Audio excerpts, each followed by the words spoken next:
Chapter 1. The sign above the door read, "The Boundless Noodle Shop. EST Year of the Broken Heaven."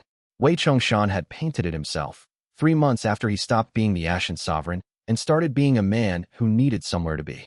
He used a brush meant for calligraphy scrolls, mixed the ink with slightly too much water, and his hand did not shake once. This surprised him. He had expected retirement to feel like a wound, the specific kind that does not bleed properly and aches without adequate reason and announces itself every time you attempt ordinary motion. He had braced for it, the way he braced for everything, with preparation and a clear plan for managing whatever arrived. Instead, it felt like putting down something very heavy that he had been carrying for an unreasonably long time. Not the relief of escape, not the hollow feeling of a life that had lost its organizing purpose. The specific relief of someone who realizes he has been standing at attention for 40 years and has finally, genuinely, been told he may sit down. He stood outside the shop for a long while after finishing the sign, looking at the painted characters and the way the ink had dried unevenly where the water content was too high. He could have fixed the unevenness. It would have taken 20 minutes of patient work. He chose to leave it. He had spent 40 years fixing things, adjusting things, compelling things toward correct form. The sign was going to have uneven ink and the sign was going to stay. The shop stood at the exact edge of things. On one side of the road, the mortal realm unfolded in ordinary directions, villages and farmland, hills that served no strategic purpose, roads that existed because people needed to get from one place to another rather than because they held military significance. Rivers with fish in them. Children in fields who called to each other about things that had nothing to do with cultivation advancement or the territorial implications of the Eternal Frost War's unresolved boundary questions. A post road where merchants moved goods at the pace of oxen and the slow seasonal rhythm of a world that had no investment in celestial court disputes. The mortal realm was very good at not caring about such things. Wei found this quality increasingly admirable the longer he spent near it. On the other side of the road, the immortal realm shimmered in ways that resisted simple description, not quite visible exactly, more like a pressure against perception, a suggestion that space was doing something considerably more complex here than it did in ordinary locations. Folding back on itself, maintaining distinctions that required continuous effort to maintain. Things moved at slightly different speeds on different sides of the road if you watched carefully enough, and the light fell at angles that didn't precisely agree with where the sun was. The air tasted different, but only if you paid the specific kind of attention to it that most people didn't pay to air. The boundary between the two realms ran directly through the middle of his dining room. Table 3 sat half in each world simultaneously. He had placed a small painted sign on that table reading special seating, boundary adjacent and careful, well-mixed in characters. Cultivators liked sitting there. It made them feel proximate to something significant, and cultivators in his extensive experience were reliably drawn to proximity to significant things, even when the significant thing was simply a seam in reality running through an otherwise functional piece of furniture. He had arrived here because the forgotten sovereign system had directed him to. The system had appeared 3 weeks after the war ended, manifesting as a golden scroll that unrolled itself in his left palm on a mountainside, while he sat watching the landscape of a world that had temporarily finished the work of destroying itself. He was trying to decide what to do with the rest of his life, which turned out to be a harder problem than most of the problems he had faced in the war, because the war had always had the next step clearly visible from where he stood, and the rest of his life was not organized that way. He read the scroll 3 times. Then he sat with it for another hour, turning it over in his mind the way he turned difficult tactical situations, looking for the angle that didn't hold, the assumption that was doing more work than it should. He couldn't find one. The instructions were precise. Establish a location at the boundary between realms, cook food, serve it to whoever arrived. Do not fight unless absolutely forced. Even then, the system expressed a strong preference for negotiation and a bowl of soup over combat. Every day he cooked and served and refused fighting. His restraint depth would increase by the amount the system calculated based on the degree and context of the restraint exercised. Every fight he chose would cost accumulated points.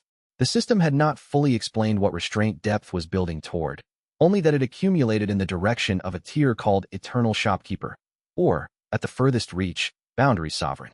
Wei Chongshan, who had once commanded armies of 90,000 cultivators, administered 7 occupied territories, and spoken to the Heavenly Court as an equal at treaty negotiations, decided it was probably the universe being ironic and that he was going to attempt it regardless, because the alternative was to decide what to do with the rest of his life by himself, and that problem had already demonstrated it was harder than he was equipped for. The morning the shop opened, he was up before dawn. He He had the broth base going by the time the sky turned the color of an old bruise, that ambiguous pre-dawn hour when the boundary hum was at its clearest, before the noise of human activity began to interfere with it. He had learned to love that hour in his 5 weeks of preparation. It was when the shop was most itself. The clean surfaces, the quiet, the seam running through the middle of the room in the particular way it ran, neither threatening nor comforting, but simply present. The way of fact was present. The base was bone and dried mushroom, and 3 kinds of bark gathered from the trees that grew along the boundary.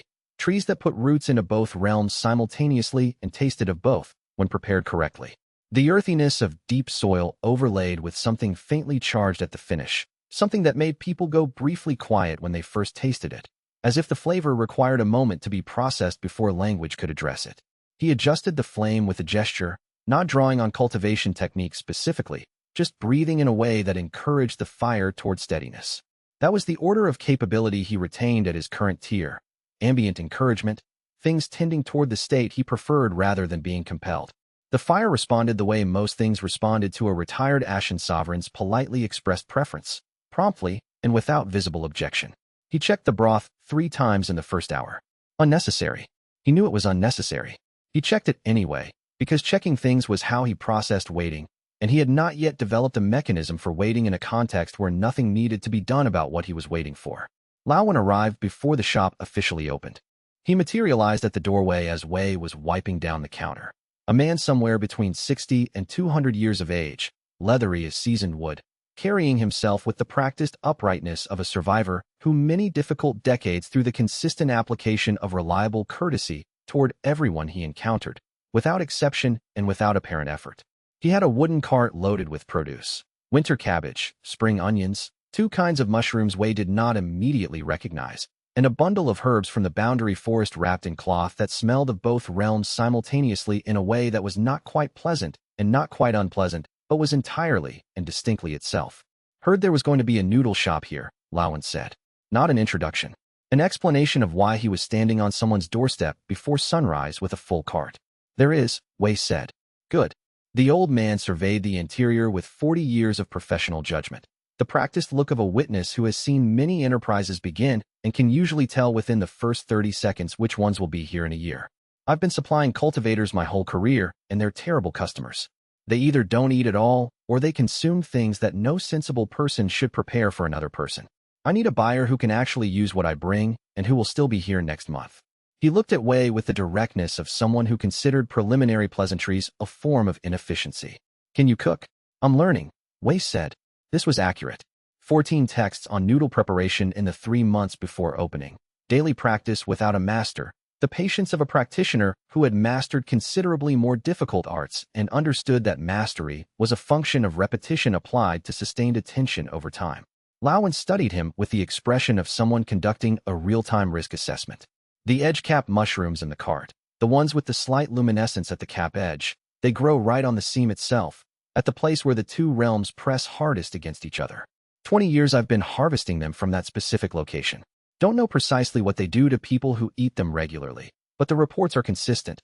Better sleep, sharper presence when awake, a quality of attention that is harder to describe than to observe.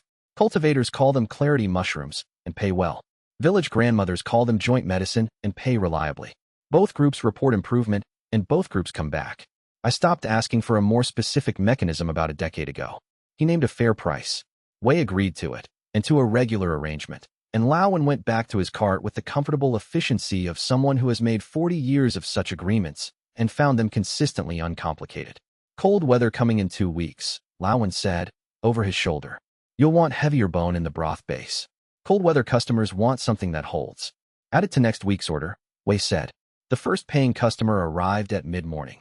A cultivator in sect robes, sword at her hip, entering with the wariness of a traveler who had walked into ambushes before and considered preliminary information gathering a survival investment. She stopped 2 steps inside the door and assessed him with the focused evaluation of a person determining how threatening an apron was. He met her gaze with the calm of a man who had been assessed by considerably more formidable parties and found the experience manageable. The apron helped. It was very difficult to maintain genuine wariness towards someone wearing an apron. She sat at table 2.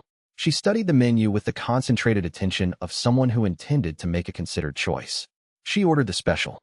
She ate it with the careful attention of someone tasting something unfamiliar and finding it considerably better than expected, which showed in the way her posture changed around the halfway point of the bowl, shoulders dropping by approximately 5 degrees, a small but real adjustment indicating that she had made a decision about the place. She left 3 spirit stones on the table when she finished, which was more than the posted price. A voluntary overpayment, which meant she had decided the place was real and worth supporting. At the door she said, "The soup is good. I'll come back." "I'll be here," Wei said. He meant this more than he had meant most statements recently. After she left, he stood in the empty shop and listened to the particular quiet of a space between worlds. The boundary hummed its low, steady ambient note, 2 realities pressed together, maintaining their distinction through centuries of accumulated habit. As her robes moved through the doorway, he noticed a carved wooden token at her belt. Small, plain wood, marked with a sigil he did not recognize but registered automatically, the way a long career of noting anomalies made noting them reflexive even after retirement. He filed it without further examination and turned back to the counter. The system logged, restraint, 1 point. Current restraint depth, 12. He started the preparation for the evening broth. The seam hummed its steady note. Outside, the mortal realm continued its ordinary business in ordinary directions, and the immortal realm shimmered on the other side of the road, and Wei Chongshan stood in the middle of both and was, for the first time in a very long time, uncertain about what came next in a way that felt like possibility rather than threat. Though the token pressed against his attention in the particular way that small, unexplained things pressed when they intended to become significant before they finished. Being small, carrying the front edge of something he could not yet see behind it, and the token at the first customer's belt had been carved with a sigil that appeared, he now recalled, in a very specific pre-conflict document. A formal delegation notice from a party that no longer officially existed? Chapter 2, Mei Salon arrived on the 3rd day. She was 12 years old. Carrying a school bag and a cultivator's manual, she was clearly too young to have been given. She stood in the doorway with the particular determination of a child who has made a decision and intends to carry it through regardless of what the situation might say about feasibility. "I want to work here," she said. Wei was cutting noodles at the prep board, developing the rhythm through daily repetition. He set down the knife and looked at her. "Why?" 3 reasons. She held up fingers in the methodical way of someone who organizes arguments before presenting them. "First, my teacher says you learn things at the boundary that aren't available anywhere else, and I believe him because his observations of the boundary are more accurate than anyone else's I've studied with. Second, I study observation cultivation, and a shop at the seam between realms is an ideal fieldwork location, the kind that most observation students spend years trying to access through formal institutional applications. Third, I'm hungry and I don't have money today, and I decided that proposing an exchange was more dignified than requesting charity." She delivered this 3rd reason without apparent embarrassment, with the practical honesty of a child who has learned that clarity is more efficient than managing the presentation of uncomfortable facts. "How old are you?" Wei said. 12 actual years, 12 cultivation years. I began the observation practice 2 years ago." She held his gaze with the patient steadiness of a child who has learned to outlast adult decision-making. "I'm thorough, and I don't require anything to be explained more than once. My teacher says I have better natural observation capacity than most of his adult students, though he says this in a way that I think is partly meant to motivate rather than simply inform, so I discount it by approximately a 1/3. Wei looked at her for a moment. The discount by a 1/3 observation was the kind of self-aware statement that 12-year-olds rarely made. "Who is your teacher?" "Master Chun. He runs a small monastery in the Boundary Forest, approximately 4 li south of here. He practices the original observation tradition, the one that trains you to see what is actually present rather than what you have been taught to expect to find.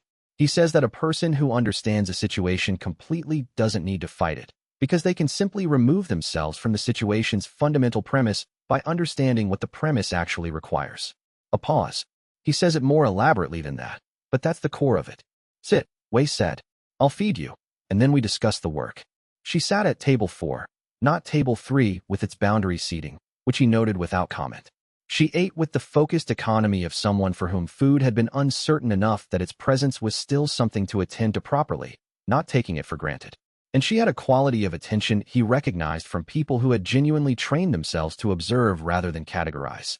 Every few minutes her eyes moved across the room with a slightly unfocused quality, taking in the whole space in the wide soft way that observation cultivation practitioners developed, cataloging without narrowing, noticing everything without settling on anything.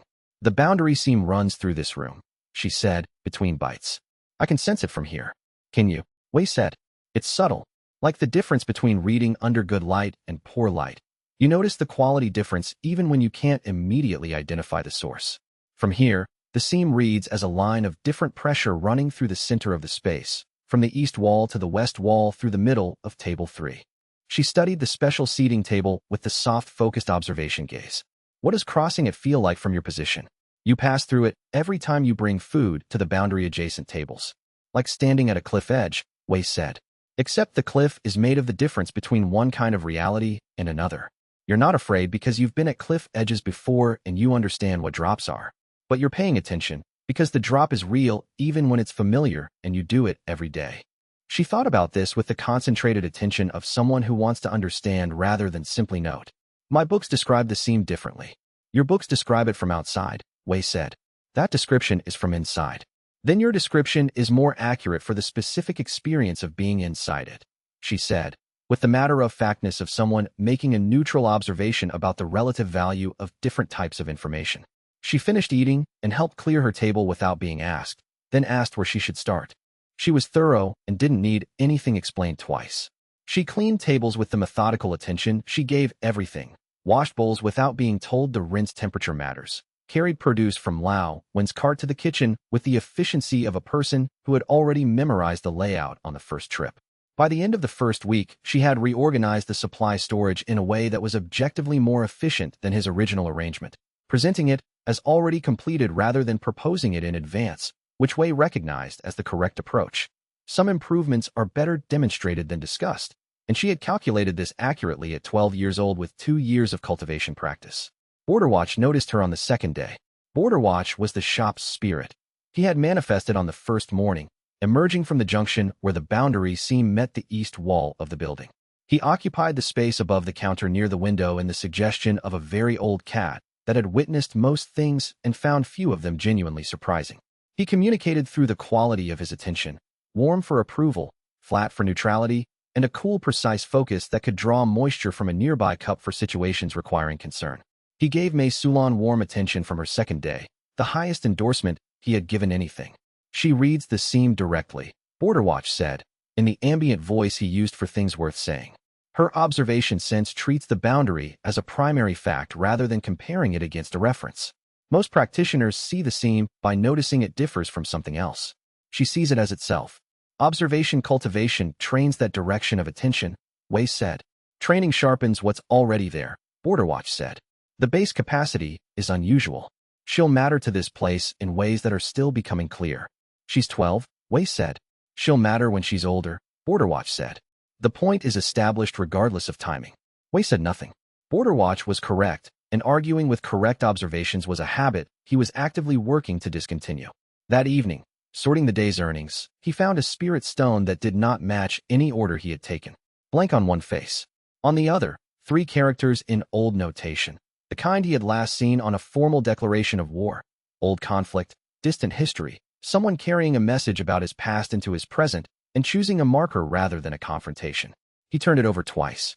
He set it aside and did not sleep as easily as he had intended, because someone had been in his dining room today who knew those 3 characters and what they had once been attached to, and they had chosen to leave evidence rather than speak, and the gap between evidence and speech was where most things happened that mattered, in his experience, and he could not yet tell what kind of thing this particular gap was going to turn out to contain. Mei Sulan, for her part, did not treat the observation as a simple categorization. She came back to it on the 3rd day and said, I've been thinking about what you said, about the cliff edge. And, Wei said, in the observation tradition, we say that the quality of attention you bring to an edge tells you what kind of attention you'll bring to the things that are difficult, she said. Not the edge of a cliff exactly, any edge. The place where something ends and something else begins. How you stand at an edge is how you stand in general. She looked at the seam through the room. The way you described it, paying attention rather than being afraid, familiar but still present. That's what Master Chen calls the correct posture for sustained observation work. Your teacher is right, Wei said. He usually is, she said, which was not quite a boast and not quite an acknowledgement, and she went back to the supply storage that she was reorganizing for the 2nd time that week, apparently having identified additional improvements, and Wei watched her, and thought that the observation tradition Master Chen practiced was a much older and more sophisticated thing than its current out-of-fashion status suggested, and that having a practitioner of it in the shop was probably not accidental. But the stone on the shelf had 3 characters that meant something in old notation, and he still did not know who had left it or when. Chapter 3. On the 7th day of operation, the first cultivator came specifically to challenge him. He walked in during the quiet mid-afternoon, a man of perhaps 40 in appearance, which placed him anywhere from 200 to 500 years old in actual terms. He wore the robes of the Thousand Lakes sect in their distinctive white and silver, and he carried a sword that had been used seriously enough to have a particular quality, not ostentatiously clean, but purposeful, the cleanliness of a tool that knew its function and was maintained in proper working order. His name was xianxia. His cultivation ranked at the peak of nascent soul stage, genuinely formidable. 3 or 4 tiers below what the Ashen Sovereign had been at his height, but sufficient to level a small city without significant preparation time, which was the kind of capability that caused most people to be careful. He sat at table 2 and ordered tea. Wei brought tea. Xianxia looked at it, then at Wei, then around the shop with the methodical deliberation of someone who has heard a story and is in the process of determining how much of it corresponds to reality. He took his time. Then he said, "You're the Ashen Sovereign." "I'm Wei Chongshan," Wei said, setting down the teapot. "The chef. Would you like food as well?" The afternoon special is a cold noodle preparation with pickled seasonal vegetables and a broth I've been developing from boundary bark and bone. I recommend it if you've been traveling in the heat. "That's not a denial," Xianxia said. "It's an accurate description of my current function," Wei said. "I'll give you a moment with the tea." He moved back toward the service area. "I came to challenge you," Xianxia said. "I know." Wei turned back. He set down the cloth he was holding and looked at Xianxia with the directness he used when conversations required it. Not aggressive, not performed, just the directness of a person who decided that clarity is more respectful than maneuvering. "I'm not going to fight you. Before you decide what to make of that, let me explain why, because not going to fight coming from the Ashen Sovereign needs more than a statement to be credible." He pulled a stool from behind the counter and sat at a deliberate distance, close enough for a real conversation, far enough to not crowd the space. "Tell me what you came here about. The actual reason." Xianxia was a person of genuine principle. Wei could feel that in the specific way he held himself. Not posture for performance, but posture as the physical expression of a settled internal position, a life organized around something he had decided mattered and intended to keep maturing. This made him more significant than an ambitious challenger would have been. Ambition wanted specific things and could be redirected. Principle had already decided. "My sect lost 43 cultivators in the Eternal Frost War," Xianxia said. 7 of them were mine. People I trained personally. One of them was my younger brother. "I know about the war," Wei said quietly. "What I don't know, what I need to be told, are their names. I remember everyone who died in battles I commanded. 11,407 people. I built that record because I believed it was the correct thing to carry. I have faces and approximate ages and formation positions for most of them, but names only when someone tells me. I'd like to know the names of your 7. Xianxia looked at him. The shop was very quiet around them. The boundary hum ran through the space, that low ambient pressure of 2 realities pressed together. From the kitchen, the distant sound of Mei Sulan at the prep station. "You're asking me to give you the names," Xianxia said. "I'm asking you to tell them to me," Wei said. "Yes." A long silence. Xianxia looked at his own hands. Then he began. Lu Zhenyuan. He was 24. He specialized in protective formations. 3 months from completing his 3rd-tier examination. He stopped. He continued. Feng Mei. She was 40 in cultivation years. She liked competitive archery, not combat archery, precision archery, the kind that's a controlled skill rather than a survival one. She had won the sect's annual competition 4 years running. He told the rest, one by one, with what he knew of each, cultivation specializations, habits, ages, small accumulated details from years of shared practice. Wei listened with the full attention he reserved for things that were irreversible, complete presence, no categorization, just receiving. He added 7 names to the record he carried.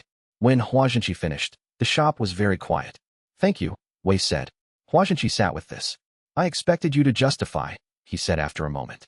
"To offer an explanation of strategic necessity, the logic of the time, some framework that would make the deaths make sense in a context large enough to contain them. There isn't a justification that makes the 43 come back," Wei said. "The war had logic. I had reasons that were real reasons by the standards of the situation I was in.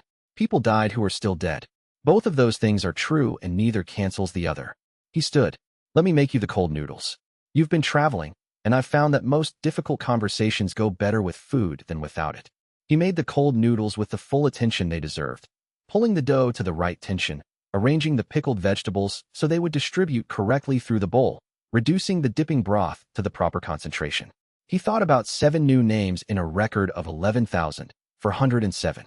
He thought about a younger brother who had been 3 months from his 3rd-tier examination. Xianxia ate in silence. He paid correctly. At the door, he placed a carved wooden token on the counter, the same sigil as the one on the first customer's belt, the same 3 characters as the unmarked spirit stone from 2 days ago. "I'll be back," he said. "I'll be here," Wei said. He watched the door close and stood looking at the token. 3 appearances of the same sigil in 7 days, from 3 different people arriving by apparently different roads. Patterns in his experience had a way of declaring themselves before they declared what they meant, arriving like the front edge of weather, carrying pressure that said something is coming that you will need to have been paying attention to. Whether that something was a threat or a preparation, he could not yet say, but the tokens pressed against his attention with the weight of things that intended to matter before they finished being unexplained. The system noted, restraint, 5 points.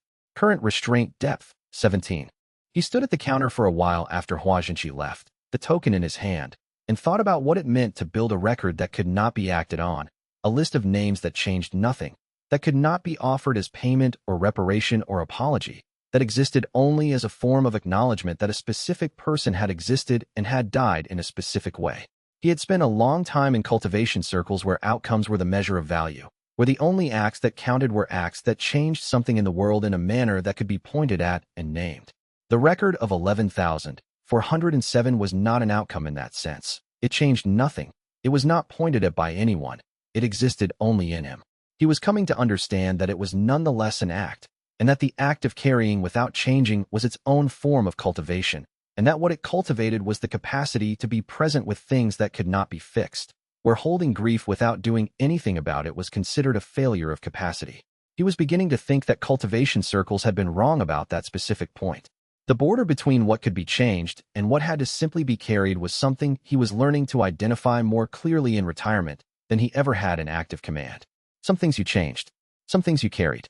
The 11,000 were in the carried category, and the carrying was not passive. It was a specific act of sustained presence in the face of something that could not be fixed, which was, he was coming to understand, its own kind of practice. He put the token in the small box he had started keeping on the shelf behind the counter, where it joined the others. 3 tokens from 3 different people arriving by different roads, all marked with the same sigil, and whatever that coordination meant, it had been in motion longer than Wei Chongshan had been a noodle chef.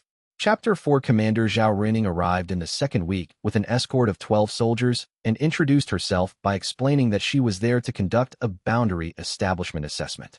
She was Imperial Army, Eastern Boundary Division, the branch specifically responsible for maintaining the integrity of the mortal-immortal seam. Her cultivation was mid-foundation establishment, modest by immortal realm standards, but employed with the precision of a commander who had given commands long enough that assessment capacity had become a distinct kind of strength, separate from cultivation level and possibly more reliable. She was compact and economical in her movements, carrying herself with the physical vocabulary of a career soldier who had learned to communicate exactly as much as was necessary and not a word more. Her 12 soldiers arranged themselves around the exterior of the shop in a 3-point pattern that Wei recognized from a long career on both sides of military operations as a standard security assessment formation, covering the road approach, the boundary seam, and the roofline access simultaneously, without leaving angles unobserved. Any establishment within 50 li of the boundary requires registration and review by this division, Zhao Ruining said, settling at table 1 with the directness of someone for whom chairs were functional tools rather than conversational props. "Are you the operator of this establishment?" "I am," Wei said. He brought tea for her, and, after a moment's consideration, for all 12 of her soldiers as well, carrying 2 trays out with the ease of 3 weeks of daily practice. The soldiers looked uncertain about accepting tea from a potential security concern, but ultimately made the pragmatic calculation that tea was tea and the formation was still intact. Zhao Ruining reviewed the shop with genuine thoroughness, the kind that indicated she was actually trying to determine what the place was rather than establishing grounds for a predetermined conclusion. She examined the boundary seam with a calibration device that read stability metrics in 3 dimensions. She reviewed the kitchen layout, the supply storage, the positioning of the doors. She asked systematic questions, how many customers came daily, from which realms they traveled, whether he had observed any unusual cultivation signatures near the seam, whether cultivators had arrived in organized formations rather than alone. He answered honestly. He tracked the underlying pattern of her questions as well as their surface content, because the pattern told him what she was actually trying to determine. Whether the shop was a front for boundary-adjacent operations of the types the Imperial Army specifically monitored, weapons movement, information brokerage, assembly points for planned incursions. The questions were skilled. The pattern was clear. It's none of those things, he said, when the questions had circled the subtext enough times to make it explicit. She looked at him steadily. Then what is it? A noodle shop, he said. The boundary in this area has been measurably more stable since I arrived 3 weeks ago. Your division's own monitoring data would show the improvement. I cook food and serve it to whoever comes. I charge fair prices. I keep the space clean. Those are the complete contents of this establishment's activities. Your name? She said, at the appropriate point in the assessment. Wei Chongshan, he said. Her expression did not change. This confirmed that she recognized the name and had excellent control of her composure, which was consistent with her rank and the kind of career that produced both.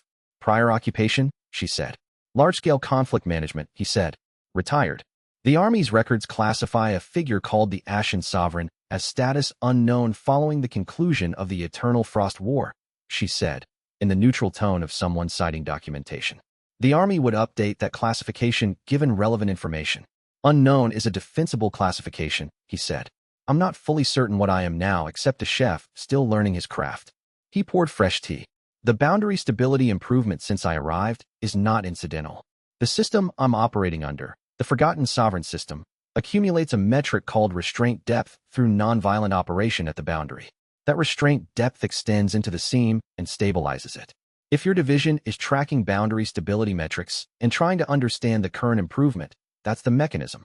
Zhao Ruining looked at him for a moment. You're explaining your cultivation methodology to an Imperial Army assessor. I'm being transparent with the people responsible for this territory, he said. It's the approach I've decided on. She registered the shop. The registration number came with the Boundary Authority seal, a mark he had seen before on occupation permits in territories the Ashen Sovereign had taken a long time ago. Seeing it now on an ordinary bureaucratic form in his own dining room made something in his chest do something complicated that he did not examine closely while she was present. He had stamped many documents himself, in the years when he was the authority rather than the person being registered. He remembered the specific weight of the seal, the sound it made against paper. He had not expected to find himself on the other side of it. Retirement was, among other things, the experience of encountering from a new position every tool you had spent 40 years using, and discovering that the tools did not know whether you were holding them or they were measuring you. At the door she said, I'll visit periodically. Come for the broth, he said. The bone preparation is good on cold days. The boundary bark does something different in cold weather that I'm still characterizing. She nodded once and left with her 12 soldiers, transitioning from assessment posture to travel posture in a smooth, practiced motion.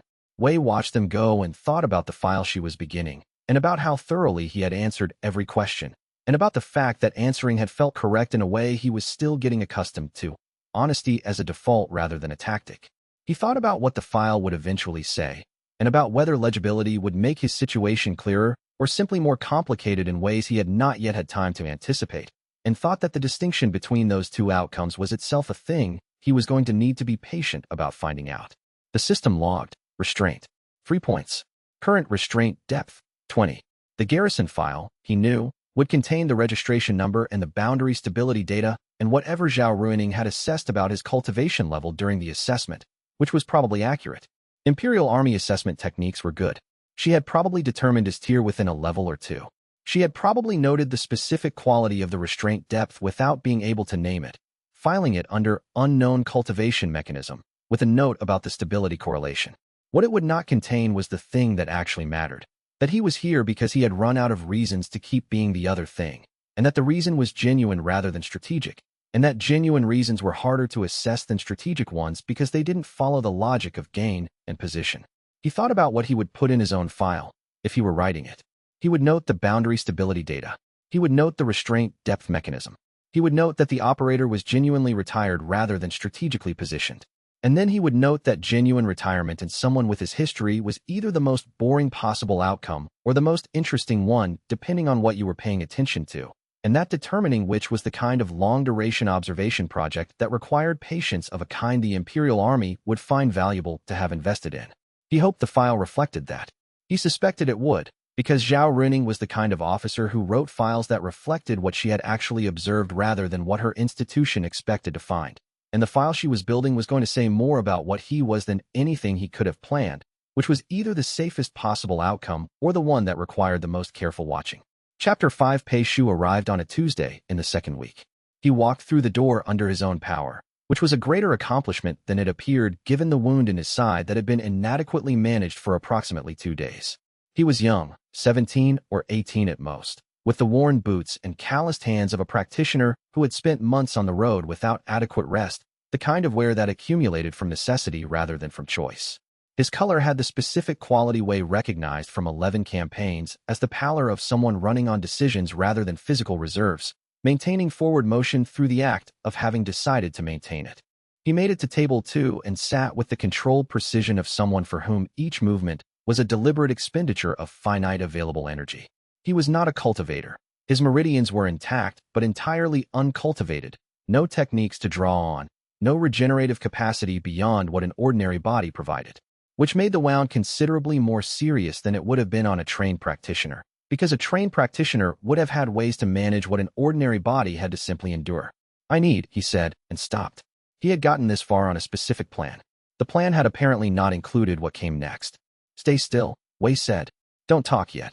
He had Lao Wen's medicinal herbs in the supply room. The old merchant had begun including them in the regular delivery without being asked, apparently having decided that a boundary shop was going to need them eventually, and that availability before the need was better than availability after. Wei cleaned and dressed the wound with the practiced competence of someone who had managed field medicine across 11 campaigns, working with the full attention the task required and deliberately not thinking about where that competence came from, because thinking about it took attention away from the application, and the application required everything available. When Pei Shu's breathing had normalized and his color had improved from critical to merely poor, Wei brought broth, plain, no noodles, the kind of thing a depleted body could process without strain. The boy drank it in small, careful installments and said nothing for several minutes, and Wei did not press, because a person who had been running on decisions needed time to arrive before they could talk usefully. Arriving took however long it took, and the broth was hot and available, and the shop was quiet. "You're not asking what happened," Pei Shu said eventually. "I'll ask when you're ready to tell me," Wei said. "There's no urgency on my end. There might be on mine." He glanced at the door with the reflexive alertness of a person who had been monitoring exits for days. Not the quick dart of panic, but the sustained awareness of a person whose decisions had made exit monitoring into a habit, because habit was more reliable than attention under exhaustion. "I lost whoever was following me 3 days ago. I'm not certain how skilled they are at tracking." "How many?" "3 I saw. Probably more I didn't see." He pulled his gaze back to the table and to Wei. "I was carrying something. Someone wanted it. They sent people to intercept the delivery." He reached into his pack and placed a carved wooden token on the table between them. The same sigil, the same carving, the fourth appearance of it in Wei's experience. He looked at it rather than at Wei. "Someone gave me this," he said. "If you're ever in trouble in the boundary region, find the noodle shop." He said it would be important. "Who gave it to you?"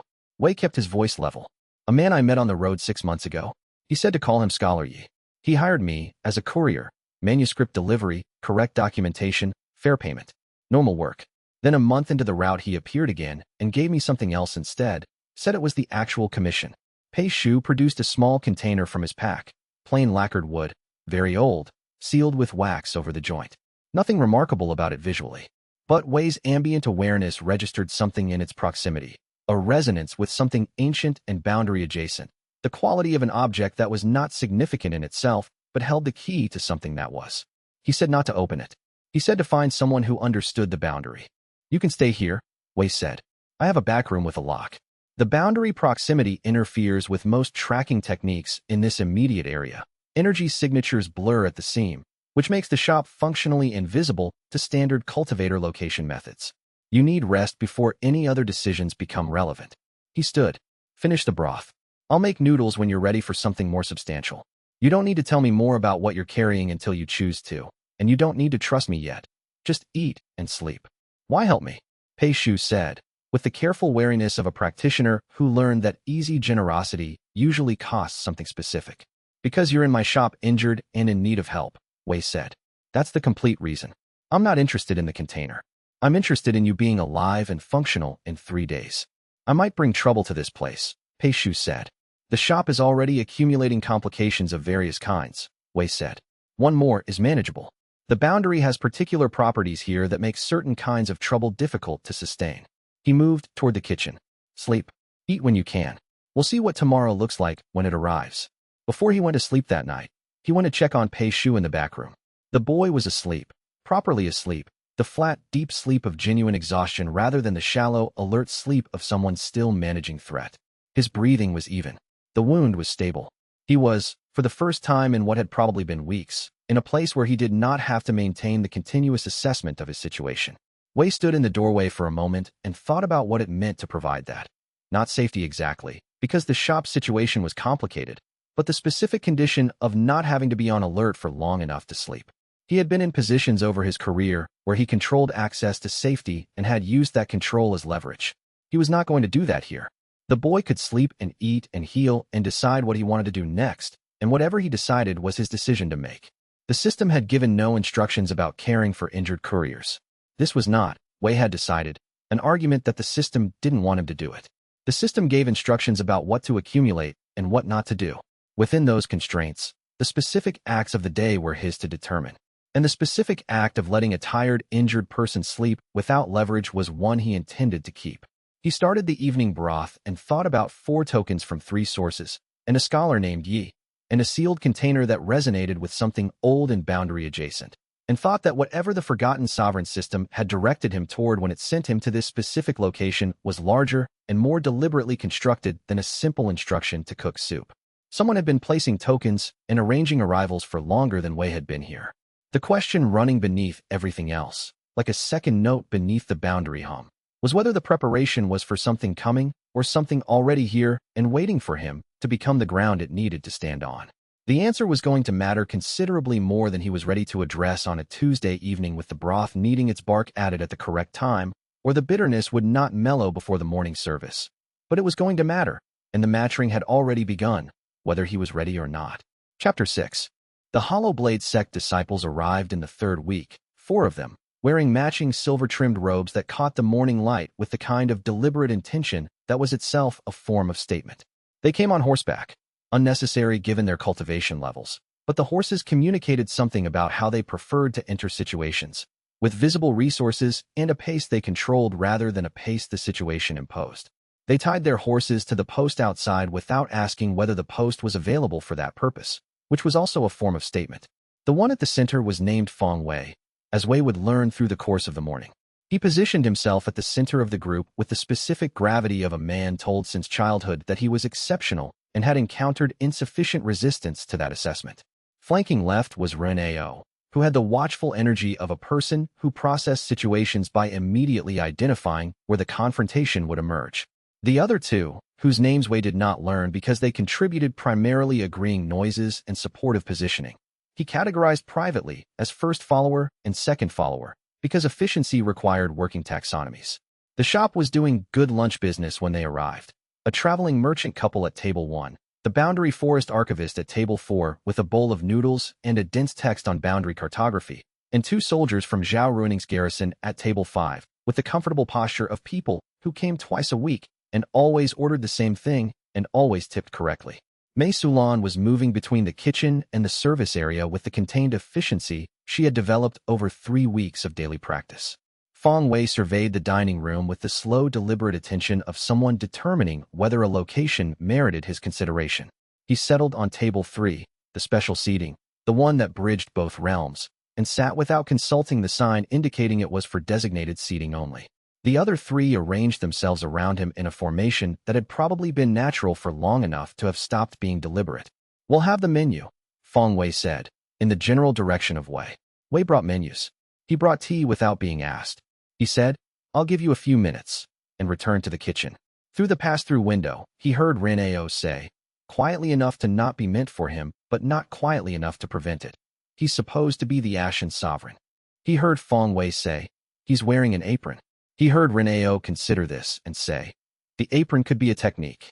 Wei considered this assessment from the kitchen. It was, in its way, accurate. When he came back to take their order, Feng Wei set down his menu and said, "You're not what we expected." "People say that," Wei said. "What can I bring you?" "We came for the Ashen Sovereign," Reneo said. "Not noodles." "The Ashen Sovereign has retired," Wei said. "I'm Wei Chongshan, the chef. The lunch special is a braised preparation with boundary mushrooms and a broth that's been developing for the past month. I recommend it." He looked at Reneo with the calm of one who had faced considerably more formidable pressures in considerably more dangerous rooms, and held the look until Reneo had processed the information contained in it. "Or I can get you something from the regular menu, if you have a specific preference." Reneo's hand moved toward his sword. "I wouldn't," said the archivist at table 4, without looking up from his text. His voice was mild and informative, the voice of someone providing a factual clarification rather than a warning. "I've been coming here for 2 weeks. I've observed 3 separate parties attempt that approach. The outcomes were consistent, and none of them involved the initiating party leaving in better condition than they arrived." Reneo looked at the archivist. The archivist turned a page. He was reading a text on boundary historical cartography, Wei noted. "Interesting information for a later moment." "The fish dumplings are good," said one of the garrison soldiers, also without meaningfully changing his posture. "Left side of the menu, near the bottom. They come with a vinegar sauce that works well with the boundary water flavor in the fish." Feng Wei looked at Wei with the expression of someone who has planned a conversation and found the conversation has its own intentions about how it wants to proceed. He was intelligent. Wei could see that clearly, and intelligent people were capable of recalibrating when the situation warranted it. "The Hollow Blade sect has business with the Ashen Sovereign," Feng Wei said, his tone shifting from the assertive register to something more measured, the tone of someone stating a position rather than pushing one. "What business?" Wei said. "The boundary territory has been realigning since the conclusion of the Eternal Frost War," Feng Wei said. "Territory formerly administered by the Demon Sovereign Coalition is now in uncertain jurisdictional status. The Hollowblade sect has made significant investment in boundary-adjacent operations in this region over the past decade. The presence of the Ashen Sovereign at a fixed location changes the political geography of those investments in ways our leadership wants to understand before making further commitments." "What specifically does your leadership want to understand?" "Whether you intend to reassert any territorial claims," Feng Wei said. "Whether your retirement is genuine or strategic positioning. Whether this shop represents something other than what it appears to be." "The shop is a noodle shop," Wei said. "My retirement is genuine and complete. I have no interest in territorial claims of any kind. Whatever your leadership is concerned about, a direct message through normal channels would have been more efficient than sending 4 disciples to investigate." He gestured at the menu. "But since you're here, eat something. You'll have something accurate to report when you leave, which is more valuable than inference." They ordered. The food came correctly timed and correctly prepared. Feng Wei ate with the slightly arrested expression of someone who has committed to a combative posture and is disconcerted to find himself genuinely enjoying his meal. Reneo ate more quickly than the food warranted. First follower and second follower ate with genuine enthusiasm, making small sounds of appreciation that they quickly suppressed when they noticed Reneo noticing. When the meal ended, Feng Wei stood and said, "The Hollowblade sect will return to discuss specific terms." "I'm open every day," Wei said. "The next conversation will be different in character," Feng Wei said. "It might be," Wei said. "Or it might also involve noodles. People often find the subsequent visit more interesting than they anticipated." Feng Wei looked at him for a moment. The look contained something Wei recognized, the reassessment of a situation that had not resolved the way it was expected to.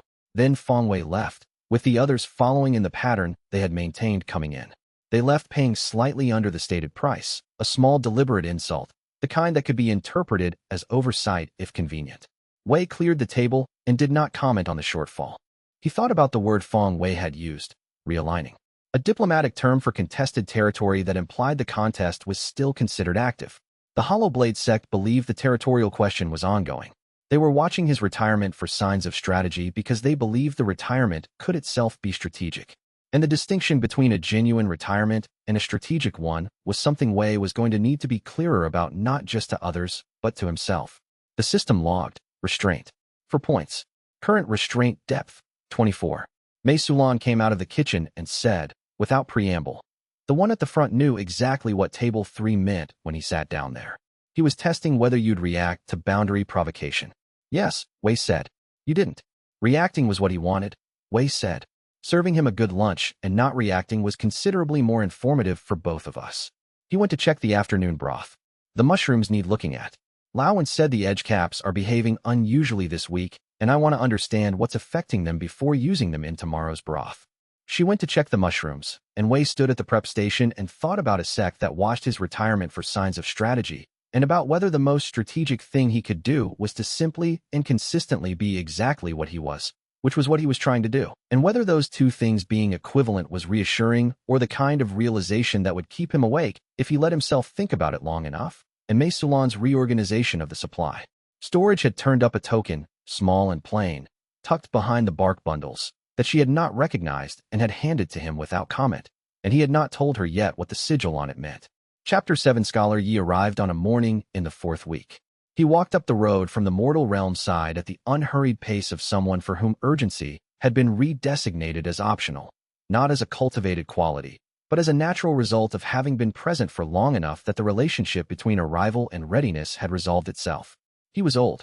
Not old in the way that registered as a specific number, but old in the way that accumulated as a quality, a density of having been present across considerable time that certain objects acquired and certain people acquired differently.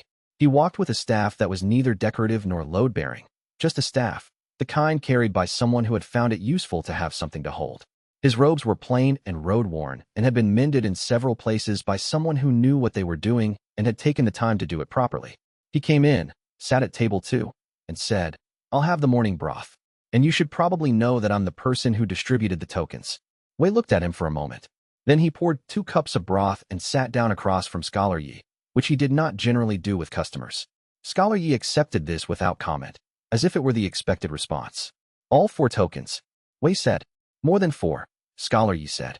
"Those are the ones that have reached you so far. Several others are still in motion, people who will arrive over the next year or 2, depending on how various situations develop." He sipped the broth and paused with the appreciation of a long-practicing palate that had been eating and still found the experience worth attending to. "This is good. The bark in the base, boundary forest, south of here. The trees on the seam," Wei said. "About 4 li south. I've been eating food made with those trees for 2 centuries, and the flavor remains clarifying," Scholar Yi said. "There's something in it that resists premature categorization. It prevents you from filing the experience before it's complete, which is useful for anything you want to actually understand." He set down the cup. "The tokens are preparation.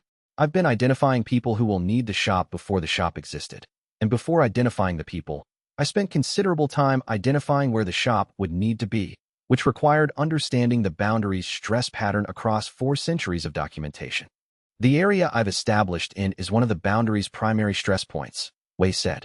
"Yes, it's where deep structural changes in the boundary most clearly express themselves at the observable surface, like the place on a piece of wood where you can most clearly feel internal tension or compression without being able to directly see the interior." Scholar Yi settled back in the posture of someone preparing to explain something fully. What's coming is 3 things simultaneously. 3 distinct actors with 3 distinct interests converging on this area, because the boundary here is showing signs of deep structural change, the kind that hasn't occurred in the records I have access to. "The Pale Auditor," Wei said. "The Hollow Blade Sect. And the 3rd thing," Scholar Yi said. "Below the boundary. Old. Pre-conflict. Something that was here before the current boundary configuration, before the current realms were separate in the way they're currently separate. The sustained stability of the past 30 years has been allowing it to stir." "You knew this was coming," Wei said. "You set up a shop. I knew something was coming, and I identified the kind of presence the boundary would need in order for what's coming to resolve in a direction that doesn't destroy the structural integrity of the seam." Scholar Yi looked at him. "The Forgotten Sovereign system didn't appear to you by accident.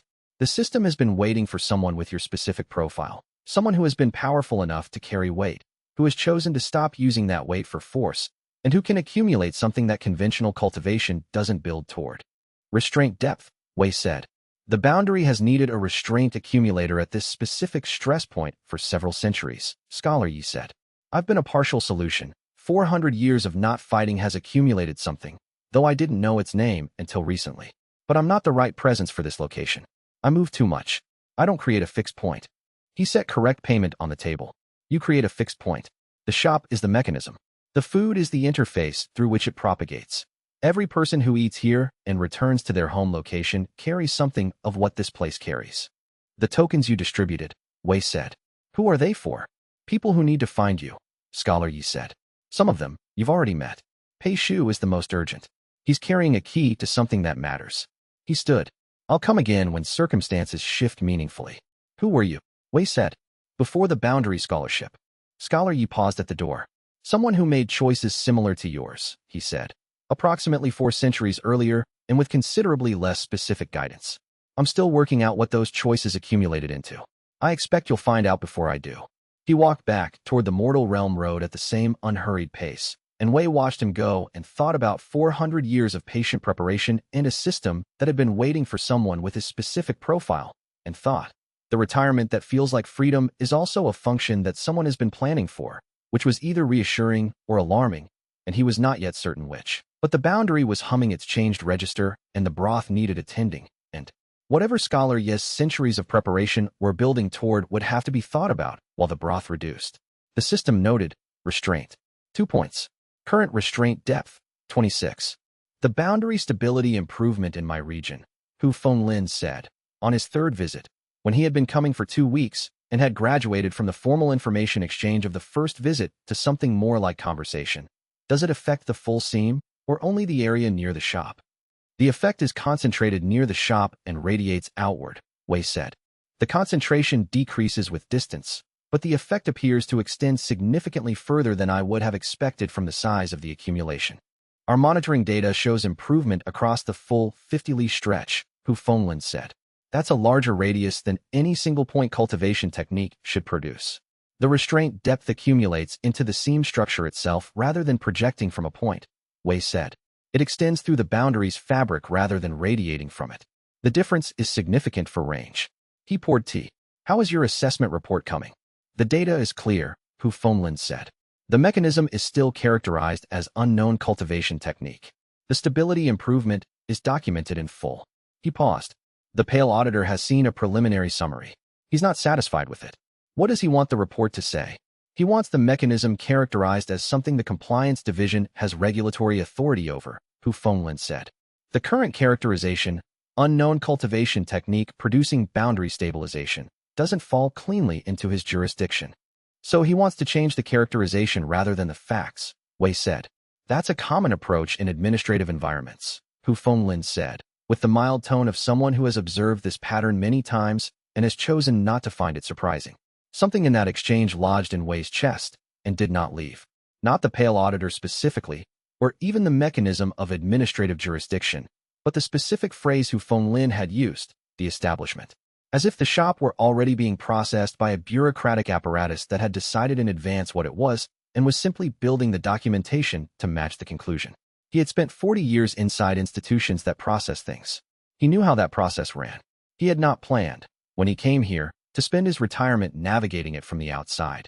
And yet here it was, arriving as predictably as weather, and he was going to need to be more deliberate than he had been about which parts of it he chose to acknowledge and which he declined to participate in, because the parts he acknowledged would become real in ways the parts he declined would not. Chapter 8. The pale auditor's first communication arrived not through ordinary delivery, but through Heaven's administrative channel, a formal mechanism that deposited official correspondence directly onto the surfaces of registered boundary establishments, bypassing the need for a courier to locate the recipient. The letter materialized on Wei's counter one morning with the precision of official correspondence, stamped with the seal of the Celestial Administrative Court's Secondary Classification Division. The letter read, informal administrative language designed to communicate authority through structural density rather than through any specific threat. Notice of Boundary Commercial Registration Review.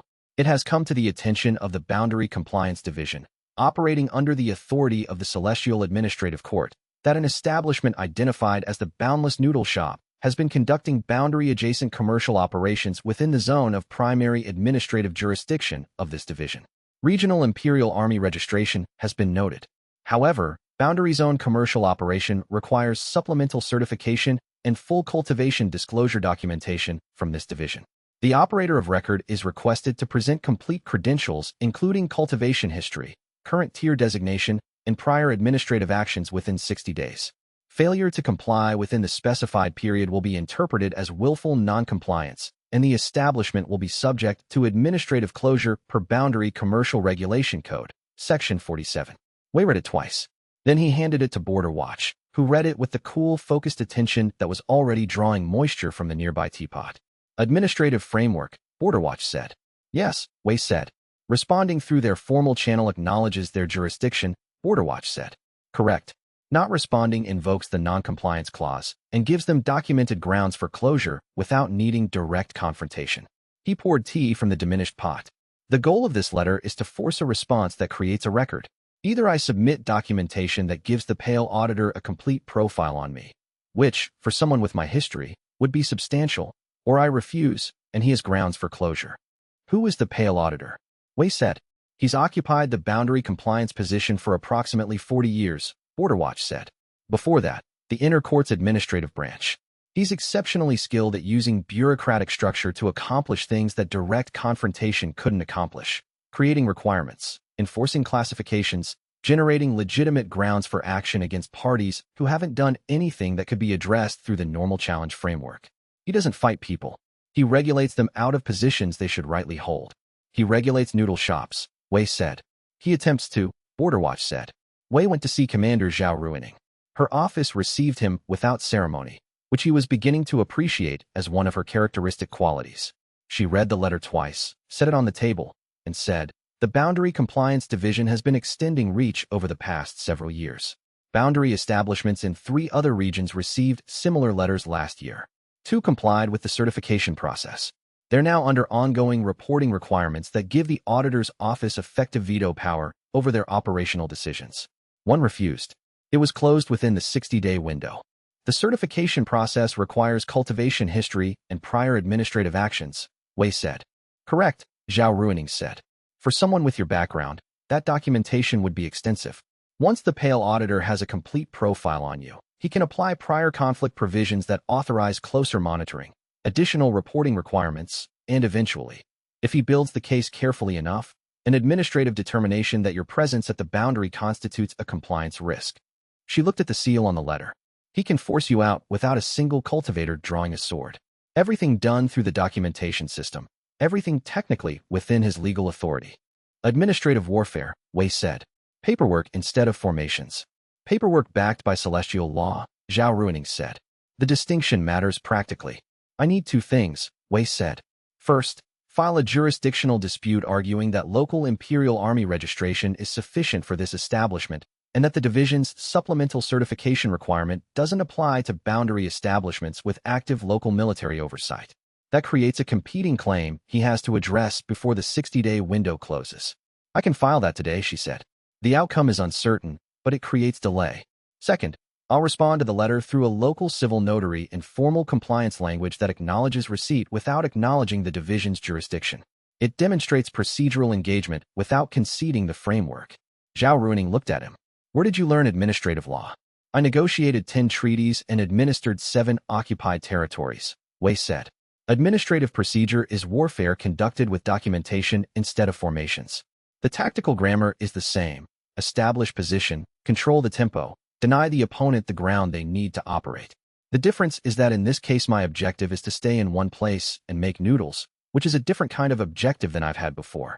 It requires different specific tactics. But the strategic grammar is familiar. She almost smiled. I'll file today. He drafted a response in the formal notarial register, acknowledging receipt, noting the matter was under jurisdictional review, citing the local registration as the establishment's current compliance framework, and sent it through the civil correspondence system. Then he went back to the broth, because the broth needed the bark added at the correct time or the reduction would go wrong. And the reduction going wrong would affect the lunch service. And the lunch service was what the shop was. And the shop was what the pale auditor was trying to close, and the best response to someone trying to close your shop was to run it so well that the closure had to fight against the reality of what the shop actually was, which was, today, a broth that needed its bark added now. 3 days after the initial letter arrived, Wei received a second communication, this one not through the celestial administrative channel, but through the civil post, which meant it was intended to be a normal piece of correspondence rather than an official administrative notice. The letter was from an office in the Mortal Realm's regional capital, identifying itself as the Office of Boundary Commerce and Trade Facilitation, which Wei had not previously encountered. The letter stated, in cordial language, that the office was interested in establishing a formal relationship with boundary establishments that demonstrated sustained stability metrics. It offered a variety of facilitative services, expedited supply chain certification, preferential listing in regional commerce directories, connection to a network of boundary-adjacent businesses. It asked only for a standard intake questionnaire and the operator's agreement to provide quarterly stability reports. Wei read it twice. Then he showed it to Border Watch. Border Watch said, another face of the same apparatus. Possibly, Wei said, or a genuinely different faction within the administrative system trying to establish a relationship before the compliance division's approach determines the frame. He turned the letter over. The Office of Boundary Commerce and Trade Facilitation doesn't appear in any official directory I have access to. Because it's new, Border Watch said, established in the past 6 months. Someone created it specifically to address the kind of boundary anomaly this shop represents. Someone who wanted to approach it through facilitation rather than compliance, Wei said, which is either genuinely different in intent or the same intent with a friendlier face, Border Watch said. I'll respond through the same notary, Wei said, with the same kind of acknowledgement. Let the parallel processes run. The next morning's delivery from Laowen included a small package that had not been ordered, wrapped in boundary bark cloth, sealed with wax, and set among the spring onions without comment. Laowen was already back at his cart when Wei found it. The package contained a single piece of paper with an address in the regional capital and a date 2 weeks away, written in the same old notation as the first spirit stone. Someone who moved through supply chains and boundary networks and left messages in the spaces between ordinary commerce. And the date was 2 weeks from now, which meant they were moving faster than Scholar Ye's timeline had suggested, which meant something Wei had not anticipated was already in motion. Chapter 9. Hua Jinqi came back on his 5th visit and settled at table 2 in the mid-afternoon quiet, and said, without preamble, I've been thinking about how someone who commanded 90,000 troops is now making broth. Wei set down 2 cups and settled across from him. The shop had the particular quality of mid-afternoon quiet, between lunch and dinner, when only occasional travelers came through, when the light entered the windows at the angle that made the boundary seem visible as a faint shimmer through the dining room. Not threatening, just present. 2 kinds of reality maintaining their distinction in the ordinary way they had maintained it for centuries, which was a statement about what ordinary meant when you lived at the seam. The same way you learn anything, Wei said, slowly, with a considerable number of unsuccessful attempts, and with specific attention to what went wrong in each attempt, so that the next attempt is an adjustment rather than a repetition. You read 14 books on noodle preparation, Hua Jinqi said. 14 texts before opening, Wei said, plus 40 years of empirical observation from Laowen about produce quality and seasonal behavior, which is more practically useful than most of the general texts. And 5 weeks of making the same broth every day, which teaches things about the specific broth and the specific location that no general text covers, things that can only be learned through repetition in context. He poured tea. How is your sect handling your visits here? They're aware I'm coming, Hua Jinqi said. Some members have questions. Some have concerns. I've characterized my visits as an ongoing assessment. Of what? Of whether the Ashen Sovereign's retirement is genuine or strategic. He turned the cup in his hands. I'm aware the Hollowblade sect was here recently, making the same determination. The difference is that I've had more visits and more direct conversation. What have you assessed? That the retirement is genuine, and that its strategic implications exist regardless of your intentions, Hua Jinqi said. The shop stabilizes the boundary. That stability benefits every faction with boundary-adjacent operations, including mine. Whether you intend the benefit or not is somewhat beside the point from a strategic perspective. The effect is real either way. He looked at Wei steadily. I've also assessed something harder to characterize. The cultivators from my sect who have eaten here are different from how they were before. Not dramatically, not in cultivation level or in technique. In the quality of their presence. More settled, more capable of sustained attention. The restraint depth extends into the food, Wei said. It's not a deliberate technique. It's a consequence of the context in which the food is prepared. Whatever accumulates in this space carries into what's made here. A form of transmission, Hua Jinqi said. Something like that, Wei said. They sat in comfortable silence for a moment. A quality that had developed gradually over his 5 visits, the capacity to share a space without filling it with sound. Wei found this unusual and valuable. Most of his previous existence had been spent in either active conflict or strategic conversation, both of which required continuous attention to what was being communicated through tone and subtext and positioning. Comfortable silence was a relatively new category in his experience of time with other people. One of the 7, Hua Jinqi said eventually. Feng Mei, who liked the archery competitions. She had a younger sister. The sister joined my sect in the years after the war. She's talented, better than her sister was at the same age, though that might be unfair to say since she's had the benefit of a more stable training period. She came to me last week and asked about the Ashen Sovereign. What did you tell her? Wei said. The truth, as I've assessed it, Hua Jinqi said. That you're here, that you remember, that you're doing something specific with what remains of your existence, and that it appears to be real rather than performed. That I've visited 5 times, and each visit has confirmed rather than complicated the assessment. He paused. She asked whether she could come here. She can come whenever she wants to, Wei said. Tell her the cold noodle preparation is good, if she'd like a recommendation. Tell her she can say whatever she needs to say, and I'll listen. Tell her I won't try to justify what happened, because what happened doesn't justify. He met Hua Jinqi's eyes. For some people, none of that will be enough. I know, Hua Jinqi said.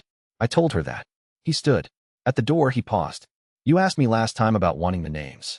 I've been thinking about what that asking meant. And, Wei said, I think it means the weight you described carrying is real, Hua Jinqi said. That it's not a rhetorical position or a performed contrition. That the record you described is a thing you actually maintain. He looked at the shop, at Mei Sulan near the kitchen entrance, at the boundary seam visible as a shimmer in the afternoon light, at the ordinary clean surfaces of a place doing what it said it was doing. The weight doesn't make what happened acceptable, but it makes it true, meaning that is harder to dismiss than I expected. I'll be here, Wei said, as Hua Jinqi left, and Border Watch's attention was warm as the door closed, and Wei sat in the afternoon quiet and thought about what it meant to have weight that someone else could recognize as real, and thought that recognition was not absolution and was not supposed to be, but it was something. It was contact between one person's reality and another's, and contact was what the noodle shop was built around, even when the contact was with grief, especially when the contact was with grief, because grief needed places to arrive at, and this shop was a place things could arrive at and be held for a moment before they moved on. The conversation about cultivation depth occupied Wei for the rest of that afternoon.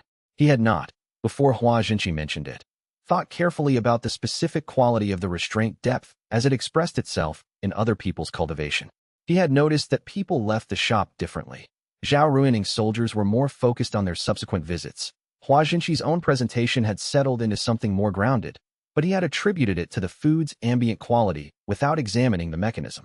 But Hua Jinqi's observation was more specific, not just a general settling, but an improvement in the capacity for sustained meditative attention, which was a specific cultivation capability, which suggested the restraint depth was not just stabilizing the boundary, but actively influencing the cultivation quality of people who spent time in its proximity. He brought this to Border Watch that evening. Border Watch considered it in the way Border Watch considered things, at full attention, without hurrying the conclusion. It makes sense, Border Watch said eventually. The restraint depth extends into the boundary structure. The boundary affects cultivation in its vicinity. It always has. Cultivators who work near the seam develop different capabilities than those in the interior. What you're adding is a specific quality that wasn't in the boundary before. A quality that improves sustained attention, Wei said. A quality that improves whatever cultivation most benefits from restraint rather than force, Border Watch said. For most cultivation paths, that's the meditative foundations. For observation cultivation, it might be something else. For your own path, a pause. I don't know yet what it will improve in you specifically. You're doing something the boundary hasn't done before. After Border Watch settled back into his ambient presence near the window, Wei sat alone for a while in the quiet of the late afternoon and thought about what it meant to do something that the boundary had not done before, not just the stability, which was documented, but the specific quality that Border Watch was describing. A cultivation effect that propagated outward from this location and changed the quality of other people's cultivation practices in ways he had not planned and did not fully understand. Something was using the shop as a vehicle for something larger than the shop's stated function. He had arrived here thinking he was retiring. He was beginning to understand that retirement had its own form of ambition, and that the ambition was not his. Chapter 10. The boundary shifted on a night in the 5th week. Wei woke at the 2nd hour not because of sound, but because of the quality of the hum. The seam's ambient presence changed register the way a held note changed when the instrument that produced it was knocked out of tune. A shift too subtle for ordinary hearing, but legible to someone who had been sleeping adjacent to the boundary for 5 weeks and had developed the specific sensitivity that close proximity produced over time, the way any sustained attention eventually built a language for what it was attending to. He dressed without urgency and went to the dining room. Moonlight through the windows made the furniture unfamiliar, the ordinary shapes of tables and chairs transformed by the particular quality of night light in a space between worlds. The boundary seam was more visible than usual, running its familiar path through the center of the room as a line of slightly different light, present in the way it was always present, but more legible now, more itself. Border Watch was fully manifested, not in the ambient cat suggestion, but as a defined shape of present attention, occupying the area near the east wall where the seam met the building structure with the absolute stillness of something that has identified a specific threat and is tracking it. Survey, Border Watch said, before Wei could speak. From the immortal side, Wei said, less a question than a confirmation. Approximately 2 li in. Moving along the seam's length, pressing at intervals, testing for structural weakness, and recording each location where the response is softer than the surrounding area. Border Watch's attention moved along the seam's path. It started 40 minutes before I woke you. I waited to determine whether it was a natural fluctuation or deliberate. It's deliberate. Survey technique? Wei said. Technically proficient, but not refined. Someone trained in standard boundary assessment methodology, but not a specialist. The Hollowblade sect has boundary division cultivators. The compliance division has monitoring tools that produce a similar signature. Border Watch paused. There's a third possibility worth considering. The buried thing scholar you mentioned. If it's beginning to stir, it generates its own boundary pressure from below that can be mistaken for a deliberate external survey. The signature is similar enough at this distance that I can't rule it out. Wei walked to the seam's edge and extended his awareness into it. Not forcing, just attending. The way he attended to the broth during a critical reduction when action would disrupt what patience was accomplishing. He could feel the survey clearly. A methodical external pressure distributed across 50 li of boundary, probing each weak point in sequence, not trying to breach anything, but building a complete map of where the structural tolerances were lowest. He let his restraint depth extend into the seam the way roots extended through soil, present, occupying the space, filling the weak points with the accumulated weight of 5 weeks of restraint rather than leaving them as empty fluctuations. He could not stop the survey or force the surveyor to stop. What he could change was what the survey found. Instead of unoccupied fluctuations at the weak points, the surveyor's instruments would register an occupied space, a stable presence extending through the boundary structure. The survey continued for another hour, moving more slowly through the area near the shop, as if encountering more resistance than anticipated. Then it stopped. They know you're here now, Border Watch said. Good, Wei said. That's not straightforwardly a comfortable outcome, Border Watch said. If they were mapping weak points to find entry routes, knowing there's an Ashen Sovereign at this location changes their calculation, but doesn't necessarily discourage them. It might make them more specific in their subsequent approach. It makes them honest, Wei said. Whatever they were planning, they now have to plan against what's actually here rather than against assumptions about an unmanned boundary stress point. That's better information for both sides. He turned toward the kitchen. I'm going to start the morning broth early. At the 3rd hour? At the 3rd hour. The surveyor will register that I'm awake and aware. I want them to also know that I'm starting breakfast, because that's what I'm going to keep doing regardless of what their survey found or what they decide to do with the information. He began the fire preparations, moving through the familiar sequence with the ease of 5 weeks of repetition. The broth is the response. Being here every morning starting it at the 3rd hour, that's the response. What I want to find out is whether the thing doing the surveying eventually decides that the broth is the more interesting development. He checked the water level, adjusted the stand for the pot, reached for the bone. And I want more of Lao Wen's edge caps. The boundary activity is affecting the mushrooms. They're more charged than usual. Something in what's stirring below the seam is expressing itself through them. I want to understand the relationship before the next delivery so I can use the effect correctly rather than accidentally. Border Watch watched him work and was quiet for a moment. You're planning for next month, Border Watch said. While something just mapped your home's weak points. Lao Wen's assessment of the mushrooms, in the morning after the night shift, was more technical than his usual delivery commentary. The new edge cap clusters along the seam, he said, setting down his cart with the specific care of someone carrying something he considered significant. I've brought you samples from 3 different locations. One where the seam meets open ground, one where it meets the tree line, and one where it runs through the shop's garden area. He laid them out on the counter. Look at the caps. Wei examined them. The caps were different from each other in ways that were not immediately categorizable. Not size or color, but something about the quality of presence, the specific way each one felt to his ambient awareness. The seam meets ground cluster feels like a beginning, Wei said. The tree line cluster feels older. The garden one feels like something that knows what it's growing next to, Lao Wen said. Yes, that's what I noticed too. The garden cluster has been growing for 3 days, and it already behaves like it's been there for a season. He gathered the samples carefully. Something below the ground is paying attention to the garden, to what's happening above it. Wei looked at the boundary seam visible through the kitchen window, its shimmer in the early morning light. The thing below the seam, he said. What's below the seam has its own mushrooms now, Lao said. That's not nothing. Wei examined the garden cluster closely, extending his awareness into the caps the way he had been learning to extend it into the broth during critical stages. The luminescence he felt was not the ordinary boundary charge. It had a directionality to it, a quality of pointing, as if the mushrooms were antennae rather than accumulator. Something below had grown them in order to sense upward, and they were sensing him in the specific way that things sensed what they were calibrated to find. He held the caps for a long moment, and then set them down carefully and told himself he would think about the implications after the lunch service. I'm planning for the year after that, Wei said, which is what a person who intends to be here does. And I intend to be here when whoever sent the survey sends someone to investigate what the survey found.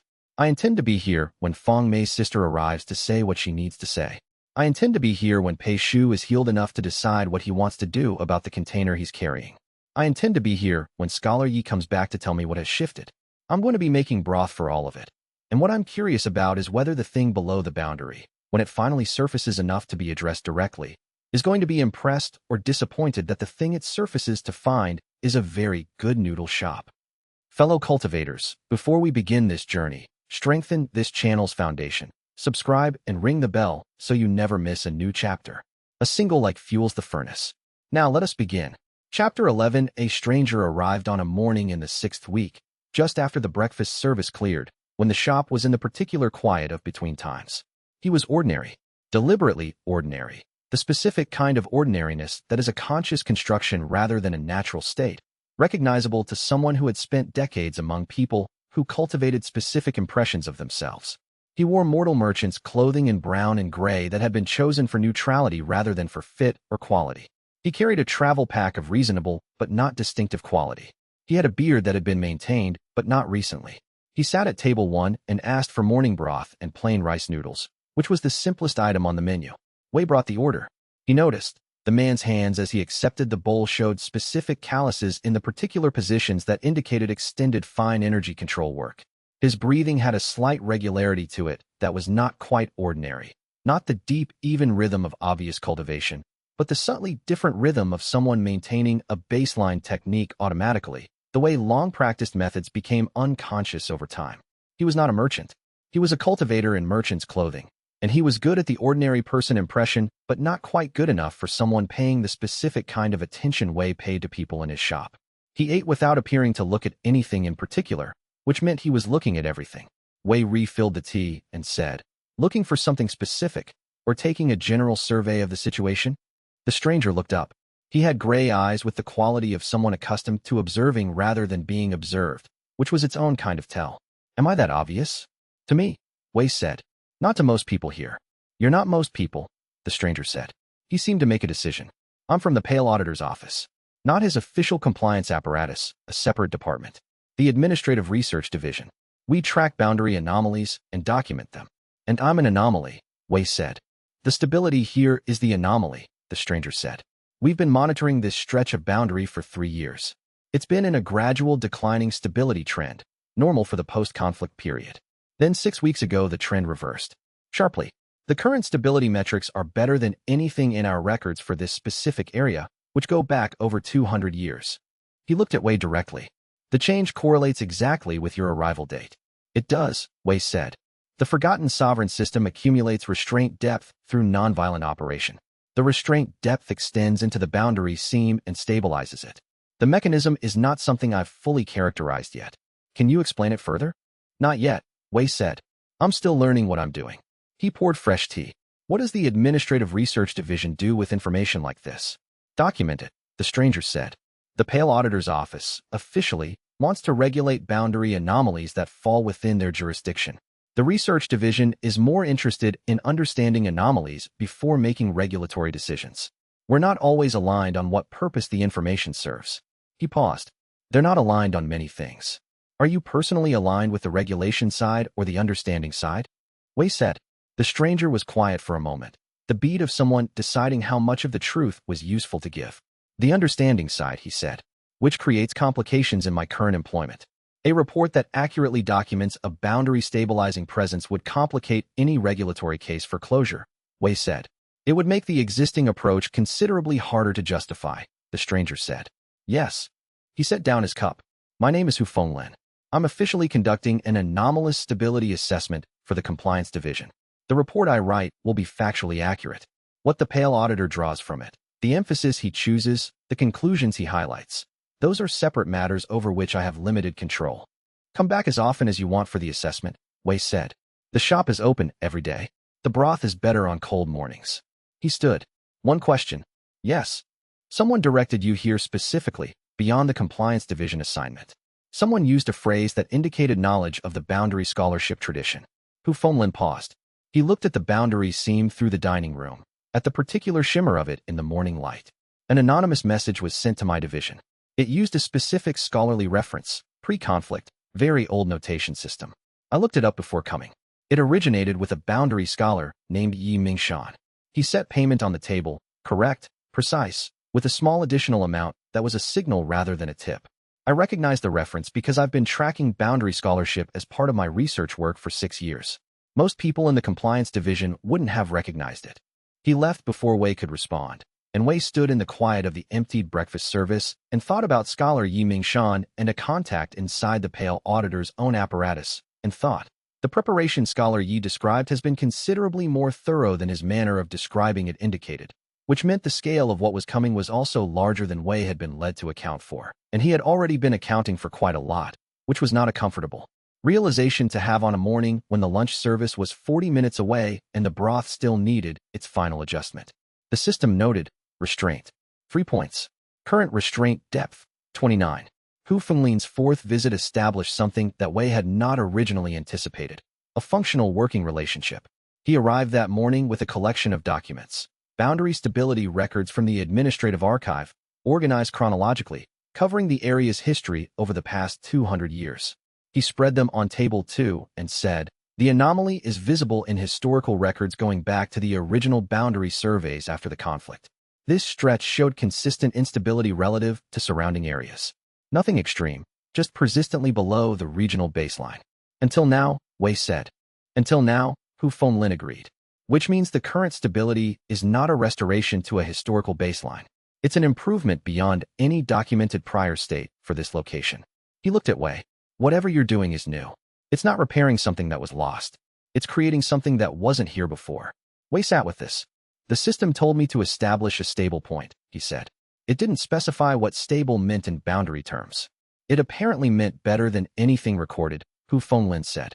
The pale auditor's concern, if he reads this data accurately, should be that any regulatory action against this establishment would eliminate a boundary benefit that the records show has never existed before. He paused. His concern, as I understand it, is the reverse. He's read the data and concluded that this level of stability, if it's real, gives you a kind of de facto authority over this boundary stretch that he wants to subordinate to formal administrative control. He wants to regulate what he can't replicate, Wei said. That's usually what administrative apparatus does with genuinely novel things, Hu Fenglin said. He left shortly after. Wei cleared the documents and stood in the empty dining room and looked at the boundary seams shimmer through the room. More visible today than it had been on cold days, responding to something in the weather or in the deep structure he could not isolate. More visible, and also more active, a slight oscillation in the quality of the pressure, as if something below the stable surface was testing the ceiling from underneath. Not dangerous, but present in a way it had not been present last week, which meant the timeline scholar Yi had given him was compressing, and whatever the restraint depth needed to reach before that testing became contact was closer than it had been yesterday, and he was not yet certain it was close enough. Chapter 12 Pei Shu's recovery took 2 weeks, and during those 2 weeks, he became part of the shop in the particular way that people became part of places when they needed somewhere to be and the place had room for them. By the end of the first week, he was helping in the kitchen. Not cooking exactly. Not yet, but doing the preparation work that Wei showed him once and that he picked up without requiring repetition. He had the same quality of attention Mei Sulan had, which Wei was beginning to understand was not entirely coincidental. Both of them saw what was actually present rather than what they had been trained to expect to find, which was rarer than it should have been and more valuable than it appeared at first examination. By the end of the second week, Pei Shu had reorganized the dry goods storage in a direction that was different from Mei Sulan's earlier reorganization and incompatible with it, which led to a conversation in the kitchen that Wei listened to from the service area. "You moved the bark bundles," Mei Sulan said. She was not accusatory, just noting. "They were in a position that required a longer reach from the prep station," Pei Shu said. "During active service, every additional second of reach compounds. I calculated the time cost across a day's service. The bark deteriorates faster in the position you've put them," Mei Sulan said. "Less air circulation near that wall. The quality degrades in about 4 days in that position versus about 11 in the previous one." A pause. "I didn't know that," Pei Shu said. "I can show you how to check deterioration rate by the cap texture," Mei Sulan said. "And we can find a position that solves both issues, reach time and air circulation." "That works," he said, and they spent 20 minutes finding the position that worked for both, with the focused collaborative attention of two people who are both correct about different aspects of the same problem and have both decided that solving the problem was more interesting than defending their respective positions. Wei watched this from the service area and did not intervene, because both of them were handling it correctly without his involvement. Laowen had opinions about Pei Shu, as he had opinions about most things. "Road sense," Laowen said, on his morning delivery, handing over cabbages with the practiced motion of 40 years. "You can see it in how he moves. Always knows where the exits are. Always facing the door when he eats. He's been on the road long enough that tracking the room is automatic."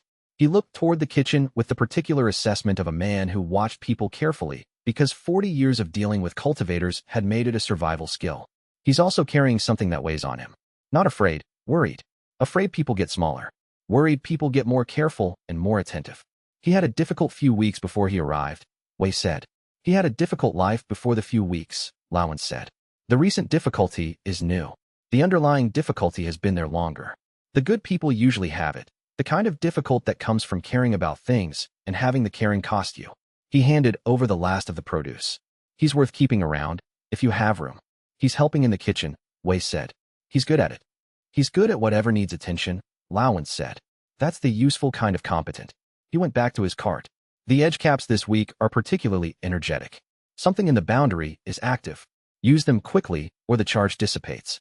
Wei brought the edge caps in and examined them. They were, as Laowen said, different, more present than usual, a quality that was almost luminescent in a boundary sense rather than a visible one. The survey activity from 2 nights ago had stirred something. The mushrooms were absorbing the disturbance and concentrating it such that would make this week's broth carry something specific, something distinct from the broth of other weeks. He thought about the timing. The survey, the mushroom's response, Scholar Ye's description of the buried thing beginning to stir, and thought that the timelines were collapsing faster than Scholar Ye's careful framing had suggested they would. The arrivals were coming sooner. The boundary was responding to something below it more actively.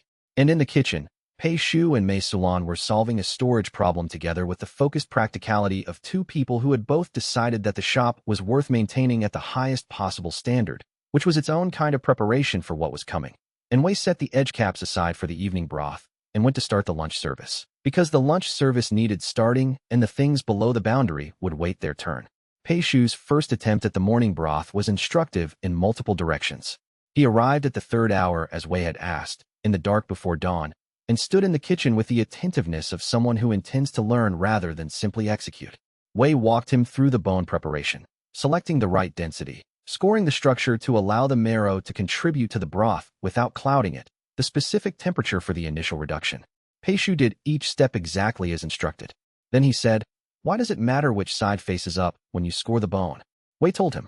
Then Pei Shu asked why the temperature for the initial reduction was specific rather than approximate. Wei told him that too. Then he asked why the bark went in at a particular phase of the reduction rather than at the beginning. By the 2nd hour of the broth process, Pei Shu had asked 37 questions. Wei had answered all of them. The questions were not beginner's questions. They were the questions of someone who was paying attention to the mechanism rather than just the procedure, who wanted to understand why things worked rather than just how to make them work. "You've done this kind of learning before," Wei said. "Courier work," Pei Shu said. "Every courier route has its own logic. You learn the official explanation for why things are done a certain way, and then you learn the actual reason, and then you learn how to use the gap between them." He tasted the broth at the 4th hour checkpoint. "This is good," he said, with the slightly surprised appreciation of a practitioner who has discovered their own work has exceeded their expectation. Better than what it should be at this stage, if I followed the steps correctly. You followed the steps correctly, Wei said. And the location adds something to the broth that isn't in the steps.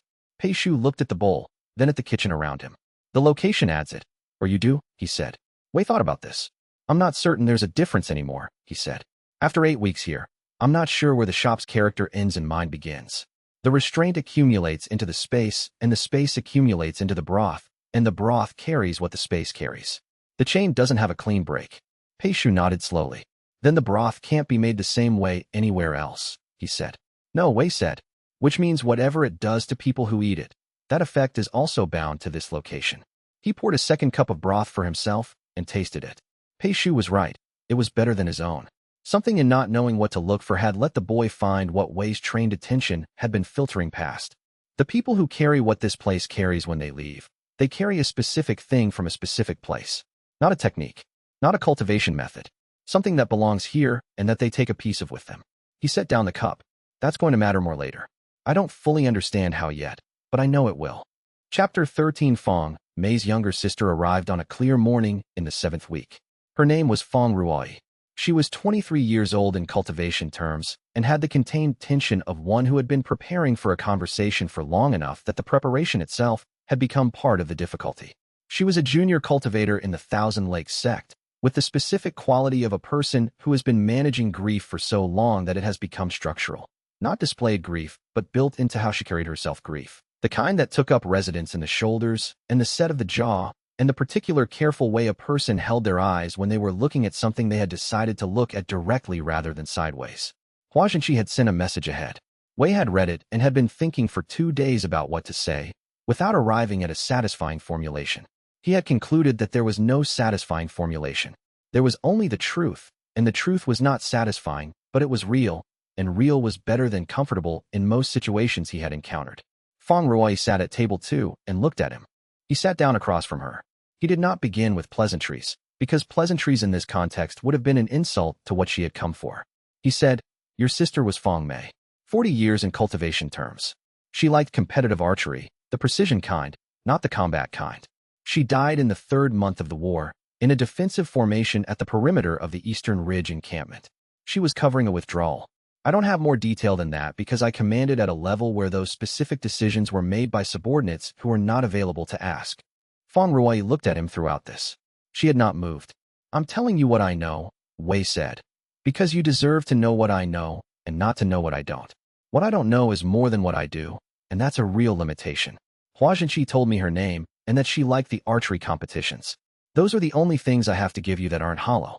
You remember her name? Fong Ruoi said. I remember everyone, Wei said. All of them.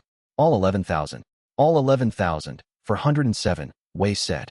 Not in detail. I don't have faces for most of them, just positions and approximate ages and circumstances. But names when I was given them. Details when they were available. I built the record because I believed it was the correct thing to carry. I still believe that. Fong Ruoi looked at her hands. They were a cultivator's hands, calloused in the specific places that weapon training produced, steady with the steadiness that energy work produced. What do you want, she said, from being here? What is this supposed to accomplish? The boundary is more stable when someone with accumulated restraint is here, Wei said. That's a factual statement I can demonstrate with Zhao Ruining's stability records. Beyond that, I'm trying to understand what the choice not to fight, made repeatedly over time, builds into. The system that guides me says it accumulates towards something real. I don't have a complete picture of what that is yet. He looked at her steadily. I'm not going to tell you that being here fixes anything. It doesn't fix your sister. It doesn't fix the 43 your sect lost. What I can tell you is that I'm here because I ran out of reasons to keep being the other thing. And this is what I found that wasn't hollow. She sat with this for a long time. The shop was quiet around them. Border Watch was very still near the window. Eventually she said, Hua Zhenqi says the food does something to people. Makes them more settled. I've been told that, Wei said. He's not someone who overstates things. No, Wei said. He isn't. She was quiet for another moment. I have more questions, she said. But I'm not ready to ask them yet. Take whatever time you need, Wei said. The shop is open every day. He stood. Let me make you something to eat. You've traveled a significant distance and the cold noodle preparation is good today. He made it carefully, the way he made everything. Attention given to each step, no wasted motion. She ate it with the thorough, focused attention that indicated someone who had decided to be present to the experience rather than hold it at arm's length. When she finished, she set down the chopsticks and said, "I'm going to come back. And I want to bring some of the others, people from my sect who lost someone." "Bring them," Wei said, "whenever they're ready."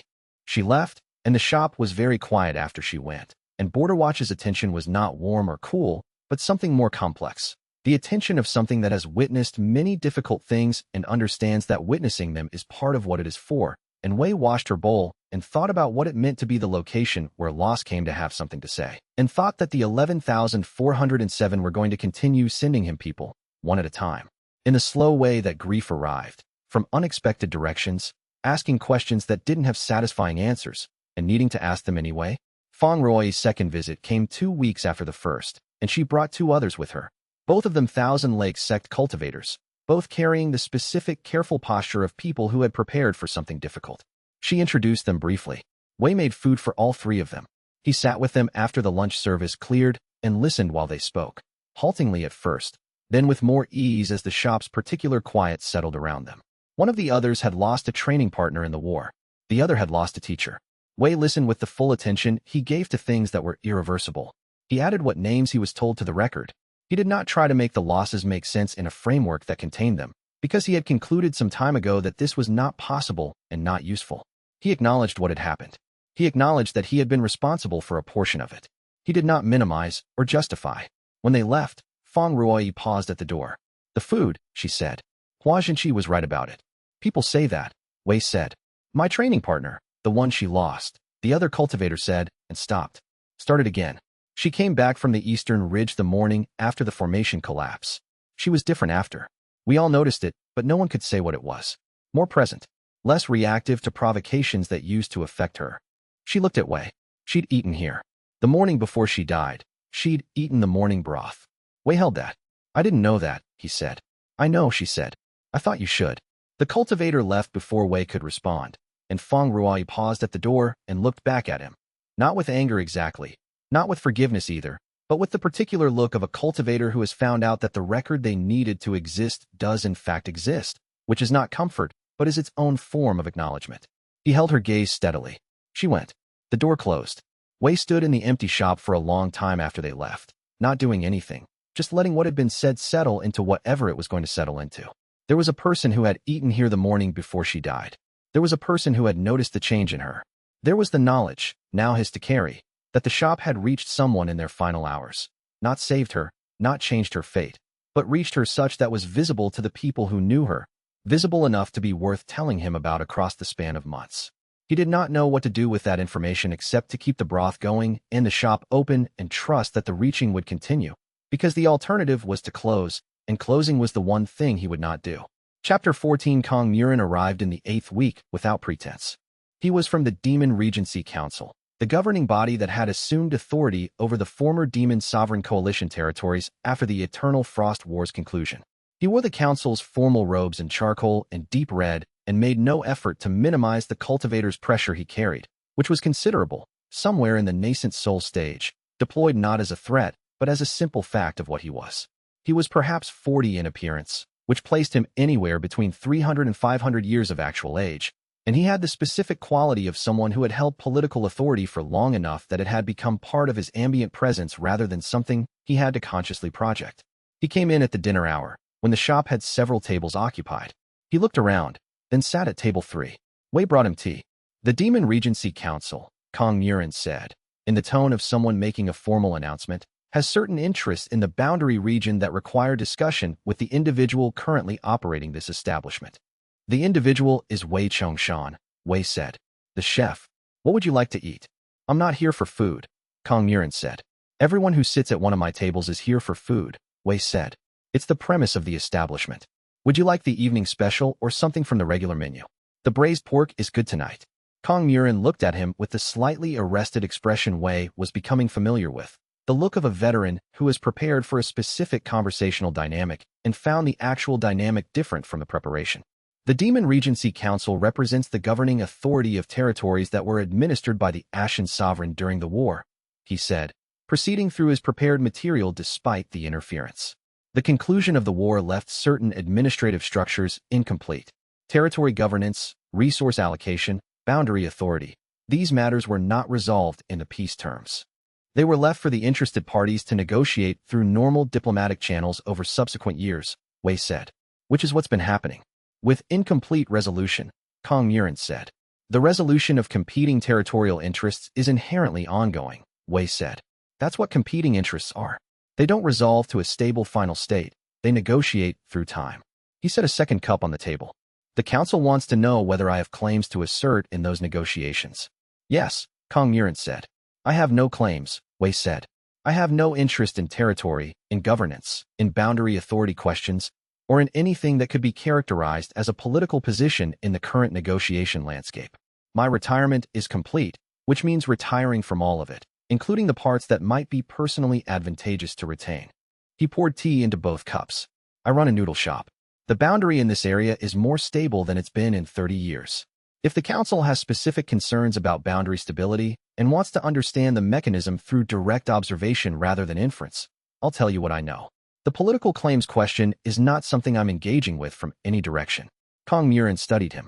The council is uncertain whether to treat you as a retired individual or as a political actor in retirement, he said. The distinction matters for how we approach the ongoing negotiations. I'm a retired individual who makes very good noodles, Wei said. What the council decides about how to categorize that is the council's business, not mine. He stood. The braised pork takes 20 minutes. You've traveled a significant distance, and the food here is worth the stop. I say this factually rather than as a recommendation. Kong Murin looked at him for a long moment. Then he said, the braised pork. Good choice, Wei said, and went to the kitchen. He made the braised pork with the full attention it required. The caramelization of the surface requiring precise heat management, the basting rhythm taking its own time, the sauce reduction happening alongside rather than after. He thought about the Demon Regency Council and the incomplete territorial resolution and the fact that the system's instruction to retire completely was, in this political landscape, a more radical position than it might have appeared, because the people who had reason to care about what the Ashen Sovereign did next had plans for him asserting authority or aligning with one side or another or being dead. But they did not have plans for him being genuinely done with all of it while still being present at the boundary making food. Kong Murin ate the braised pork with the slightly surprised attention of someone who had committed to a posture of transactional interaction and was disconcerted to find the food genuinely excellent. When he finished, he paid precisely. At the door, the council will note that this establishment appears to be what it claims to be. It is, Wei said. There may be further contact, Kong Murin said. I'll be here, Wei said. The braised pork is available whenever Lao Wen's delivery includes good quality pork belly, which is about 3 times a week. He knows the schedule. Kong Murin left with the expression of someone who had achieved approximately none of his objectives and was going to need to substantially revise his report, and Wei cleared the table and thought about the council's model of him and how thoroughly he was dismantling it one meal at a time, and whether the council would find a retired Ashen Sovereign more threatening or less threatening the longer he remained genuinely retired, and which answer was more accurate, and whether the answer mattered more to them or to him. Kong Murin's report, when Wei eventually learned its contents through Zhao Ruining's intelligence channel several weeks later, characterized the shop as a genuine retirement establishment operated by a former major conflict participant, demonstrating consistent non-political behavior and producing measurable boundary stabilization benefits. The recommended council position was, observe without interference pending further data. This was, as outcomes went, a reasonable one. The 2 operatives who had reported after Kong Murin's visit had apparently characterized the shop similarly. Genuine rather than strategic, an anomaly rather than a threat, worth watching but not worth provoking. The council's institutional tendency was to treat border anomalies as threats by default. 3 consistent reports of genuineness had apparently been sufficient to shift the default position. Wei considered what it meant that his response to surveillance, simply being what he was, had produced better political outcomes than any strategic approach would have. He had not planned for Kong Murin to find the braised pork good. He had not planned for the operatives to have nothing incriminating to report. He had simply run the shop the way he intended to run it. He had also received, that same evening, a message through the garrison's intelligence channel that Kong Murin's report had generated a second council meeting before the week was out. The boundary stability data had apparently been more significant to them than the braised pork.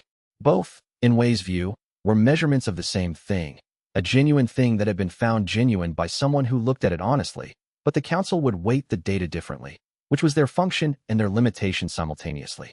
There was a lesson in this that he was not sure how to articulate precisely, but it had something to do with the relationship between genuine intention and effective outcome.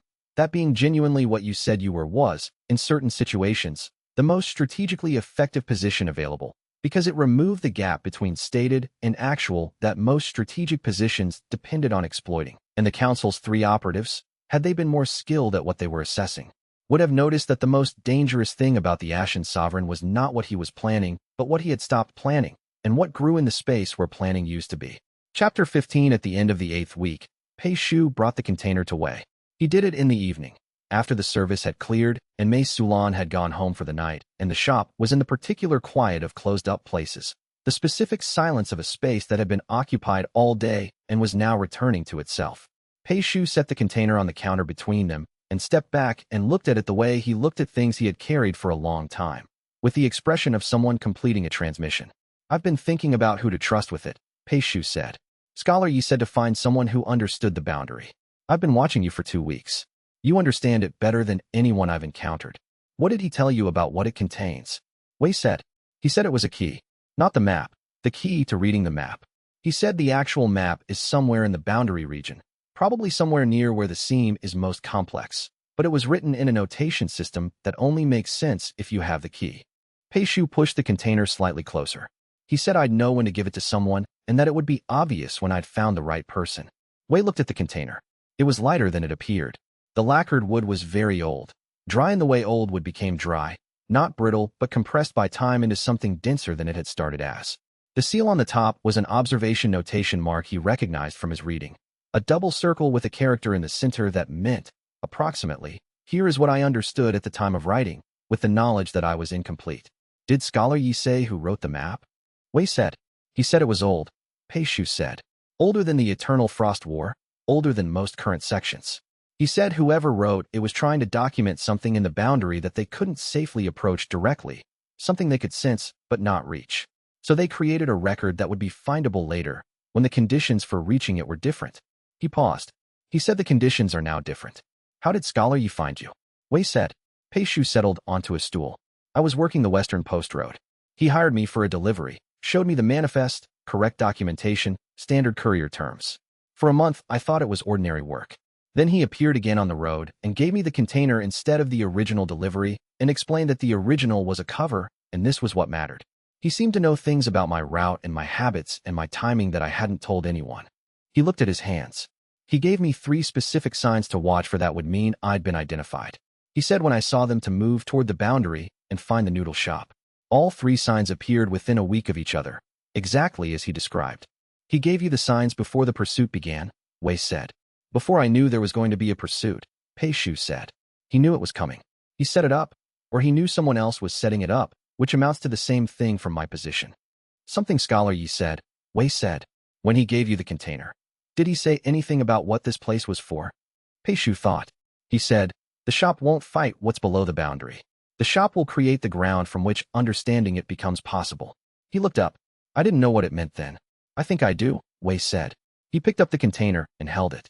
The restraint depth that had accumulated over 8 weeks extended slightly toward it. A recognition, a sense of coherence between what the container held and what the shop was building. Whatever is below the seam. It's not a threat that can be addressed through combat. It's something older than the categories of fight or flee.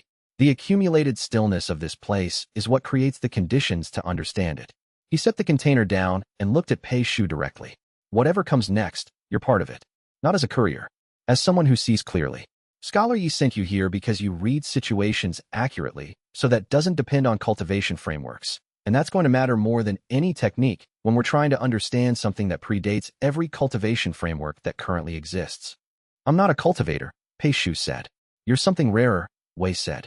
"In a very long experience of both cultivators and ordinary people, clear sight is harder to develop than any cultivation rank, and more valuable in the situations where it matters most." He paused. "When you're ready, I'd like to teach you to make the broth. The full process. Not as a task, as a practice. As something that trains the specific kind of attention we're going to need." The night after the container was opened, Wei sat with the scroll and the restraint depth and border watch in the closed shop and thought carefully about what Mei Sulan had read.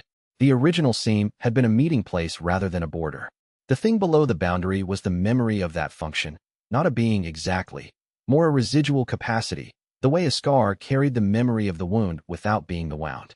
The original meeting place had required the presence of things that chose to be there rather than things that claimed territory. The thing below was dormant because no such presence had existed at this location since the boundary's current configuration formed. He had arrived and started accumulating restraint depth.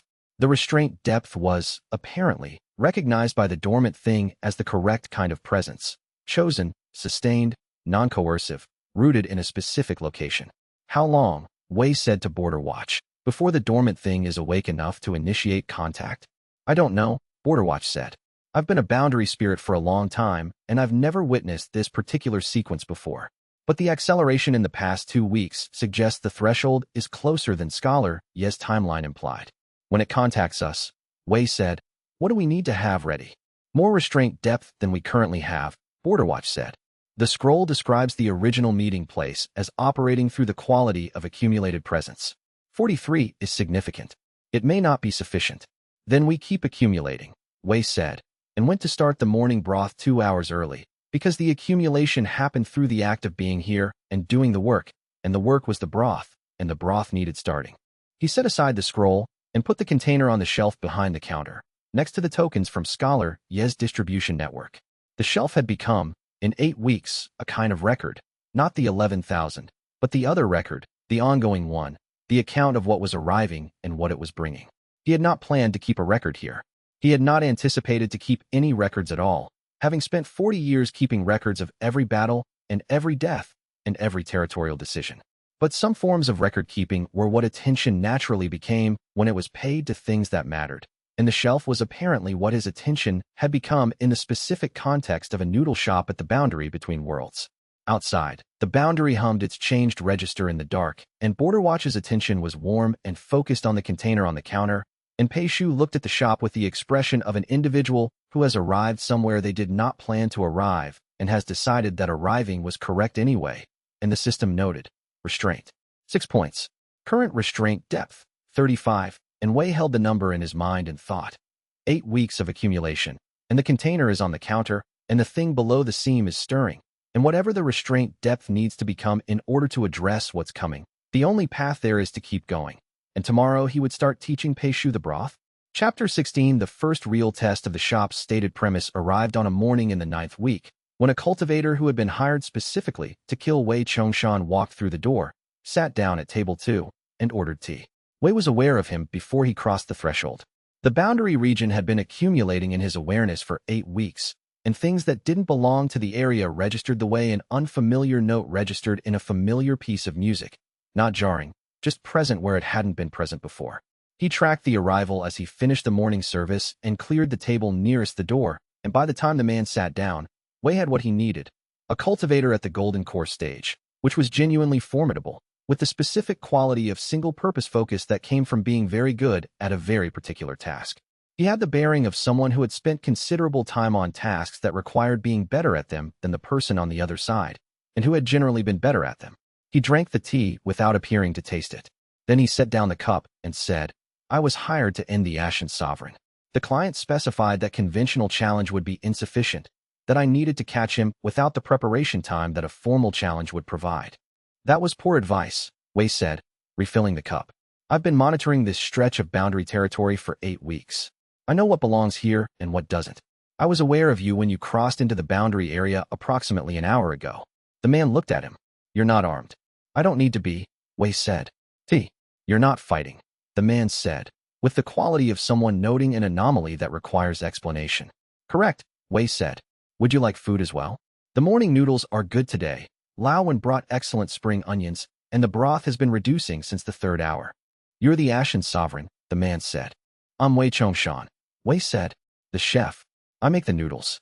He sat down across from the man, which he had started doing when conversations required it, and looked at him with the directness that said, without ambiguity, I see exactly what you are and what you're here for, and I'm having a different conversation than you expected. Your client gave you incomplete information. The Ashen Sovereign is retired. The cultivation system I'm currently operating under specifically costs me accumulated progress every time I engage in combat. I lose what I've built rather than gaining from it. If you attack me, I have every incentive to not fight back, and the boundary itself becomes an active factor in what happens, which is not something I control and which tends to resolve poorly for the party that initiated unprovoked violence. The man looked at the boundary seam through the dining room, visible as a faint shimmer in the morning light. You're threatening me with the boundary. I'm explaining the relevant facts, Wei said. What you decide to do with them is your choice. I have no interest in controlling your choices. He settled back. Who hired you? I don't expect you to tell me the name. I'm asking which faction. The approach. Hired external rather than sect disciples. Instruction to catch me without preparation time. Tells me something. The Pale Auditor's apparatus wouldn't hire assassins. Wrong style entirely.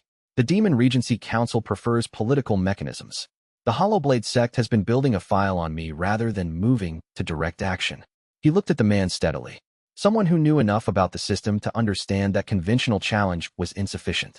Someone who understood that I accumulate something and wanted that accumulation stopped. Someone with the resources to hire Golden Core stage and the judgment to understand what that represents. The man was very still. Someone outside the primary factions who has reason to want the boundary destabilized before whatever's building below it surfaces, Wei said. Someone who understands what the stability here means and doesn't want it to continue. He refilled the tea. I could be wrong about the specific faction. I'm confident about the motivation. The man looked at the cup. He looked at the boundary seam. He studied Wei. He had the slightly arrested expression that Wei was familiar with from people who had come to the shop expecting one kind of interaction and encountered a fundamentally different one.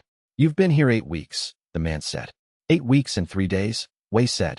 I've had several different categories of difficult visitor in that time. Cultivators looking for challenge, political representatives from various factions, a bureaucratic administrator trying to regulate me out of existence, and now someone sent specifically to kill me. You're in a new category, which I find interesting. He leaned forward slightly. Here's what I want you to understand. I'm not going to fight you. I'm not going to threaten you. I'm going to make you the morning noodles, because you've been traveling since before dawn and you're hungry even if you haven't been prioritizing it. And then I'm going to give you the name and location of an establishment that handles professional redirection for people in your situation.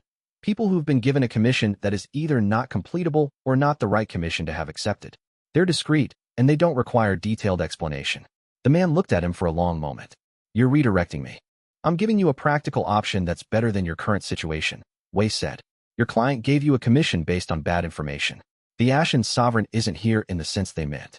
The person here is Wei Chongshan, who runs a noodle shop and accumulates something through not fighting, and killing him wouldn't accomplish your client's actual goal even if it were possible, which is a separate question. He stood. The morning noodles take 15 minutes. Spring onion and bone broth base, edge-cap mushrooms, the pulled noodles rather than the cut ones. You'll know it was worth the stop. The man ate.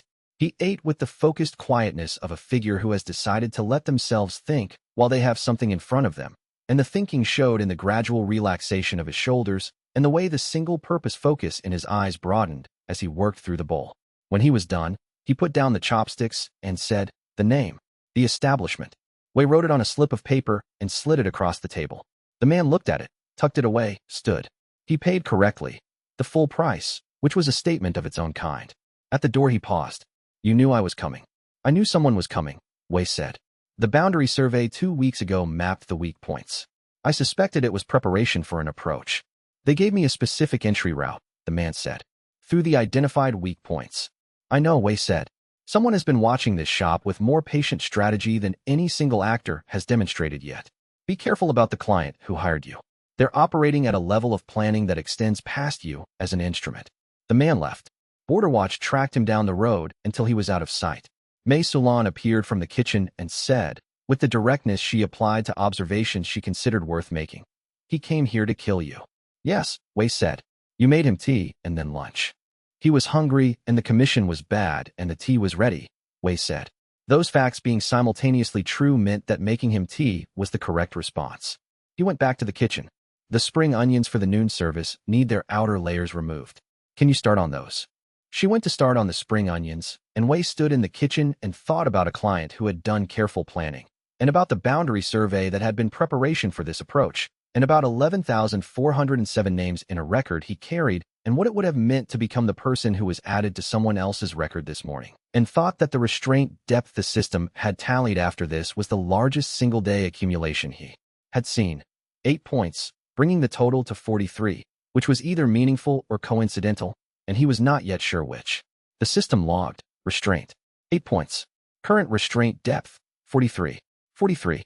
The number sat in his awareness the way the tokens had sat on the shelf. Present, significant, not yet fully legible. The assassin had known about the boundary survey. The survey had been preparation.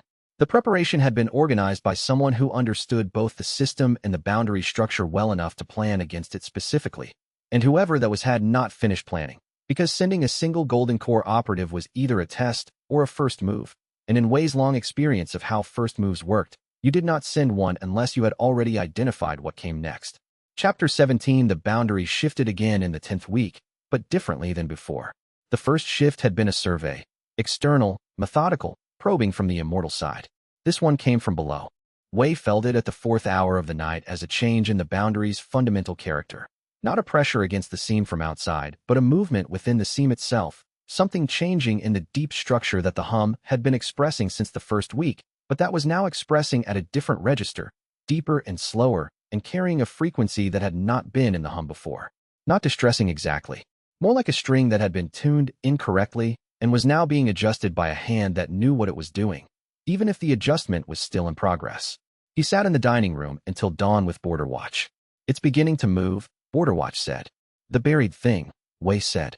The thing that was here before the boundary was here, Border Watch said. Whatever the boundary replaced. It's becoming aware, which has directionality, not moving toward anything specific yet, but no longer simply waiting. Scholar Yi said the stability was waking it, Wei said. The stability we've been building. The stability is the condition it was waiting for, Border Watch said. Not just the stability, the kind of stability. What you've been accumulating is specifically different from the kind of stability that would come from, say, a military garrison or a cultivation sect establishing themselves here. The restraint depth has a quality to it. The thing below recognizes the quality. Wei sat with this. Outside, the pre-dawn hour maintained its particular stillness. Does it recognize it favorably or unfavorably? He said. I can't fully characterize the recognition yet, Border Watch said, but I can say it's not hostile. The frequency change in the hum is not the frequency of danger. It's the frequency of something that has been waiting for a specific condition and has begun to register that the condition is approaching. Approaching but not yet met, Wei said. The restraint depth is at 43, Border Watch said. I don't know what the threshold is. I don't know if there is a specific threshold. But 43 is not nothing, and it's not everything. Wei nodded. He went to find Lao Wen when the morning arrived, which was 4 hours later. The trees on the boundary, Wei said. The ones we take bark from. Have you noticed any change in them this week? Lao Wen set down his card handles and looked at him with the look of an individual who has been waiting to be asked. Wrong season growth on the boundary side roots, he said. I've been gathering from that forest for 20 years. I know what the trees should do at this time of year. They're putting out root growth that belongs to a different season, responding to something below the soil that they wouldn't ordinarily respond to. He paused, and the edge caps are appearing in new locations, along the seam itself rather than just adjacent to it. I've never seen that before. They're growing where the seam meets the ground rather than where the seam meets open air. Bring me samples of the new edge caps, Wei said, and tell me if the tree growth accelerates. He went back and told Mei Sulan and Pei Shu about the boundary shift, about Lao Wen's observations, about the timeline accelerating. Mei Sulan listened with the observation student's complete attention. Pei Shu listened with the specific alertness of a practitioner who had been told to watch for signs and recognized that what he was hearing was a sign. They opened the container that afternoon. Wei spread the scroll carefully on the counter. Old paper, fragile at the edges but intact at the center, covered in notation he did not immediately recognize. Observation notation, old form, pre-sex separation, designed to record what something actually was rather than fitting it into a category. I can read parts of this, Mei Sulan said immediately. She studied it for a long time. It's a description of something that was in the boundary before the current boundary configuration existed, she said slowly. The writer can sense it but can't approach it directly. They're recording its qualities from outside. Very old, very patient, not hostile, not aligned with any current faction. They describe it as, she worked through the notation, as the original intention of the boundary. What the boundary was for before the boundary became a separation. The shop was very quiet. Before the realms were separate, Wei said. Before the separation was the current kind of separation, Mei Sulan said. The seam wasn't always a border. The writer is describing a time when the seam was a meeting place. What lay dormant beneath the boundary is what the meeting place left behind when the separation happened. the memory of what the seam was before it became what it is now. She looked up from the scroll. It's not buried. It's dormant. And it's dormant because it's been waiting for someone to be here with the right kind of presence to have a conversation with. What kind of presence? Pei Shu said. Mei Sulan looked at Wei. The kind that accumulates through restraint rather than force, she said. The kind that creates a stable point rather than a moving one. The original seam was a meeting place. It operated through the presence of things that chose to be there rather than things that claimed it. She paused. The thing below recognizes the shop because the shop operates through the same logic that the original seam operated through.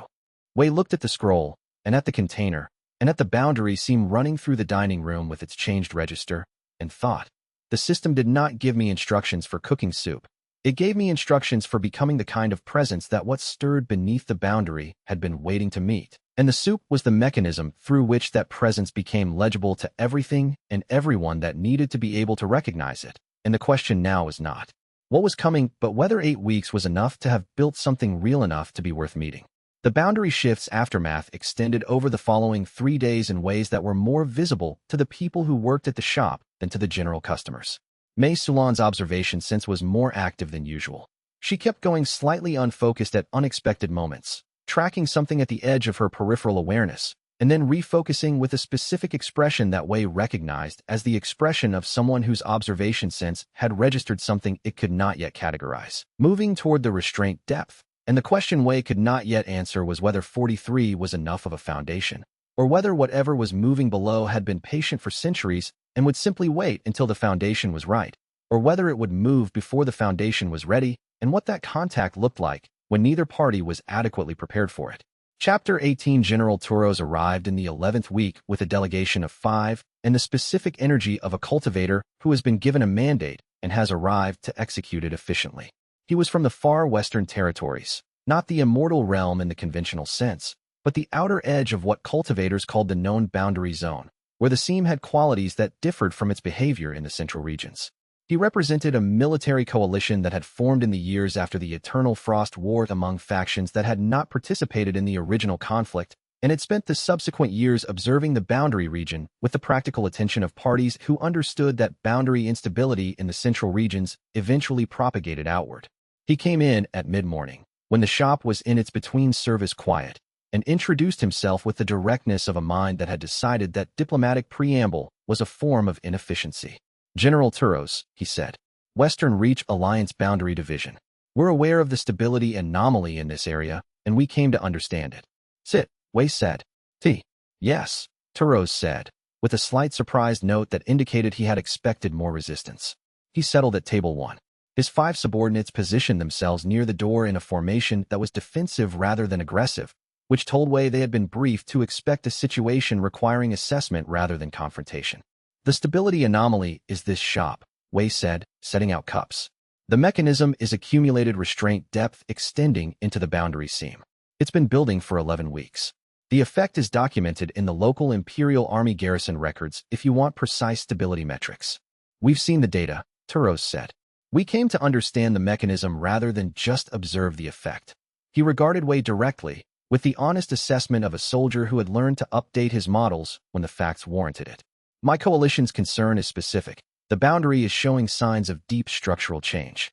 Not destabilization, the opposite, but change at a depth we haven't observed in our records, which go back 700 years in our region. Something is shifting in the fundamental structure of the seam. We need to understand whether it's going to continue, whether it can be influenced, and whether it represents a threat to established realms. All 3 questions are answerable from what I currently know, Wei said. It will continue. The structural change is related to something below the seam, something old, pre-conflict, that has been dormant and is waking because the accumulated stability has created the conditions it was waiting for. It can be influenced in the sense that the conditions for what's below can be shaped, not controlled or directed. Whether it represents a threat, I believe not, but I can't be certain yet. The nature of what's below is not hostile. It's more complex than hostile. Turos absorbed this with the economy of a soldier receiving a situation report. You've been here 11 weeks, he said. Yes, Wei said. And you're already engaged with what's below the seam.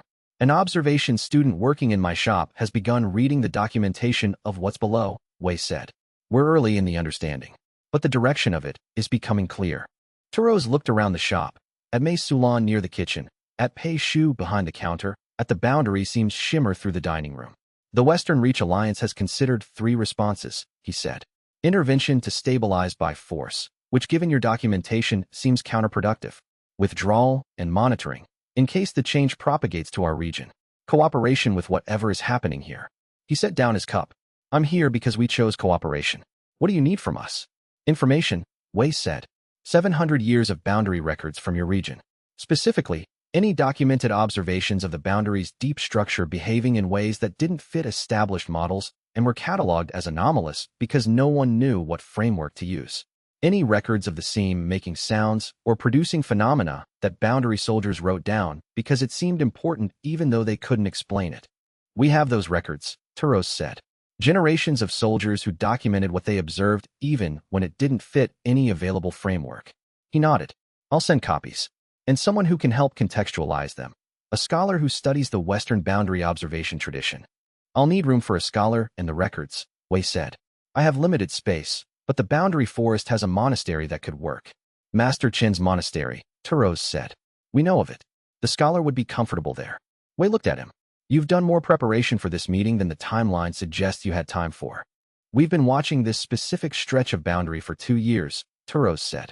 The anomaly's emergence wasn't a surprise to us. Your arrival as the operator of the establishment was. He paused. The Ashen Sovereign's retirement was not a scenario our planning accounted for. We had contingencies for the Ashen Sovereign reasserting authority, aligning with one of the existing factions, or being permanently eliminated. We did not have contingencies for the Ashen Sovereign making noodles. Most people didn't, Wei said. The noodles are part of the mechanism? Turos said. The noodles are how the stability propagates beyond the shop itself, Wei said. Every person who eats here and returns to their home location carries something of what accumulates in this space. The network of distributed stability is part of what the ancient thing beneath the seam has been waiting for, not just a fixed point, but a propagating presence. Turos and his delegation ate the lunch service. They ate with the pragmatic attention of soldiers who had learned not to be precious about meals, but who recognized quality when it was in front of them. When the service was done, Turos stood and said, How much of what's happening here did you plan? Almost none of it, Wei said honestly. The system gave me instructions. The rest has arrived on its own schedule. The system, Turos said. I've heard of cultivation systems before. Never one optimized for retirement. Neither had I, Wei said. I'm discovering what it's optimized for as it builds toward whatever it's building toward. So far, the process has been, establish a stable location, refuse to fight, accumulate something, and wait for what needs to arrive. And it arrives, Turos said. It arrives, Wei agreed, and Turos left with his delegation in the ordered movement of a well-organized military force, and the system tallied. Restraint. 5 points. Current restraint depth, 48, and Wei looked at the number and thought that 48 was significant and also was not enough, and that the distance between here and enough was a question of time and consistency, both of which he had. General Turos sent the promised scholar 2 weeks after his visit. Her name was Archivist Senna, and she was in her 60s in mortal terms and considerably older in cultivation terms, with the characteristic quality of a cultivator who had spent so much time in archives that she had become partially archival herself, organized, cross-referenced, with a precise memory for context and an ability to locate any specific piece of information within her experience with the accuracy of a well-indexed collection. She arrived with 12 crates of documents, which had to be organized in the Boundary Forest Monastery with Master Chen's cooperation. Master Chen was apparently familiar with the Western boundary observation tradition, because he met Archivist Senna with recognition rather than introduction, and within 2 hours they had established a working arrangement that seemed to involve them both annotating the documents simultaneously in the specific way of people who have been working on adjacent problems from different directions and have suddenly found themselves with a colleague. Wei went to visit them on the second day of Archivist Senna's work. This notation, Archivist Senna said, showing him a page from a 200-year-old record. The soldier who wrote this is describing something they observed in the boundary's deep structure, a movement, a change in the character of the seam over a period of 3 months, followed by a stabilization that lasted 40 years. They didn't have a framework for it. They noted it carefully and filed it as anomalous without speculating. What were the conditions? Wei said. The boundary garrison at that time had a specific officer, she said. Records show he was assigned to the same post for the full 3-month period and never engaged in a boundary conflict during his entire posting, which was unusual for the time. He's described as having a quality his commanding officer characterized as excessive patience with incursions. Wei looked at the record. He was accumulating something, he said, without knowing what he was doing. Archivist Senna said. Yes. Wei looked at the record for an extended period. The soldier had been posted at the same location for 3 months and had accumulated something through patience and non-engagement that then expressed itself as a 40-year stability in the surrounding boundary region. He had not known what he was doing. The stability had happened anyway, because the mechanism did not require understanding, it required only the sustained practice. He thought about 43 points of restraint depth, and about what 40 years of stability from a single uncomprehending soldier had meant to the boundary, and thought that whatever the ceiling was for someone who understood what they were doing and was doing it deliberately, it was higher than he had been imagining, which meant whatever was coming when the dormant thing finally completed its awakening was going to find a ground considerably more prepared than the records he was looking at suggested was possible. Chapter 19. The Kong Murin visit had consequences that arrived 2 weeks later in the form of 3 operatives from the Demon Regency Council who came to observe the shop without identifying themselves. They were competent. They used 3 separate cover identities: a traveling scholar from a minor institution, a produce buyer with a seasonal circuit, and a cultivator on a pilgrimage route that happened to pass through the boundary region, and they arrived on different days and did not interact with each other in the shop. They ate, they listened, they watched the shop's operations and the shop's staff, and they departed without doing anything Wei could have identified as clear evidence of the surveillance. But they were watching the wrong person. Pei Shu identified all 3 of them, independently, on the same day each arrived. He mentioned it to Wei in the kitchen, each time, without alarm or urgency. The scholar at table 2 is watching the scene rather than reading. He's been on the same page for 40 minutes, and his eyes haven't moved in the reading pattern. Then, for days later, the produce buyer is using a count and catalog technique for memorizing room layouts. I've seen it before. Courier brokers who report on locations use it. Then, 3 days after that, the pilgrim hasn't touched her tea in 30 minutes, but is still sitting at the table. Each time, Wei acknowledged the information without changing how he ran the service. He made the scholar's food. He made the produce buyer's food. He made the pilgrim's food. He did not indicate awareness of their purpose. He did not give them anything useful except the truth of what the shop was, which was the only thing he had ever given anyone. After the 3rd one had gone, Mei Solon came out of the kitchen and said, "You knew about all 3 of them." "Yes," Wei said. "Why didn't you say anything?" "What they saw is the truth," Wei said. "If I responded to surveillance by changing my behavior, the surveillance would have accomplished something. It would have found something that changed under observation. The shop is what it is regardless of whether someone is watching it.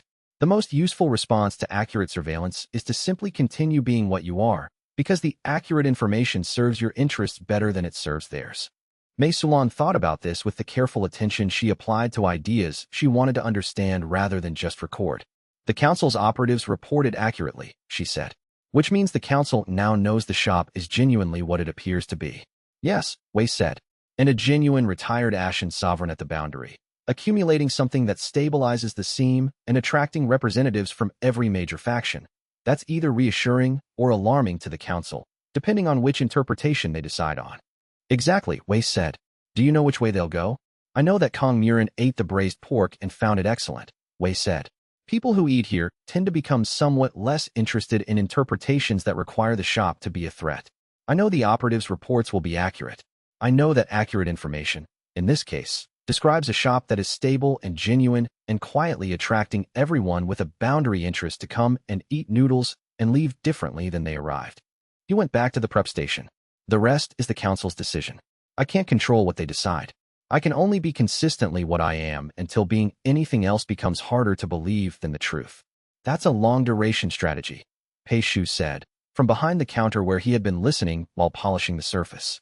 "I have time," Wei said, "and the restraint depth is building. Fighting the council's interpretation of me would cost what I've built. Being patient about it accumulates more." He looked at the boundary seam through the window, visible as its faint shimmer. "I'm also curious what Kong Murin decides. He's intelligent and empirical. He has the council's institutional position and his own genuine assessment of what he observed, and those 2 things are not entirely aligned. Watching which wins is the kind of thing I find worth waiting for." He looked at Pei Shu. "You've been here 3 weeks. What's your current model of what this place is?" Pei Shu thought about it. The way he thought about things, he wanted to answer accurately rather than quickly. "A pause," he said finally, "in the middle of a lot of motion. Everything is moving. The the factions, the ancient presence below the seam, the boundary itself. This shop is the place where things stop moving long enough to be looked at clearly. Scholar Yi said the shop was a ground for understanding. I think that's what he meant. You can only understand something that has stopped moving long enough to be seen. Wei looked at him. When you're fully recovered, he said, I want to start teaching you the broth. The full process, from bone preparation through the final reduction. Not as a task, as a practice, as something that trains the specific kind of attention you just described. I'm ready now, Pei Shu said. I've been ready since the second week. Tomorrow morning, then, Wei said. The third hour. The broth starts at the third hour and teaches things about patience that are different from knowing about patience intellectually. He turned back to the prep station. And tonight, I want to look at the container again. What lay dormant below the seam is moving. The container's key may be more urgent than Scholar Yi's pacing implied. Pei Shu nodded and went back to the counter, and Mei's salon went back to the kitchen, and the shop was in its evening quiet, and outside the boundary was humming its changed note in the particular register that it had been using since the shift in the 10th week, and Wei Chongshan, former Ashen Sovereign, current chef, stood in his dining room and thought about patience as a practice rather than a virtue, and thought that the thing he had been accumulating was becoming real enough to be worth. What was coming to find it? Pei Shu, 2 weeks into learning the broth, began to make improvements. He did this without announcing them or asking for permission. He simply incorporated them into the preparation on the days when he handled it alone, and then mentioned them afterward when Wei asked how the morning had gone.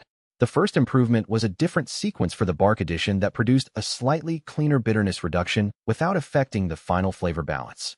The second was a modification to the bone selection criteria that produced a consistently richer marrow contribution without the occasional cloudiness that Wei's original approach produced. Wei tasted the results carefully. Both improvements were real. He adopted both of them. You're not following the technique I showed you, Wei said. I'm following the principle you showed me, Pei Shu said. The technique you demonstrated was your solution to what the broth needed. I found different solutions to the same thing. Both work. How did you find the different solutions? I asked Lao Wen why the bark does what it does, Pei Shu said. He knew. And I watched the broth more carefully than you did during the preparation. Not because you were inattentive, but because I didn't know what I was supposed to see, so I watched everything instead of the specific things you were watching. He paused. Not knowing what to look for turns out to be useful sometimes. Wei thought about this. Your observation capacity, he said. I don't have observation cultivation, Pei Shu said. No, Wei said. But you have observation practice from a different source. Something that trains you to see what's actually there rather than what you expect to find. He looked at the morning's broth, which was genuinely better than what he produced on his own. Courier work, he said. Courier work, Pei Shu agreed. Wei looked at the morning's improved broth and at the boy who had improved it, and considered what Scholar Yi had said. I've been identifying people who will need the shop before the shop existed. Pei Shu had been identified before Wei arrived here. The observation capacity that made him useful was not something that had developed after arrival. It was the thing that had made him worth identifying. Which meant Scholar Yi had known, before the shop existed, that the shop would need someone who could see what was actually there rather than what they expected to find. Which meant the preparation for what was coming was more specific and more ancient than the tokens and the timelines and the documentation had suggested, and whatever had done the identifying had understood, centuries in advance, the precise shape of what this location would eventually require, and Wei Chongshan had been part of that calculation for longer than he had been himself. Chapter 20. At the end of the 12th week, the Hollow Blade sect came back, and this time it was Feng Wei alone. He arrived at mid-morning on a day when the shop was quiet, when the boundary seam was visible in its characteristic shimmer, and the broth for the noon service was already reducing, and the shop had the settled quality it had when nothing was actively in motion. He came in and sat at table 2, which was, Wei noted, a deliberate choice. Not table 3 this time. Table 2 for a conversation, not table 3 for a demonstration.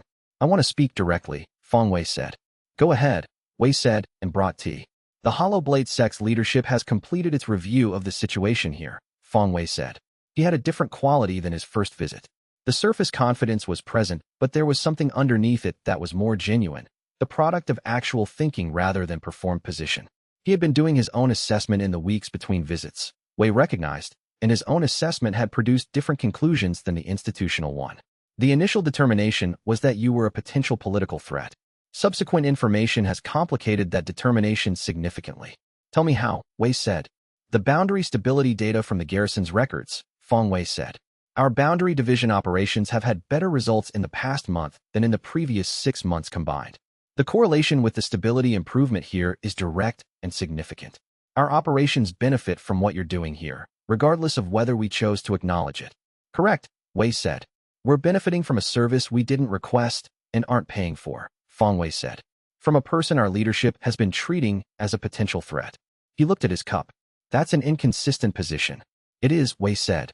My leadership is still concerned that the stability is a setup, Feng Wei said. That you're building towards something that will ultimately serve your position at the expense of everyone else's. I'm building restraint depth, Wei said. The system that guides me says it accumulates towards something. I don't have complete information about what that something is. I know that the dormant thing below the seam is waking and that the restraint depth I've been accumulating is the kind of presence it has been waiting to find. Whether that ultimately serves my position depends on what you mean by position. I don't have a position in the political sense. I have a shop and a practice and an obligation to be here when what's coming arrives. What's coming? Feng Wei said. Something below the boundary that has been dormant for longer than current records go back, Wei said. Something that was here before the current realms were separate in the way they're currently separate. It's waking because the sustained stability has created the conditions it was waiting for. When it wakes fully enough to be addressed directly, what's here needs to be adequate to have that conversation.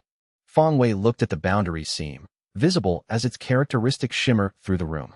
He had the observation habit Wei had noticed over their visits, the tendency to look at things as if they had more to show than their surface. What kind of conversation, he said. I don't know exactly yet, Wei said. But I know it requires a presence that has accumulated through restraint rather than through force, over sustained time at a fixed location. That's what this shop is building toward. He refilled the tea.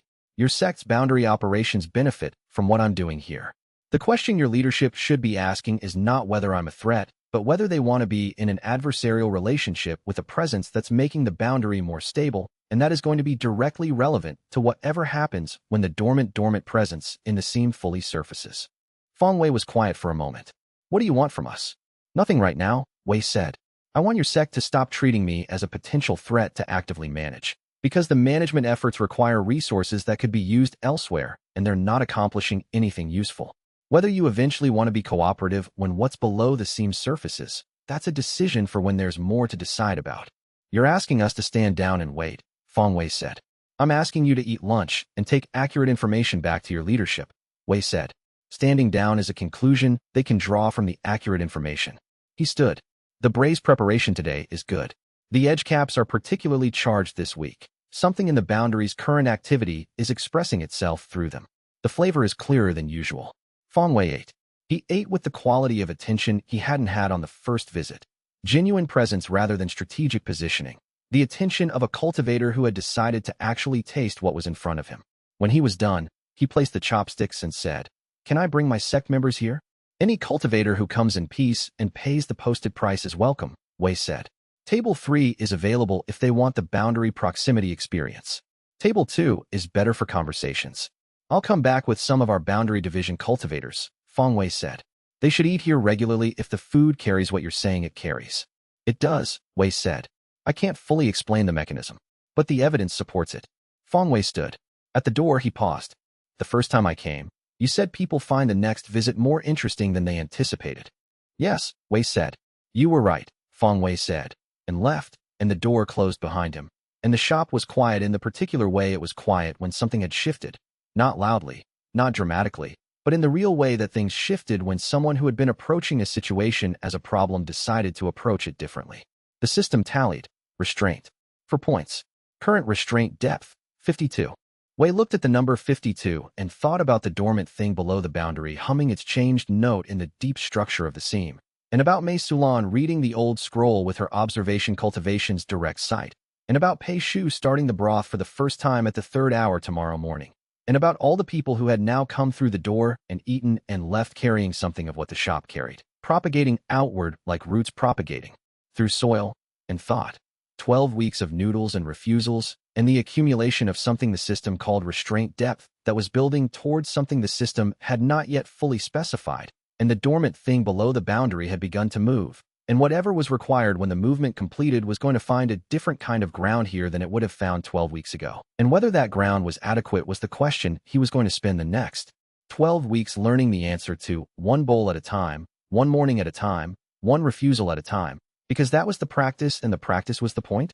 The meeting at the end of the 12th week, after Feng Wei's visit, was the first time Wei called everyone together. He did it in the hour after the dinner service. Mei Salon still present, Pei Shu behind the counter cleaning, border watch alert at his window post. He said, "What moved below the seam is moving with more directionality than it had a week ago." Mei Salon's observations confirm it's orienting toward this location specifically. The restraint depth is now 52. The scroll Mei Salon read described a threshold, not a specific number, but a quality of accumulated presence. "I think we're approaching it." Mei Salon looked at the seam shimmer. "How will we know when we've reached it?" "I don't know exactly," Wei said, "but I expect it will announce itself." "What do we do when it does?" Pei Shu said. "We listen," Wei said. The scroll described the original seam as a meeting place that operated through presence rather than action. The thing below isn't something to defeat or negotiate with in the tactical sense. It's something to meet. To be present with in the specific way this shop has been practicing being present. Not fighting, not forcing, not claiming. Just here, Border Watch said, in the quiet, ambient way of a boundary spirit affirming something. "Just here," Wei said, "with a very good broth. Which is the morning's first task, so I suggest we all sleep, and whatever is coming can wait until we've had breakfast."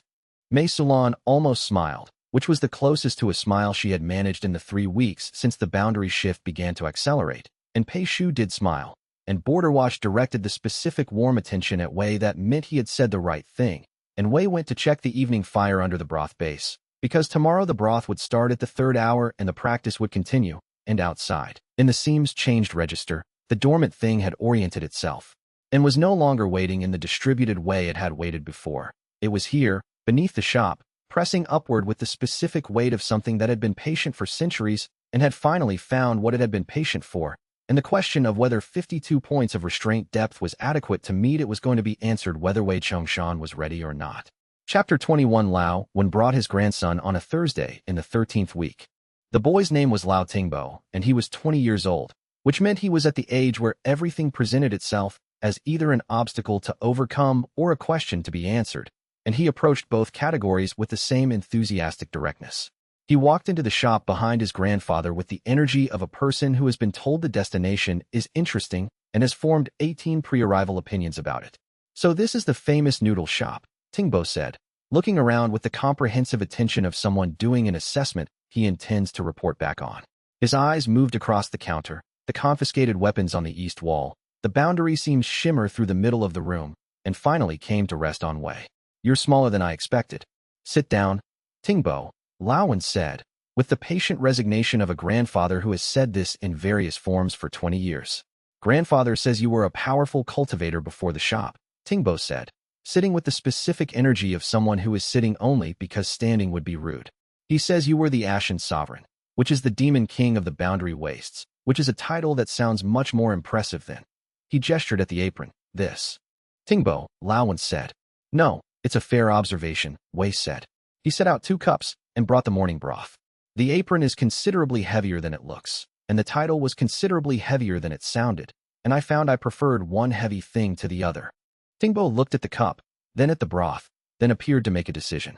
He drank it with the focused attention of someone who has been told that something is excellent and is trying to determine if they agree.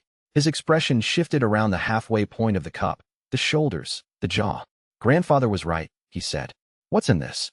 "Bone, bark, dried mushrooms from the boundary forest, and what the boundary itself contributes to anything made near it," Wei said. "The last component is difficult to replicate elsewhere." Tingbo asked 11 questions about the broth in the next 20 minutes. They were not stupid questions. He had the quality of attention that produced genuine inquiry rather than the performance of curiosity, and Wei answered them with the care the questions deserved. Pei Shu arrived mid-morning and was immediately interrogated by Tingbo, who had approximately 900 questions about courier work and the roads approaching the boundary. Pei Shu answered them with the patient precision of someone who has had to explain practical situations to inexperienced people before and has developed efficient methods for it. Wei watched them from the kitchen window and thought that the specific kind of attention Pei Shu had, the courier's trained observation, was already shaping how he described things, which was different from how he had described things when he arrived. After lunch, Wei put Tingbo to work cutting vegetables. "Is this cultivation training?" Tingbo asked, halfway through the first radish. "It's radish preparation," Wei said. "But my grandfather says everything here is cultivation training." He examined the cutting board with renewed interest. Is the way I hold the knife significant? Hold it so the knife does the work rather than your arm, Wei said. That's both good cutting technique and cultivation advice, and I see no reason to distinguish between them. He showed Tingbo the grip. Tingbo adjusted and immediately produced better cuts, which pleased him. Lao Wan, at his usual table, watched his grandson with the specific expression of a grandfather whose affection has become inseparable from exasperation over the course of 20 years. He ate his lunch with the comfortable routine of a man for whom this table had become as familiar as his own kitchen, and said, to no one in particular, I was afraid he'd be difficult. He's engaged, Wei said. Difficult is the wrong category. He wants to know everything in the first hour, Lauan said. It took me 2 months to learn what he's already asking. He had 2 months of you describing the place before he arrived, Wei said. He's already past the orientation stage. He brought fresh tea. Send him to me next week as well, if you can. I have tasks that suit someone with his specific attention pattern. Lauan looked at him. You're teaching him. I'm giving him tasks, Wei said. Whether they're teaching depends on whether he pays the right kind of attention. So far he is. In the afternoon, River Spirit Jiulong arrived. She came from the Boundary Seem's immortal side in the particular way river spirits arrived. Not through any doorway, but through the space between things, manifesting where the ambient chi was richest. She was tall and unhurried, with the quality of very old water, patient in a way that didn't read as stillness but as the absence of urgency about movement. She had been seasonal in Wei's acquaintance since his Demon King years, when her river had formed one of the Boundary's natural stabilization points. She stopped in the doorway, taking the room in with the slow attentiveness of something that didn't need to hurry its assessments, then settled at table 2. Tea, she said. Whatever variety you have that's oldest. Wei brought the pressed pu'er from the storage cabinet, 7 years aged, and set it to steep. Jiulong examined the shop with the ancient attention of something very old and very patient considering something very new. You've been here 3 months, she said. The Boundary has stabilized 4 li in each direction from this point. I noticed it on my passage south. The restraint depth extends into the seam structure, Wei said. The stability propagates through the Boundary's fabric rather than radiating from a point. The effect is proportional to accumulated depth, and the depth is currently sufficient to anchor the shop zone comfortably, Jiulong said. But not sufficient for what's below. Not yet, Wei said. Jiulong looked at the seams shimmer through the room. She was one of the few beings Wei had encountered who could sense the dormant thing directly, without instruments or observation cultivation. Old spirits developed a feel for the deep structure through centuries of proximity. It's becoming aware, she said. Not awake, but aware. The distinction matters. Aware means it's receiving information about the surface conditions. Awake means it's forming intention. It's still receiving. How long before it transitions? Wei said. Unknown, Jiulong said. Centuries of dormancy don't predict the transition timeline well, but the current accumulation rate suggests weeks rather than years. She sipped the tea with the appreciation of something that had been tasting very old things for a very long time and still found them interesting. Your old enemies are moving, Chongshan. Not everyone accepted the abdication as permanent. Wei set down the cloth he was holding. Which specific parties? 3 that I've observed on my seasonal passage, Jiulong said. 2 you'll recognize. 1 you won't. She set down the cup and stood with the unhurried movement of very old water. I'll come back in 2 months with more specific information. In the meantime, the Hollow Blade Sex Challenge attempts are a distraction. The real attention is coming from the Boundary's east side, from parties that have been watching this location since before your arrival here. She moved toward the seam with the particular quality of a spirit returning to its natural element. The tea was excellent.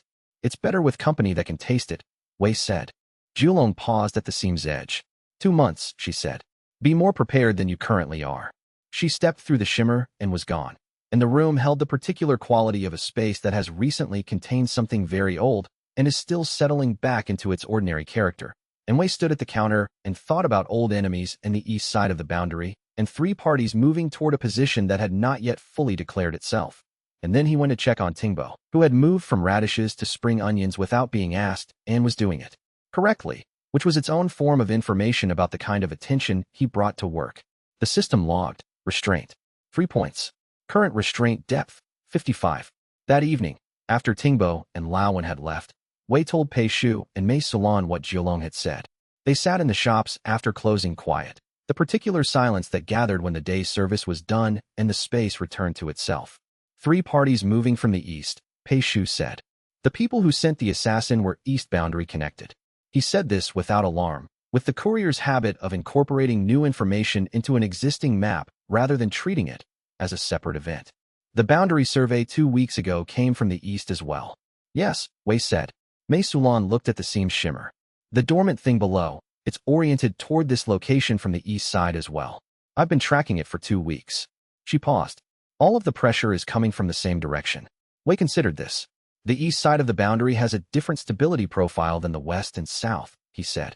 Scholar Ye's documentation mentioned that the original meeting place had an eastern orientation.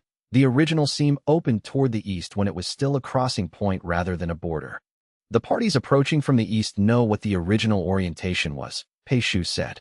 Or they're following the instinct of something very old without fully understanding why, Wei said. Both are possible. He looked at the shelf where the container and the tokens and the old bowl sat in their accumulated significance. We keep the service running. Whatever is coming from the east will arrive when it arrives. When it does, it will find the broth ready and the shop open and the restraint depth deeper than it is tonight. And that is, I think, the correct response. Border Watch's attention was warm from the east wall, steady and present as the boundary hum, and the dormant thing below the seam, which had been orienting toward the shop with increasing specificity for weeks, shifted fractionally in its orientation at the moment Julong stepped through, as if it had recognized something in the river spirit's message that confirmed a timeline it had been calculating alone. And whatever that timeline pointed toward, it was not reassuring. Chapter 22 Jiolong's warning settled in Wei's thinking the way a difficult ingredient settled into a long reduction broth, slowly, changing everything without changing any single element obviously. He processed it by cooking increasingly complex preparations, a mushroom-forward dish that required 3 stages of reduction and 2 separately maintained temperature zones, a bone broth that demanded 4 hours of attention and produced something with an unusual mineral depth that Lao when described as what the earth would taste like if it were a soup. The complexity served a function. It kept his hands occupied while his mind ran the longer calculation. The Hollow Blade sect's elder disciple arrived on a morning in the 14th week. His name was Feng Wei, and he came with 6 sect brothers, all of them in matching black and silver robes that communicated an institutional seriousness distinct from the silver-trimmed display of the first Hollow Blade visit. This group had traveled in cultivator formation on the road, not horseback, not casual, and they arrived at the shop with the measured quality of people executing a plan they had prepared for. Feng Wei was perhaps 25 in appearance, with the sharp, focused energy of a senior disciple who had earned his position and intended to demonstrate it. He placed a formal challenge scroll on the counter with the deliberate precision of someone executing a ritual. Wei read the scroll.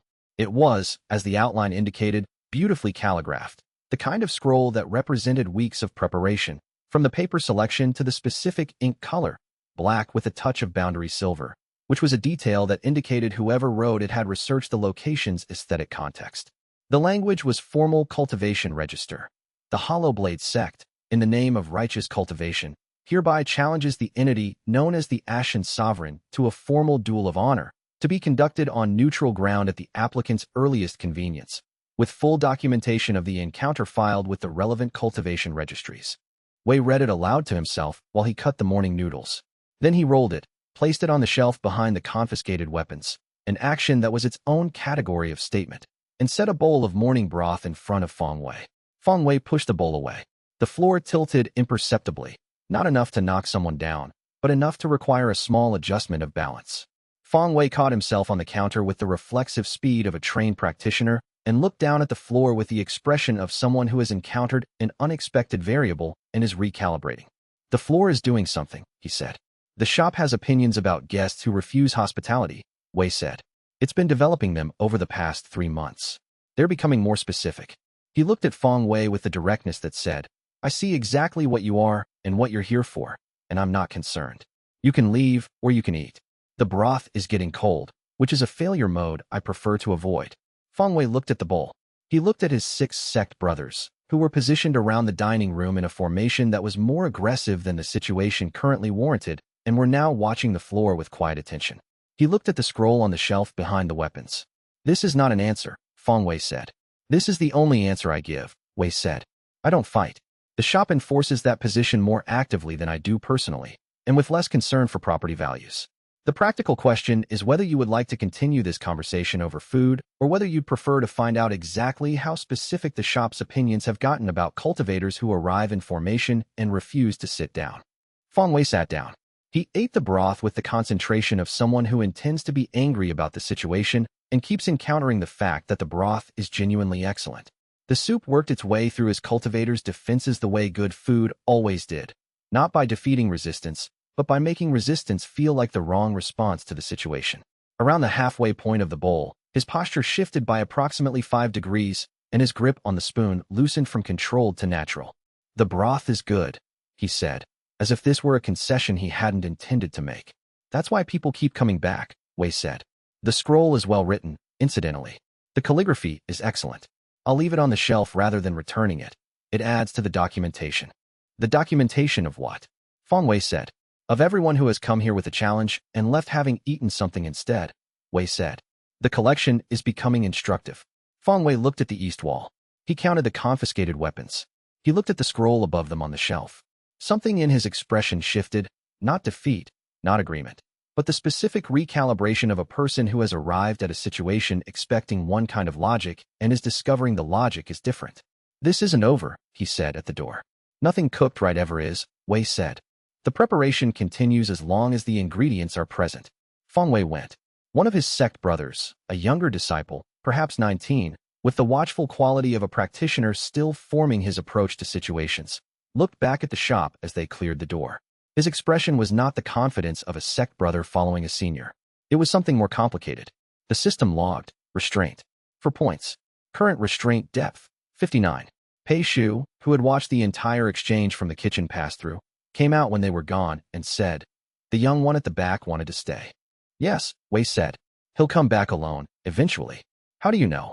"Because the expression he left with was the same expression you had the second time you came here," Wei said. "Not the first time. The first time you came because Scholar Ye's token directed you. The second time you came because you decided the shop was worth returning to on your own reasoning. The young sect member is working through the same sequence." Pei Shu considered this. "And when he comes back?" "We'll feed him," Wei said. He went to check the afternoon broth. The afternoon broth was at the correct reduction point, 3 hours from start, at the stage where the boundary bark's bitterness had mellowed into something that completed the bone richness rather than competing with it. He checked it with the specific attention he brought to critical reduction stages. A taste, a check of the color, the consistency of the surface, the smell. It was correct. He covered it and reduced the flame for the final hour. Behind him, Pei Shu was moving through the prep for the afternoon service with the contained efficiency he had developed. The courier's background showed in the way he organized work, tasks grouped by location rather than by sequence, which was different from Wei's approach but produced similar results through a different path. Wei had not asked him to change the approach. Different paths to the correct result were information, not error. The young sect member who looked back, Pei Shu said, from the supply station. He had the same quality as the tokens Scholar Yi distributed. Wei turned. "What do you mean?" "The tokens were distributed to people who would eventually need the shop," Pei Shu said. The young sect member looked back like he already needed something the shop had, even though he came here because the sect needed something. He placed the spring onions precisely. Scholar Yi distributed tokens to people who didn't know yet that they were going to need this place. The young sect member doesn't know yet either, but the not knowing looked the same. Wei looked at him carefully. "You're developing the observational sense. I noticed something that I'm not sure what to do with," Pei Shu said. That felt like the correct thing to say about it rather than the explanation. "It is the correct thing to say about it," Wei said. "File it. Come back to it when more information is available." He turned back to the broth. "Or tell Mei Sulan. She'll know what category it belongs to." The afternoon service began before Pei Shu could respond, and the question went into the accumulating record of things the shop was teaching them through the practice of daily work rather than through deliberate instruction, which was, Wei was coming to understand, the most honest form of teaching available. And the young sect member's expression stayed in his awareness through the afternoon service the way things stayed when they were becoming significant before they had finished being small.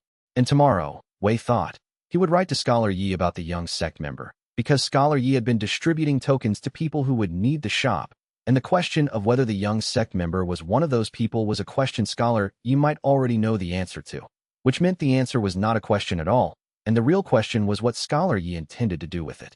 Chapter 23. 3 separate cultivation groups arrived in the same week following the Hollow Blade sect's visit. as if the sect's challenge attempt had communicated to the broader cultivation community that the shop was open for the particular kind of business that challenges represented. The three groups ranged in approach from formal, another scroll, different sect, less elegant calligraphy, to informal, a single cultivator who arrived already holding his sword out in front of him in the way people held things when they were uncertain whether they would need them, to practical, a group of four who said they had come to observe the situation, and ended up eating 3 rounds of the lunch special before admitting that was what they had actually come for. Wei fed all of them. The sword-holding cultivator presented the most interesting case. He arrived mid-morning, stood in the doorway with the sword at a 45-degree angle that communicated uncertainty about which of the available options, threat, greeting, defense, the sword was currently expressing. He was young, perhaps 60 years in cultivation age, with the specific anxiety of someone who has committed to an approach and arrived at the destination to find the approach was insufficient preparation. I came to, he said and paused. Wei set a bowl on the counter. The morning broth is ready, he said.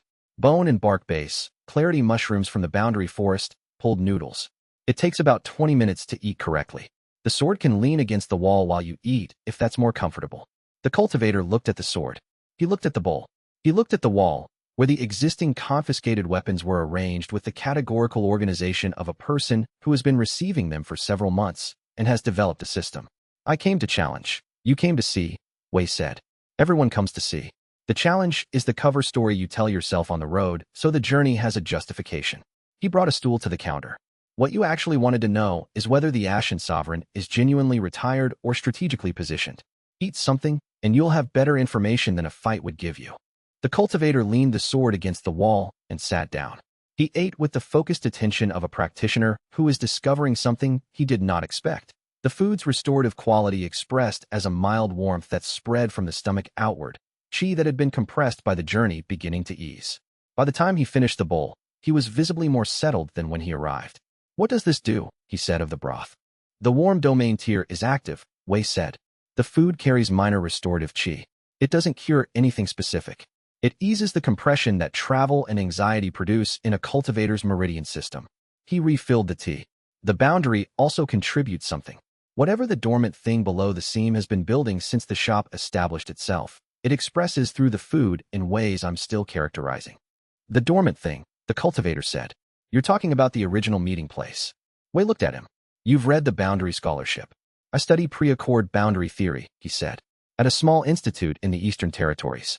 There are academic rumors about a location where the original seam is most legible, where the meeting place function is most clearly preserved in the seam structure. We've been trying to identify it for 6 years. You found it, Wei said. You've been sitting in it for the past 20 minutes. The cultivator looked at the room with new eyes, or rather with the same eyes, but applying different categories to what they were seeing. The seams shimmer, visible through the dining room. The east wall where the confiscated weapons hung. The shelf with the token and the old bowl. The fundamental character of the space, which was not what a noodle shop felt like, and was not quite what a cultivation site felt like, and was both simultaneously. I need to send a letter to my colleagues, he said. There's a postal station in the village for Li South, Wei said. Tell them to bring records. Archivist Senna at Master Chen's monastery has Western boundary documentation that complements Eastern Institute scholarship. The collaboration would be useful. The cultivator left with his sword over his shoulder and the specific quality of a practitioner who has arrived at a destination looking for one thing and found that the actual destination is significantly larger than the described one. Mei Sulan, watching him go, said, You're building a research network. Scholar, you built one, Wei said. I'm extending it. The scholarship on what's below the seam needs more sources than any single archive provides. He went to check the afternoon broth. Also, people who are engaged in legitimate academic inquiry are significantly less likely to send challenges. The sword went away after the first bowl. Mei Sulan said nothing, but her expression had the quality that Wei had come to recognize as her processing something she found accurate but hadn't expected. Restraint depth crossed a threshold that afternoon, the system's internal notation shifting in a way Wei had learned to read as tier proximity. He was approaching Tier 2, resting authority. The walls already absorbed hostility to a degree. The floor tilted. The shop's ambient management of difficult visitors had been present since the first weeks. The full Tier 2 consolidation would make those effects more reliable and more specific. He told Border Watch about it that evening, and Border Watch's attention was warm and focused in the way of something that had been present for the full accumulation and understood what it meant. The confiscated weapons on the east wall, Border Watch said. They contribute to the absorption effect. Each one represents a moment of restraint. The object carries the quality of the moment that produced it. The wall is an accumulation, Wei said. The wall is a record, Border Watch said. And records, in a space like this, become structural. He paused. The academic cultivator was right to look at it differently. He recognized it without the framework. Wei looked at the east wall, at the arrangement of swords and staffs, and one very elaborate ceremonial weapon someone had arrived with 3 weeks ago, and whose significance he still hadn't fully identified, and thought about what it meant to build a record that was also a structural component of a living system.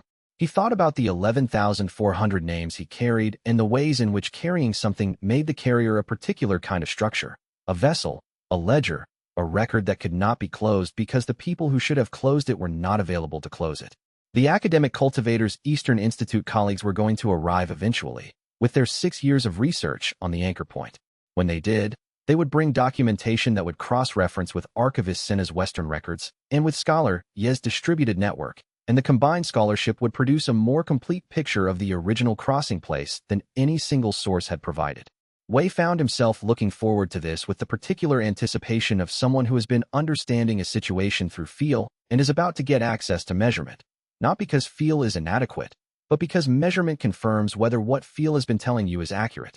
He went to bed that night with the tier proximity clear in his awareness and the east wall's accumulation visible even in the dark of the closed shop, and thought that whatever Tier 2's full consolidation would bring in the way of enhanced capacity, the thing he needed most was not power but clarity, and clarity was coming. And whether it arrived before the Exploitation Coalition escalated their approach was the specific question the next several weeks were going to answer, and the only thing that answered it was the next morning's broth and the morning after that.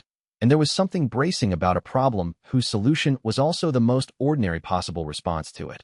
But somewhere to the east, the Exploitation Coalition's monitoring instruments had just recorded the Tier 2 proximity notification, and the bracing feeling and the recorded notification were going to need to be in different states by the time the Coalition finished reading it.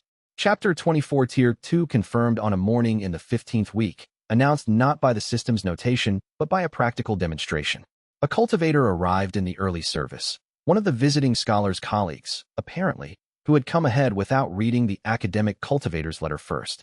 He was of a more aggressive disposition than his colleague. He arrived with the specific energy of a person accustomed to herd a place described as significant and has come to claim a portion of that significance for himself. He was not loud. He was not ostentatious. He was simply entitled in the particular way of cultivators who have been told often enough that they are exceptional to have internalized it as a fact rather than an assessment. He sat at table 3 without consulting the boundary-adjacent designation sign. He looked at the menu and said, in the direction of Wei without looking at him, "What's the strongest item?" "The morning broth," Wei said. "I'd recommend it." "I meant which dish has the highest qi concentration." "The morning broth," Wei said again. "The concentration isn't uniform across the menu. It's highest in the preparation that has been reducing since the 3rd hour and carries the most boundary contact during preparation." The cultivator looked at him for the first time. He had the particular quality of someone whose automatic visual assessment of other people ran along a hierarchy he'd internalized young and had never updated. His assessment of Wei involved an apron and a counter and an absence of visible cultivation markers. And his conclusion was the conclusion that assessment always produced: a person who did not register as significant on his hierarchy's terms. "And you are," he said. "Wei Chongshan," Wei said. "The chef." The cultivator's expression held the specific complacency of a cultivator who has processed this information and found it below the threshold for further consideration. He looked back at the menu. "The broth, then," he said. "And I'll need the table to myself. I have work to do." The shop expressed its opinion. It was not loud. It was not violent. But the light in the dining room shifted in a way that drew attention away from table 3 and toward the other tables, a redistribution of the space's ambient presence, making table 3 slightly less comfortable without making it actively hostile. The border between ambient suggestion and active pressure was something the shop was still calibrating. Wei had noticed. Tier 2 gave it more precision than Tier 1. The cultivator looked up. "What was that?" "The shop maintains boundary equilibrium," Wei said. "Table 3 is the boundary-adjacent seating. It responds to the quality of attention the occupant brings to it." He set the broth on the counter. "Some people find it works better at table 2 for extended work sessions." The cultivator looked at table 2. He looked at table 3. He picked up his tea and moved to table 2 without saying anything. and Wei returned to the kitchen.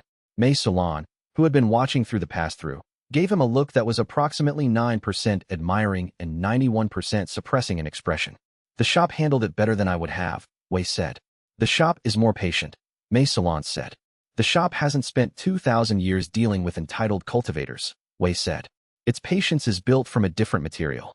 By mid-morning, the entitled cultivator had finished his work, eaten the broth with the reluctant appreciation of a person who had pre-decided to be dissatisfied and encountered something that made dissatisfaction feel like the wrong response, and left with a slightly different quality about him. Not humbler, but more present, less armored. The warm domain tear's restorative effect worked regardless of whether the recipient had earned it, which was either its greatest strength or its greatest philosophical complication. In the afternoon, Pei Shu made the broth alone for the first time without Wei present. Wei had given him the task explicitly, and then left for a conversation with Lao Wen at the merchant's home, a visit about the spring onion supply, which was a genuine errand and also a deliberate absence that gave Pei Shu the specific kind of space that learning required, the space to make decisions without an observer who already knew the correct decisions. When Wei returned, the broth was excellent. Not the same as Wei's, but excellent in its own terms. Different choices in the bark timing, a different emphasis in the mushroom proportion, a result that carried the boundary quality but expressed it in a slightly different register than Wei's preparation. He tasted it carefully, running the preparation through the analysis he'd developed over 3 months of daily production, identifying the choices Pei Shu had made and the reasoning behind each one.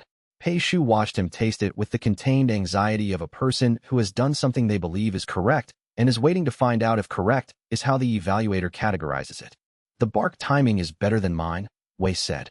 This is the cleaner bitterness I've been trying to achieve for 6 weeks. What did you do differently? Pei Shu described the adjustment. Wei listened carefully and adopted it immediately. I was afraid I'd made it wrong, Pei Shu said. You made it differently, Wei said. The distinction matters. Wrong assumes there's one correct version. Different means there are at least 2 correct versions, and I now know about both of them. He cleaned the ladle. The boundary's contribution to the broth isn't a fixed quantity. It responds to the person making it as well as to the location. Your broth carries your relationship with the boundary. Mine carries mine. Both are genuine. Pei Shu absorbed this with the processing pace of someone who is learning something that has implications beyond its immediate application. The people who eat here, he started. Yes, Wei said. They carry both, when both have been served. And what they carry varies depending on which version they ate, and when, and what they brought to the eating. He went to check the evening supply for tomorrow's service. That's why the scholarship is interested in this location. The boundary's expression isn't uniform. It's a conversation between the location and whatever is present in the location at any given moment. Tingbo, who had returned for his 2nd week, appeared from behind the supply shelves where he had apparently been listening. That's a cultivation philosophy, he said. That's the same as the cultivation principle that says your technique shapes the qi and the qi shapes your technique. That's exactly what it is, Wei said. You're faster at this than the boundary scholars. Tingbo considered this with the unself-conscious pleasure of someone accustomed to being told something accurate and knows it. I should be a cultivation scholar, he said. Finish the radishes first, Wei said. The scholarship follows the practice. Tingbo went back to the radishes with the concentrated attention from a figure who had just been told that an ordinary task is also something more significant, which altered the quality of his focus without changing what his hands were doing. He cut the radishes with the careful deliberateness of someone trying to understand what exactly the practice was preparing them for. Wei watched him from the doorway between the kitchen and the dining room. Lao Wen's grandson had arrived expecting the famous boundary shop and had found a vegetable prep task and a limited set of answers to his many questions. He had not found this disappointing, which was itself information about his specific character. Some people who expected the famous and found the ordinary felt cheated. Tingbo found the ordinary more interesting than the famous because the ordinary had answers in it that the famous only gestured toward. The confiscated weapons on the east wall caught the afternoon light in the particular way that happened in the second half of the service day, the angle producing a range of reflections that reminded Wei of the morning before a significant engagement, when the light was similar and the specific quality of attention required was similar, not the combat attention, not the commander's distance, but the cook's attention, the attention that takes in everything without filtering and files it without categorizing and stays open to what arrives next. Tingbo set down the finished radishes. The right cut releases the right amount of water, he said. Too rough and it's structural damage. Too fine and it's dissolution before anything else can use it. The radish needs to be precise about what it gives. That's the principle, Wei said. It's also cultivation theory, Tingbo said, with the satisfied certainty of someone who had just connected two things they'd been carrying separately. My grandfather is right that everything here is cultivation training. Your grandfather observes accurately, Wei said, and sent Tingbo to start on the spring onions while the afternoon light continued its particular work on the east wall's accumulation, and thought that whatever Lao Wen had told his grandson about the shop had been accurate and insufficient, because the shop was always becoming more than its most recent description. And the East Boundary Monitoring Report Zhao Rening would bring tomorrow would describe specific activity that matched the pattern the Exploitation Coalition produced when they were transitioning from observation to preparation, and the transition, according to Zhao Rening's experience, was usually complete within 2 weeks of first detection. Chapter 25. Second disciple Reneo arrived alone on a morning in the 16th week. He came without announcement, without the sect formation, without a scroll. He wore ordinary traveling robes rather than the blackened silver hollow blade uniform, which was a choice that communicated something specific about the nature of this visit. It was not an official sect visit. He walked up to the counter and said, "I'd like a bowl of the morning broth, please," with the quiet politeness of one who has rehearsed this sentence and is relieved to be saying it. Wei set a bowl in front of him.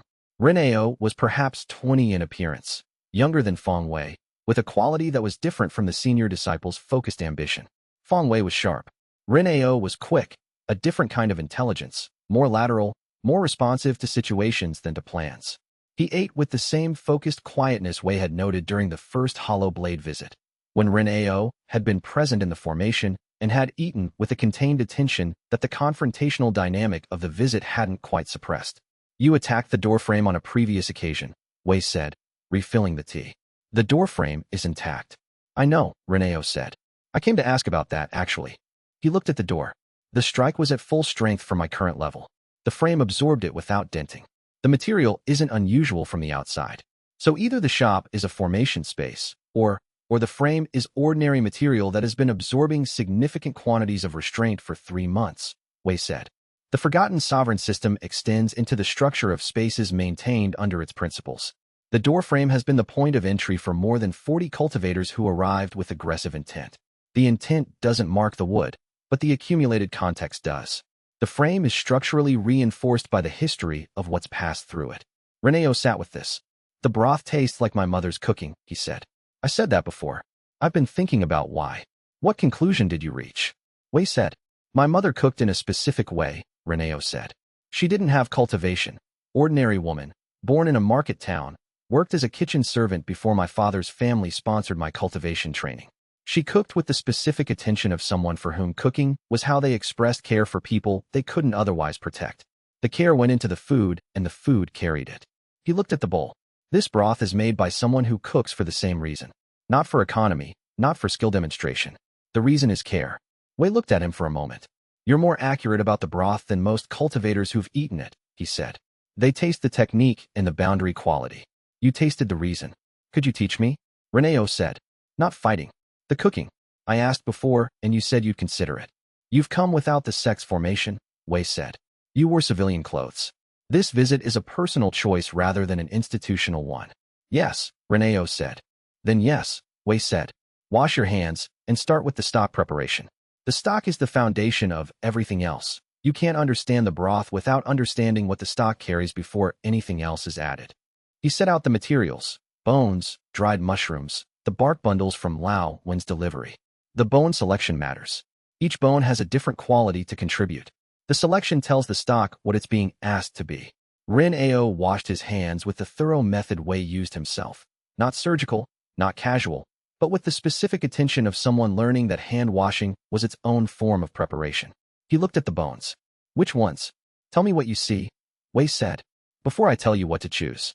Reneo examined the bones. He described what he saw: density, color, the specific quality of the marrow channels visible at the cut ends.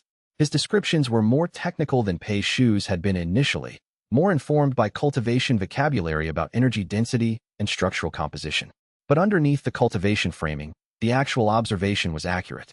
"The two heavier ones," Reneo said. "The density of the marrow channels suggests they'll contribute longer before the stock pulls what they have to give." "Correct," Wei said. "And the third?" Reneo examined the third bone for a longer moment. "This one should go in first," he said. "The structure is different, It's not about density, it's about surface area. It'll season the water before the others go in. Prime the stock's character. Wei looked at him. You've never made broth before. No, Reneo said. But I've watched the formation leader set up positioning before each training exercise. Scouts first, then anchors, then strength units. Same principle. The principle is the same, Wei said. Good. Put the scout bone in first. I'll explain the timing while you watch what happens to the water. The stock lesson continued through the morning. Reneo was, as Wei had suspected from his questions, a genuine learner. Not someone performing the interest in cooking, but someone who found the actual process of understanding mechanisms to be satisfying in itself. He asked questions about why, not just how.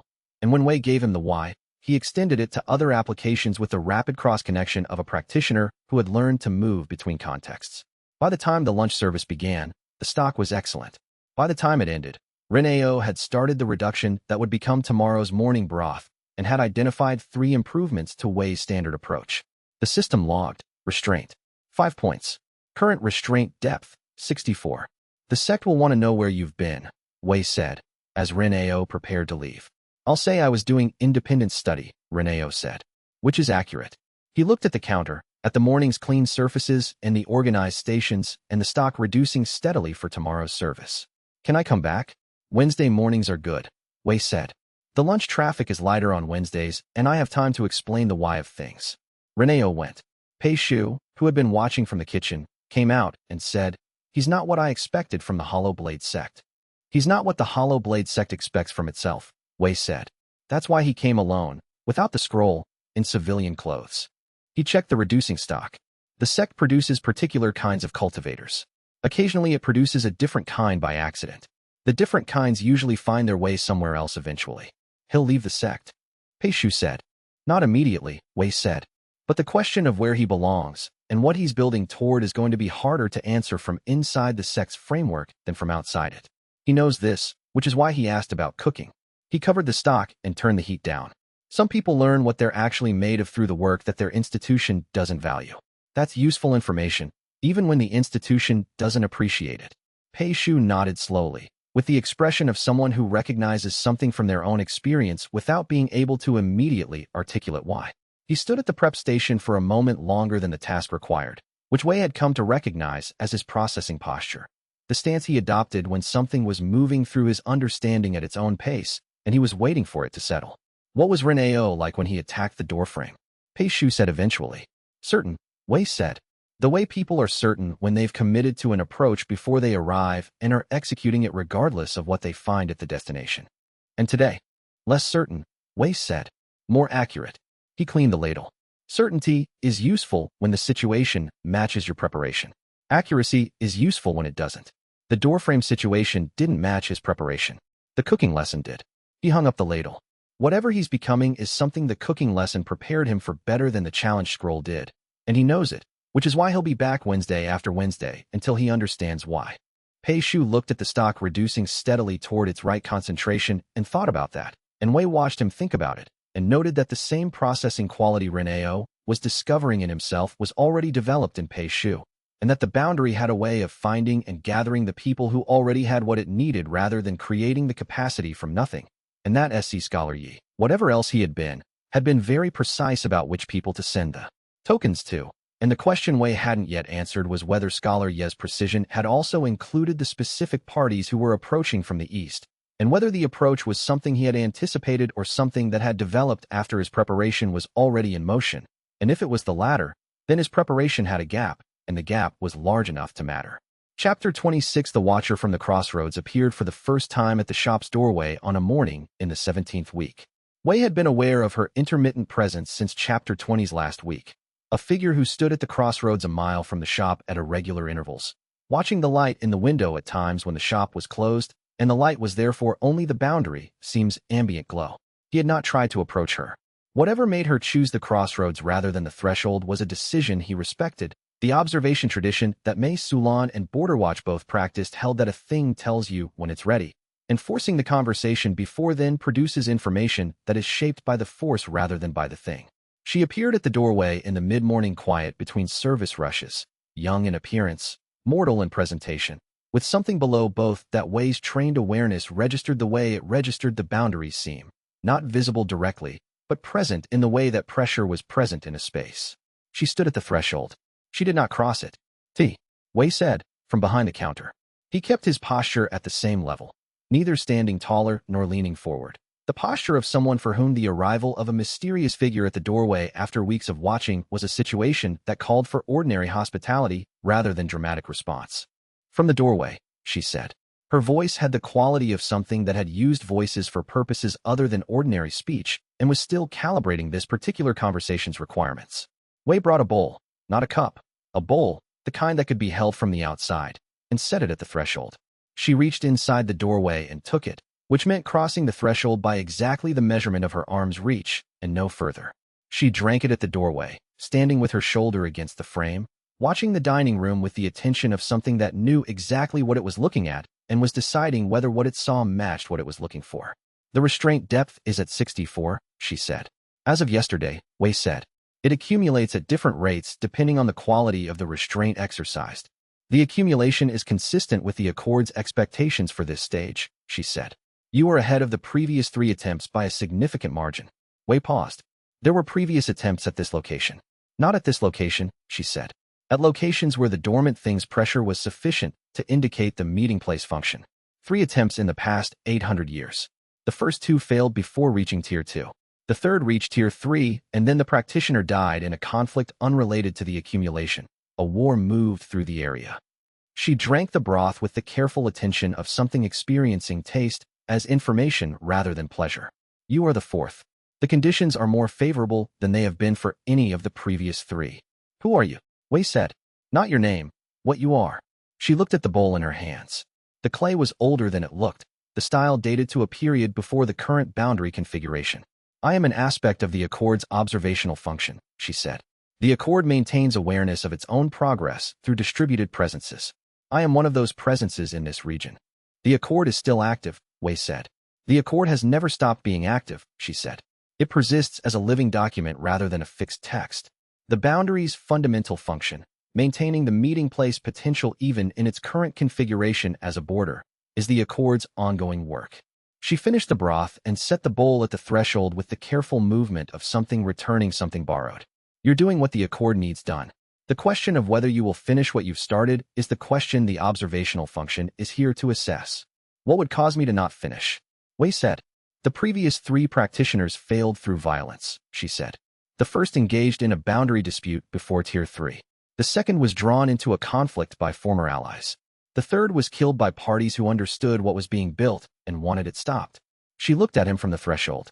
There are parties in the current situation who understand what you are building. Some of them approached from the east. They have not acted yet. Zhilong said the same thing. Wei said. Zhilong and I agree on this matter, she said. We agree on very few matters, which makes the agreement more significant. She stepped back from the threshold. You are ahead of schedule. Be ahead of it by more by the time I return. She walked away from the shop with the unhurried quality of something that had infinite patience with the progress of things that moved at the right speed, and Wei watched her go and then picked up the bowl from the threshold and turned it over in his hands. The clay was not recent work.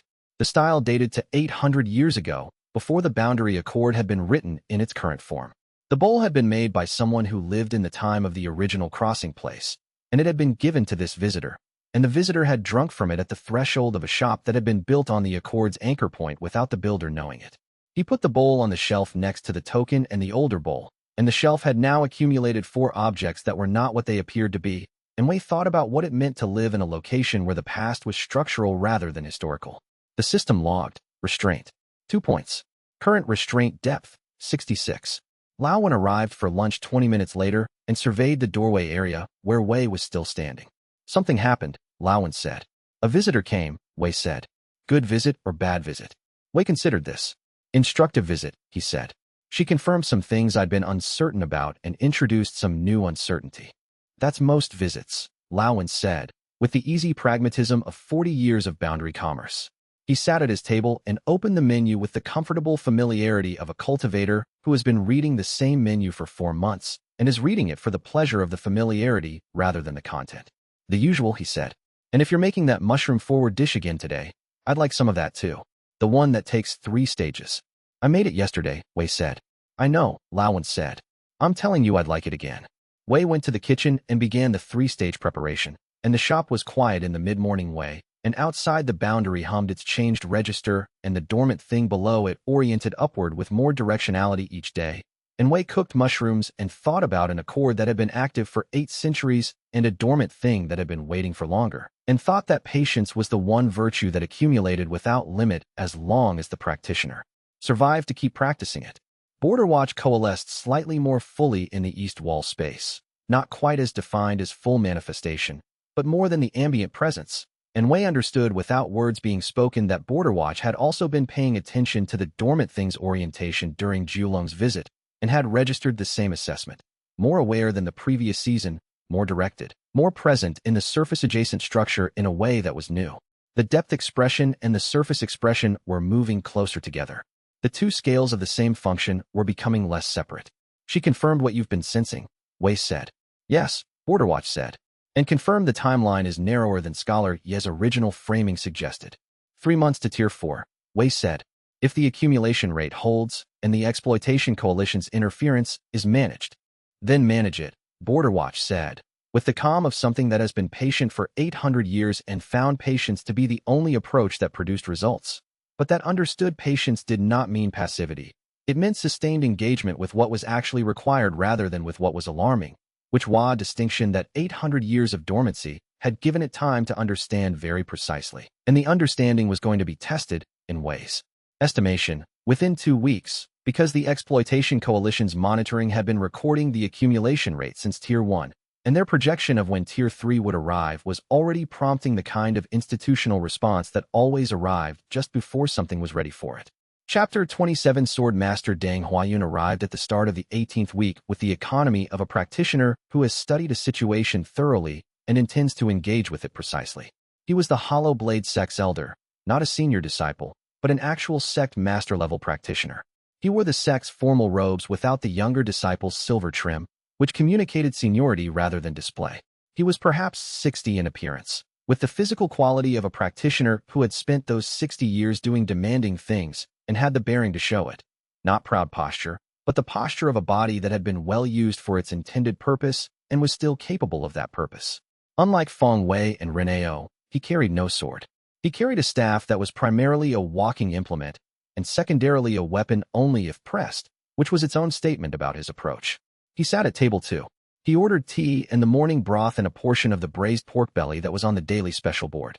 While Wei prepared the order, Deng Huayun sat with the still patience of a cultivator who had learned to be comfortable in his own presence and saw no reason to fill silence with performance. Wei brought the food. Deng Huayun ate methodically, the broth first, then the braised pork in careful portions, with the attention of someone who is tasting rather than simply consuming. Wei did not interrupt this. He waited. The Hollow Blade sect, Deng Huayun said, after he had finished, has an archive that is considerably more comprehensive than our public reputation would suggest. We are known, currently, as a sect that produces capable sword cultivators. We are less known as a sect that has maintained specific documentation of boundary scholarship for 400 years. He set the chopsticks down with the precision of someone who does things carefully by habit. The archive contains records of the forgotten sovereign system. We have documentation of 2 of the previous 3 attempts to fulfill the Accord's conditions at major boundary stress points. Wei looked at him. You knew what the challenges were testing. The challenges Feng Wei and Ren Ao attempted were genuine in their motivation, Deng Huayun said. Feng Wei genuinely wanted to establish contact through the challenge framework. It's the vocabulary the sect knows for initiating relationships with significant cultivators. Ren Ao is genuinely interested in understanding rather than dominance. Neither of them knew the archive's contents. He poured his own tea from the pot. I know the archive's contents. And what the archive says about the forgotten sovereign system and the boundary accord is that the entity currently fulfilling the accord's conditions is, for the first time in 800 years, making meaningful progress toward completion. You burned the broth to make me look up from the stove, Wei said. The Hollow Blade challenge sequence had been Deng Huayun's construction from the beginning. The sect had to establish contact through a framework that would survive the political scrutiny of our own leadership, Deng Huayun said. A formal challenge followed by a business negotiation is a comprehensible sequence for a cultivation sect. We want to be near someone fulfilling the boundary accord's requirements for reasons documented in a 400-year archive that most of the sect doesn't know about, is not a proposition that passes internal review easily. He looked at Wei with the honest directness of one who has stopped performing and is saying what's actually true. You handled the challenge sequence correctly, by the way. Both the shop's response and your own were optimal for accord accumulation purposes. I wasn't optimizing for the accord, Wei said.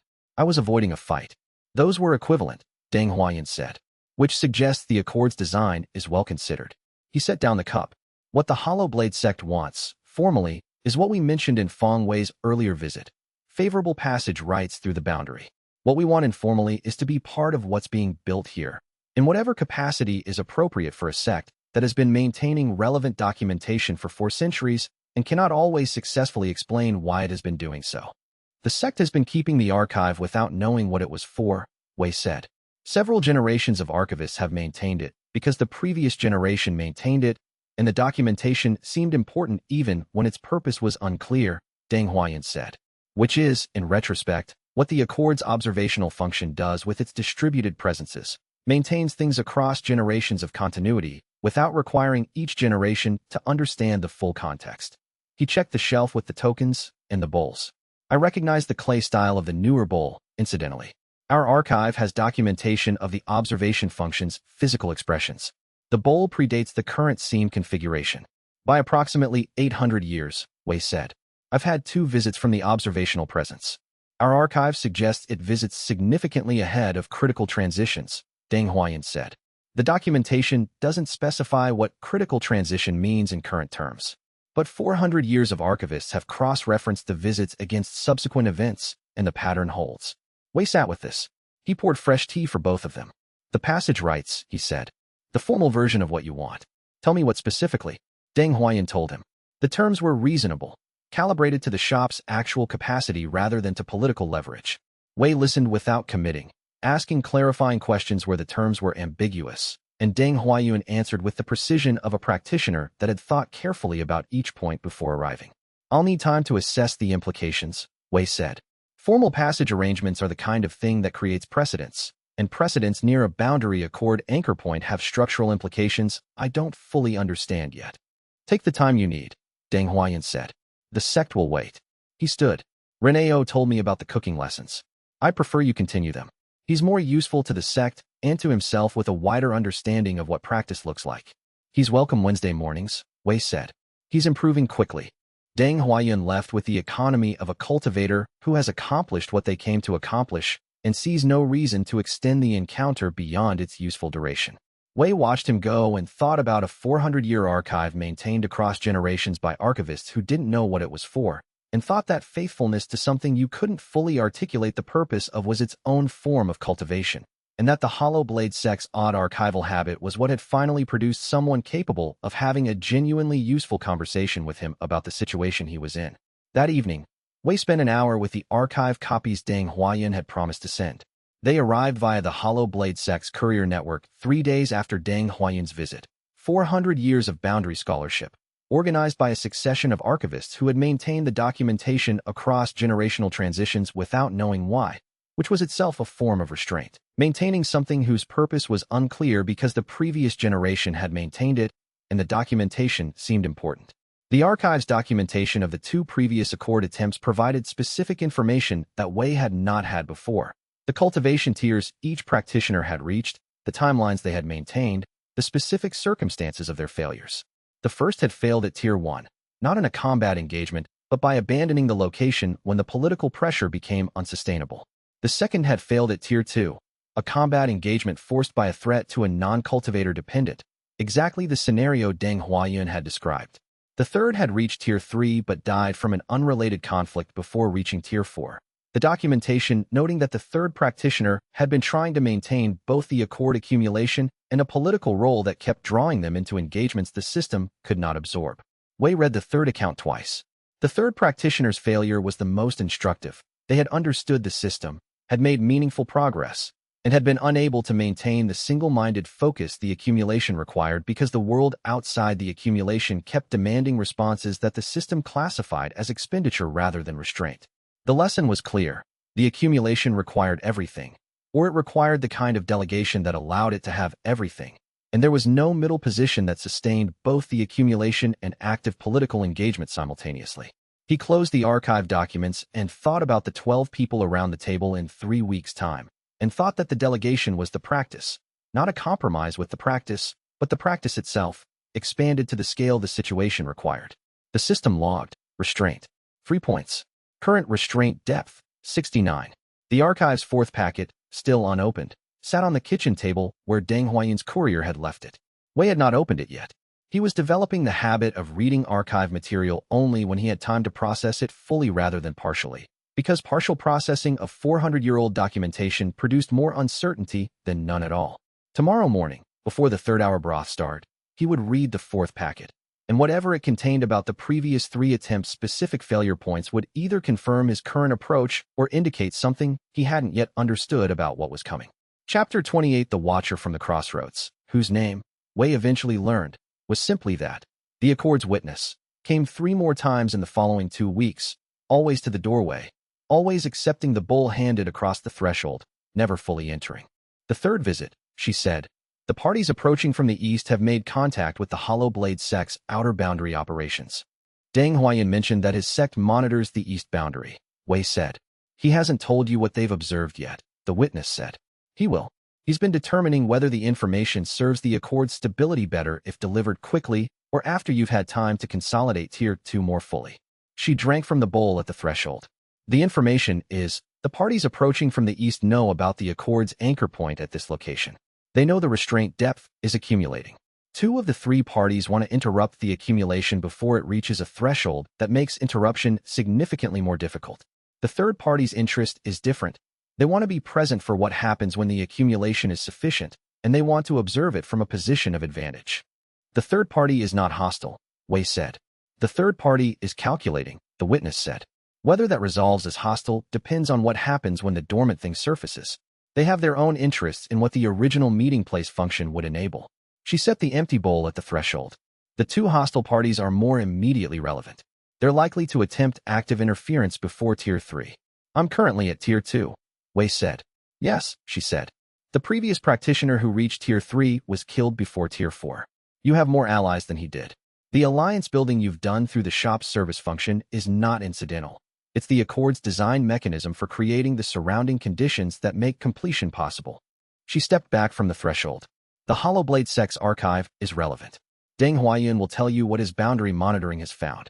She left with the characteristic unhurried movement, and Wei stood in the doorway for a moment and thought about the structural design of a system that accumulated allies through the act of making food, and thought that whatever had designed the Forgotten Sovereign system had understood something very specific about how the accumulation of presence, the kind of presence that created stable ground, required not just an individual practitioner but a surrounding web of connections, and that the soup and the conversations and the passage negotiations and the academic collaborations and the cooking lessons were all components of the same mechanism. He went back inside and started the preparation for tomorrow's morning service, because that was the practice, and the practice was what the mechanism ran on. Zhao Ruining came for her weekly assessment visit that afternoon, which had over the past 4 months shifted from formal military assessment to something more like a regular governance consultation. She arrived with 2 of her garrison soldiers, the ones who ate here twice a week and tipped correctly, and sat at table 1 with the documents she always brought. 3 incidents on the east boundary in the past week, she said, without preamble. Spatial interference at 2 monitoring points. The third point showed something that our cultivator on staff characterized as a boundary probing technique. She spread the documents. Not the same as the survey technique we saw 6 weeks ago. More targeted. Looking for specific characteristics rather than mapping the whole stretch. They're looking for the anchor point signature, Wei said. Zhao Ruining looked at him steadily. You know what they're looking for. The Accord's witness told me, Wei said. 2 of 3 approaching parties want to interrupt the restraint depth accumulation before it crosses a threshold that makes interruption difficult. The targeted probing is them looking for the shop's specific boundary signature so they can approach with precision rather than area pressure. Who's the Accord's witness? Zhao Ruining said. Wei described her, the threshold visits, the pre-Accord bowl, the 800 years of observational function. Zhao Ruining listened with the professional attention of a military commander receiving intelligence from an unusual source and not letting the source's unusualness distract from the information's value. If they're probing for a specific signature, she said, they know what they're looking for.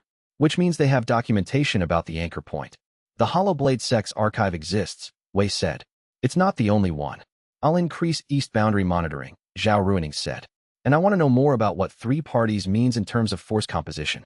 Whatever's approaching isn't necessarily military, but if it needs to be met with a military response, I want to know before it arrives. The Hollowblade Sect's sword master has information, Wei said. He's been monitoring the east boundary. He was going to tell me. I'll ask him to include you in that briefing. Zhao Ruining nodded. She studied the document spread on the table between them. 4 months ago, I came here to assess a potential security concern, she said. I'm now coordinating boundary defense with a retired demon king, a cultivation sect, and what sounds like an 800-year-old treaty entity. I've been told the noodles are good throughout, Wei said. They are, Zhao Ruining said. That helps less than it should. Zhao Ruining ate the lunch service special, braised pork with boundary mushrooms, with the pragmatic attention she brought to everything, noting what it was, what it did, whether it was adequate for the purpose. The purpose today was sustenance through a complicated afternoon. The food was adequate, better than adequate. She ate it with the focused quietness of someone who is allowing themselves 1 hour of genuine presence before returning to a situation that required continuous management. Wei refilled her tea without being asked. She nodded without looking up from the food. The 2 garrison soldiers at the adjacent table were on their 3rd visit this week. They had developed a Tuesday, Thursday, Saturday pattern that had become part of the service's background rhythm. They ate the way people ate when eating had become comfortable, not attentively, not absently, but with the ease of a familiar activity in a familiar space. Wei noted this with the appreciation of someone for whom the development of routine and visitors was evidence that the shop was doing what it was supposed to do.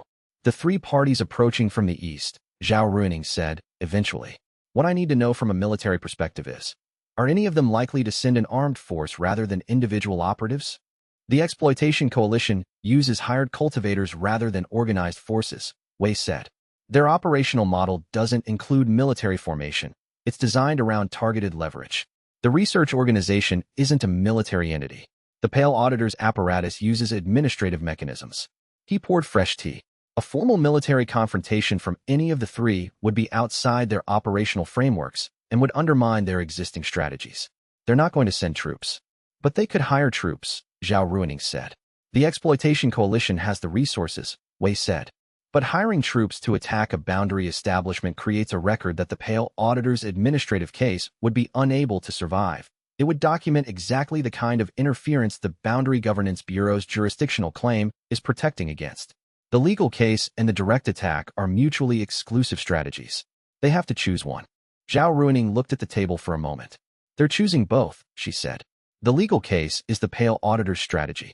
The direct attack is the exploitation coalition's strategy. They're coordinating without sharing strategic coherence, which means their coordination has a built-in limit, Wei said. When the legal case and the direct attack conflict, which they will, as soon as the direct attack creates documented interference, the coordination breaks down. The Pale Auditor's institutional interests and the exploitation coalition's operational interests diverge at the point of public evidence. You're planning to use the direct attacks as documentation for the legal case, Zhao Ruining said. It was not quite a question. Lian Binghe's counterclaim becomes stronger with each documented interference incident, Wei said. The patrol witness strategy does 2 things. It deters some attacks by demonstrating consequence, and it creates documentation for the ones that proceed anyway. The documentation serves the legal case. The legal case eventually neutralizes the administrative pressure. The administrative pressure neutralized means the exploitation coalition loses the protective cover of the Pale Auditor's institutional involvement, and without that cover, their operational model in this region becomes significantly more vulnerable. Zhao Ruining set down her chopsticks. This is a campaign, she said again, but this time without the previous slight note of surprise. It was acknowledgement. The broth takes 3 hours from start to service, Wei said. The campaign takes 3 months. The principle is the same. He moved back toward the kitchen and then stopped. One more thing. The East Boundary monitors Deng Huayan sent. Have they identified a specific access point the coalition has been using? Zhao Ruining's expression shifted slightly. 3 candidate points, she said. We've been narrowing them down. Which one is closest to the assassination approach route from 6 weeks ago? She looked at her documents. Then at him. The same one, she said, and they looked at each other across the dining room with the specific quality of recognition that 2 people shared when they had simultaneously identified a pattern they both already knew was there, but neither had connected until this moment. And the pattern, now named, was harder to manage than it had been when it was still unspoken. Chapter 29, the unnamed figure Zhulong had referenced as the third approaching party appeared at the crossroads, not on the east side, but directly at the cross, which was different from the Accord's witness's position and indicated a different approach. This figure stood in plain view in the mid-afternoon of the 19th week and did not attempt concealment. He was a man of perhaps 50 in appearance, wearing the formal robes of the Celestial Administrative Court, the same institutional sigil as the Pale Auditor's correspondence, but in a different color scheme that Wei did not immediately recognize from the court's standard hierarchy. He had the specific bearing of someone whose authority derived from institutional position rather than personal cultivation, and who had learned over a long career that institutional authority was more durable than personal cultivation if maintained correctly. He stood at the crossroads and waited, which was a specific choice. He was in plain sight, making no approach, giving Wei the option to make first contact or not, which was the kind of positioning that communicated awareness of the situation's particular diplomatic logic. Wei went to the crossroads. He brought a bowl and 2 cups of tea, the same ceremony he used for any preliminary conversation. The official looked at the bowl with the specific reaction of a man who had prepared for several types of first contact protocol and had not prepared for this one. Wei Chongshan, the official said. I'm Magistrate Lian Binghe. I represent the Celestial Administrative Court's Boundary Governance Bureau, a division separate from the Compliance Division. He accepted the tea. The Bureau has been observing this situation for 3 months. The Compliance Division's approach, he paused with the diplomatic care of someone avoiding direct criticism of a colleague, has not produced productive results. The jurisdictional dispute is still pending, Wei said. Zhao Ruining's garrison filed a claim that creates competing coverage. Yes, Lian Binghe said. The dispute is genuine and will likely resolve in the garrison's favor on the specific question of supplemental certification. However, the Compliance Division is appealing through 3 separate bureaucratic channels, which will extend the process significantly. He drank the tea with the measured appreciation of a civil servant who has learned to take small pleasures where available in a career spent navigating institutional complexity. The Bureau's interest is different from the Compliance Division's. We're not interested in regulation for its own sake. We're interested in understanding the current boundary situation well enough to respond appropriately when, not if, when, the dormant thing below the seam surfaces. You know about what's below the seam, Wei said. The Bureau maintains the Celestial Court's boundary governance records, Lian Binghe said. Some of those records are very old. The oldest ones describe the original seam configuration before the current boundary was established. The Bureau has been aware of the anchor point at this location for approximately 400 years, without having a practitioner capable of fulfilling the Accord's conditions at the relevant site. He watched the shop, visible from the crossroads as a stable structure with the boundary seemed shimmer visible through its windows even at this distance. When we observed the restraint depth beginning to accumulate 3 months ago, the Bureau opened a review file. The Compliance Division's approach is threatening that accumulation, Wei said. Yes, Lian Binghe said, which is why I'm here. The Bureau has the authority to file a jurisdictional counterclaim that would supersede the Compliance Division's certification requirement entirely, not dispute it, but remove it from jurisdiction on the grounds that the establishment's function falls within the Bureau's authority rather than the Compliance Division's. The Bureau would take jurisdiction, Wei said, in a way that functions as protection rather than oversight, Lian Binghe said. The Bureau's regulatory interest in Accord fulfillment sites is to ensure nothing interferes with the fulfillment. That's the opposite of the Compliance Division's current approach. He finished the tea. I need 2 things from you. Documentation of the Accord's anchor status at this location, and confirmation that you are the practitioner fulfilling the Accord's conditions. I can provide both, Wei said. Scholar Ye's documentation covers the anchor status. The system's tier confirmation is the documentation for the practitioner status. I can file within the week, Lian Binghe said. The counterclaim will take time to fully process, but the filing creates a competing jurisdictional claim that stops the Compliance Division's 60-day deadline from running until the jurisdictional question is resolved. Wei studied him. Why is the Bureau helping this? Lian Binghe looked back at the shop with the direct gaze of a bureaucrat who has been in his position long enough to know when institutional interest aligns with something larger. The Accord's completion would establish a permanent boundary sovereign at this location, he said. A boundary sovereign is the strongest stabilization mechanism the historical record documents for a boundary stress point. The Celestial Administrative Court's governance function is considerably easier when the boundary is stable. He stood. The Bureau's interest is entirely practical. But practical interests, in this case, align with something that's also right. He left the way he came, without ceremony, with the efficient movement of a civil servant who has accomplished the purpose of the meeting and sees no reason to extend it. Wei stood at the crossroads with 2 empty cups and thought about 3 approaching parties, 2 hostile and 1 calculating, and thought that what Lian Binghe's visit actually represented was that the calculating third party had made a calculation in favor of alignment rather than observation, and that the alignment had very specific institutional self-interest at its core, which was not the same as genuine support, but was, in practice, functionally equivalent in the short term. The system logged, restraint, 3 points. Current restraint depth, 72. He went back to the shop to start the evening service, and when Zhao Ruining arrived for dinner with 2 of her garrison cultivators, he told her about Magistrate Lian Binghe, and Zhao Ruining's expression did something complicated that she recovered from in approximately 2 seconds, and then said, "A competing jurisdictional claim from the Boundary Governance Bureau would be very useful. I'll add it to my coordination file." Zhao Ruining's coordination file, Wei had come to understand, was a specific document that she maintained with the care that important military documents received, updated regularly, distributed to appropriate subordinates, reviewed against incoming information for consistency. The coordination file for the shop's situation had grown over 5 months from a 2-page assessment to a comprehensive operational document that included the Exploitation Coalition's known activities, the administrative proceedings status, the Accord Scholarship Network's composition, and the Ward Network's coverage gaps. It was, Wei thought, a genuinely excellent document. The work of an officer who had understood the situation's complexity and had responded with the appropriate level of systematic engagement.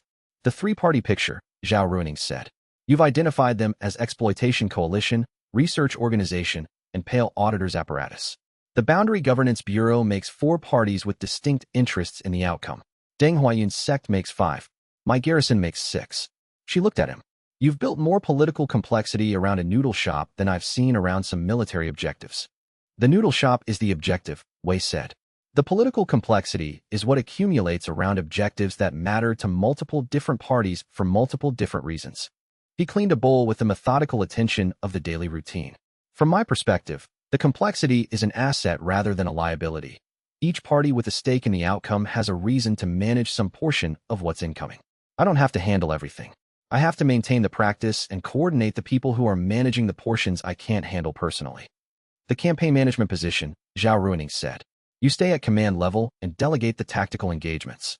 I stay at the broth level, Wei said, and trust the people who understand their specific portions of the situation to handle them.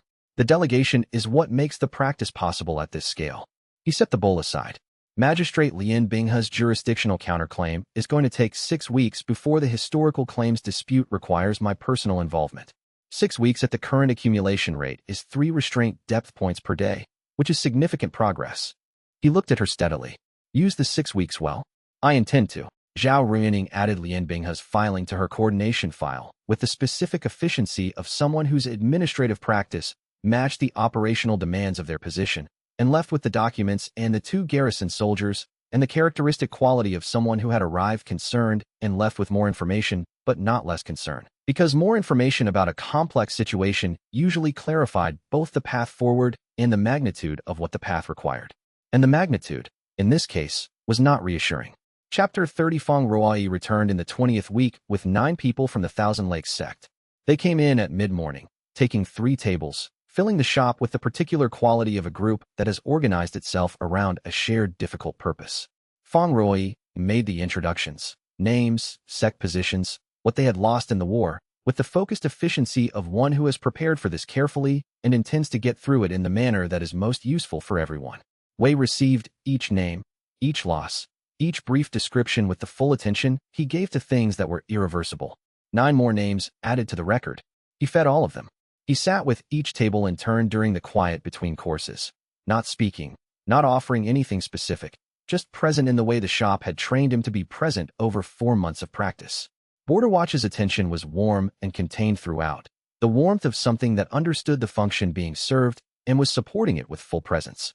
After the lunch service, when the other 8 had stepped outside into the boundary forest edge for the meditative practice they'd brought as part of the visit, Feng Ruoyi sat at table 2 and said, "The food does something. I want to know more specifically what."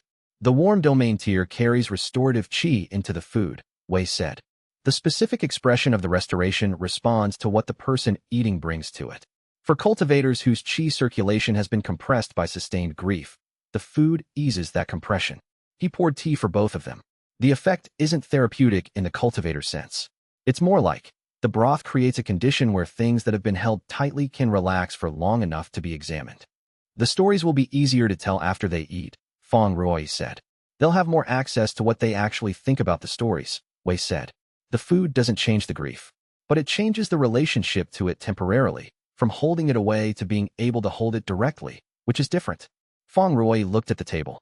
My sister's friend. The cultivator who told me her sister had eaten here the morning before she died. I've been thinking about that since she told me.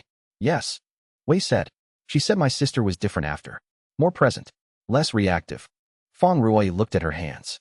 My sister was the person who was always afraid she'd miss something important.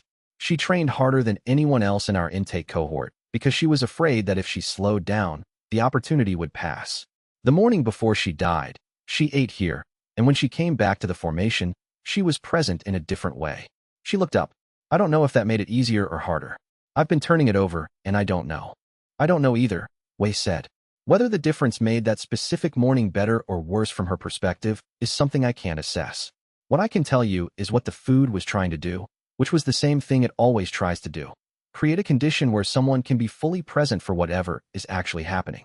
Whether that's better or worse depends on what's happening. Fong Rui sat with this for a long time. She was at the formation covering the withdrawal, she said. If she was fully present, if the compression of her chi was eased and she could see the situation clearly, then she died clearly, Wei said. Which is not the same as better, but it might be the same as truly herself. He met her gaze steadily. I don't know what the right answer is to the question you're asking. I don't think there is a right answer. I think there are things that happened, and ways of being with them, and none of the ways fully resolves the things. Fong Rui looked at the table again. After a while she said, the others outside, they'll want to come back. They're welcome, Wei said. Regularly, or when they need to. The service is the same either way.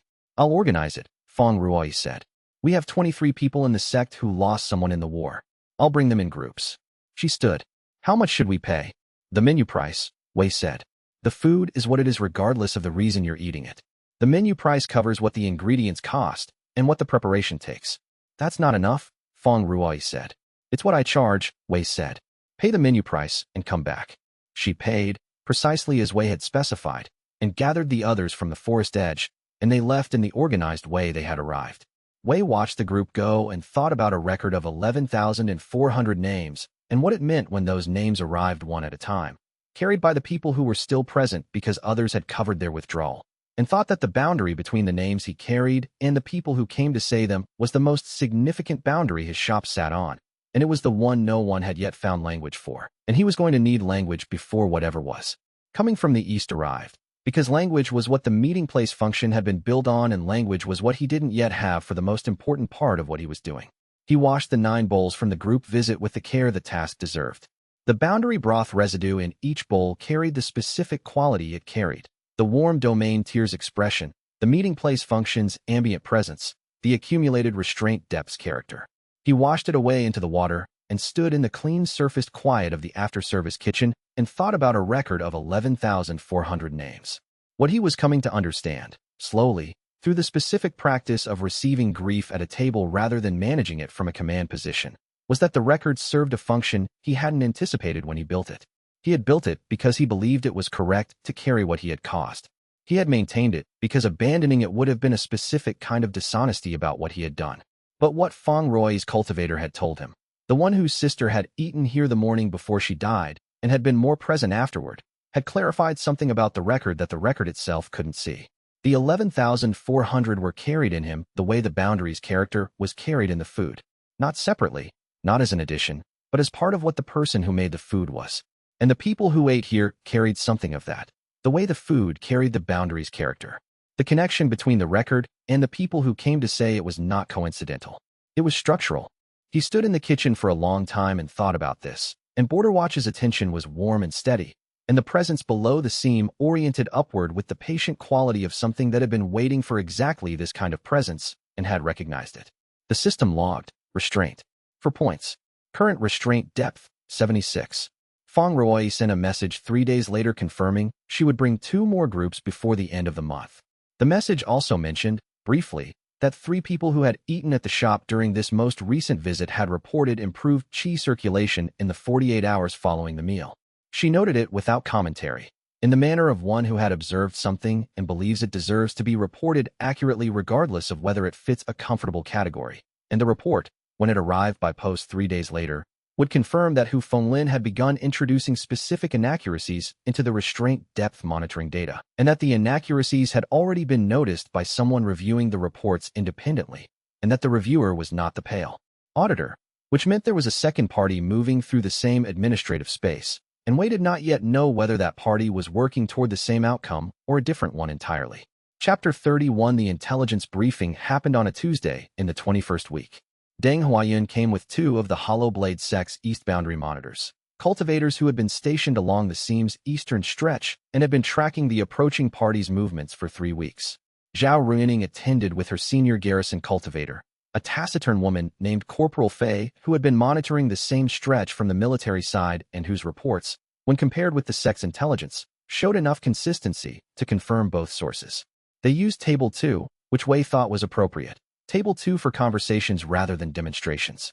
The East Boundary monitors presented their findings with the efficient precision of practitioners who have processed a situation into its most transmittable form. The approaching parties, 3 factions, as the witness had described. The first was a coalition of boundary exploitation operators, not cultivators in the traditional sense, but organizational entities that had been extracting value from the boundary's instability for decades. The current boundary stabilization was threatening their operational model. They wanted the accumulation stopped by whatever means were available. What means are available to them? Zhao Ruining said. They're not primarily cultivators, the monitors said. Their operational tools are coordination, resource mobilization, and the ability to hire cultivators for specific tasks. The assassin who came 6 weeks ago was their work. I suspected, Wei said. Their current approach is escalating, the monitor continued. The targeted boundary probing Corporal Fei's team observed is reconnaissance for a more specific intervention. They're looking for the anchor point's vulnerability characteristics. They want to know what would be most efficient to disrupt. The disruption they're planning, Deng Huayun said, would not be subtle. Based on our archives documentation of the previous failed attempts, the most effective disruption of an accord accumulation at this stage is to force the practitioner into a combat engagement that costs significant restraint depth. Not a battle. A situation that makes fighting the only available response. They'll create a situation where I have to fight, Wei said. Or where the cost of not fighting is unacceptable, Deng Huayun said. The archive documents a precedent. The second failed practitioner was presented with a threat to uninvolved third parties. He fought to protect them, and the restraint depth cost was sufficient to reset his progress below the threshold he'd reached. The table was quiet. Wei thought about uninvolved third parties and looked at the window, through which the boundary seam was visible as its characteristic shimmer. Who was most at risk? People associated with this location, Corporal Fei said. Her voice was direct and factual. The coalition's reconnaissance will have identified the shop's regular visitors and staff. The most predictable targets are the people they assess as most important to you. Lao 1, Wei said. He has no cultivation. He comes here every day. The old merchant is visible and vulnerable, Corporal Fei agreed. Mei Sulan, Pei Shu, Fang Ruoi's groups from the Thousand Lakes sect. He thought through the people who came through the shop regularly, whose faces were visible to anyone watching the crossroads from the east boundary access points. The civilian population of the village for Li South. They won't strike immediately, Deng Huayun said. The reconnaissance is still ongoing. They're building a picture of the situation before committing to a specific approach. But the timing is before you reach Tier 3. He looked at Wei. How close are you? The restraint depth is at 76. Wei said.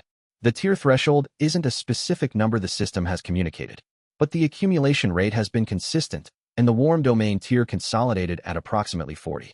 Tier 3 consolidation should occur within the next 3 to 4 weeks at the current rate. 3 to 4 weeks, Corporal Fei said. They'll move before that.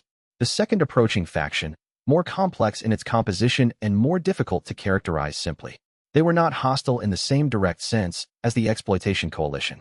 They were a research organization that had been studying the boundary's deep structure for 40 years, and they had recently concluded that the approaching surface event, the Dormant Things Awakening, was the most significant boundary event in their research period. They wanted to be present for it. But their interest in being present had moved from observation to involvement, and involvement meant either being invited in or finding their own way in. They're not trying to stop it, Wei said. No, Deng Huayan said. They're trying to arrive before it happens, establish a presence at the location, and influence what happens when the dormant thing surfaces. Their interest is in the meeting place function's outcome, specifically in what information the original crossing place would offer when the meeting happens. Knowledge seekers, Zhao Ruining said. Not harmful in intent, but potentially disruptive in effect. Depending on what they do with what they learn, Wei said.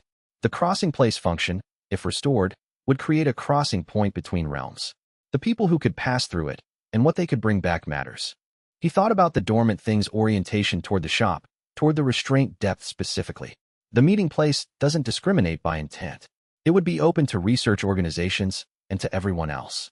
The third party, the Pale Auditor's extended apparatus, still pursuing the regulatory case, but now in coordination with parties who had interests in the outcome that went beyond administrative jurisdiction. The auditor's case was now entangled with the exploitation coalition's interest, not through explicit agreement, but through shared preference. Both wanted the accumulation stopped, and the administrative approach complemented the direct approach by providing institutional cover for interference. The counterclaim from Magistrate Lien Binghe's bureau, Wei said. That's protective, Deng Huayan said. If the jurisdictional counterclaim succeeds, it removes the compliance division's lever. But it doesn't remove the Pale Auditor's coordination with the exploitation coalition, which exists outside the formal administrative framework. Zhao Ruining spread the documents she'd brought, the garrison's east boundary monitoring records, across the table. 3 weeks, she said. We need to create conditions where the exploitation coalition can't execute their plan within the window. That means both hardening the visible targets and making it clear that attempting to threaten them would produce consequences the coalition's operational model doesn't absorb well. The Hollow Blade sect's east boundary presence, Deng Huayan said. Formal guardianship authorization from the garrison. Combined monitoring coverage that makes covert approach significantly more difficult. And the passage rights negotiation creates a formal record that the Hollow Blade sect is acting in cooperation with the Accord anchor point, Wei said. Which means interference with the sect's recognized presence in the boundary region is now interference with a formal arrangement rather than just interference with a noodle shop. The meeting continued for 2 hours. By the end of it, the table held a coordinated security architecture that Wei had not anticipated building when he had first set out the sign above the door of the Boundless Noodle Shop. He had expected retirement. He had found a different kind of complexity, one that ran on accumulated presence and extended relationships rather than on military formations and territorial claims, but complexity nonetheless. This is a campaign, Zhao Ruining said, as they were finishing. The broth has been on since the 3rd hour, Wei said. It needs checking. He checked the broth.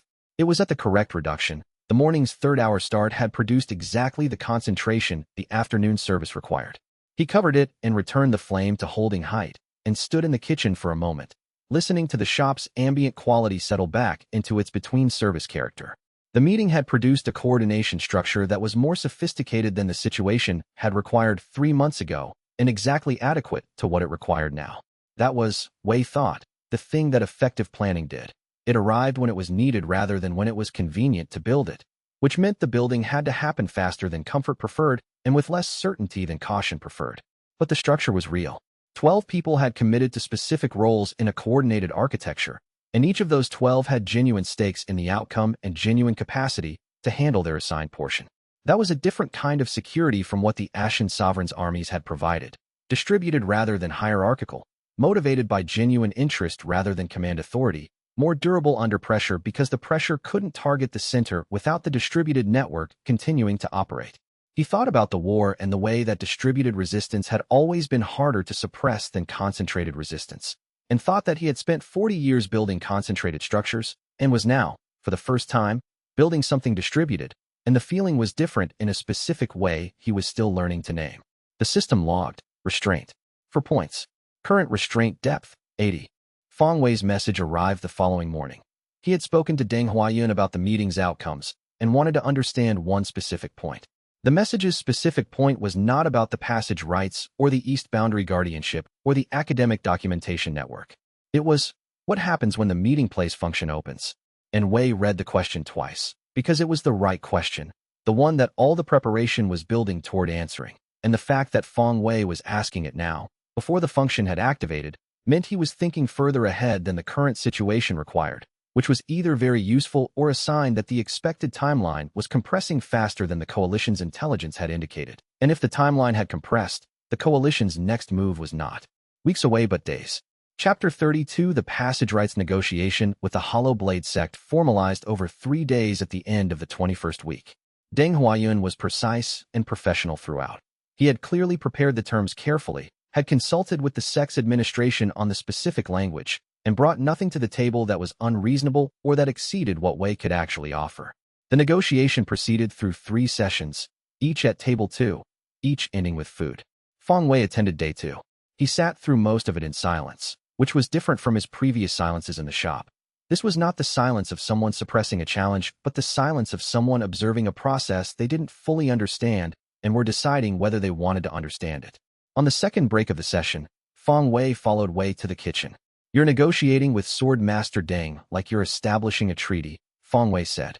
He said it with the tone of someone making an observation they haven't yet decided whether to be surprised by. "That's what this is," Wei said. He was checking the reduction rate of the afternoon broth. "You were a military commander," Feng Wei said. "Treaty negotiations would have been your practice for 4 decades. For longer than that," Wei said. "I spent 2,000 years in a position where most things were negotiated rather than fought. Combat was the end of negotiation, not the first resort." He adjusted the flame. "The cultivation community has a tendency to place combat at the center of its practice and negotiate only when combat fails. The Demon Realm's administrative structure ran on negotiation with combat as an available final option. The outcomes were different." Feng Wei was quiet for a moment. "Reneo talks about you," he said. "What does he say?" "That the cooking is a cultivation practice," Feng Wei said. "That the way you approach a broth is the same as the way you'd approach a treaty negotiation or a military problem. That the principle is the same across contexts and the skill transfers." He turned to the broth. "I think he's right. But I don't know what to do with being right about that. What would it change if you acted on it?" Wei said. Feng Wei thought. "It would change how I approach challenges," he said. "A challenge that I currently frame as a test of cultivation strength. If the principle transfers the way Reneo says, the same situation could be approached as a negotiation. What do I actually want from the other party? What do they actually want? What's the solution that gives both parties something real?" "That's the treaty framework," Wei said. "The challenge framework has one currency. The treaty framework has many." He lifted the lid on the broth and checked the reduction. "The Hollow Blade Sect's challenge vocabulary is effective for establishing contact with significant cultivators." Deng Huayun understood this. He used Rin Ao's challenge attempt and your own as the opening move in a negotiation that had been his intention from the beginning. He replaced the lid. "Both the challenge framework and the treaty framework are valid. The question is which produces better outcomes in a given situation." Feng Wei regarded him. "How do you decide? What does the other party need?" Wei said. "The challenge framework assumes they need to be tested or defeated. The treaty framework assumes they need something that can be mutually provided. Most people, including most cultivators, primarily need the second thing." He moved back toward the service area. "The day after the negotiation finishes, if you want to come and observe the broth preparation from beginning to reduction, I'll explain why each decision is made. Not just how, why." Feng Wei followed him back into the dining room. He sat at table 2 and watched the remaining session of the negotiation with the particular attention of someone who is seeing a familiar situation in a new category and is beginning to understand what the new category makes visible. Day 3 of the negotiation produced the final terms. Wei agreed to formal passage rights through the boundary region under peaceful conditions, not commercial exclusivity, not military provision, but recognized peaceful transit that the Hollow Blade Sect could use for cultivation travel without requiring case-by-case approval. The sect agreed to formal guardianship coverage of the east boundary approaches near the anchor point and to share intelligence with Zhao Ruining's garrison through an established channel. Both parties received something real. Neither party exceeded what they actually had to offer. Deng Huayun sealed the agreement with the sect's formal documentation and left on day 3 with the compact satisfaction of a cultivator who has accomplished what they came to accomplish. Feng Wei left separately, on foot rather than by cultivator movement, which was a choice that communicated something about what he was thinking about. Rin Ao arrived on Wednesday morning as agreed, and they made the broth together, and Rin Ao's modifications had already produced 3 improvements that Wei had adopted into the standard preparation, and Wei told him so directly, and Rin Ao received this with the focused attention of someone for whom accurate feedback was a form of respect. "Feng Wei came to watch you negotiate," Rin Ao said, during the stock's first hour. "Yes," Wei said. "He was different afterward," Rin Ao said. "Less like himself in the way he usually is, and more like himself in the way he's trying to figure out." "That's a useful observation," Wei said. The broth is doing what it does. The broth reaches people? Reneo said. The place reaches people, Wei said. The broth is the medium. He adjusted the flame. You've been coming here for 3 weeks. What is the place reaching in you? Reneo looked at the stock. He answered with the careful honesty of a warrior who has been thinking about this question without knowing the answer and is deciding to say what he actually thinks rather than what's safe to say. The thing that the sect can't reach, he said. The part of me that learned to cook from watching my mother and that I've been treating as a separate thing from cultivation practice because the sect doesn't have a framework for how they're connected. He paused. This place has the framework. The boundary is the framework, Wei said. Or the thing the boundary is preserving. The meeting point function, before the realms were separated, was built on presence that combined what both realms offer. The cultivation that the immortal realm developed. The practice, the embodied, ordinary, repetitive practice that the mortal realm developed. Neither complete without the other. He added the first mushrooms to the stock. Your mother's cooking is not separate from cultivation practice. It's the other half of it. Reneo was quiet for a long time with this. Then, that's what Deng Huayun's archive is about. That's my current theory, Wei said. I've been trying to find the language for it since the Accord's witness started visiting. I'm still not there. He checked the mushrooms. The broth will tell us more than I currently know how to say. Reneo stirred the reducing mushrooms and watched the surface for the specific behavior that indicated the concentration was right. He had been learning to read the surface for 3 weeks, and his reading was becoming accurate. Not perfect, not as precise as Wei's 4-month practice, but accurate enough to catch the critical transitions and make the right adjustments. The skill of reading a cooking surface and the skill of reading a cultivation situation were, as Wei had suggested, the same skill applied to different materials. Reneo was good at the cultivation reading. The cooking reading was developing quickly because the underlying capacity was already present. Feng Wei came to watch the negotiation, Reneo said. Yes, Wei said. He'll come back, Reneo said. Not to negotiate. He's trying to figure out what to do with what he saw. He adjusted the mushroom flame with the small, precise movement from a person who had learned that small adjustments are more useful than large ones. He came here expecting to have a problem solved. The Ashen Sovereign, the boundary situation, the sex position. He left with more problems than he arrived with, because the answers he found didn't fit the category of the questions he brought. The more interesting questions, Wei said. The more honest ones, Reneo said. He's not going to be comfortable with them for a while. He paused. Neither am I. But uncomfortable with honest is better than comfortable with constructed. My sect produces practitioners who are very comfortable with constructed questions. The archive Deng Huayun maintains changes that, Wei said. 400 years of documentation kept by people who didn't know what they were maintaining. That's not a constructed question. That's the honest weight of something that mattered before anyone knew why. Rin Ao nodded slowly, with the recognition of someone accustomed to finding the specific category that makes the other pieces fit together. The mushrooms were exactly right. He took them off the heat with the competent confidence of a figure who has done the thing correctly and knows it, and Wei watched and thought that whatever the Hollow Blade sect produced in general, what it had produced in Reneo was worth more than the sect understood. And the question of whether the sect would eventually understand it or whether Reneo would have to find a different context in which to apply, it was a question that the cooking lessons were, in their patient way, beginning to answer. Chapter 33. A courier arrived in the 22nd week with a letter from Scholar Yi. The letter was brief. Scholar Yi's correspondence was always brief, and it said, in the old notation that Wei had been learning to read more fluently over the months of receiving the Accord's documentation. The sequence is accelerating faster than my timeline suggested. The two hostile parties have a shared contact in the administrative apparatus who is providing information about the anchor point status. The Accord's completion window is narrower than I indicated. I will arrive when I arrive. Be ready. Wei sat with this letter at the closed shop in the evening quiet and thought about what being ready meant at a restraint depth of 80 and a Tier 2 consolidation that was still filling in its later expressions. Border Watch materialized more fully than usual, the ambient cat suggestion becoming a more defined shape of attention at the east wall, which was Border Watch's way of indicating that what Wei was processing mattered and deserved full presence.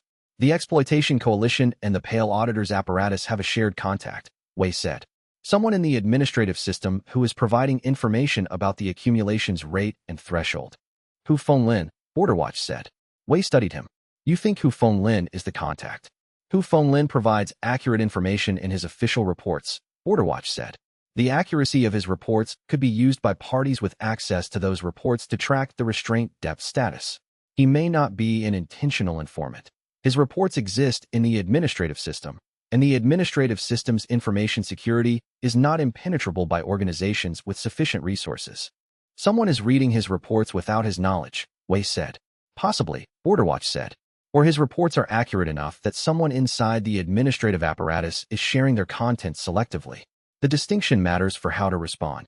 He paused with the considering attention of something that processes information fully before offering conclusions. What Hu Fenglin knows is accurate and limited. The stability metrics, the tier markers as he's observed them, the rate of accumulation. He doesn't know the Accord's framework. He doesn't know the threshold. But the stability metrics are sufficient for the exploitation coalition to project the timeline. Wei sent a message to Hu Fenglin through the Civil Postal Service. Indirect, phrased in a way that would be incomprehensible to anyone who didn't know what to look for, but that Hu Fenglin would understand. There is a question about the security of your assessment reports. If you have reason to believe they are being accessed outside the division's normal channels, please indicate through a specific signal at next contact. 3 days later, Hu Fenglin arrived at the shop for an unscheduled assessment visit. He sat at table 2, ordered the morning broth, and ate it with the methodical attention he brought to everything. When he finished, he set down the chopsticks and said, "The pale auditor read my last 3 reports within 2 hours of their completion. The division's normal circulation takes 3 days. He has access to the reports before circulation. He's the source," Wei said. "He's the relay," Hu Fenglin said. "The reports go to him first. What he does with them after that, I don't know." His gaze moved to the table. "I can begin including inaccurate data in the reports, small, plausible inaccuracies that would make the timeline estimates based on my reports incorrect without triggering anyone's skepticism." "Delay their projections," Wei said. "By approximately 2 weeks, Hu Fenglin said. "Based on my assessment of how they've been using the information. 2 weeks is sufficient if the Tier 3 consolidation is as close as I estimate it to be." "It's close," Wei said. "Do the inaccuracies need to be consistent?" "They need to be in the direction of underestimation," Hu Fenglin said. "The exploitation coalition believes they have more time than they do. I'll make the data consistent with that belief." "You're taking a risk," Wei said. "If the pale auditor discovers the inaccuracies, he'll have to explain why he's comparing my reports against independent sources," Hu Fenglin said. "Which would require explaining why he's sharing my reports with parties outside the administrative system." He looked at Wei with the direct gaze of one who has made a decision and is at peace with its implications. "My interest is in accurate documentation of significant boundary events. The most significant boundary event I'm likely to document in my career is what happens at this location over the next several months. I prefer to document it correctly, which means I prefer that it happen." Wei brought him the afternoon broth as well, and Hu Fenglin drank it with the careful appreciation from a practitioner who had learned to pay attention to what the food was doing. And Wei watched him and thought about the specific kind of courage that belonging to an institution required when the institution's behavior conflicted with what the person in it understood to be true. The system logged, restraint, 3 points. Current restraint depth, 83. Wei sat with the letter from Scholar Yi in the closed shop after Hu Fenglin's visit ended, reading it a 3rd time. The old notation was becoming more familiar. He had been learning to read it from the Accord's documents, and the practice was having the expected effect. Things that had been opaque were becoming legible. Things that had been legible were becoming precise. Scholar Yi's letter said the sequence was accelerating. The sequence was the dormant thing waking, the approaching parties closing their distance, the Accord's fulfillment approaching its critical window. Accelerating meant the timeline he'd been working with was compressing. Compressing meant the margins were smaller. He calculated restraint depth at 83. Tier 2 fully consolidated. Tier 3 approaching. The exploitation coalition's timeline, based on Hu Fenglin's now inaccurate reports, believed he was 2 weeks behind where he actually was. 2 weeks of cushion was useful, but not comfortable. The hostile party's shared contact in the administrative apparatus was the specific vulnerability. Whatever Hu Fenglin corrected in his reports would be observable as a change, and someone monitoring for changes would notice. How long before they noticed the inaccuracies? Wei said to Borderwatch. If they're competent, Borderwatch said, 3 weeks. If they're sophisticated, aware that a source might deliberately alter information, less. He paused. They sent a Golden Core operative. They're sophisticated. 2 weeks of inaccurate reports, Wei said. Then they identify the inaccuracy. Then they recalibrate their timeline. Which means the 2-week delay becomes 1 week of useful delay once they identify it, Borderwatch said. They'll overcorrect in the other direction. Assume the accumulation is further ahead than even the correct reports would show, to account for the deliberate obscuring. So the inaccuracy creates more urgency on their side, Wei said, which means they move sooner than they would have. The plan accelerates their timeline instead of delaying it, Border Watch said. Wei sat with this for a moment. Then, good. I want them to move before they're ready rather than after. The earlier they make their significant move, the further below Tier 3 they'll be making it, and the less effective it will be.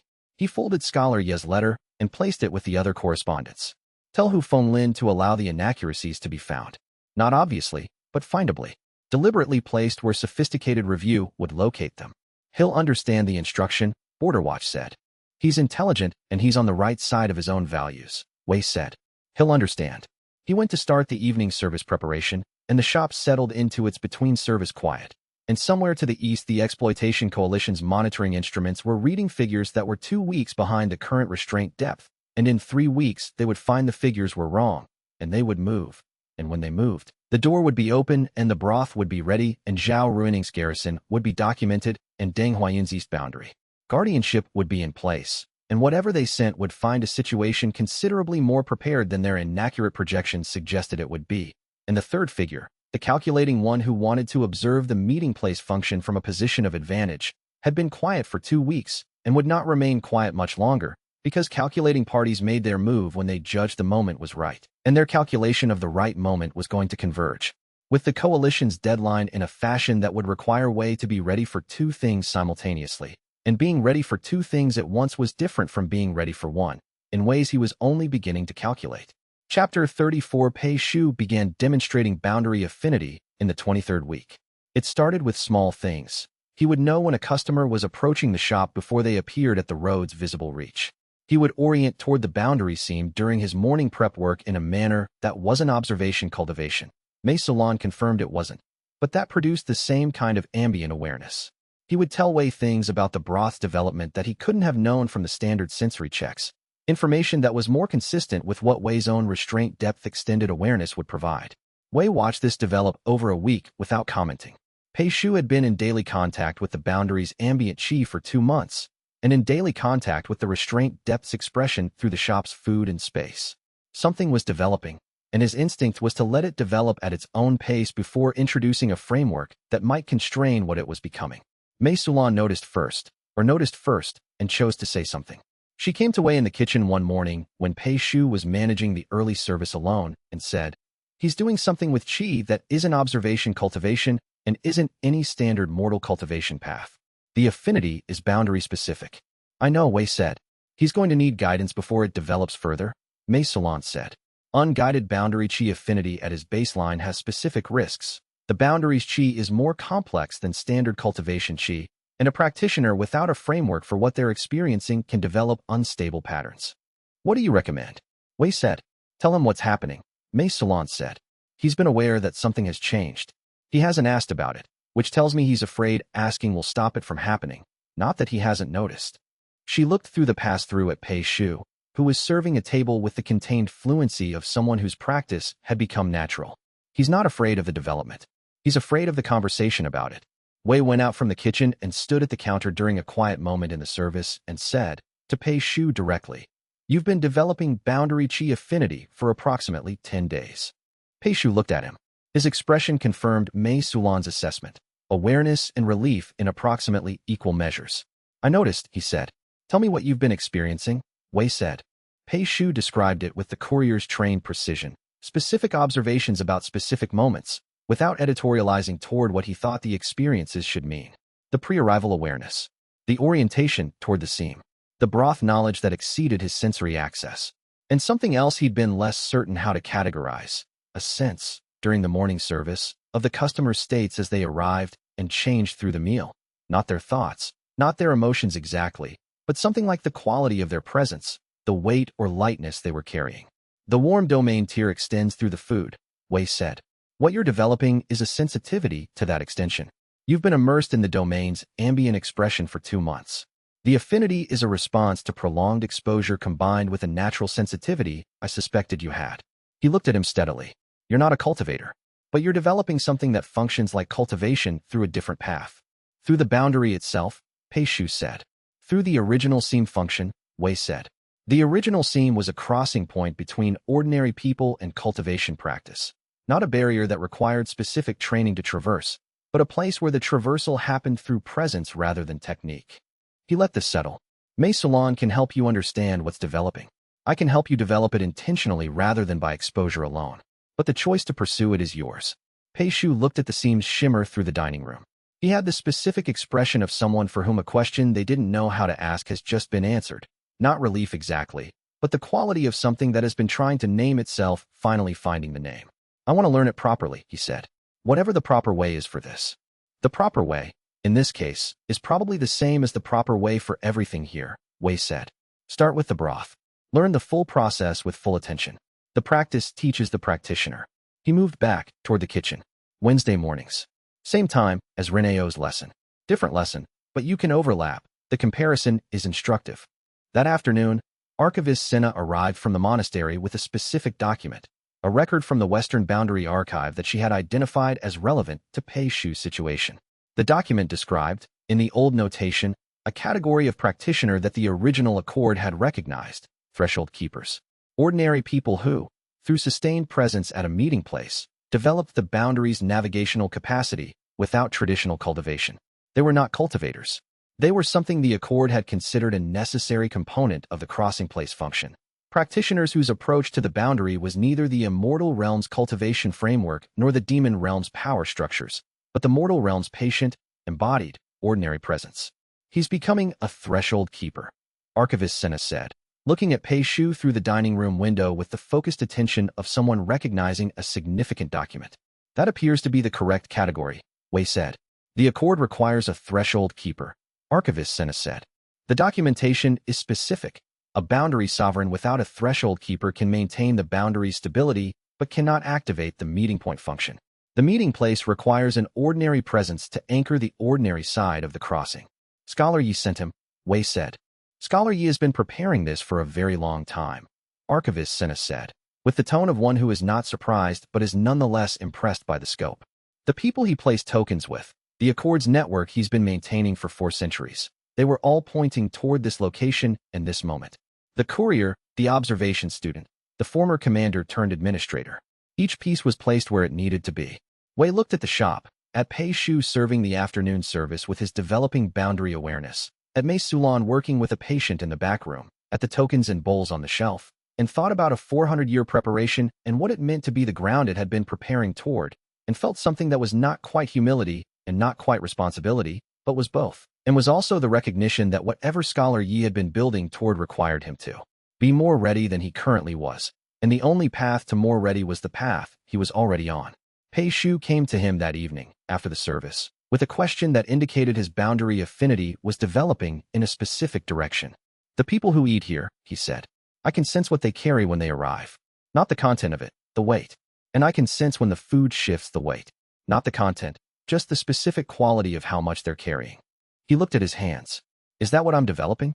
That's what the threshold keeper's capacity is, Wei said.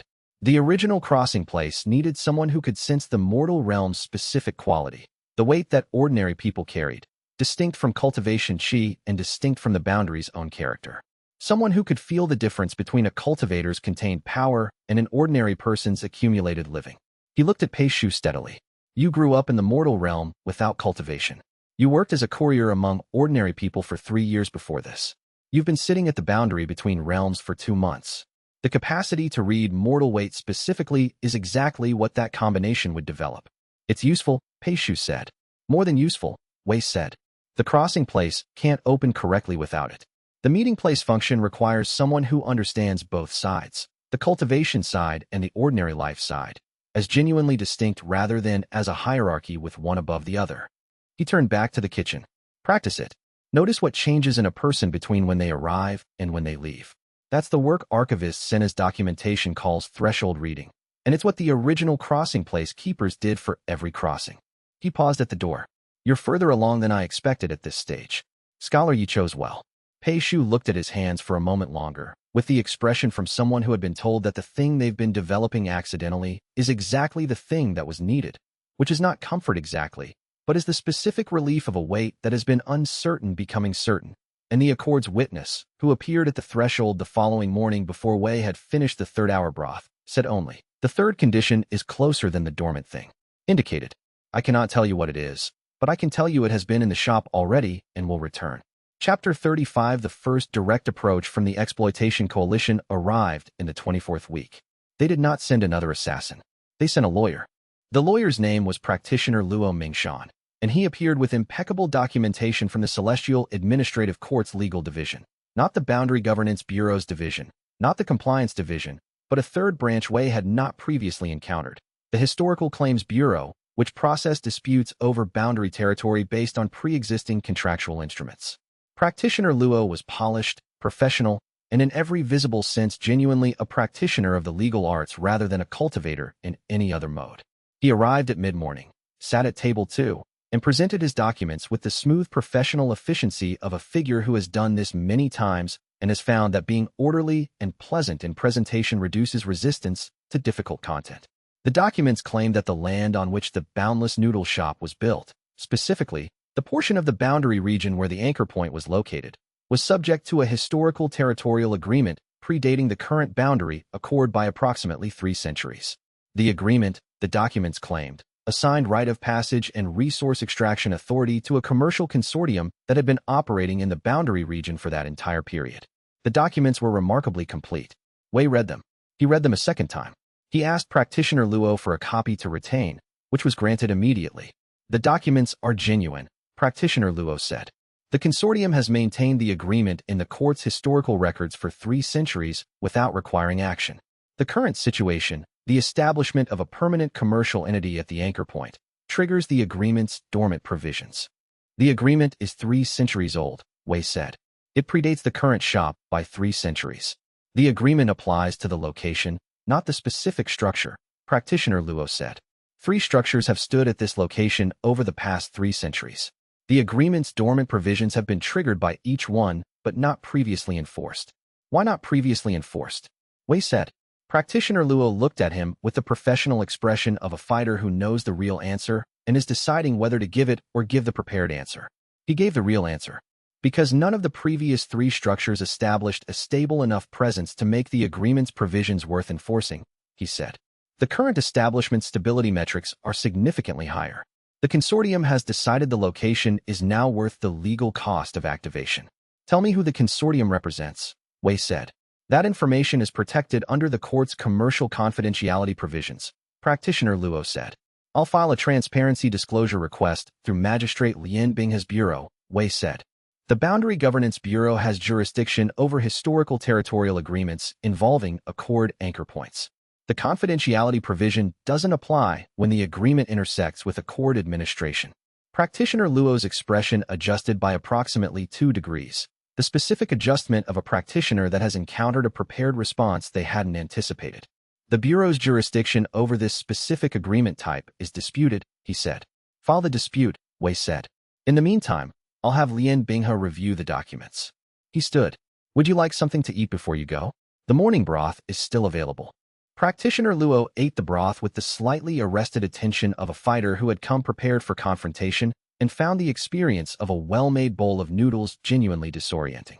He paid the posted price precisely and left with his documents and a slightly different quality than when he arrived, not defeated, but with the sense that the situation had more dimensions than his briefing had suggested. Wei sent copies of the documents to Lian Binghe, to Deng Huayun's archive, and to Scholar Ye's last known correspondence address. Zhao Ruining received a copy and read it that evening over dinner at the shop. 3-century historical agreement, she said. I've been in this garrison for 2 years, and I've never seen this document in any of the boundary territory records. Because it was in the Historical Claims Bureau's sealed records, Wei said. It was filed and then suppressed, not removed, but marked as inactive and de-indexed from the normal search protocols. Someone recently had it re-indexed specifically for this situation. Someone with access to the Bureau's sealed records, Zhao Ruining said, which means someone inside the court with the appropriate access level and the motivation to do it. The Pale Auditor has served in the court for 40 years, Wei said. Zhao Ruining set down her chopsticks. He's been inside the system long enough to know where the tools are. She regarded the documents, the historical agreement, the certification requirement, and whatever else he has in reserve. Each one is a separate lever. None of them are decisive on their own. Together they create a sustained pressure designed to produce compliance through exhaustion. The broth that boils too hard loses its flavor, Wei said. The administrative pressure is trying to make me fight. not physically, but to spend the energy defending the shop that I'm supposed to be spending accumulating restraint depth. And each defense that requires active engagement costs accumulation time, Zhao Ruining said. Which is why Lian Binghe's bureau filing is important, Wei said. And why Deng Huayun's archive documentation is important. And why Hu Fenglin's inaccurate reports are important. The goal is to have the defenses run without requiring my direct engagement, to delegate the administrative battle to people who are positioned to fight it, while I stay here and make broth. Zhao Ruining looked at him. You've been thinking like a campaign commander this whole time. I told you, Wei said. The administrative grammar is the same as the military grammar. Establish position. Control tempo. Delegate the engagements you don't need to fight personally. Stay focused on the strategic objective. He collected the documents into a tidy stack. The strategic objective is to reach Tier 3 before the exploitation coalition can force a combat engagement. Everything else is tempo control. What happens at Tier 3? Zhao Ruining said. My clear sight activates, Wei said. The system's description suggests it allows me to see the true form of anyone who enters the shop. I think that includes seeing the true structure of the approaching parties, their actual composition, their actual goals, what they're actually building toward. He glanced at the documents. Right now I'm responding to presented versions of 3 separate adversaries. At Tier 3, I'll see what's actually there. Zhao Ruining collected her copies and stood. The historical claims document, she said. Practitioner Luo was polished and professional. He presented the Exploitation Coalition's legal instrument as if it were routine boundary administration. He may not know who his actual client is, Wei said. Legal practitioners are frequently retained through intermediaries. He may know he's representing a boundary commerce consortium without knowing the consortium is a front for the Exploitation Coalition. Or he may know precisely what he's doing and have decided the fee is adequate compensation, Zhao Ruining said. Also possible, Wei said. The morally neutral reading of the situation is the simpler one. He was hired, he executed competently, he provided the correct documentation. Whether the use of that documentation is legitimate is not his professional concern. That's the standard legal practitioner's position. And the non-neutral reading?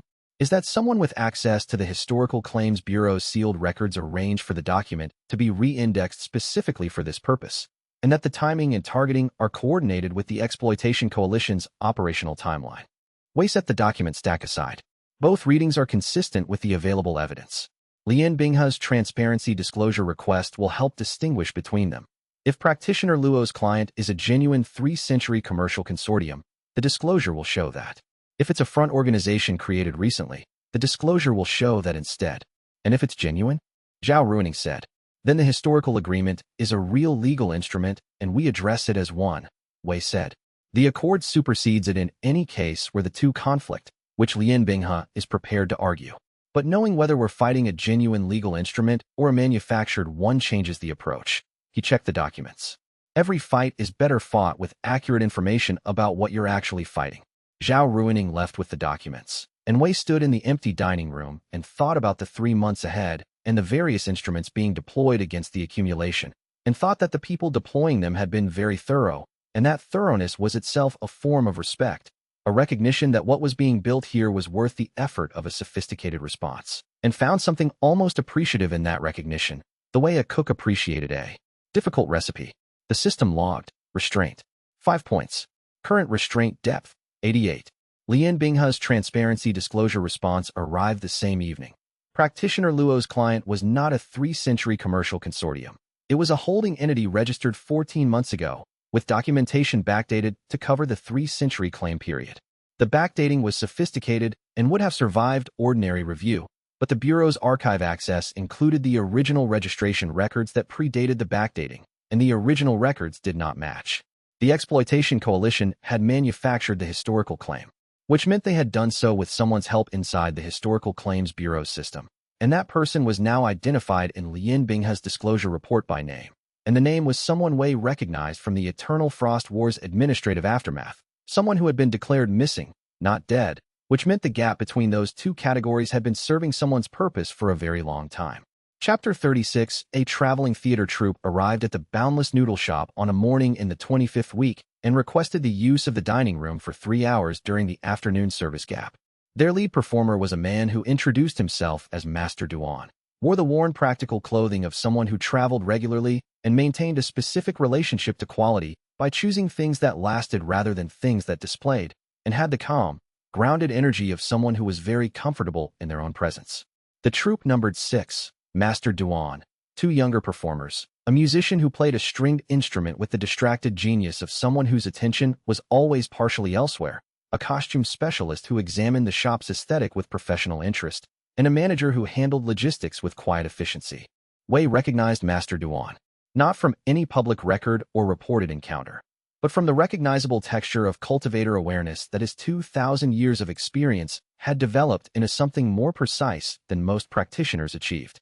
Master Duan's ambient cultivation presence was very large and very carefully contained, in the way that large things were contained by practitioners who had spent significant time living in spaces where their full presence would be disruptive.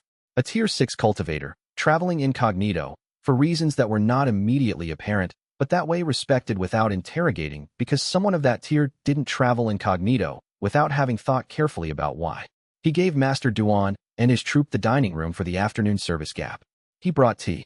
He produced the house special, a full braised preparation with boundary mushrooms, which was what Wei offered when a guest's presence indicated the occasion deserved the full expression of the shop's capacity. The troupe ate. They ate with the variety of responses that 6 people with 6 different relationships to food produced. Master Duan ate with careful attention. The younger performers ate with enthusiasm. The musician ate absently while humming something. The costume specialist ate precisely. The manager ate efficiently. Master Duan ate his broth and then sat with the specific stillness of a practitioner recognizing something in the food's character. His expression had the quality of unexpected confirmation, finding something more present than anticipated. The restraint depth is in the boundary structure now, he said, as if this were a neutral observation about the weather. I could feel it from the road. I expected something significant. I didn't expect something this specific. You know the forgotten sovereign system, Wei said. I've encountered the theoretical documentation, Master Duan said. At my tier, most of the boundaries' significant characteristics are legible without specific training.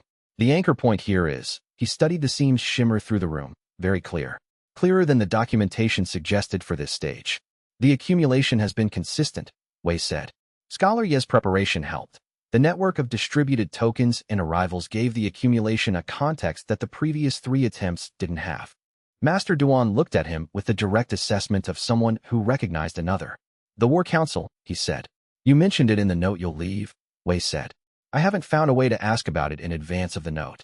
Master Duan paused. Then he smiled, which was the first time his expression had moved toward anything resembling warmth. You've been thinking about the sequence, he said. If I leave a note, I must have intended to. If I intended to, it was because there's something I know that you need to know. Tell me now, Wei said. Save the note. There's a war council forming in the Immortal Realm's central territories, Master Duan said. 3 major factions, none of which are the parties approaching from your east boundary, are coordinating a response to the boundary's structural changes. They've been observing the changes for 6 months. Their assessment is that the stabilization occurring at this location represents a political territory claim, a de facto establishment of boundary sovereignty by a former demon sovereign, and they've been planning a response to that claim. They see the accumulation as a territorial assertion, Wei said. From their position, it looks like that, Master Duan said. A major former power, operating at a boundary stress point, accumulating stability. The conventional interpretation is positioning rather than retirement. The War Council's planned response is not military engagement directly. It's recognition denial. They intend to formally refuse to recognize the boundary accord's applicability to current conditions, which would require any accord fulfillment attempt to first survive a diplomatic challenge at the Immortal Realm's governance level. The accord is 800 years old, Wei said. The Immortal Realm's governance would be claiming current conditions have superseded a fundamental treaty. They would be claiming exactly that, Master Duan said. It's not an unreasonable claim in isolation. The accord was negotiated under different political conditions. Applying it today requires either accepting its original terms or renegotiating. He finished the broth. The timeline for the War Council's formal recognition denial is approximately 3 months. If the accord's fulfillment has not reached a point that makes the denial practically irrelevant before that, if you haven't reached a tier that demonstrates the accord's actual function as living infrastructure rather than historical document, the denial creates a political obstacle that's very difficult to work around. How much time is 3 months? Wei said. If you're currently at Tier 2 approaching 3, Master Duan said, 3 months is enough. Barely. If the exploitation coalition's interference is managed well enough to not cost you significant restraint depth, it's not enough if they succeed in forcing a major combat engagement. He stood. I told the War Council this location was vacant. That buys you some time before they confirm it's not. Use it. He left with his troop in the late afternoon, and they left the note as Wei had expected, folded, addressed to him, including everything Master Duan had said, and a second piece of information Wei hadn't asked about. The name of the War Council's primary coordinator, which was a practitioner Wei recognized from the Eternal Frost War and had considered a potential problem for exactly the reasons that were now proving accurate. He read the note twice and then put it on the shelf with the tokens and the bowls and the accumulated objects that were not what they appeared to be. The system logged, restraint. For points. Current restraint depth, 92. 3 months, Borderwatch said, when Wei told him. At the current rate, Tier 3 in 2 to 3 weeks, Wei said. Tier 4 by the end of the 3-month window is possible, but not certain. The War Council's recognition denial is a legal mechanism, not a physical one, Borderwatch said. The Accord's living infrastructure doesn't require political recognition to function. The boundary stability is real regardless of whether the Immortal Realm's governance formally acknowledges the Accord's applicability. But the boundary sovereign title requires recognition from at least 2 of the 3 realms, Wei said. The Accord's documentation is specific about that. Without the title, the domain doesn't establish fully, and the original seam function requires a fully established domain. 3 months, Borderwatch said. 3 months, Wei said. Borderwatch was already at the east wall, fully manifested in the settled way he adopted when circumstances called for maximum presence. The War Council is a political threat, not a physical one, he said. The recognition denial requires a formal vote of the relevant governance bodies. That process has procedural requirements that create additional delay beyond the 3-month timeline. How much additional delay? Wei said. 6 to 8 weeks in the standard process, Borderwatch said, assuming they don't expedite. The standard process requires notification to all signatory parties of the Accord, which means the notification itself alerts the Accord's observational function that the denial is being attempted. He paused. The Accord's witness will know when the War Council files its formal notice. And she'll come to tell me, Wei said. Before the notice reaches its processing stage, Borderwatch said, which gives us additional lead time beyond the 3-month window. He settled back into the east wall's ambient presence. The 3-month window is accurate as a conservative estimate. The actual available time may be longer if the procedural requirements work as documented. Plan for 3 months, Wei said. Be grateful for anything beyond it. He went to start the evening broth, because the evening broth was what needed starting, and the 3 months were what they were, and the distance between here and there was the same distance it had always been. 1 day at a time, 1 service at a time, 1 bowl at a time. And the 2 observers at the domain's edge who had appeared and then disappeared had left a cheese signature that Borderwatch characterized as unusual. Not the exploitation coalition's monitoring instruments, not the research organization's assessment protocols, but something older and less familiar, something that had been present at the edge of the domain for exactly as long as the Tier 3 discussion had taken place, as if it had been waiting for the conversation to finish before it moved on, and whatever had moved on had taken note of what was said, which changed the privacy of every future conversation in ways Wei had not previously considered. Chapter 37. Zhulong returned on her second passage of the year, appearing at Table 2 in the mid-morning of the 26th week with the unhurried presence of something that moves on its own timescale and has arrived when arriving was appropriate rather than when the calendar suggested.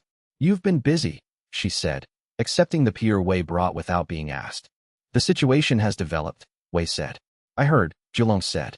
River spirits have good information channels. The War Council, the Exploitation Coalition, the research organization's approach, the administrative pressure, all of it is visible from the seasonal migration routes. She sipped the tea with the attention of very old water considering a specific vintage. The dormant thing is awake enough now that I can communicate with it directly, at depth. That wasn't possible on my last passage. Wei set down his cloth. What did it say? It doesn't use speech, Zhulong said. Communication at that depth is more like a quality of awareness that can be read if you know how to read it. What it communicated is closer to, the conditions are approaching but not sufficient, and a quality that I'd characterize as patience, but not indefinite patience. Something that has been waiting long enough to know that more waiting is possible, but that also knows what it is waiting for. The restraint depth threshold, Wei said. That's part of it, Zhulong said. But the scroll Mei Sulan read, the original documentation of the crossing place function, described multiple conditions. The restraint depth is 1. The threshold keeper is 1.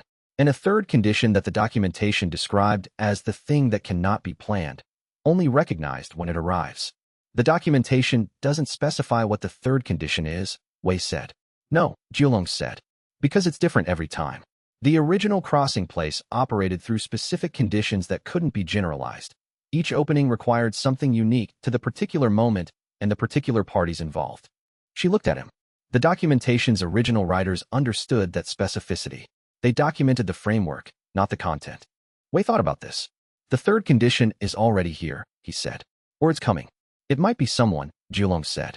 It might be a specific exchange. It might be a moment of recognition. She finished the tea. I can't tell you what it is. The dormant thing couldn't tell me what it is. It communicated certainty that it would be recognizable, that when it arrived, both the dormant thing and whoever was present would know. That's not useful tactical information, Wei said. No, Jiulong said. But it's accurate. Better accurate than useful but wrong, in my experience. She stood with the unhurried movement of old water. Your people, the ones who've gathered here. The courier boy, the observation student, the river border soldier and her garrison, the old merchant and his grandson, the failed hero, the sect members learning to cook. They're not incidental to the meeting point function. They're part of what makes this location what it needs to be. She paused. The original crossing place wasn't a location. It was a community of people at a location. The boundary between realms opened because there were enough people on each side who genuinely wanted it to open. Wei absorbed this. Then the community is the preparation. Yes, Jiulong said. The noodle shop is the mechanism. The people who keep coming back are the building material. She walked toward the seam.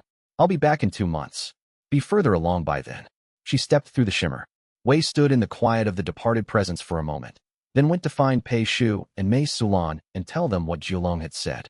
The conversation happened in the kitchen during the afternoon service gap, with Rin Ao present because he arrived Wednesday, and Wednesdays had become the meeting time by natural accumulation. Wei summarized Jiulong's information. He included what Master Duan had said about the War Council. He included the Exploitation Coalition's timeline and the legal pressure from the historical claims document. He told them about Hu Fenglin's inaccurate reports buying 2 weeks. He laid out the full picture. Mei Sulan listened with the complete attention she brought to medical diagnoses, the attention of someone who knows that partial information leads to partial treatments. Pei Shu listened with the courier's information mapping habit, building a picture of who was where and what they were moving toward. Rin Ao listened with the focused alertness of a practitioner that has been inside an institution that dealt with political situations and understands how they escalate. 3 months to Tier 4 is possible, but not certain, Mei Sulan said. What would make it certain?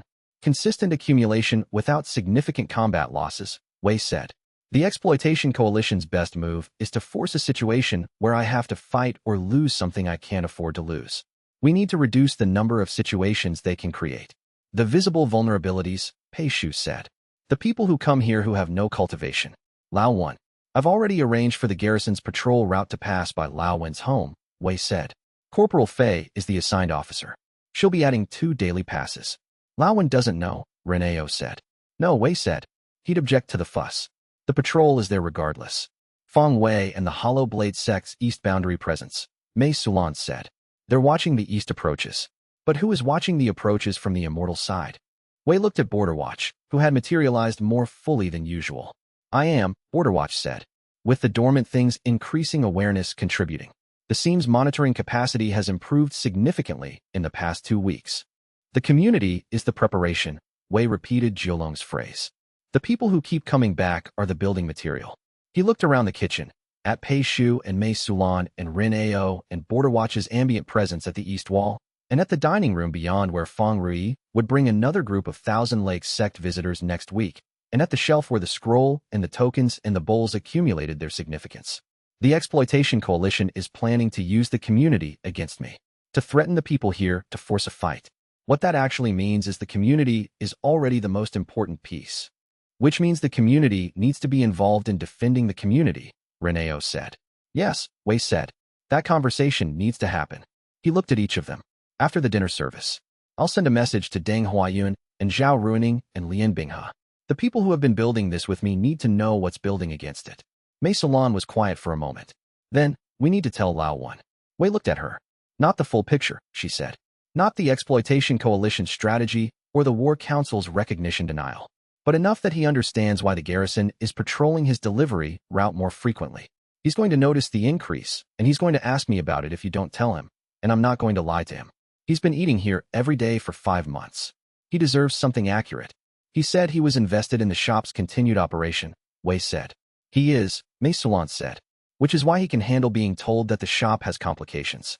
What he can't handle well is being protected from information that affects him without being asked whether he wants the protection. Wei sat with this. She was right. He knew she was right. He had made a decision about Lao Wen's information level based on a calculation that had prioritized his safety over his autonomy, which was an Ashen Sovereign's calculation, the calculation of someone who made decisions for people rather than with them, because the Ashen Sovereign had commanded and the people under his command had been protected by his decisions whether they wanted to be or not. He had been trying not to be that person. He had not entirely succeeded. After the dinner service, he said, I'll send the messages, and then I'll go see Lao Wan. He looked at Mei Soulan. Thank you. The observation is correct. The observation was obvious, Mei Soulan said, with the directness she applied to observations she considered straightforward. You were just applying the wrong framework to it. Pei Shu, from behind the counter, did not comment on this, which was its own form of agreement. Ren Ao looked at the table with the expression of someone filing something for future reference. The specific observation that the person running the meeting had just been corrected by one of his team and had received the correction without difficulty, which was its own form of information about what kind of leader Wei Chongshan was when he wasn't being the Ashen Sovereign, and the Ashen Sovereign, quiet in the deeper layer of Wei's internal awareness through most of the meeting, said at last, in the voice it used when it had something accurate to offer, the delegation is real. This is not the Ashen Sovereign's court made smaller. This is something different. A pause, longer than usual. I don't have a name for it yet. Chapter 38. The meeting in the 27th week was the largest the shop had held. 12 people around the tables. Wei, Mei Soulan, Pei Shu, Ren Ao, Deng Huayun, Zhao Ruining, Corporal Fei, Lien Binghe the magistrate, Hu Fenglin, Archivist Senna, Master Chen from the Boundary Forest Monastery, and Fang Ruoyi from the Thousand Lakes sect. Lao Wen was not present. Wei had decided the specific kinds of risk being discussed were not information Lao Wen needed to carry, and that the protection the garrison's patrol provided was sufficient without burdening him with knowledge of why it was there. Wei began by presenting the full situation, the Exploitation Coalition's timeline, the War Council's 3-month window, the research organization's approach, the administrative pressure from the Pale Auditor's coordinated apparatus, the historical claims document, the dormant things accelerating orientation, and the 3 conditions for the original seam function to open. He presented it the way he had presented strategic situations in the war, not alarming, not minimizing, just accurate. The specific facts in their specific relationships. What was known, what was inferred, what was uncertain, where the available time ran out. The room processed it with the various attention of 12 different practitioners and administrative officials, each with different backgrounds and different assessment patterns. The Exploitation Coalition's primary weapon is the combat engagement, Deng Huayun said, when Wei finished. They need to create a situation where the cost of not fighting exceeds the cost of fighting. Their most effective tools are threats to non-cultivators and to the shop's physical infrastructure. The shop's infrastructure is more resilient than it appears, Borderwatch said, in the ambient voice he used for contributions to group discussions. The room absorbed this without significant reaction. Everyone present had been to the shop enough times to have noticed its specific quality. The non-cultivators are the vulnerability, Zhao Ruining said. My garrison's patrol coverage is partial. 3 months of continuous coverage at the level required is a resource strain. The Hollowblade Sect's East Boundary Guardianship can be extended to include coverage of the village and the primary road access points, Deng Huayun said. Under the Passage Rights Agreement, we have authorization to operate in the boundary region. I can expand the deployment. The administrative pressure, Lien Bing has said. The historical claims document is the most dangerous lever currently active. My bureau's counterclaim is in process, but historical claims disputes can run for years. The Exploitation Coalition knows this. They're not expecting the claim to succeed. They're using it to force Wei Chongshan to engage with the administrative process rather than accumulate. I'm not engaging with the administrative process personally, Wei said. You are. Yes, Lien Bing has said. But the coalition will escalate the claims to require personal testimony at some point. I can delay that escalation, but not indefinitely. How long? Wei said. 6 weeks, Lien Bing has said. After that, the standard judicial procedure requires a primary respondent's appearance. 6 weeks is past the Tier 3 threshold, Wei said. The clear site activation may be relevant to what we need from the administrative process. It would let me see the actual structure of the opposing parties, which would be useful information for the counter case. You're planning to testify once clear site is active, Lianbing has said. I'm planning to be as useful as possible to the counter case at the point where my involvement is both necessary and maximally effective, Wei said. Before that point, I want to stay in the kitchen. The discussion continued through the evening. By the end, each person had a specific role in the 3-month architecture. Zhao Ruining and Deng Huayuan handling the physical security perimeter, Lian Binghe and Hu Fenglin managing the administrative delay, Archivist Sena and Master Chen coordinating with the Eastern Academic Institute on documentation that would support the Accord's historical legitimacy. Fang Ruoyi arranging for the Thousand Lakes sect to contribute to the Boundaries Observational Network, Rin Ao acting as a channel between the meeting and the Hollow Blade sect's broader operations. Mei Sulan and Pei Shu managing the shop's daily function, while Wei stayed focused on accumulation. This is a campaign, Rin Ao said, the same thing Zhao Ruining had said, in approximately the same tone. The broth takes 3 hours from start to service, Wei said. The campaign takes 3 months. The principle is the same: sustained attention, quality materials, the right choices at the right time. He looked around the table. I won't be able to fight what's coming and maintain the accumulation rate. But I don't have to, because the people at this table can handle what needs handling without requiring a fight from me. We're the sauce, Pei Shu said, with the characteristic directness that had appeared in his speech since his observation training began. Wei met his gaze steadily. That's the correct cooking metaphor, he said. The broth is what I make. The sauce is what makes the broth complete. The system logged, restraint, 6 points. Current restraint depth, 98. After the meeting, Wei sent the messages and then walked 4 li south to Lao Wen's home. The old merchant received him with the unsurprised ease of someone accustomed to visitors who arrive at unusual hours carrying unusual purposes. He brought tea without being asked. Good quality, the kind he kept for conversations he expected to last more than 10 minutes, and sat across from Wei with the patient attentiveness of 40 years of boundary commerce. Wei told him, not the full picture, not the Accord's framework or the Dormant Things Awakening or the War Council's 3-month window, but enough. There were parties who wanted the shop closed and were using various means to attempt it, including interference with the people associated with the shop. The garrison patrol increase on his delivery route was deliberate and protective rather than routine. The interference 3 weeks ago would likely happen again. The situation would resolve within 3 months. Until then, certain practical precautions were appropriate. Lao Wen listened to this with the same quality of attention he brought to everything, complete, without visible anxiety, filing the information into the framework he already had for the world and checking where it fit. The cartwheel, he said, when Wei finished. The Exploitation Coalition's people, Wei said. Yes. I thought it might be related to the shop situation, Lao Wen said. The timing was specific. You didn't say anything, Wei said. I was waiting for you to tell me, Lao Wen said, without accusation. He drank his tea with the comfortable ease of one for whom the contents of the conversation was not a shock, even if the specific information was new. You're a person who tells people things when you've decided they can handle them. I was waiting to find out what you decided. I should have told you sooner, Wei said. Yes, Lao Wen said. But you told me now. He set down the cup. 3 months. The garrison patrols my route.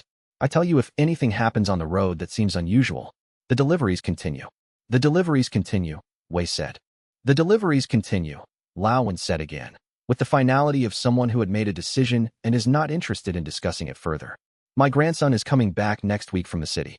I'll have him use the southern road rather than the direct road. The garrison covers the southern road. Thank you, Wei said. Don't thank me, Lao Wen said. I've been eating at that shop every day for 5 months.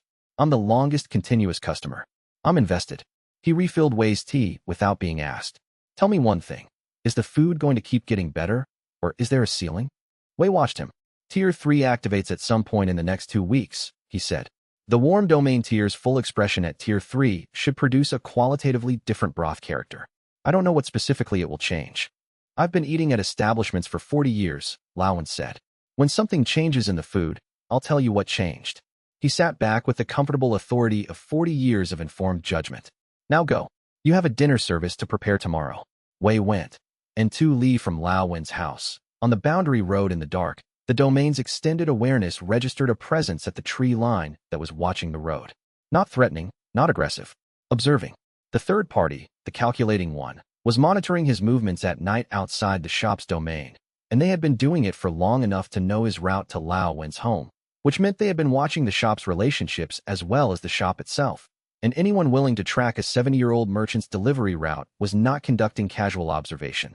They were building the case for something specific, and Lao Wen's route was evidence of what that something was. Chapter 39, The Exploitation Coalition made their first direct move in the 20th week. They didn't attack the shop. They attacked Lao Wen's morning delivery route.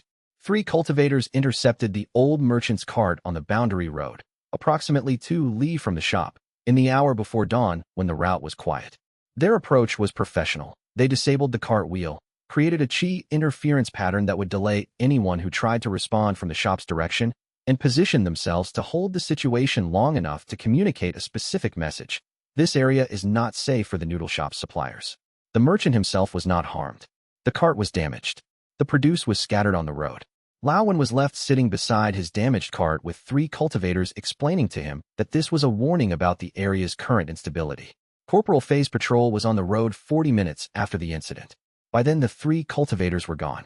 Lao Wen was unhurt, sitting beside his scattered produce with the specific expression of a man who has worked the boundary region for 40 years and has encountered various kinds of difficulty and intends to encounter this one in the same way he has encountered all the others, without panic and with the stubborn continuation of someone whose work does not stop because someone finds it inconvenient. When Wei arrived, notified by Corporal Fei through the established communication channel, Lao Wen was already beginning to salvage what produce could be salvaged, working with the methodical efficiency of 40 years. "Sit down," Wei said. "The cabbages are still good," Lao Wen said. "The spring onions are damaged, but salvageable. The edge caps took the worst of it, but 3/4 are intact." "Sit down," Wei said. "Please." Lao Wen Saturday he watched the scattered produce. Then at Wei. "This is about your situation," he said. It was not a question. "Yes," Wei said. "And people are trying to use my delivery route to get at your situation," Lao Wen said. "Yes," Wei said. "I'm sorry. I should have." "If you say you should have warned me," Lao Wen said. "I'll remind you that I'm a man who has supplied cultivators' establishments in the boundary region for 40 years. I've had more difficult deliveries than this." He turned to the cabbages. "What I want to know is whether my grandson is at risk." "Tingbo is in the city this week for the family business," Wei said. "I'll coordinate with Zhao Runing to have a garrison escort available for him on the road if he returns before the situation resolves." Lao Wen looked at him steadily. "How long until the situation resolves?" 3 months, Wei said. "Approximately. 3 months is 3 months, Lao Wen said. He stood and began sorting the produce again. "I'm bringing the delivery every morning. My route doesn't change because someone found it inconvenient." He paused. "But I'll let the garrison know which road I take." "Thank you," Wei said. "Don't thank me," Lao Wen said. "I've been eating at that shop for 5 months. I'm invested in its continued operation." He handed Wei a bundle of salvaged spring onions. "Take these. They're fine. The morning service needs onions." Wei took the spring onions back to the shop. He stood at the counter and thought about what the exploitation coalition had done. They had attacked something he cared about and had been unhurt by the attack, and they had given Lao Wen information about the situation without using Lao Wen against him, which meant either they didn't understand that Lao Wen would not be leveraged by this, or they understood it and were testing something different. The degree to which the attack would provoke a response. He did not respond. He made the morning service with Lao Wen's salvage produce, and the morning broth was excellent as it always was, and the restraint depth ticked upward rather than decreasing, and the system logged the restraint with the notation it had been using for every day of 5 months. Restraint, 5 points. Current restraint depth, 103. Zhao Runing came that evening. She was controlled but precise, which was her version of angry. "I want to escalate the garrison's response authorization," she said. "The interference pattern they used on my patrol route was a demonstration. They can do it again, and next time they might choose a target where 40 minutes is too long." "Escalate the patrol density," Wei said. "Not the response intensity. The density increase without response authority doesn't deter," she said. "It doesn't need to deter," Wei said. "It needs to witness. If they move against a target and the garrison is present, the documentation is admissible in Lian Binghe's jurisdictional case. The exploitation coalition's operations are partially dependent on not having official documentation of their activities. A garrison witness at each incident creates a record." Zhao Runing considered this. "You're building a case against them." "The way they're building a case against me," Wei said. "Through documentation, through precedent, through a record of events that tells a story." He put water to boil for tea. The difference is that my record is accurate and theirs is constructed. The accurate record eventually wins, if there's enough of it. Eventually, Zhao Ruining said, with the precise inflection of a military commander for whom eventually was not a satisfying timeline. Before the War Council's recognition denial, Wei said, that's the hard deadline. Everything before that is time that accumulates in our favor. Zhao Ruining accepted the tea. She drank it with the measured steadiness from a cultivator who has decided to proceed with the plan as described and is committing that decision to her operational posture. I'll increase the patrol density, she said, and I'll ensure every patrol generates documentation. Wei poured her more tea. She drank it with the mechanical comfort of someone processing a difficult conversation and is allowing the body's ordinary routines to assist the mind settling. The patrol witness strategy, Zhao Ruining said, after a few minutes. You're planning for the exploitation coalition to conduct additional attacks. I'm planning for the possibility, Wei said. The witness strategy is most useful if attacks happen and are documented. It's still useful if they don't happen, because the patrol presence makes some attacks impractical and others not worth the risk.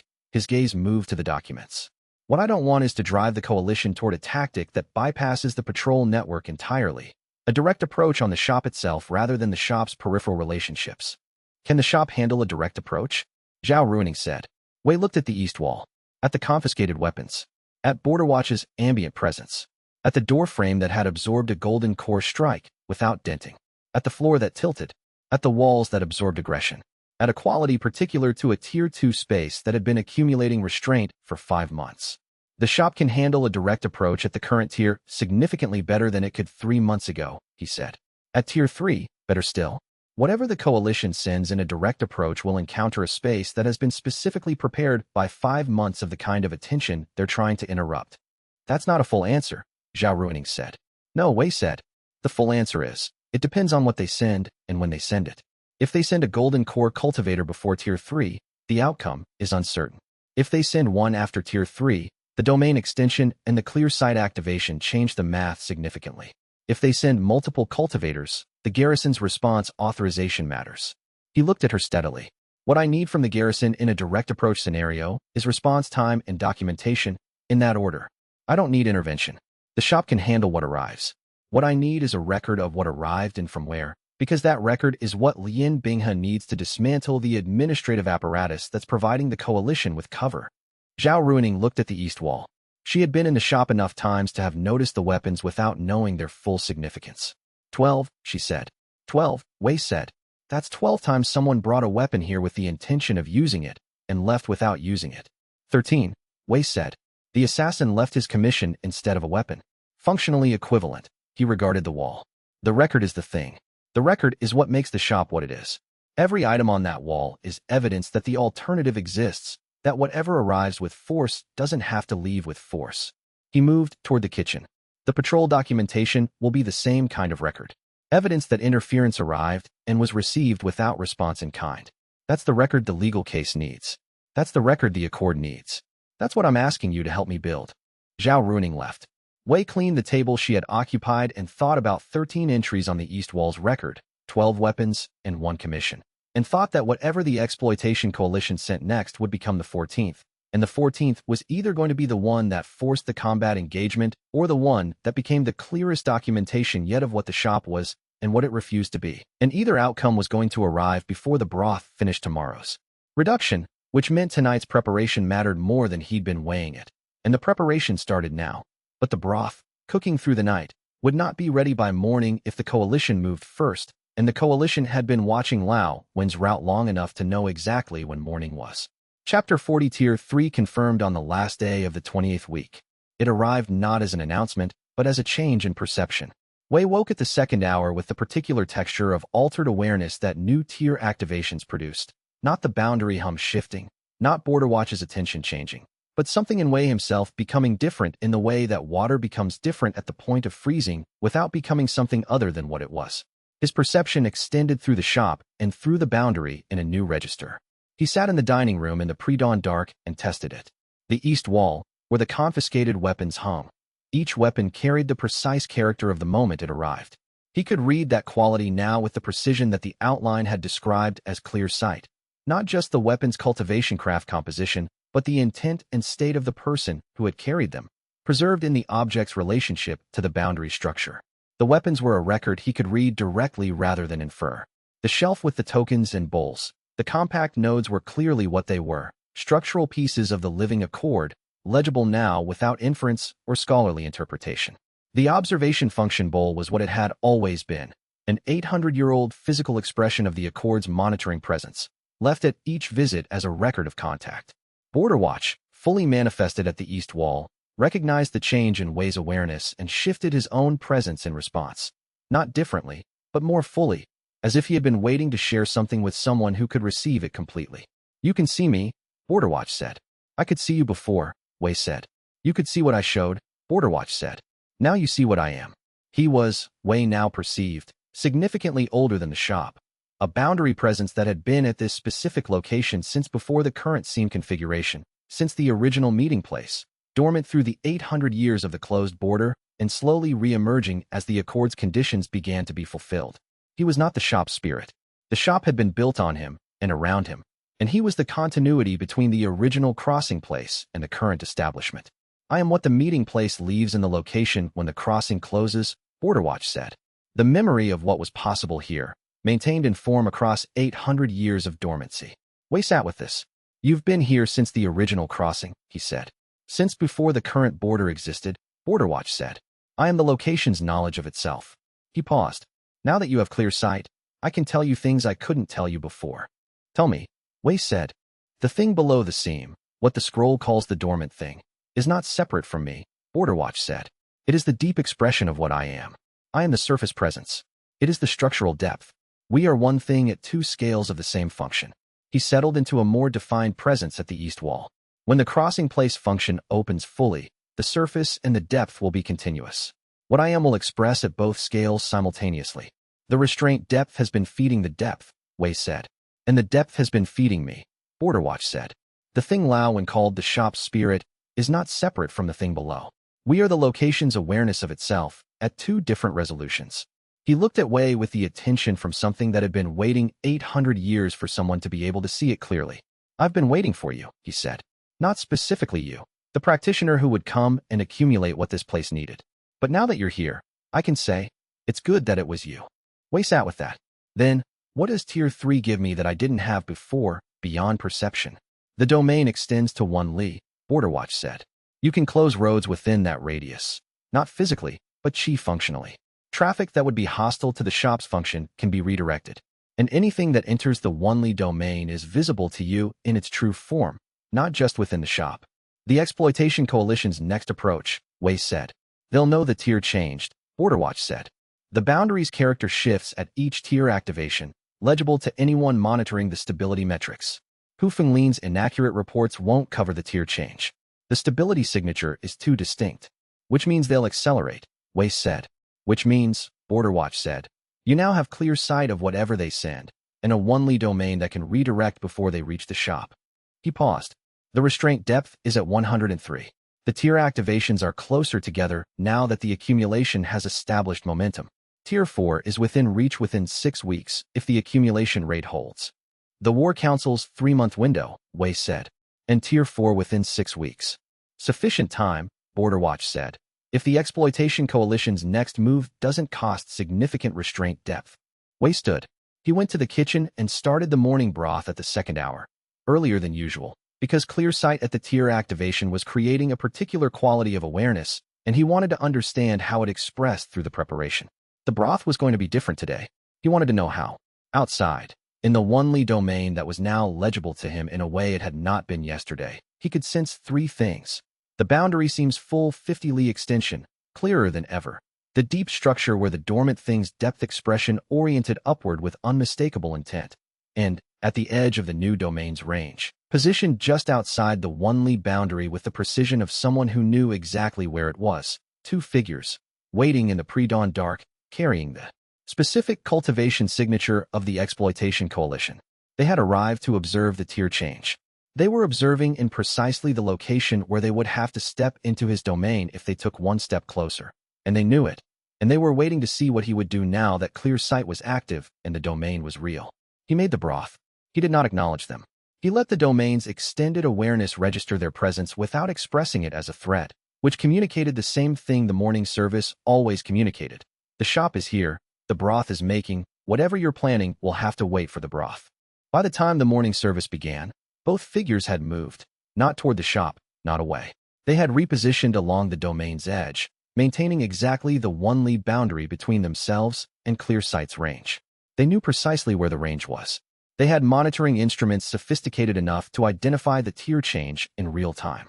Wei served the breakfast service with the clear awareness of their presence at the domain's edge, and the awareness was not alarming. The Tier 3 clear sight extended the domain without extending the threat, because the shop's established character was as present at the domain's edge as at its center. Whatever the two figures read when they tested the boundary of the domain was not a vulnerability. It was the same thing the broth communicated: sustained, consistent, fully present, and not going anywhere. Laowen arrived at his usual hour. He sat at his usual table. He ordered the usual. He ate with the usual comfortable attention of a person for whom this table had become as familiar as his own kitchen. He said, "The broth tastes different today." Tier 3 confirmed this morning, Wei said. The warm domain tier's expression changed at the consolidation. "I'm still understanding how." Laowen took another careful taste. "It's cleaner," he said. The boundary bark's contribution, it was always there, but today it's more specific. Less like an addition and more like part of the base. "That's exactly it," Wei said. The tier change integrated the boundary's contribution into the preparation's fundamental character rather than leaving it as a layer on top.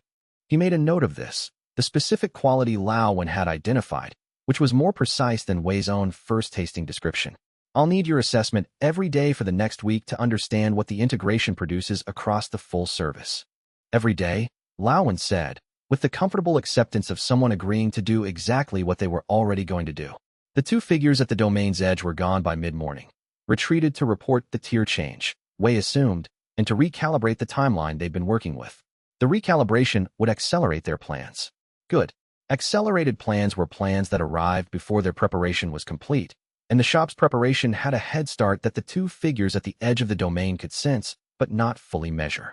The system logged, restraint, 8 points. Current restraint depth, 111. By mid-morning the domain felt different. Not threatened, not disturbed, but more legible to itself, the way a person felt more legible after understanding something about themselves that had previously been unclear. The Tier 3 consolidation was not an upgrade. It was a clarification. And the first thing the clarification made clear was that the Exploitation Coalition's monitoring had registered the change, and that their next move would arrive within the week, specific, targeted, and calibrated to what they had just learned about exactly what they were trying to stop. The system logged, restraint. 0 points deducted. Current restraint depth, 111. But Wei was not thinking about the system. He was thinking about a week, and what fit inside one, and how much of what needed to happen had not yet begun. Chapter 41. 3 weeks into Kong Murin's stay, the shop had settled into a rhythm that Wei Chongshan had not anticipated. The Demon Realm negotiator, who came for 30 days, and was still here, taking the corner table each morning before the other regulars arrived. Eating with the focused attention of someone who had stopped pretending she was here for anything other than the soup. He was thinking about this rhythm, its texture, its unusual stability, when the person collapsed on the doorstep. Not fell, collapsed. There was a distinction. Falling suggested a process, a stumble, a catch that didn't work, a moment of negotiation between gravity and coordination. This was the other thing, a complete cessation of upright posture. A body surrendering to the ground with the boneless finality of someone who had been using a level of willpower that no human body could sustain indefinitely, and who had finally reached the boundary of that willpower while standing in front of a shop that sold noodles. Wei stepped outside. The person on his doorstep was a young man, 20-something in appearance, though spiritual age was harder to read with whatever was happening to his cultivation. He was dressed well, but not ostentatiously, in the practical formal style of someone who traveled for serious purposes and didn't want to announce themselves. His spiritual signature was a ruin, partially collapsed, the meridians doing something that Wei hadn't seen since the war, when cultivators had overextended against things they had no business engaging without preparation. Mei Sulan was already crouching beside him. She had the shop spirit's particular quality of appearing exactly where she was needed without appearing to have moved there. "Prophecy backlash," she said. "Not a question. You've seen it before. Once. The cultivator who was supposed to prevent the third convergence. She failed, and her contract consumed her over 6 weeks. Mei Sulan's voice was its usual calibrated neutral, but Wei had been reading it for 5 months, and the careful neutrality was itself a signal. This one is earlier in the process. I can stabilize him if we start now. Wei looked at the young man. The quality of his face and unconsciousness, the way his hands were positioned as if he'd made one last attempt to catch himself before going down. Bring him in. Put him in the back room. Kong Murin was still at her corner table, watching. She said nothing. Wei caught her eyes for a moment as he came back through the door. She had the expression of a negotiator who has just been given a new piece of context they hadn't asked for, and who was already, professionally, beginning to integrate it. The young man's name was Lin Baihe. Wei learned this from the letter in his coat pocket, not addressed to anyone specific, just his name at the top and a narrative of where he was going and why, in the style of someone who had been told that such letters were important to carry when doing things that might get you killed in ways that were difficult to explain afterward. He wrote for a hero. That was clear from the letter, not in those words, but in the way the mission was described. The northern boundary, the fragment of an old entity that had been sealed there 800 years ago, the prophecy that had indicated Lin Baihe specifically as the person who would reseal it when the original seal began to degrade. He had gone to the boundary. He had found the fragment. He had attempted to reseal it. He had failed. Wei put the letter back in the pocket. He sat with Mei Sulan in the back room, and they worked through the afternoon, her stabilizing his collapsed meridians with the particular precision she'd developed over centuries of maintaining the shop's chi environment, him supplementing with the forgotten sovereign's accumulated restraint, not fighting anything, not intervening violently, just offering the patient presence of a domain that had been established through sustained non-aggression over 5 months. The warm domain tier worked hard. By evening, Lin Baihe was stable, not recovered, stabilized, which was a different and more fragile thing. Wei made a broth from scratch, starting with bones he'd been preparing since morning, adding the boundary bark's contribution, and producing something that was not designed for the menu at all, but for the specific quality of spiritual damage he was observing. A cultivation collapse from the inside, the spiritual contract consuming rather than empowering. He put it next to the bedroll and sat down on the floor to wait. Lin Baihe opened his eyes around the second hour of the night. He glanced at the ceiling for a moment, the way the lantern light moved across it, the quality of the space around him. Then he looked at Wei with the slightly unfocused attention of someone whose perceptions had not yet fully reconnected with the present. "Please don't feed me to the Demon King," he said. His voice was the steady voice of someone who had decided, in whatever consciousness remained accessible to him, that these words were the most important words he needed to say. Wei looked at him for a moment. "I am the Demon King," he said. "I'm making you soup." Lin Baihe blinked. He considered this. Then, with the careful logic of someone operating on significantly reduced cognitive capacity, "That is not what I expected the Demon King to be doing." "I retired," Wei said. "The soup is almost ready. Don't try to sit up yet." Lin Baihe lay back. He checked the ceiling again. After a moment, "Is the seal holding?" "I don't know yet," Wei said. "That's a problem for after you can eat without it being a significant medical event." Lin Baihe turned this over in his mind with the methodical pace of someone operating on less than full capacity.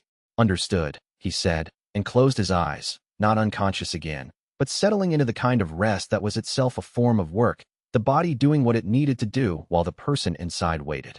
Wei served the soup, and thought about the northern boundary, and the seal, and the letter in the young hero's pocket, and whether the exploitation coalition's monitoring had extended far enough north to know what had just arrived on his doorstep, and whether, if it had, they would understand what it meant. Lin Baihe had arrived at a shop run by a former Demon King, who was making soup, and somehow this was less alarming than it should have been. The back room smelled like boundary bark and something else he could not name. A warm, stable quality that reminded him of the early mornings in cultivation training before the prophecy had added its specific urgency to everything. The smell of a space where things were in good order. He had not been in a space where things felt in good order in 3 months. The soup arrived. He did not eat it immediately.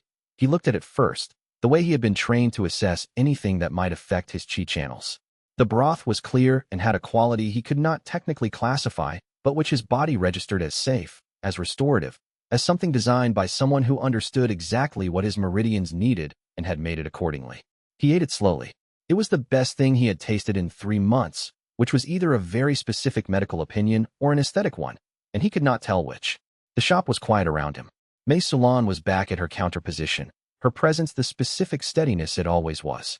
Kong Murin had left when it became clear the evening was going to be medical rather than social. The boundary hum had shifted again, not Tier 3 this time, but something more subtle, the domain registering the presence of a seriously injured cultivator in a way that was less like alarm and more like recognition, as if the shop understood what Lin Baihe was and was adjusting accordingly. Outside, to the north, the boundary's edge was doing something the boundary rarely did. It was waiting, and whatever it was waiting for, it was not the Exploitation Coalition's next administrative filing. Chapter 42 Lin Baihe's situation was, in the technical vocabulary of the cultivation world, a prophecy backlash. The spiritual contract that had identified and empowered a designated hero for a specific task had begun consuming the hero when the task failed. The mechanism was not punitive in any intentional sense. The contract simply could not distinguish between the task failed because the hero died attempting it, and the task failed because the hero survived it inadequately.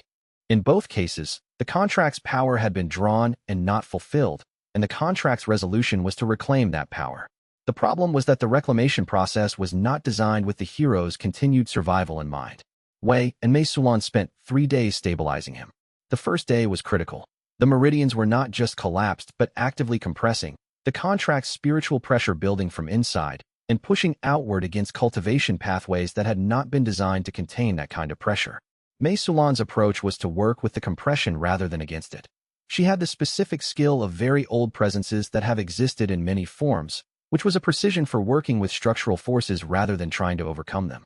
She didn't fight the contract's pull. She shaped the channels through which it moved, making the reclamation process run through the meridian's natural architecture rather than burning through it sideways. Wei cooked. He made 3 separate preparations on the first day.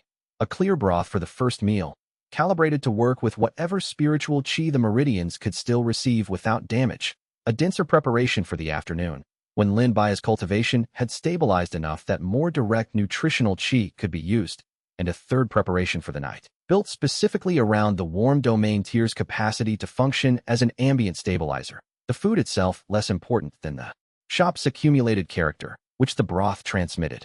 On the second day, Lin Baihe was conscious for longer periods, though coherent in bursts rather than continuously. He asked about the seal twice, each time with the specific anxiety of someone returning to the most important thing, the thing that had been consuming him before everything else. The seal is not your problem right now, Wei said both times. This was technically accurate. The seal's status was a problem, but it was not Lin Baihe's problem to solve from a bedroll in a stranger's backroom. The seal is always my problem, Lin Baihe said, with the exhausted certainty of someone whose relationship with their designated responsibility had become indistinguishable from their identity. The prophecy made it my problem. Even if the prophecy is eating me alive, the seal was degrading before you got there, Wei said. The seal will still be degrading after you recover. Your particular presence at the boundary is not the determining factor right now. Lin Baihe looked at him with the expression of someone who had been told something accurate but was not yet ready to receive it as comfort. He went back to sleep. On the third day, he was stable enough that Mei Sulan indicated, not in words, but in the specific quality of her attention, which shifted from medical focus to ordinary presence, that the immediate crisis had passed. The contract's reclamation pressure had been redirected through the natural meridian architecture rather than through the tissue around them, which meant the damage would be limited to cultivation capacity rather than physical consequence. He would recover. The recovery would take weeks. Kong Murin, who had been eating her meals at the shop throughout the 3 days without mentioning the medical situation except to ask, once, whether there was anything she could do that would be useful, and to accept Wei's, not at this moment. Thank you, with the diplomatic grace of someone accustomed to operating at the edge of situations she wasn't in control of, appeared at the doorway of the back room on the third evening. Is he stable? She asked. Yes. She looked at Lin Baihe for a moment. Her expression had the quality of someone processing information through several analytical layers simultaneously. He went to the northern boundary. Yes. The seal was failing. Wei looked at her. You know about the seal. My council has been monitoring anomalous boundary activity for 6 months. She didn't move from the doorway. We classified it as a human realm internal matter, the Accord's jurisdiction, not ours. But the boundary fragment's energy has been affecting territories on our side as well. She paused. The prophecy that sent him. We'd heard of it. We didn't know he'd gone. He went 3 weeks ago, Wei said. Approximately. Kong Murin was quiet for a moment. So the seal is still failing. Wei did not answer immediately. He was watching Lin Baihe's breathing, the steadier rhythm of sleep rather than the shallow, unconscious quality of the first 2 days. The young man's hands were relaxed now, open on the blanket rather than clenched. When he can talk, Wei said, he'll tell me what he found at the boundary. That will tell me more about the seal's current state than anything I can determine from here. Kong Murin nodded. She studied the broth on the small table beside the bedroll, a preparation Wei had made that afternoon, still warm under the lid. "Your soup is very good," she said. "I say that as an observation about the seal problem, not about the broth." Wei understood what she meant. She left. Lin Baihe woke in the night, fully, clearly, with the specific wakefulness of a person who had processed a significant amount of information during sleep and had arrived at something they needed to say. "When I was at the boundary," he said, "the fragment, it wasn't what the prophecy said it would be. It was larger, not the fragment itself, but its presence, the way it was organized." He paused. "And there was something else. Below the seal, below the fragment. Something deeper. It recognized me, not as a threat, more as," he searched for the right word, "evidence." Wei sat with this for a long moment. "The fragment recognized you as evidence of something," he said. "Evidence of what?" "I don't know," Lin Baihe said. "I failed before I could understand." He looked at his hands. "What's below the seal?" Wei looked at the ceiling for a moment. The boundary hum was its usual register, steady, present. Below the seal, something 800 years old, and something else. Deeper. The fragment below the northern seal. He had read about it in the supplemental archive, the sparse documentation that was accessible only to the Accord's active guardians. A piece of the founding entity, sealed as a structural anchor. Something that had agreed, 8 centuries ago, to leave a piece of itself behind in exchange for the Accord's protective infrastructure around the boundary.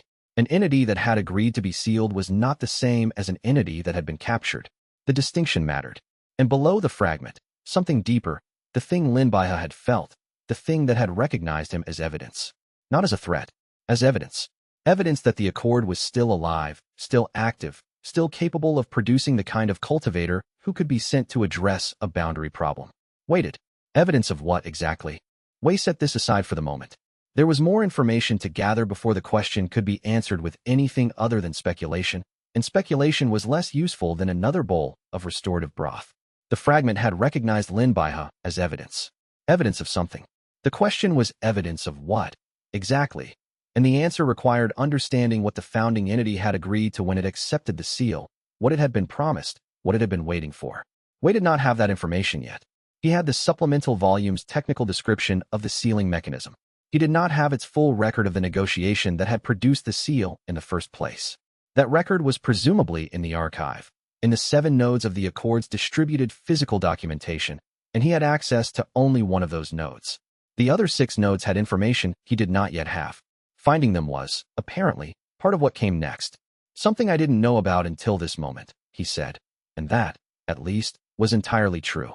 Chapter 43. Wei Chongshan knew the fragment because it was in the scholarship.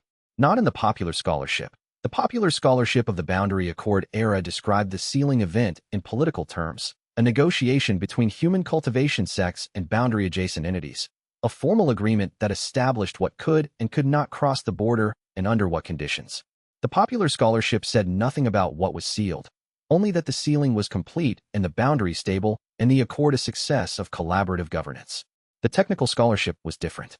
Wei had read it during his time as Demon King, when the boundary had been his concern not as an abstract political matter, but as a daily operational reality, the thing that defined what his territory was and was not, what entities could pass through under what circumstances, what happened when the passage was contested. The fragment was documented in a single supplemental volume of the founding Accord records, available only in the original archive of the Accord's physical repository, which was, as it happened, distributed across 7 nodes of the boundary's spiritual infrastructure, one of which was currently serving as the foundation of a noodle shop. He had not known this when he established the shop. He had known it for approximately 18 hours, since the Tier 3 consolidation had clarified his clear sight enough to read the shop's structural character. The shop was not just a building on the boundary's edge. It was a node of the Accord's physical architecture, a living document, breathing through its daily practice of service and restraint and accumulated presence. The fragment, sealed in the northern section of the boundary 800 years ago, was a piece of a pre-Accord entity, something that had existed before the Accord's founding event, before the boundary was negotiated rather than contested. The entity's main body had not been defeated. It had agreed to disagree and retreat. The fragment was the portion it had agreed to leave behind as a token of good faith, sealed into the boundary as a structural anchor.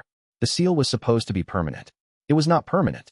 The Accord's founding scholars had been optimistic about what permanent meant in spiritual terms. They had not accounted for 800 years of accumulated boundary pressure, the normal drift of spiritual infrastructure, the ordinary entropy of very old things.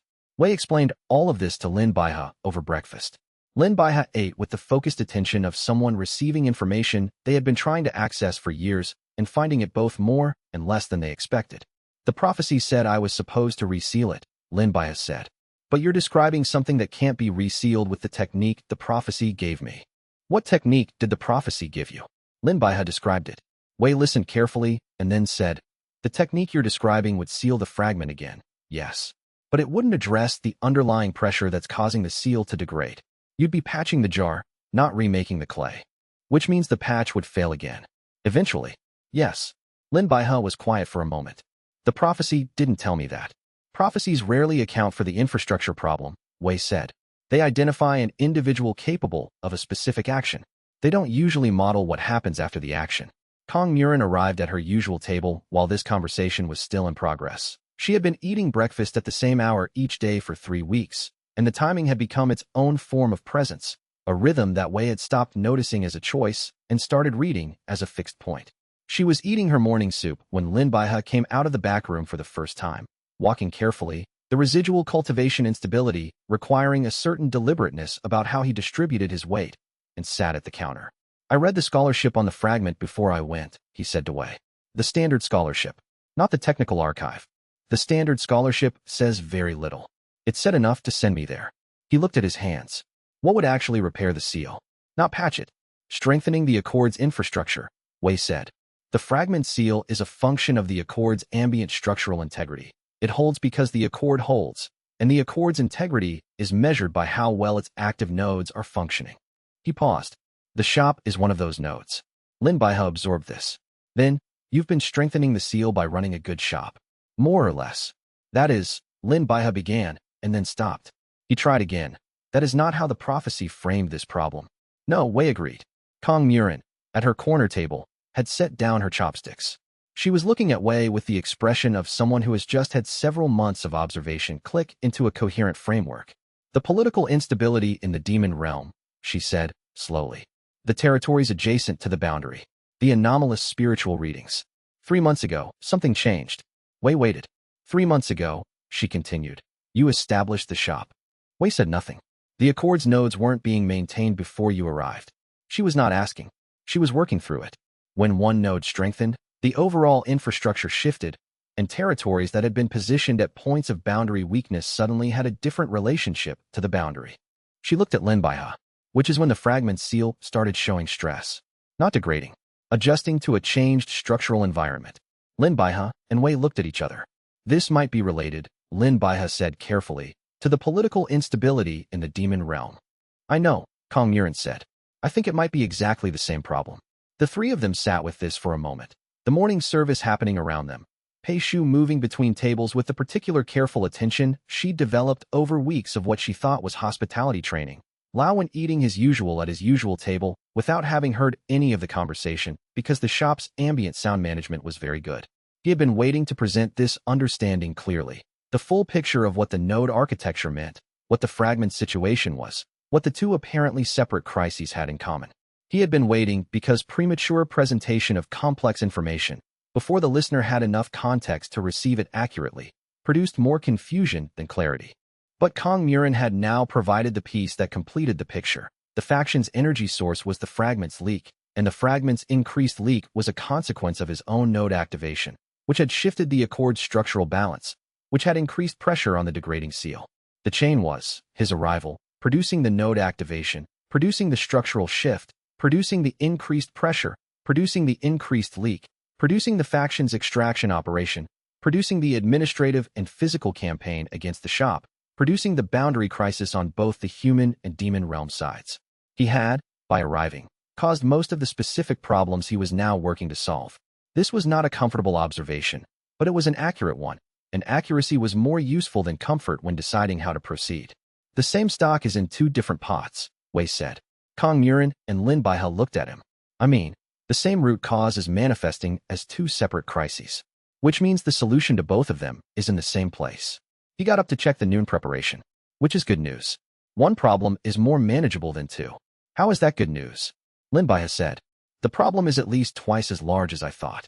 He began the afternoon preparation, a different stock than the morning service, oriented toward the specific needs of the evening customers. which were different from the morning customers' needs in ways that required a different preparation rather than simply more of the same. He worked through the sequence with the focused attention it required. Shape was information. The problem's shape told you where to apply force, or, in this case, where to apply patience. The Exploitation Coalition's campaign against the shop was shaped like a bureaucratic structure, which meant it was vulnerable to the same structural approaches that bureaucratic problems always were. Not confrontation, but the careful, sustained exposure of every premise it relied on as less solid than it appeared. The problem, Wei said, from the kitchen, is the same size it always was. We just know its shape now. He paused, adjusting the flame. And knowing the shape is not the same as knowing how to hold it, but it's where you start. Chapter 44. Lin Baihe's gratitude was the uncomfortable, aggressive kind. The gratitude of a presence that had been trained to act rather than receive, and who found the experience of being helped both necessary and deeply disorienting. He apologized constantly. He apologized for the space he was taking up in the back room. He apologized for the medical resources Mei Sulan had spent on him. He apologized for the broth consumption, which was considerable given how much work the broth was doing for his recovery. He apologized for the inconvenience of his spiritual signature, which was still unstable enough that Mei Sulan needed to monitor it daily, and which was producing occasional interference in the shop's ambient environment when his cultivation attempted and failed to stabilize. You don't need to apologize for that, Wei said. It's interfering with your shop's quality control, Lin Baihe said. It's affecting the customer's experience. The customers have not complained. They don't know it's happening. Then it's not affecting their experience, Wei said, by any metric that matters. This did not satisfy Lin Baihe. Nothing satisfied Lin Baihe that involved receiving something without immediately providing something in return. The gratitude was real. Wei could read it clearly, but it was packaged in a personality structure that found indebtedness genuinely painful in a way that went beyond social conditioning. Lin Baihe, who had spent his adult life as a prophesied hero, had built his entire self-concept around being useful. Being the person who needed help was, for him, not just uncomfortable, but structurally threatening. Wei gave him a task. Garlic, Wei said, setting a large basket of garlic heads on the counter beside him. The paper-thin layer, not the first skin. If you remove the first skin, you're wasting material. Lin Baihe watched the garlic. Then at Wei, you want me to peel garlic? I want the garlic peeled. You need something to do. These are compatible requirements. Lin Baihe peeled garlic with the focused intensity of a man who had once been prophesied to save the world and was now applying that exact capacity for intensity to the paper-thin layer of skin on allium sativum. Wei watched him from the kitchen, working on the afternoon preparation, and thought, the prophecy gave him this. Not the task, the intensity.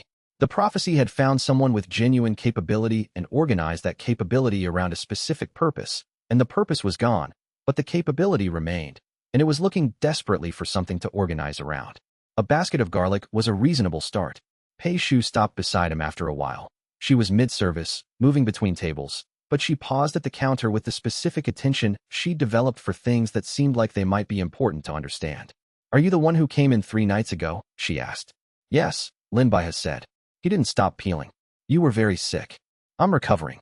The broth helped, Pei Shu said, with the simple certainty of someone for whom this was the obvious explanation for recovery.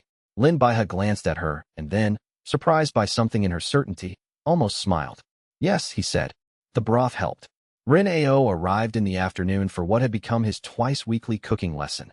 Irregular in timing, regular in substance, the Hollowblade sex representative arriving in informal clothes, having walked from whatever location he occupied in the town, and spending 2 hours learning things in the kitchen that he was not supposed to be learning and that were making him a better cultivator whether or not either of them acknowledged this directly.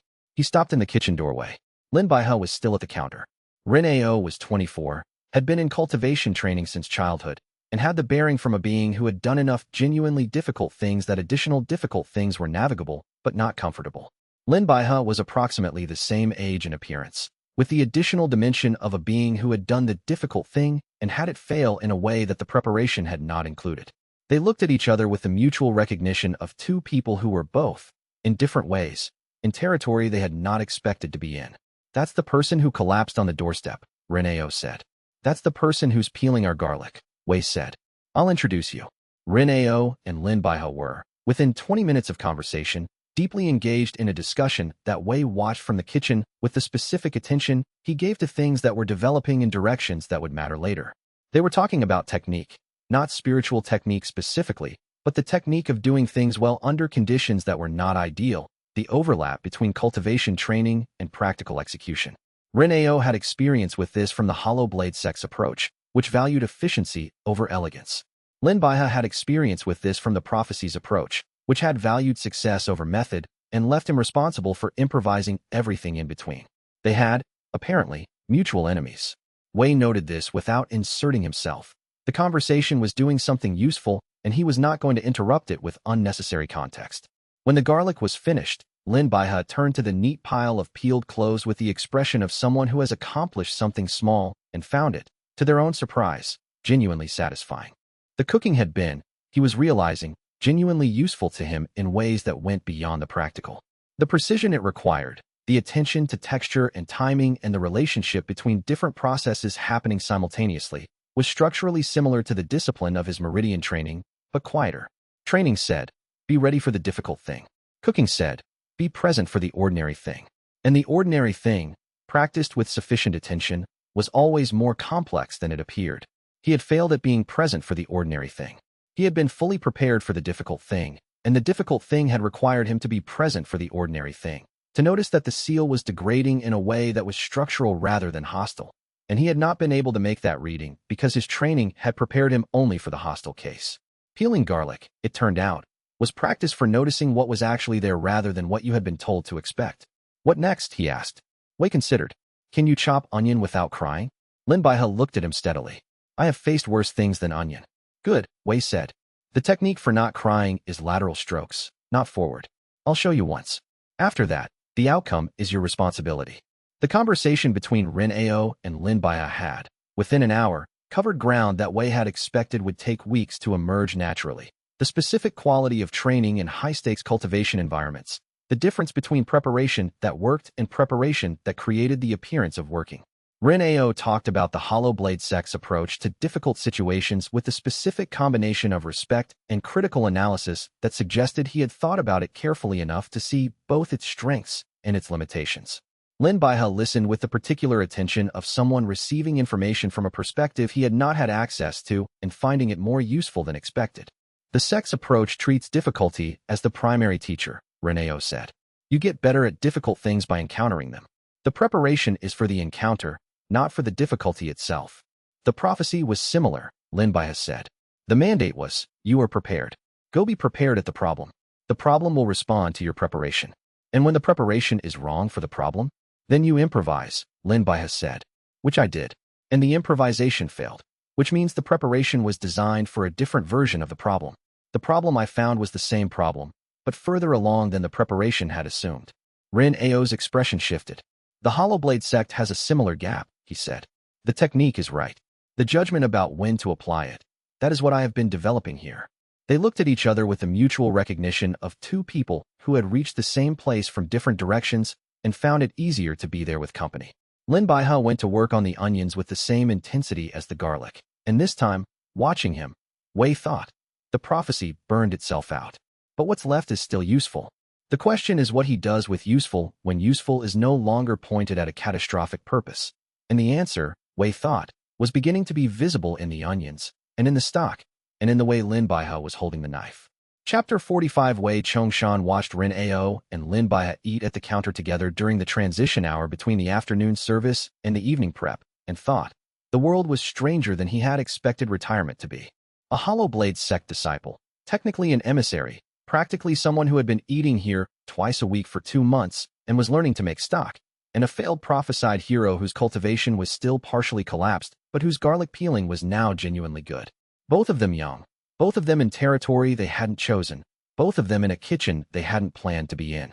The world was generous with this, Wei had found, putting people in proximity who needed to be in proximity, whether or not any of the parties involved had planned for it. He wrote a letter to Jiolong that evening. The river spirit had last appeared 6 weeks ago, the visit where she'd warned him that the exploitation coalition was shifting from observation to action. She came on her own schedule, which was the river's schedule, which was the seasonal and tidal and territorial schedule of an entity with 800 years of boundary relationship and an autonomous relationship with her own timeline. She couldn't be summoned. She couldn't be contacted except by leaving a letter at the shop's northwest corner, which she might read on her next visit, which would be when she came. He wrote her about the northern boundary. about Lin Baihe's arrival and what Lin Baihe had found, about the fragment seal, its current state, the degradation pattern, the likelihood that the structural approach rather than the combat approach was the correct one. He wrote about the Accord's node architecture, which he'd understood only since the Tier 3 consolidation gave him the clear sight to read it.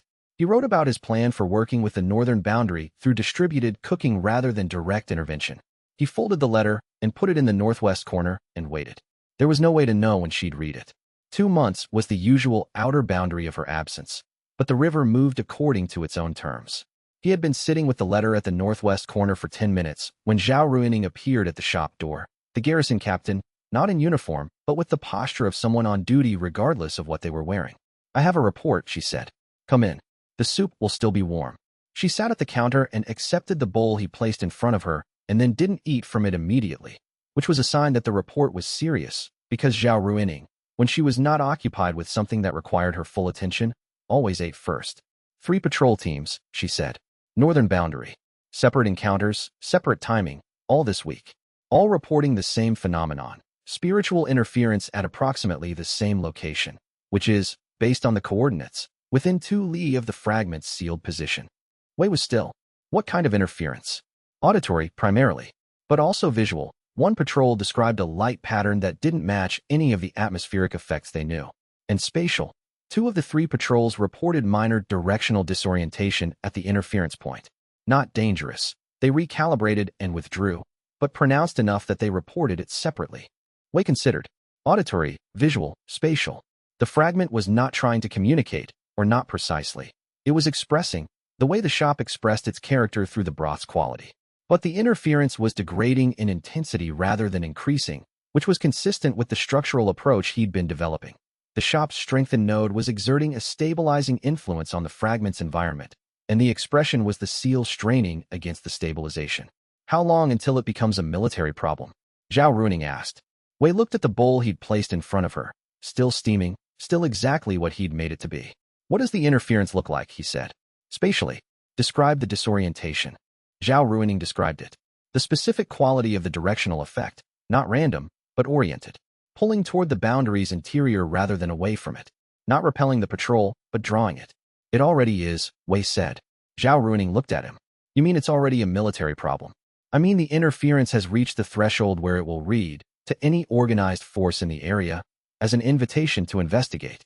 Which means it's already attracting attention from parties who interpret boundary anomalies as opportunities. He picked up his tea. How quickly can you report an unusually boring week at the northern perimeter? If I'm creative about how I draft the language, 3 days. 3 days? Wei said. Good. Report something unusually boring. Make it boring enough that anyone reading the report files it as administrative noise. Zhao Ruining's expression was the expression from a figure who had just been given an unusual assignment by someone she had decided to trust. And while I'm reporting something boring, I'll be cooking, Wei said. She ate her soup. She didn't ask what cooking had to do with it. She had been coming here long enough to have stopped asking certain questions, which was itself a form of trust that Wei found more useful than explicit agreement. Outside, the boundary hummed at its consistent register, the Tier 3 expression of a warm domain that had been accumulating restraint for 5 months. Somewhere to the north, the seal strained at its degrading boundaries. And in the shop's northwest corner, a letter waited for a river spirit who moved on the water schedule, which was not the Exploitation Coalition schedule, which was not the Northern Fragment schedule, and which was, this was the thing Wei was most carefully holding, not necessarily incompatible with any of them. The Tier 3 consolidation had given him clear sight. Clear sight had shown him the Accord's node architecture. The node architecture had shown him what was below the shop's foundation, the dormant presence, 800 years old, oriented upward with increasing attention. He had not expected retirement to produce this. When he had decided to leave, when the weight of what he had been had become heavier than the weight of what he wanted to continue being, he had imagined something simpler. A place where the problems were small enough to solve without consequential cost, where the days were structured around cooking and not around governance. What he had found was a place where the world's business and his cooking were, apparently, the same thing. Where the boundary itself had been waiting for him to arrive at exactly the right moment to find it in exactly the right state of disrepair. The letter to Jiolong sat in the northwest corner, waiting for the river spirit who moved on the river's schedule. He had put it there with the faith of someone who knew, from long experience, that the things that needed to be communicated eventually found their way to the person who needed to receive them, regardless of the mechanism. The river ran where it ran. Julong would appear when she appeared.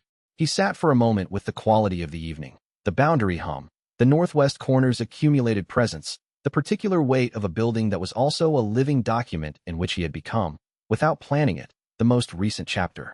He could feel the dormant presence below the foundation orienting upward with its characteristic patience. It had been here before him, would be here after him if the Accord's character persisted, and was currently registering his presence with the specific attention of something that recognized what he represented without needing him to name it.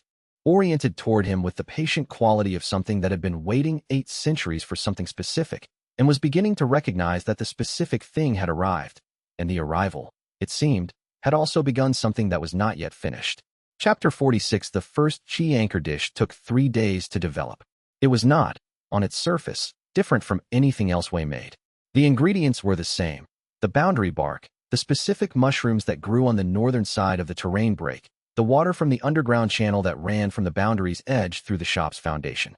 What was different was the intention embedded in the preparation.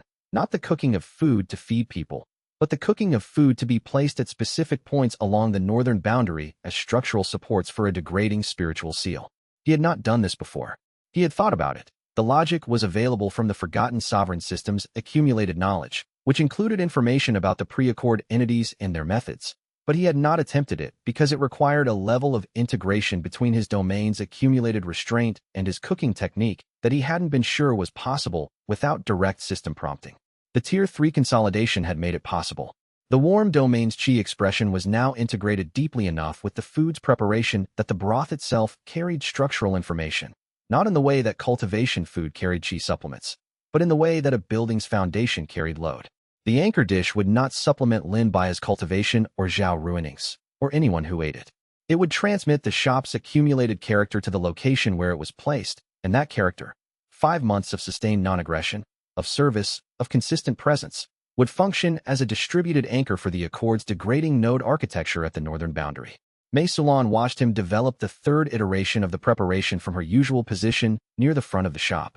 She said nothing until he brought it to the counter for her assessment. Not for eating, since she didn't eat in the conventional sense, but for reading the chi signature directly, which she could do with a precision that exceeded what any instrument Wei had encountered could manage. She read it for a moment. Then, the integration is holding. At what temperature threshold? Above 90 degrees, which is as high as I can assess. The structure begins to lose coherence when the preparation cools below 50, but that's within normal operating parameters for this kind of anchor. How long at the placement point before degradation below functional threshold? At the current structure, 36 hours. If the ambient boundary chi can charge it, which I expect it will, given the node's current activity, potentially significantly longer. The first placement will tell you more than I can estimate from here. 36 hours was enough for a weekly placement cycle. Wei began the final version of the preparation, building it from the morning's initial stock, layering the anchor intention through the cooking process the way a foundation layer was laid. First the structural elements, then the infill, then the capstone that made the whole thing coherent. The process was not unlike writing in a medium that had never been designed for writing. The intention had to be embedded not in words or spiritual sigils, but in the sequence of decisions made during cooking. When to add the bark extract, how long to let the mushrooms reduce before the temperature dropped, at exactly what point in the consolidation to seal the preparation so that the ambient character was captured rather than dissipated. Each decision was a structural choice, and the choices accumulated the way restraint accumulated, not through single dramatic actions, but through sustained, patient, precisely made decisions over time. Lin Baihe watched from the counter. He had been watching Wei cook with the focused attention of someone who has figured out that what looks like cooking is also something else, but who hasn't yet identified what the something else is precisely enough to name. "You're trying to use cooking to repair a prophesied seal," he said. It was not a question. It was the particular flatness of someone who has arrived at a conclusion that doesn't match any of their prior models and has decided that stating it plainly is the only way to find out whether the conclusion is accurate. "A badly sealed jar can sometimes be fixed with better pitch," Wei said. Lin Baihe blinked. "That's a cooking metaphor. Everything is a cooking metaphor. Is it?"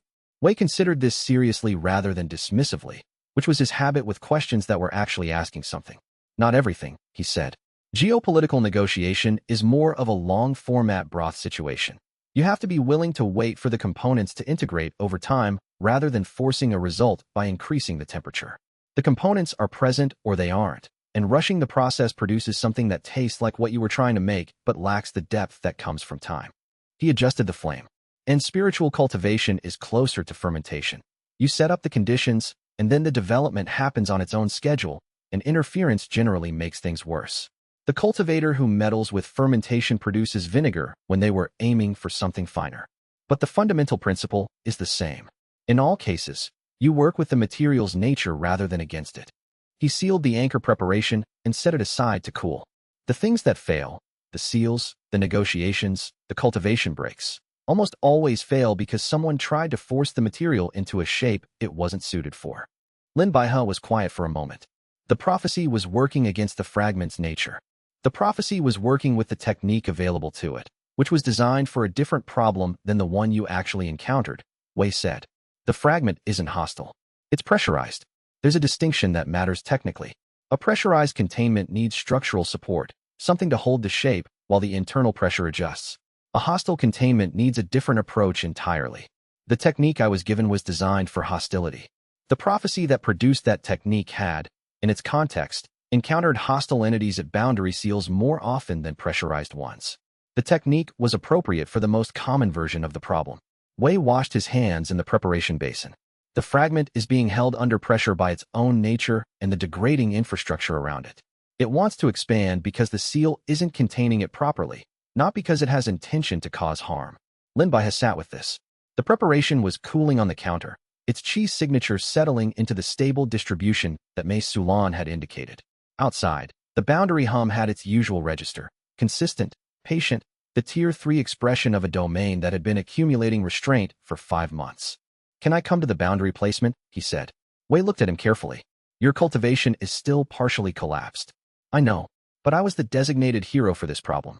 Even if the designation was wrong about the method, I was sent there for a reason. I should be present for the solution, even if my role in the solution is different from what the prophecy said it would be. This was reasonable in a way that Wei could not easily argue against. The prophecy had been wrong about the method, but the selection mechanism that had identified Lin Baihe, that had looked across the boundary region and chosen this specific young cultivator, had presumably been responding to something real in him.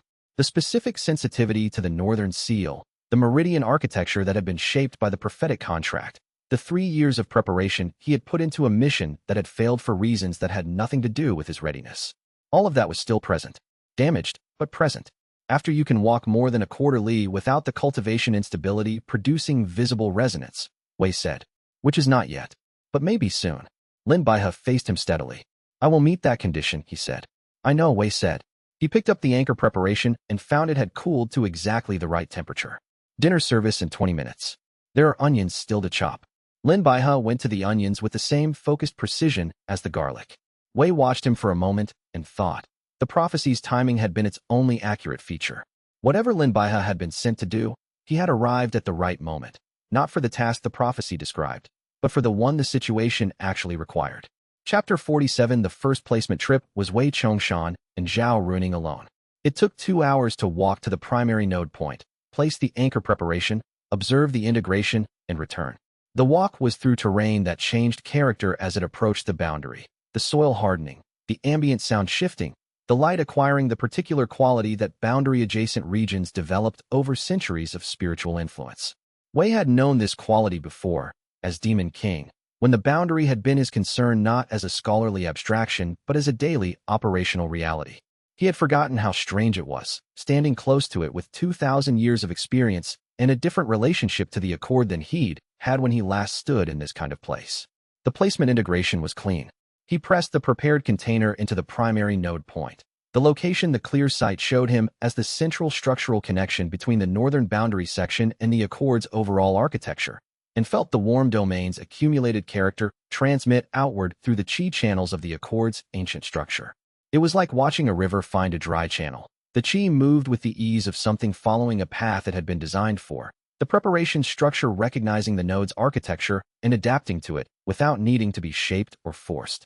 The interference Zhao Ruining's patrols had reported decreased within 2 hours of the first placement. She noted this on the walk back without commentary. simply recording the observation in the precise language she used for things that were not yet understood but were clearly relevant. The second trip included Pei Shu, who had asked to come with no particular framing. She had simply said, during the preparation before the second excursion, that she would like to come if it was useful. Wei had thought about this for a moment and said yes. She was not yet ready to understand what she was observing, but the observation itself would matter later, and the boundary's response to her presence was itself information he wanted to gather. Pei Shu could not read the Accord's node architecture through the clear sight. That faculty required the cultivation level that Wei had reached at Tier 3, and she was still in the early stages of the natural development that the shop's ambient environment was producing in her.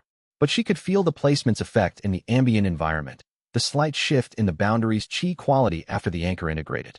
She stood at the node point after the integration and said, "The air got cleaner." In what sense? She thought about this with the careful precision she brought to questions that required her to articulate something she'd been experiencing rather than observing from the outside. Before, there was a pressure. Not unpleasant. More like density. Like the air had more in it than air usually does, but it was unorganized. After the placement, the same density is still there, but it's arranged. Like the difference between a room with furniture piled randomly and the same furniture in its right places. That's accurate, Wei said. Exactly accurate. Pei Shu looked at the placement point, then at Wei, with the expression that sometimes appeared on her face when she understood that she had been correct about something she didn't yet have the context to understand. "What did you put there?" "Food," Wei said, prepared in a specific way. She absorbed this. "Then, the food is holding the air in its right places. Temporarily. I'll need to replace it regularly." She nodded, filed this information in whatever category she was developing for things that were not cultivation theory as she understood it, but were clearly related to cultivation theory in ways she couldn't yet fully map, and helped him carry the empty container back. The third trip included Lin Baihe, who had met the condition, walking a quarter li without resonance, with the particular methodical determination of a practitioner who had been given a measurable target and had spent a week treating the target as a cultivation problem to be solved through systematic practice. He had been walking measured distances each morning and evening, tracking the resonance quality with the specific attention his prophetic training had given him for monitoring his own cultivation state. He insisted on carrying the anchor preparation himself. The weight was not significant, but the act of carrying it, being the person who brought the thing that was helping, was clearly important to him, and Wei gave him the container without comment. At the placement point, Lin Baihe set it down carefully and watched Wei integrate it. The seal's chi structure was visible to him in fragments. His own cultivation, even partially collapsed, retained the specific sensitivity the prophecy's contract had built into him for this exact location over 3 years of preparation. He could see the degradation and, now, the anchor's effect on it. The chi structure thickening slightly at the contact point, the pressure redistributing across a wider area rather than concentrating at the thinning sections. "You're not sealing it," he said. "No. The prophecy said seal it. You're containing it." "I'm supporting the structure that contains it," Wei said. "There's a further distinction." Lin Baihe turned to the placement point, and then at the broader landscape, the boundary running north and east across the terrain. "A seal breaks when the pressure builds enough," he said. He was remembering what Wei had said in the kitchen. "A containing structure accommodates the pressure," Wei said. "The broth stays in the pot, but the pot can flex." Lin Baihe thought about this for a long time, standing at the northern boundary where he had come 3 weeks ago with a sealing technique and a prophesied mandate, and both had failed.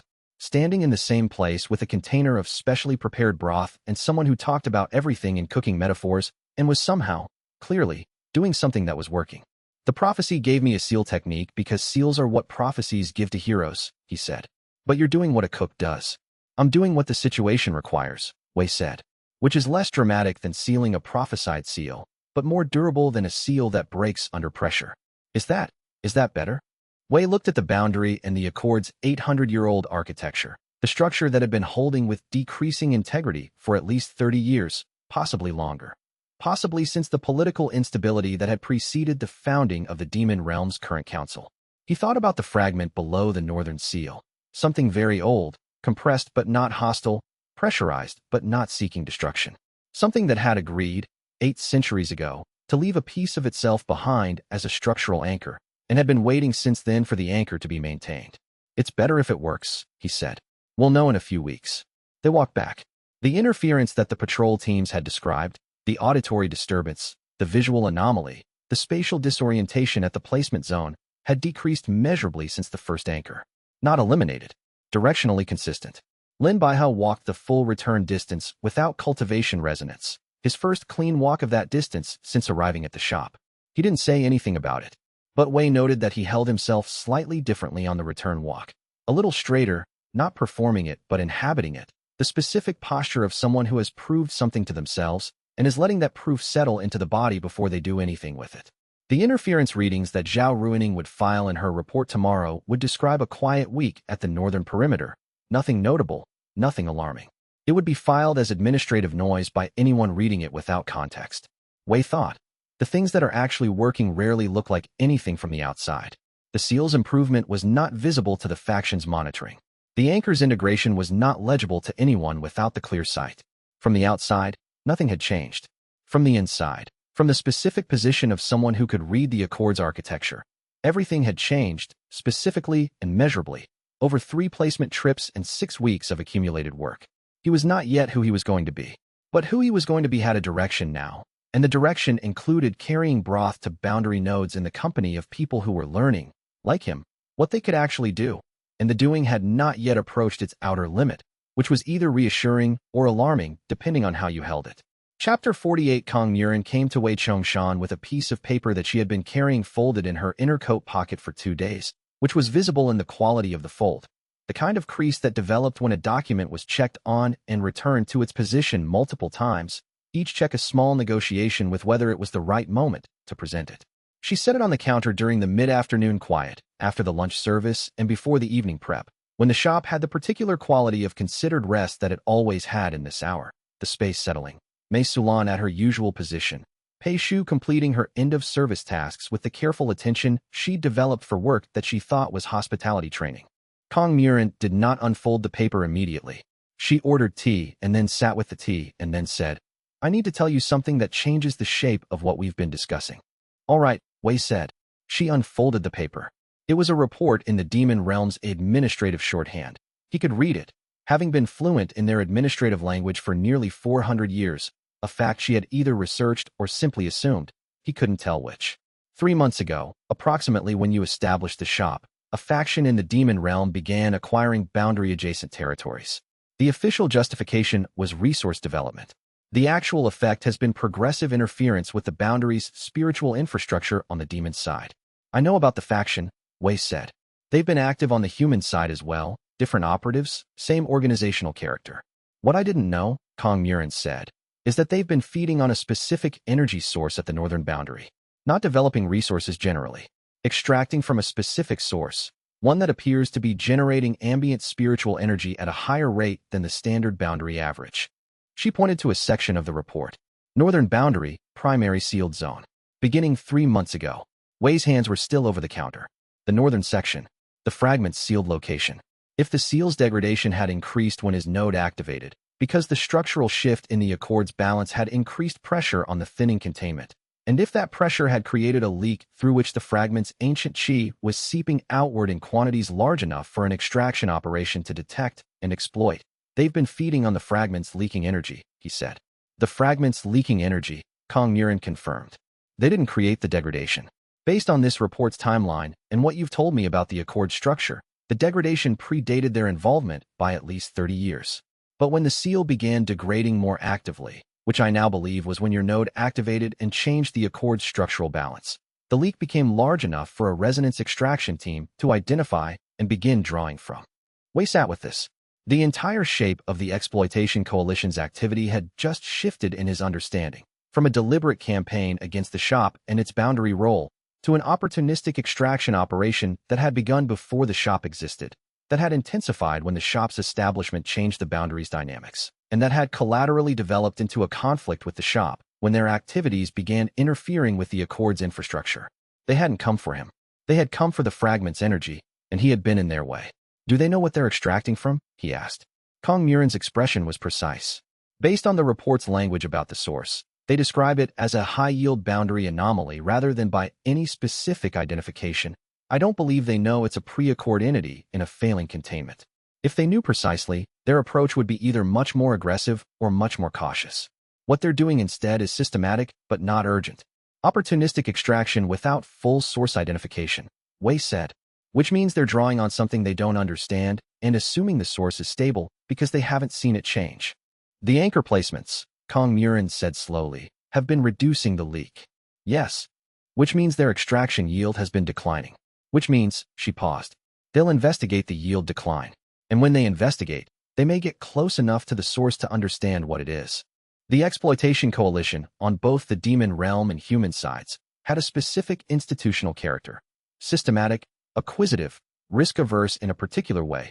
They avoided overt conflict when extraction was available, but they were willing to escalate when extraction was blocked. If they investigated the yield decline and found that someone was working to close the source, the same stock is in two different pots, Wei said.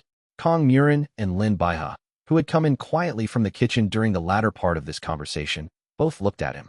I mean, the boundary fragment crisis and the faction's activities are not two separate problems. They are the same problem, viewed from two different sides. His gaze moved to the report still open on the counter. Which is good news. How is that good news? Lin Baihe said. The problem is larger than either of us understood. One problem is more manageable than two, Wei said. We have a single thing to address, and addressing it addresses both aspects simultaneously. He looked at Kong Murin. We changed the flavor of what they're feeding on. She held his gaze. How do you change the flavor of spiritual energy? Wei reached to the shelf. The jar of dried lotus root, very old, the specific bitterness that came from years of storage. He set it on the counter. Same way you change anything else, he said. Slowly, deliberately, with the right additions. He regarded the jar for a long moment after Kong Murin had taken her leave of the conversation. The lotus root's bitterness was specific, not the general bitterness of something that had been too long in storage, but the refined bitterness of something that had aged into a precise character. That precision was what made it useful. General bitterness would change the flavor in a general way. This bitterness had a specific resonance that he could embed in the preparation's cheese signature as a targeting element. He would need 3 days to develop the modified anchor dish. He would need another 3 to test its integration. The faction's extraction readings would begin showing the change approximately a week after the first modified placements, slow enough to read as natural variation rather than intervention, fast enough to begin the depletion narrative before the faction's field investigators noticed anything worth investigating. The timing had to be precise. This was, he had found, what distinguished the attentive cook from the one who merely followed instructions. The instructions gave you the sequence, but the timing within the sequence was irreducible to instruction. You had to be paying attention. She glanced at the jar, then at him. Wei had observed over nearly 2 months of morning meals together, very good at understanding the gesture within the words. The thing a statement was pointing at, not just the statement itself. You can do this through the anchor dishes, she said. The anchor dishes are already integrated into the node architecture. Adding the desynchronization element to the next set of preparations is an extension of what's already working. He returned the jar to the shelf. We don't close the leak. We change what the leak contains, gradually, so the extraction yield declines without a clear cause. Eventually the site reads as depleted rather than changed. They move their operation elsewhere. And if they don't, if they investigate the decline and identify the cause. Wei was quiet for a moment. This was the scenario he had been working through since Kong Murin had presented the report. If the faction investigated and understood that someone was actively altering the source, not natural depletion but intervention, they would escalate. Not militarily, necessarily. Their character was extractive, not combative. But their escalation would take whatever form was most available to them. And the most available form was the administrative and legal campaign they had already been running against the shop. Then the rate of their escalation tells us how much they understand, Wei said, and we adjust accordingly. Kong Murin studied him for a long moment. She had the expression of someone integrating a complex operational picture and finding it more coherent than expected. All right, she said. Show me the bitter herbs. He showed her. What she saw, he could tell, was going to change how she thought about the next 40 days of negotiations. And whether that change would help or complicate things was not yet clear. Chapter 49. Lin Baihe had been in the shop for 3 weeks, and his cultivation had recovered to approximately 60% of its pre-failure capacity. Not enough to fight. The prophesied hero technique had operated through specific meridians that the backlash had damaged in ways that Mei Sulan was careful to describe as recoverable with time and appropriate conditions rather than recovered, the distinction being significant in cultivation terms. But 60% was enough for the careful, deliberate movement of someone in genuine recovery rather than maintained crisis. He ate full meals. He slept through the night without the spiritual fluctuations that had made his first week dangerous. He peeled garlic and chopped onion and was now, under Wei's instruction, beginning to understand the preparation sequence for the simplest version of the stock.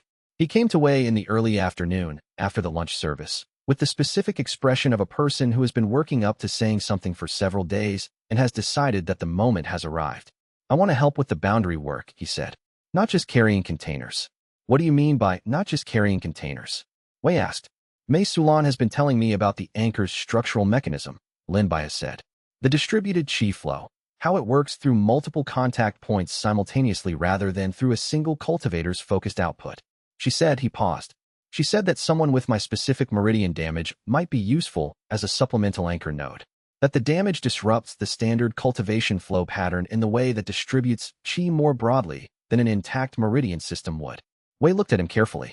Mei Sulan had not discussed this with Wei, which meant she had been assessing Lin Bai's situation independently and arriving at conclusions without briefing him on them, which was her usual practice when she was still testing a hypothesis. She wouldn't present it to Wei until she was confident enough to recommend it. She told you this directly, Wei said. She said it was a possibility worth investigating, and that she would discuss it with you when she had a stronger sense of how the damage was distributed. Lin Bai's expression was steady. I'm not asking you to decide now. I'm telling you that I know it's being considered, and that I want to be considered for it, and that I understand the limitations. If the distribution pattern creates interference rather than useful spread, the effect at the placement point could be the opposite of what we need. I know. She said the same thing. She also said the distribution pattern in my current state is unusually clean, not strong, but clean, and that clean distribution at lower intensity is sometimes more useful for structural support than strong flow at higher intensity. Wei thought about this. The anchor approach relied on the warm domain's accumulated character transmitting through prepared food, through an intermediate medium rather than directly from a cultivator's spiritual output. Using Lin Baihe as a supplemental node would be a different mechanism. Not food as medium, but damaged meridians as medium. The specific quality of a system that had been reshaped by a prophetic contract and was now, after the contract's failure, distributing ambient qi through channels that were not standard and therefore not constrained by standard flow patterns. Can your sense tell you what the seal's current state is? Wei asked. Not in detail, but I can feel when the pressure changes. He looked at his hands. At the northern boundary, during the third placement, I felt the anchor's integration. I could feel it stabilizing the section we placed at. Not strongly, but the sense is still there. The prophecy's training had built a specific cultivator boundary interface into Lin Bai's system. That interface had been designed for the sealing technique, which was now gone, but the interface itself remained. It was, in some sense, the most valuable thing the prophecy had given him, and it had survived the backlash. I want to try, Lin Bai said. I know the cultivation isn't at fighting capacity. I know the risk, but I was designated for this problem. Even if the designation got the method wrong, being present for the solution in whatever role is possible feels necessary. Wei was quiet for a long moment. He was thinking about the story Borderwatch had told him early in his residence here, when the shop spirit had first begun to trust him enough to speak clearly, that the Accord's node architecture required a specific kind of maintenance, not through power, but through presence, sustained, patient, consistent presence that accumulated over time rather than deploying in single decisive acts. Lin Baihe had been prepared for a single decisive act, and the act had failed. What remained was someone who had been shaped for sustained engagement with a specific boundary problem, whose capacity for that engagement had been distributed by damage into something that spread wide rather than struck hard. The next placement is in 2 days, Wei said. You come.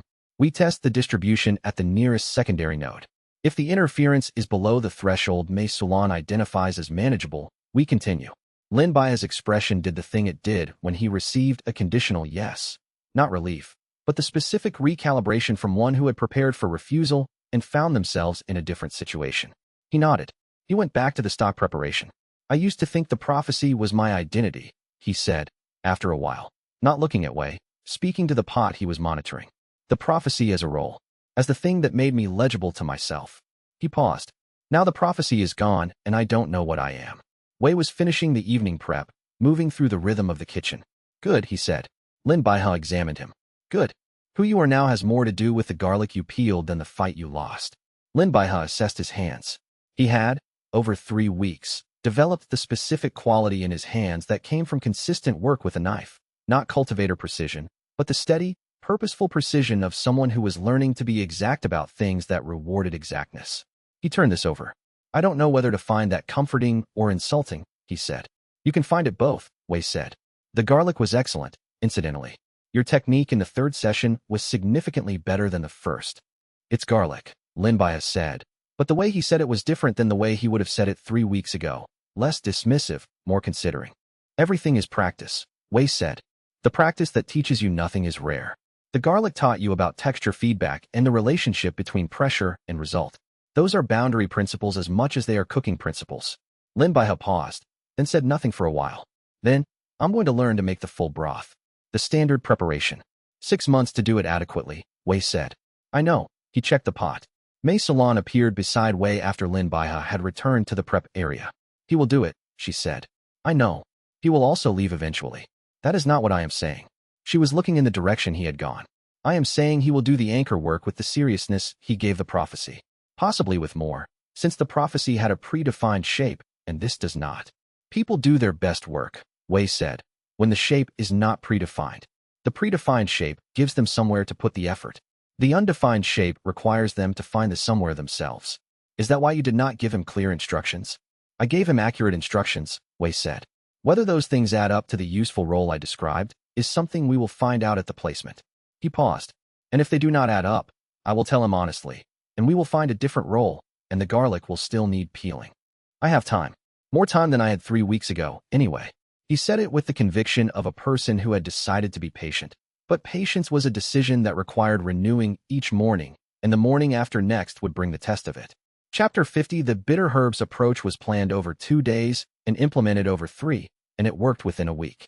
The mechanism was as Wei had described to Kong Murin. Add a desynchronization element to the anchored dish's cheese signature, something that would integrate with the Accord's node architecture and transmit outward into the fragment's leak in a register that made the leaking energy less compatible with the faction's resonance extraction technique. Not eliminating the leak. The anchor placements had already begun reducing its volume, and the structural support would reduce it further as the approach accumulated. But changing the character of what leaked.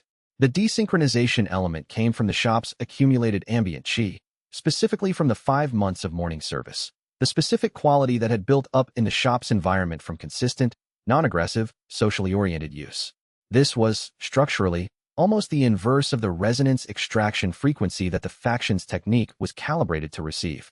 Where the faction's extraction was calibrated to draw from sources of compressed, isolated, high-pressure boundary energy, the kind of energy a fragment of an ancient entity produced when held under containment. The shop's ambient character was diffuse, warm, interpersonal, the kind of qi that accumulated from people sitting across from each other and eating and talking. He explained this to Lin Baihe and Pei Shu during the second day of preparation, when they were both present in the kitchen and the explanation was going to be overheard anyway. The faction built their extraction technique for one kind of energy, he said. We're putting a different kind of energy into the same channel. The technique finds the new material, tries to extract it, encounters a fundamental incompatibility, and processes the incompatibility as low yield rather than as a changed source. They'll think the spring is running dry, Pei Shu said. Eventually.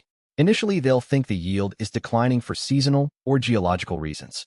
By the time they consider investigating the source directly, the anchor placements will have reduced the actual volume of the leaks significantly, which will support the natural depletion reading. Pei Shu nodded.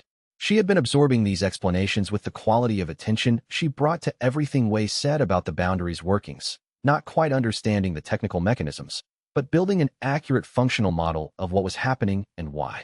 Is it lying? Lin Baihe asked. Wei considered. It's presenting accurate information that leads to an inaccurate conclusion, he said. They will read the site as depleting. The site is, in fact, changing. Both things are true. The conclusion they'll draw from the true information will be wrong. Lin Baihe thought about this. That's sophisticated. It's cooking, Wei said. If you want the guest to experience the dish one way, you build the preparation so that their experience of it follows naturally from the preparation's character. You don't announce your intentions. The dish speaks for itself. The implementation was 3 new anchor dishes with modified preparations, the standard boundary bark and mushroom base, but with the shop's ambient qi character embedded more deeply into the structural layer, so that when the preparation integrated with the Accord's node architecture, it transmitted the desynchronizing element outward through the fragment's established leak channels. Wei placed them on the same trip as the standard anchors. Lin Baihe served as a supplemental anchor node at the secondary node point. The distribution test had been successful, his damaged meridians producing exactly the kind of widespread, low-intensity qi flow that was useful for structural coherence rather than active intervention. He held the position with the focused attention of a figure who had been given a technical role and intends to execute it precisely, which was a quality he had in considerable excess.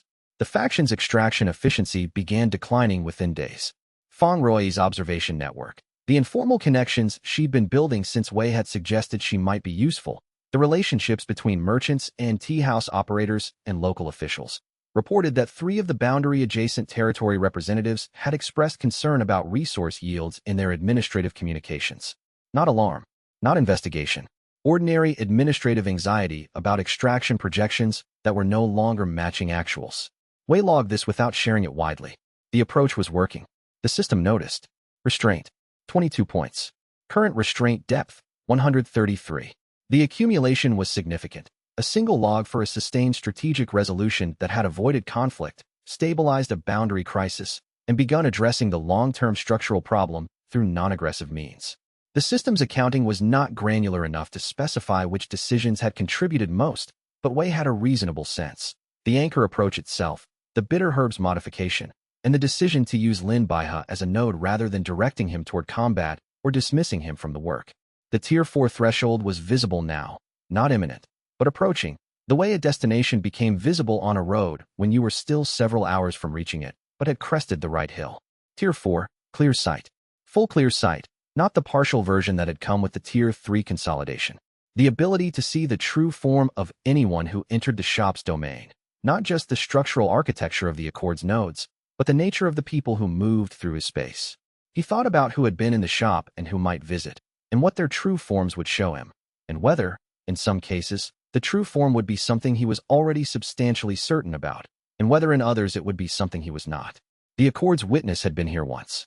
She had said, "The third condition is closer than the dormant thing indicated. It has been in the shop already and will return." Kong Murin had been eating breakfast here every morning for nearly 2 months. Lin Baihe had been peeling garlic for 3 weeks. Pei Shu had been training, without knowing she was training, for months. And Border Watch, Mei Sulan, was still here, present and consistent, and exactly what she had always been. The surface expression of something below, something 800 years old, oriented upward with increasing attention. The observation network's next report, 3 days later, added a detail. One of the boundary-adjacent territory representatives had filed an inquiry with the Regional Spiritual Resource Authority about natural depletion rates at high-yield boundary sites. The inquiry was framed as administrative due diligence, establishing baseline measurements so that future yield comparisons had historical reference points. It was the specific kind of inquiry filed by an organization that had started to notice a trend but was not yet ready to treat it as a crisis. Wei filed this as, "They have noticed. They have not yet concluded." The time before they concluded was the time available. Lin Baihe had served as supplemental anchor node for 2 placements now, the damaged meridians producing exactly the widespread, low-intensity qi flow that Mei Sulan had predicted. The bitter herbs modification was working. The anchor architecture was solid. The restraint depth at 147 was close to the Tier 4 threshold without being precisely at it. Wei had developed a feel for this, the same way a cook developed a feel for the stock's readiness. Not from a single indicator, but from the aggregate of everything the preparation was doing. The depth felt ready. It was not quite there. But not quite there was its own kind of readiness. The thing approaching was not a crisis. It was the next tier of clarity, and clarity, in Wei's experience, was always more useful than it was alarming, however alarming it sometimes turned out to be. Wei made the evening preparation and let the Tier 4 threshold wait at its appropriate distance. The stock needed monitoring. He monitored it. The threshold waited. Some things arrived when they were ready, not when they were needed. The boundary hum confirmed this. Steady, consistent, patient, the character of a domain that had learned to trust its own accumulation, and the faction's next report, 3 days away, would tell him whether that trust was still warranted. Chapter 51. The bitter herbs approach continued its work over 2 more weeks, and the faction's extraction operation became, in the language of Fong Rui's observation network, administratively frustrated. The frustration was quiet. It did not announce itself. It appeared in the specific register of the coalition's activity that Fong Rui tracked through her contacts in the regional administrative apparatus. A slight reduction in the frequency of boundary-adjacent territory acquisition filings. A pause in the legal campaign's most aggressive document production. A shift in the observable pattern of communication between the coalition's boundary representatives and their central coordination. They're reconsidering something, Feng Ruoyi said, when she came to make her report. She had been making these reports for 6 weeks now, appearing every 10 days with the careful precision from a person who had built a serious intelligence architecture out of social relationships and genuine interest, and who found the practice of organizing and presenting her observations satisfying in a style that her previous work had not been. The extraction yield has been declining since the first bitter herbs placement, Wei said. What you're seeing is them deciding whether the decline is a source issue or an operational issue. Is there a difference from their perspective?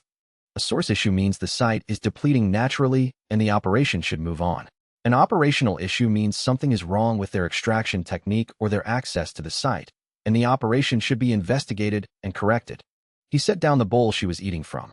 If they identify the cause as intervention, someone deliberately altering the energy at the source, they'll move from administrative tools to more active measures. Feng Ruoyi considered this with the specific thoughtfulness she brought to problems that had multiple possible outcomes. What kind of active measures? Depends on what they find when they investigate. If they investigate the site directly, they'll find the anchor placements. If they identify the placements as the intervention source, they'll follow the placements back to the node. If they identify the node, the shop, they'll have confirmation that the shop is doing exactly what they've suspected it of doing, which is actively supporting the Accord's infrastructure in ways that conflict with their operations. And then they'll stop trying to administratively disadvantage the shop, Wei said, and start trying to remove it. Feng Ruoyi sat with this. She had come to the shop originally as a member of Lao Wen's community group, the informal gathering of people who had brought their grief here and found, unexpectedly, that the presence of grief in a shared space made it slightly more manageable. She had stayed because the shop itself had become part of her week's texture. She had become part of the intelligence operation because Wei had noticed her observational capacity and asked whether she would find it useful to organize what she was noticing. She had found it very useful. She had also found it complicated, in the particular way that things became complicated when you went from caring about something in a general way to being actively responsible for it. How long before they investigate the site directly? She asked. I'm estimating another 2 to 3 weeks before the yield decline reaches the threshold that prompts field investigation rather than administrative review. After that, he had been thinking about the advisory role question for 10 days. Not continuously, but in the way that important decisions were thought about, which was in the spaces between other things, accumulating slowly rather than being addressed directly. The argument for it was simple. What she was asking for was already happening. He had been providing, over 58 mornings, exactly the kind of counsel she was proposing to formalize. The formalization changed only the documentation and accountability. It did not change the relationship.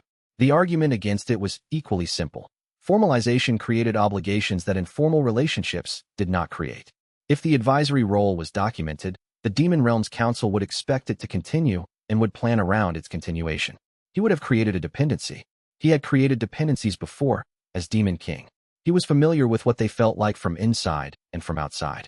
The person creating the dependency often did not feel it building until it had built sufficiently that removing it would damage whatever had come to rely on it. He did not object to this on principle. Some dependencies were correct. It was correct for Lin Baihe to depend on the broth during his recovery. It was correct for Lao Wen to depend on the consistency of the morning service. These were obligations he had accepted and did not regret. The question was whether advising a Demon Realm Council was the kind of dependency that was correct for him to create, given what he was and where he was and what the Accord's architecture was currently asking of him. He had not concluded. He had told her he would think about it. He had meant it precisely. Telling someone you will think about something and actually thinking about it were, he had found, sufficiently rare to be worth distinguishing. He refilled her tea. A week, possibly 2, before they traced back to the node. Feng Ruoyi calculated. So we have a month, approximately. To do what we can with the time available, Wei said. Yes. She drank her tea. What are we doing with the time? Wei looked at the shop, the morning service in progress around them. Pei Shu moving between tables with the particular careful attention she'd been developing for weeks of what she thought was hospitality practice. Lin Baihe at the counter with his stock preparation study. Lao Wen at his usual table, eating the usual, exactly on schedule. Consolidating the anchor architecture, he said. Making the node's infrastructure robust enough that direct investigation of the site produces readings that support the shop's legitimate role rather than revealing it as intervention. Is there a distinction? There will be, Wei said. If the node architecture is fully integrated with the Accord's structure by the time they investigate, what they read won't be an active intervention. It will be the Accord's natural infrastructure functioning as designed. He paused. The difference between an imposed change and an inherent character. Feng Ruoyi absorbed this. She nodded. She finished her tea, organized her notes, and left with the efficiency from a being who has limited time and has extracted the relevant information. The system logged that night. Restraint. 14 points. Current restraint depth. 147. The encounter with Feng Ruoyi had a particular quality of all the encounters at the shop that had developed into something more than they began as. It had started as a bowl of soup and a seat for a grieving person, and it had developed into an intelligence architecture built from social relationships. And the architecture had become something she cared about maintaining and improving, and the caring had become part of what she understood her capacity to be. This was the thing the shop did, he had found. Not the thing he made it do. He ran the service, maintained the quality, showed up for every service. The shop did the rest.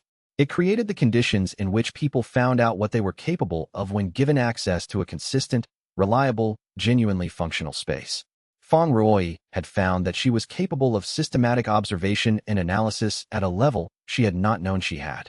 Lin Baihe had found that his focused attention was applicable to things other than prophesied tasks. Reneo was finding that judgment was a learnable skill. Pei Shu was finding that she had a natural relationship to boundary awareness that she had not suspected. He cooked for them all. He cooked for Lao Wen and Tingbo and Zhao Ruining and the afternoon regulars and the occasional visitors. He cooked and the accumulation built. Restraint. 14 points. Current restraint depth. 147. He made a list in his mind. Everyone who had entered the shop's domain since the Accord's witness had spoken. Lin Baihe, Reneo, Hua Zhenqi, Kong Murin, Feng Ruoyi, Lao Wen, Tingbo, Zhao Ruining, Magistrate Lian Binghe, Archivist Sena, Master Duan, Pei Shu. One of them was the third condition. The witness had said it had been in the shop and would return, which meant it was someone who came regularly. The list narrowed considerably. The Tier 4 threshold was very close. Wei made the evening stock and did not hurry it. But the list in his mind was still running, and the person on the list who had been here and would return was still unidentified, and the third condition was still somewhere in the shop's recent history, waiting to be recognized. Chapter 52. Lin Baihe, in his 5th week at the shop, announced that he could leave. This announcement arrived during the morning prep, between the stock's 2nd and 3rd stages, when Wei was reducing the mushroom component and Lin Baihe was practicing the standard broth preparation's opening steps under supervision. He said it with the careful certainty of a being who has been monitoring a condition and has concluded that the condition has been met, not with enthusiasm, not with reluctance, just with accuracy. My cultivation has recovered to 75%, he said. My meridians are stable. The prophecy backlash is no longer consuming actively. It's resolved into a static damage pattern that Mei Sulan says is as healed as it will get without specific intervention work. He paused. I can travel without risk. Wei looked at him. Can I ask something before you make a decision? Lin Baihe looked up. Yes. What would you do? If you left now. Lin Baihe was silent for a moment. Go back north, he said. Not to the boundary, not yet, but toward the organization that sent the prophecy. The entity or entities that designated me as the person for this task and provided me with a technique that was wrong for it. He paused. I want to confront them about what they cost me. Wei did not comment on this immediately. He continued monitoring the reduction. That seems like a reasonable thing to want, he said, after a moment. It is, Lin Baihe said. I've been thinking about whether it's what I actually want, or what I want because I'm still angry. And I've decided that both things can be true. Both things are often true, Wei agreed. The confrontation has, Lin Baihe chose the word carefully, legitimate purpose beyond the anger. If the prophecy system is still active, if there are other cultivators who've been designated for tasks with techniques designed for different problems, someone should be investigating that. This was also reasonable. The entity that had given Lin Baihe his prophecy was not the only one operating. The scholarship suggested a network of such entities, ancient presences with the capacity to identify capable cultivators and assign them to boundary-adjacent tasks. If the assignment mechanisms had become miscalibrated, the consequences could be widespread. Can you stay another week? Wei asked. Lin Baihe considered him steadily. Yes. Stay another week. The anchor architecture is at a critical point. Having you as a supplemental node for the next 2 placements will give us a much better picture of whether the desynchronization is holding. After that, what you do is entirely your decision. Lin Baihe nodded. He went back to the broth preparation with the precise attention from a figure who has made a decision about one thing and is filing the other thing for the appropriate moment. Wei watched him work and thought. The shop had become something that surprised him every time he stopped to examine it clearly. A community, not a court. He had argued about this distinction with the Ashen Sovereign's voice in his own memory. A court implied authority, and he had no authority here. Only the particular gravity that accumulated places developed over time. The gravity of being where people came when they needed to be somewhere. Lauwen had been eating lunch here every day for 4 months without missing a single service. He had become, in that time, something that Wei had no good category for. Not a friend exactly, not a patron exactly, but a presence that the shop's daily rhythm would be different without. When he was late, the shop knew it. When he was early, the soup was ready before he arrived because Wei had begun timing the preparation to his arrival pattern. Ren-ao came twice a week, irregularly but consistently. The cooking lessons had become more technically demanding, not because Wei had formalized them, but because Ren-ao's understanding had grown sophisticated enough that the early explanations were no longer sufficient, and more specific instruction was required to match his level. He was, Wei suspected, becoming a genuinely good cook in addition to being a technically proficient cultivator, and the two developments were not separate. Pei Shu had been here every day since the beginning, and her development was the most complex to monitor because it was happening in multiple registers simultaneously. Her cultivation practice, her understanding of the boundaries character, and her growing awareness that what was happening to her cultivation was not ordinary. She hadn't asked the right question yet. When she did, Wei would answer it. The Ashen Sovereign's court made smaller, said the voice in his memory, the voice that was his own, from the years when he had been that thing. You've built a court with noodles instead of thrones. A court implies authority, Wei said. He was stirring the stock, alone now in the kitchen, Lin Baihe having moved to the prep area. You have more than anyone else in 100 li, the voice replied. That's what authority always was, not the right to command, but the capacity to have things come to you because of what you are. Wei watched the stock. It was building correctly, the reduction proceeding at exactly the right pace, the mushroom component integrating into the base without losing its individual character. I don't command anything, he said. Wei stirred the stock. He watched the reduction proceeding at its correct pace, the mushroom component integrating into the base without losing its individual character, the bark contributing its specific quality at exactly the threshold where it enhanced rather than dominated. The Ashen Sovereign's voice, which was his own voice operating at a different register, had a point about the court. He had built one without planning to. The structure had emerged from the practice rather than from a decision. He had decided only to run the shop correctly and consistently, and the shop had organized itself around that consistency in the way that good practice always did, attracting what was compatible, repelling what was not, over time producing something that had genuine structure without having been deliberately structured. This was also, he thought, how the accord had been designed to work, not through imposed authority, but through accumulated practice. The practice accumulating until the structure was load-bearing, until removing it would damage everything that had come to rely on it. He was, in some sense, the practice, and the court, the community, was the load-bearing structure that had emerged from him being the practice, consistently, for 6 months. He did not have a way to fully account for this. He filed it under, true, and worth attending to, and not yet fully understood. Wei stirred the stock. He watched the reduction proceeding at its correct pace, the mushroom component integrating into the base without losing its individual character, the bark contributing its specific quality at exactly the threshold where it enhanced rather than dominated. The Ashen Sovereign's voice had a point about the court. He had built one without planning to. The structure had emerged from the practice rather than from a decision. He had decided only to run the shop correctly and consistently, and the shop had organized itself around that consistency in the way that good practice always did, attracting what was compatible, repelling what was not, over time producing something that had genuine structure without having been deliberately structured. This was also how the accord had been designed to work, not through imposed authority, but through accumulated practice. The practice accumulating until the structure was load-bearing, until removing it would damage everything that had come to rely on it. He was, in some sense, the practice, and the community was the load-bearing structure that had emerged from him being the practice, consistently, for 6 months. He did not have a way to fully account for this. He filed it under, true, and worth attending to, and not yet fully understood. No, the voice agreed. You never did. That was always the interesting thing about you. Wei stirred the stock and thought. The voice was right, and the court was real, and the interesting thing about him had not yet encountered whatever was coming.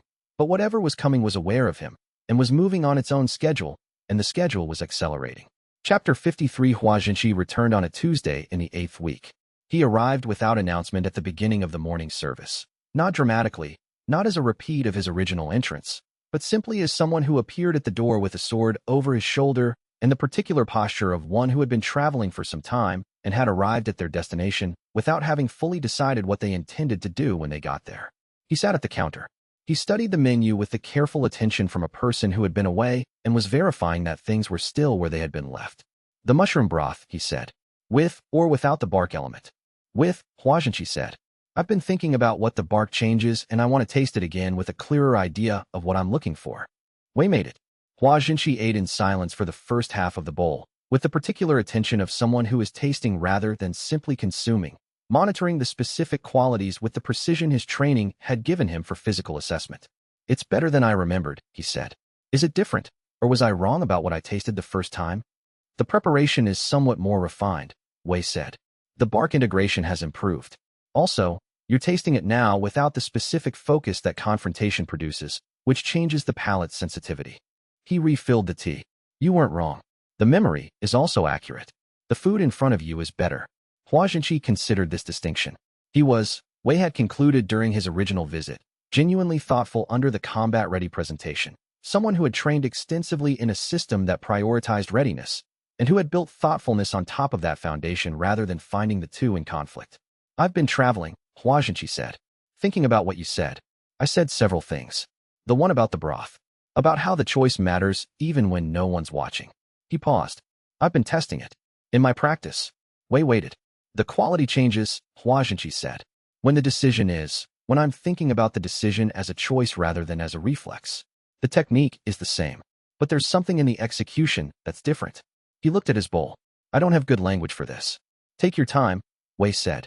When I fight as a reflex, when the situation demands combat and I respond to that demand without stopping to decide, the execution is very clean. Technically perfect, usually. But he searched. It's like drinking water when you're thirsty. The water is exactly what was needed. But there's nothing to taste. And when you choose, there's something. Even if the choice and the reflex produce the same action. Something that, he paused again. Something that adds a flavor. That's not the right word. But it's the nearest one.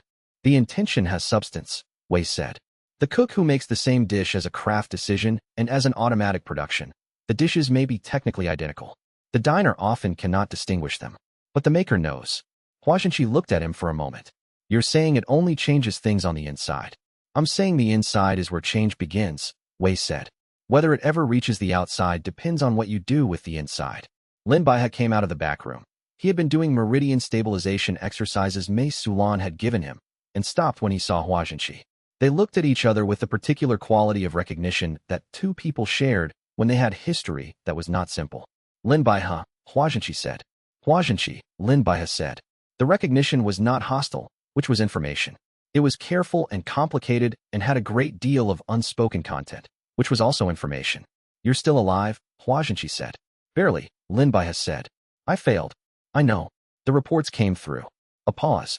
The prophecy was wrong about the technique. The prophecy was right about the problem and wrong about the approach, Lin Baihe said. Which is a useful distinction. Hua Jinshi looked at him for a long moment, then at Wei, then back. You're working on a different approach. Yes, Lin Baihe said. Involving cooking. Involving the accord's structural architecture, and also, yes, cooking. A pause. It's not as strange as it sounds. Hua Jinshi looked at Wei with an expression that said he was not certain about that. But he sat down and ordered another bowl. And when Lin Baihe eventually joined him at the counter, the conversation that began between them had the careful, tentative quality of two people who were both in unusual territory and who had decided, independently, that the territory might be worth understanding better than they currently understood it, and that understanding it together might be more efficient than understanding it separately. The mutual history between Hua Jinshi and Lin Baihe had layers that would take more than one afternoon to fully surface, and Wei did not push. He cooked and listened with the attention of someone who was in the room incidentally and had excellent hearing. What emerged was enough. They had been, in different organizations working toward the same general purpose at the same time. Not coordinated. Not officially aware of each other's specific roles, but operating in the same territory, at the same conflict, and surviving it, each in their own way, each carrying their own version of what it had cost. Hua Jinshi had returned to the sect with his unit. Lin Baihe had continued as an independent designated hero. The paths had diverged, and now they were sitting in the same shop, which was, as Wei thought about it, the specific kind of coincidence that was not coincidence, but simply the world being smaller than its participants believed it to be. The conversation between them had the quality of two people who were both deciding, in real time, how much to trust each other. The decision was not yet made. It was being made, incrementally, through the accumulation of things said and things received and things not refuted. Wei made a note. When Hua Jinqi returned, and he would return, he was the kind of person who returned to unresolved things. The conversation would be further along. The note was not something he could act on. It was simply accurate. The afternoon service continued around the two of them at their corner table, the shop doing what the shop did, holding the space, holding the quality, making the food. The food was excellent. The food, in this context, was the least important thing happening. He was also, as he worked, thinking about the deliberately destabilizing presence that Lin Baihe had mentioned. Not the faction, something older, something with a different agenda. The faction wanted the boundary as a resource source. This other presence wanted the boundary's infrastructure damaged. The distinction between extracting from the Accord's infrastructure and damaging the Accord's infrastructure was the distinction between a parasite and a pathogen. The parasite wanted the host to continue functioning. It needed the host to continue functioning. The pathogen did not need the host to survive. And something that did not need the Accord to survive was something that existed outside the Accord's arrangement. Something that had been outside it for 800 years. Something, possibly, that had been on the wrong side of the founding negotiation and had spent 8 centuries in the outside position. The founding entity, the one that had agreed to seal a fragment as a structural anchor, had agreed to be inside the Accord, had chosen the inside position. But the Accord's founding negotiation had not included every boundary-adjacent intelligence. Some had refused. Some had been excluded. Some had accepted the arrangement under conditions that had later changed. One of those, perhaps, had found a different use for 800 years. Wei cooked and listened and filed what he heard under useful, not yet applied. Chapter 54. The conversation between Hua Jinqi and Lin Baihe, which began at the counter during the gap between the morning and lunch service and continued through the afternoon service at a table in the corner, revealed history that Wei had not known and which changed several aspects of what he thought he understood about how Lin Baihe had come to the northern boundary. It had not been a simple heroic mission. That was the first thing the conversation established, in the oblique way that two people covered old ground when they were both still deciding how much to say. Lin Baihe had not simply been the designated hero. He had been the designated hero of a coalition effort. Multiple cultivation sects had been informed of the prophecy. Several had pledged support, and the support had been arranged in a specific sequence. Advanced teams to assess the boundary approach, secondary reinforcement at the critical moment of sealing, tertiary support if the sealing required sustained maintenance. The advanced teams had arrived. The secondary reinforcement had not. I waited at the staging point for 3 days, Lin Baihe said. His voice was the voice of someone reporting facts, not emotions, which was itself a kind of emotional statement. The boundary fragment seal was degrading at a rate that made 3 days the outer limit of safe engagement without reinforcement. On the 4th day, I went alone because the alternative was losing the window entirely. I know, Hua Jinqi said. I was part of the secondary group. Lin Baihe regarded him. We were redirected, Hua Jinqi said. There was an emergency, a genuine emergency, at another boundary point to the southwest. The sectmaster made the call. If you'd been able to contact us, I had no communication relay at the staging point. I know. Hua Jinqi's expression was the expression from someone accustomed to carried something for a long time and has not found an adequate way to set it down. The communication failure was organizational. The sectmaster has acknowledged it. There's a formal review in progress. Lin Baihe absorbed this. He was very still, arrested. The stillness of someone receiving information that is both new and also the confirmation of something they had suspected and had not wanted to confirm. The secondary reinforcement failure, Wei said. From the kitchen, he had been listening while preparing the lunch service's opening stock. Who was ultimately responsible for the communication breakdown? Hua Jinqi turned to look at him. Organizationally, the sectmaster. The review is investigating whether the breakdown was a failure of system design or other causes. Other causes, Wei said. The secondary staging point had a relay coordinator, Hua Jinqi said carefully, who was later identified as having relationships with several cultivation organizations whose interests were not aligned with the boundary sealing success. Wei said nothing. He continued the preparation. Lin Baihe washed his hands. Someone wanted the sealing to fail, he said. The review hasn't concluded that. It's an ongoing investigation. But Hua Jinqi's voice held the particular quality of a practitioner who has already concluded something and is being precise about what they can say officially. What I can say is that the relay coordinator is no longer associated with the sect, and the organizations they had relationships with, Wei said. Are those documented? Some of them. Hua Jinqi looked at Wei. Why? Wei thought about the exploitation coalition, about the faction feeding on the fragments leaking energy, about an organization with interests in the boundary region that would not benefit from the fragment being properly contained. I'm filing it, he said, for later use. Hua Jinqi left before dinner. He had a travel schedule that he'd arranged before arriving and which he was keeping, because Hua Jinqi was the kind of person who kept schedules. He stopped at the door with the sword over his shoulder and looked back at Wei. Wei made tea. He handed a cup to Lin Baihe, who accepted it and held it in the particular way he held things that were warm, with both hands, letting the warmth distribute. The relay coordinator, Wei said. You said they were connected to organizations whose interests were not aligned with the boundary sealing success. That is what Hua Jinqi said. The exploitation coalition's character is extractive. A successful seal would have closed the fragment's leak and reduced their extraction yield. That is a potential alignment with the relay coordinator's purpose. You think the relay coordinator was connected to the exploitation coalition, Lin Baihe said. I think the exploitation coalition had both passive and active means of preventing the boundary infrastructure from being repaired. The passive means is what we have been dealing with. The active means might have included preventing the sealing mission from succeeding by ensuring the reinforcement did not arrive. Lin Baihe was very still. If that is true, he said slowly, then the prophecy was targeted. Someone identified that a hero had been designated for the Northern Seal and took steps to ensure the hero could not succeed. Which means the prophecy network itself might be compromised. He looked at his hands. When I go to confront the prophecy source, I should be asking not just about the technique, but about who had access to the prophecy's content. That would be my first question, Wei said. Lin Baihe sat with this for a long time. The tea cooled in his hands. They cost me 6 months, he said finally. The backlash. The recovery. If the prophecy was compromised from the inside, then the cost was not an accident. No, Wei said. It was not. He picked up the tea and drank it slowly, with the particular attention of someone processing something large and deciding what to do with it. I still think you're wrong about the fighting, he said. About which aspect of it? About it being the last option. There are situations where it's the first option, where waiting costs more than acting. I agree with you, Wei said. Hua Jinqi blinked. The question, Wei said, is how you know when you're in one of those situations versus when you think you're in one of those situations because you've been trained to read all situations as that kind. Hua Jinqi stood in the doorway for a moment. He didn't turn around. The broth will still be here, he finally said.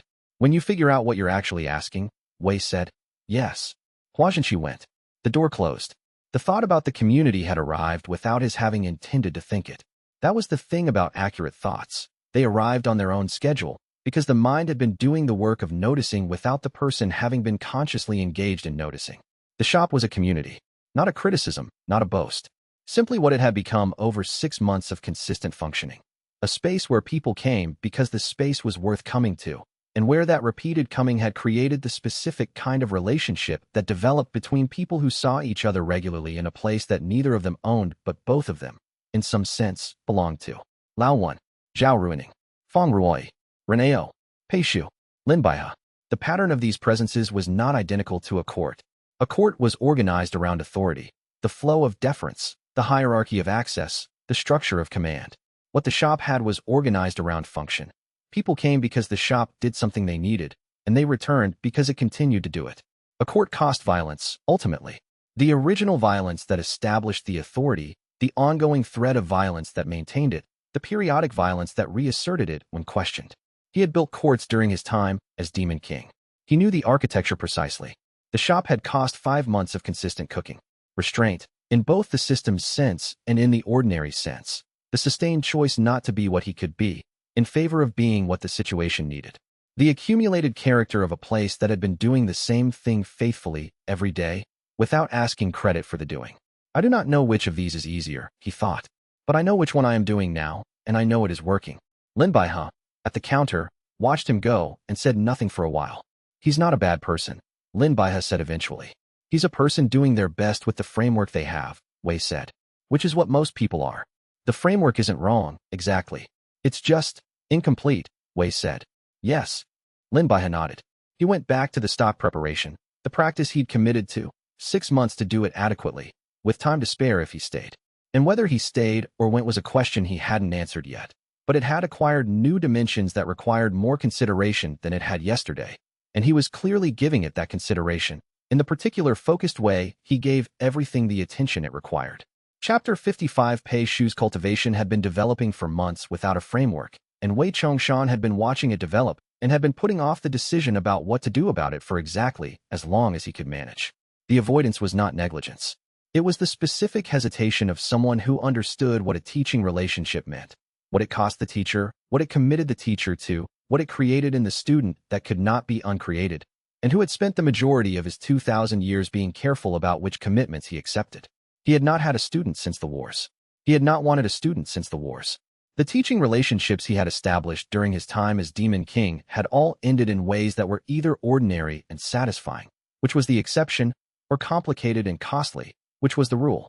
Teachers gave themselves to students in ways that were not always obvious at the beginning and were always obvious by the end. But Pei Shu's cultivation was developing whether or not he decided to teach her, and the development without guidance had reached the point where the boundaries ambient chi was beginning to affect her in ways that she didn't have the framework to interpret. She couldn't sense the accord's architecture, not yet, but she could feel the shop's accumulated character in the air around her, and that character was responding to her in specific ways. The warm domain chi flowing toward her with particular attention, the boundary hum shifting when she entered a room, the shop itself organizing slightly differently when she was present. She was a threshold keeper. The accord's architecture had identified her as such before Wei had. And a threshold keeper without training was not neutral. The role accumulated even without the practitioner's knowledge or consent, and the accumulation without framework was something between a gift and a burden. He could not write her a recipe for what was happening. The recipe required understanding the ingredient from the inside. So he began. Not formally. There was no ceremony, no announcement, no formal assumption of the teacher-student relationship with its attendant commitments.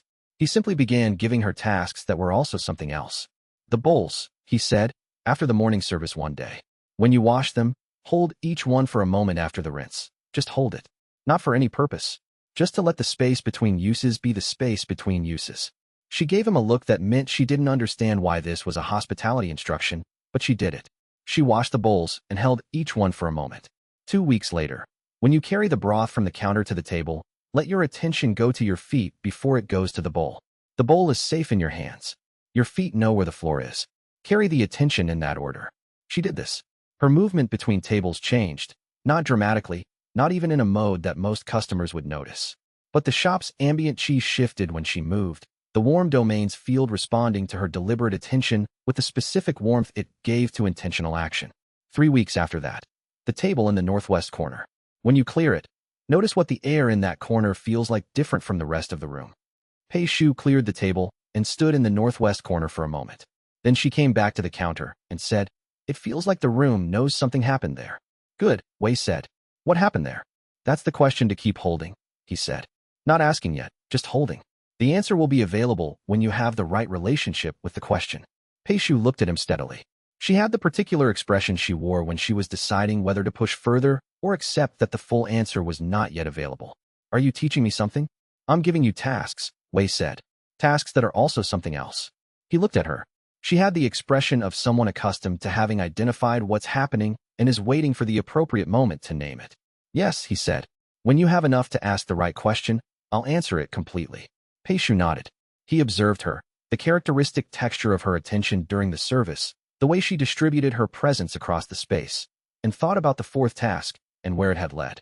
The fourth task had been about people because the threshold keeper's role was about people, specifically about the difference between presences that were compatible with the domain's character and presences that created friction with it.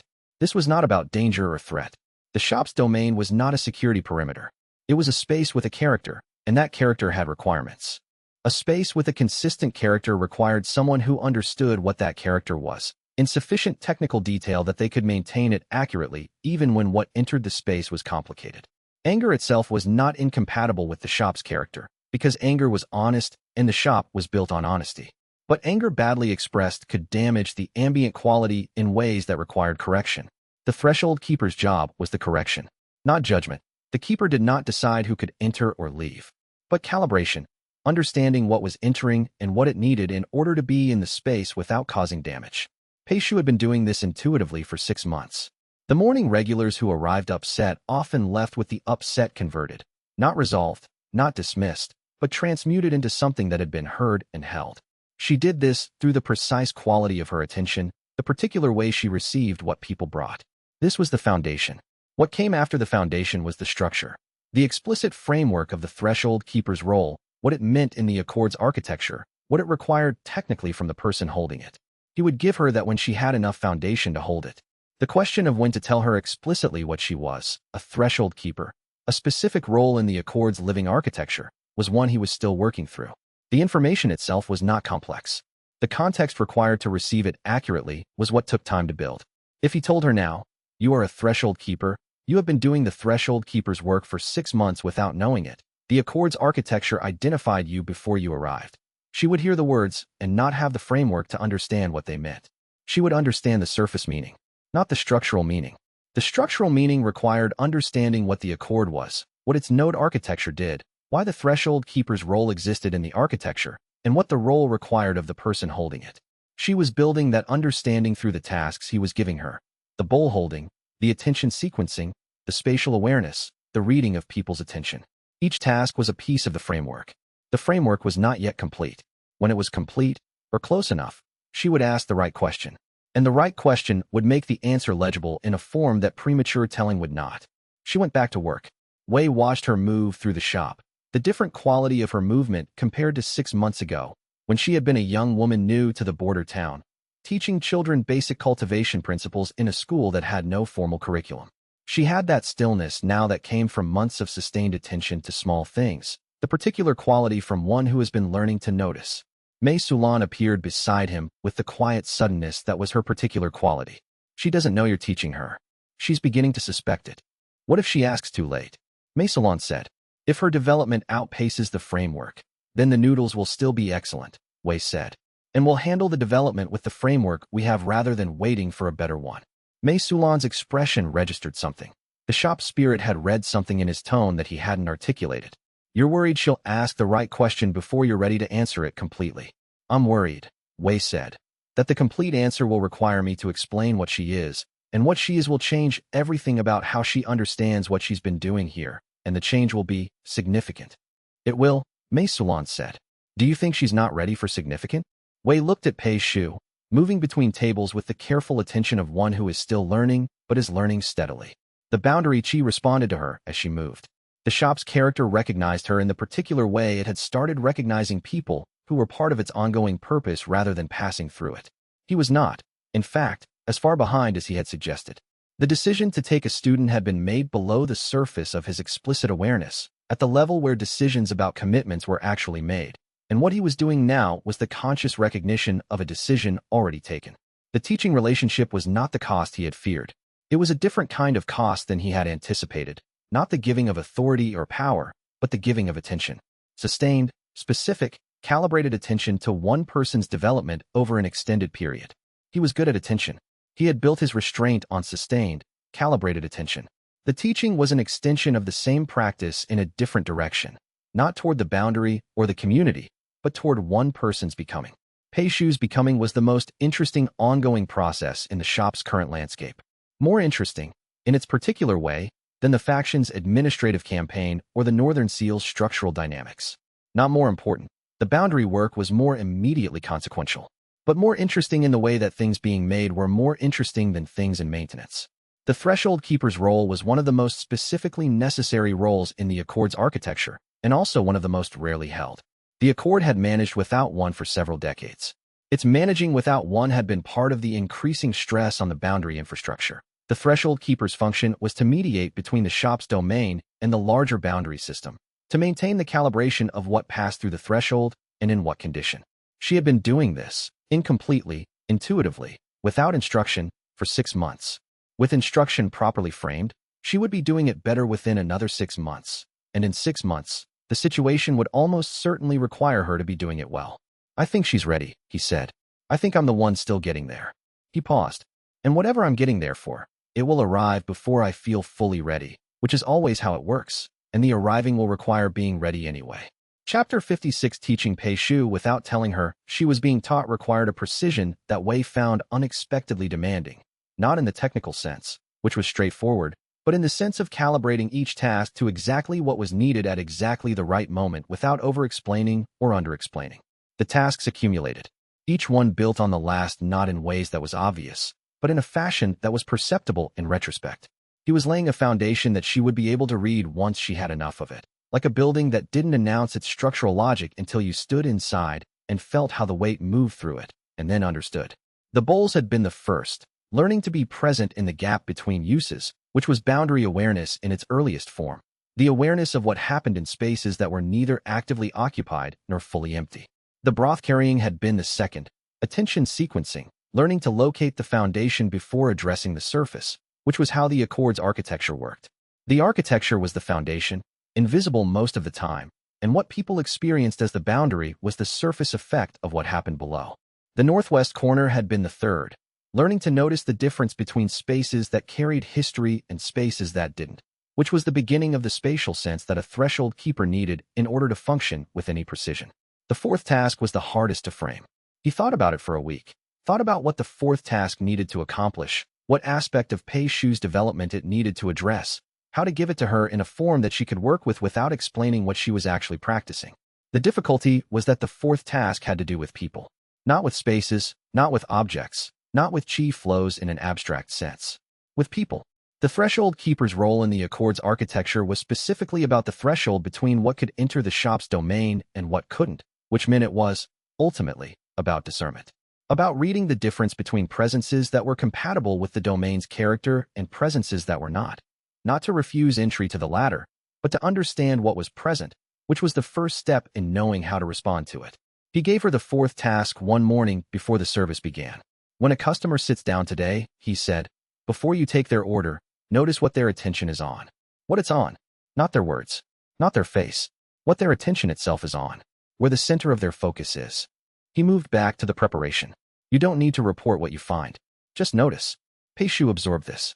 She went through the morning service with the particular quality of attention she'd been developing, the careful, interested, non-intrusive attention that was becoming her natural mode. At the end of the service, she came to the counter while he was doing the midday preparation. Lao Wan, she said. His attention was on the quality of the soup, not the flavor specifically, on whether it was consistent. Like he was checking. What do you think he was checking for? Whether things were still the same. Whether things were still safe, maybe. She paused. It wasn't anxious. It was just attentive. He comes every day in part because the consistency itself is what he's looking for, Wei said. Not the soup. The evidence that the soup provides that the thing producing it is still functioning. The shop, Pei Shu said. The reliability of this place, Wei said. Yes. She thought about this. The couple from the third table. The man's attention was on the woman. Completely on the woman. The woman's attention was on the window. Tell me about the window. There's a view of the market from the third table. She was watching the market. He was watching her watch the market. Pei Shu paused. I think they're in a complicated situation. I think she's trying to decide something. You're reading the attention correctly, Wei said. The practice you're doing now, reading where the center is, not just the surface, that's foundational. Keep doing it. Mei Sulan, passing with her particular quiet efficiency, paused beside Pei Shu and said, she doesn't know you're teaching her. Wei looked at her. Mei Sulan moved on. Pei Shu looked at the direction Mei Sulan had gone, then at Wei. What was that about? The shop spirit has opinions about my teaching methodology, Wei said. Pei Shu blinked. You have a teaching methodology? Apparently, Wei said. She gave him the look again, the one that meant she was deciding whether the full context was available or whether she should file the partial context for later. She filed it. She returned to the preparation area to help with the afternoon service. He had been watching her work for months now with the specific attention of a person who understood that what he was watching was important, but who had not yet decided what to do about it. The watching itself was a form of teaching. She knew she was being watched, and the knowledge of being watched changed how she worked, which changed what she noticed, which changed her relationship to the work. He had been taught this way himself, once. Not deliberately.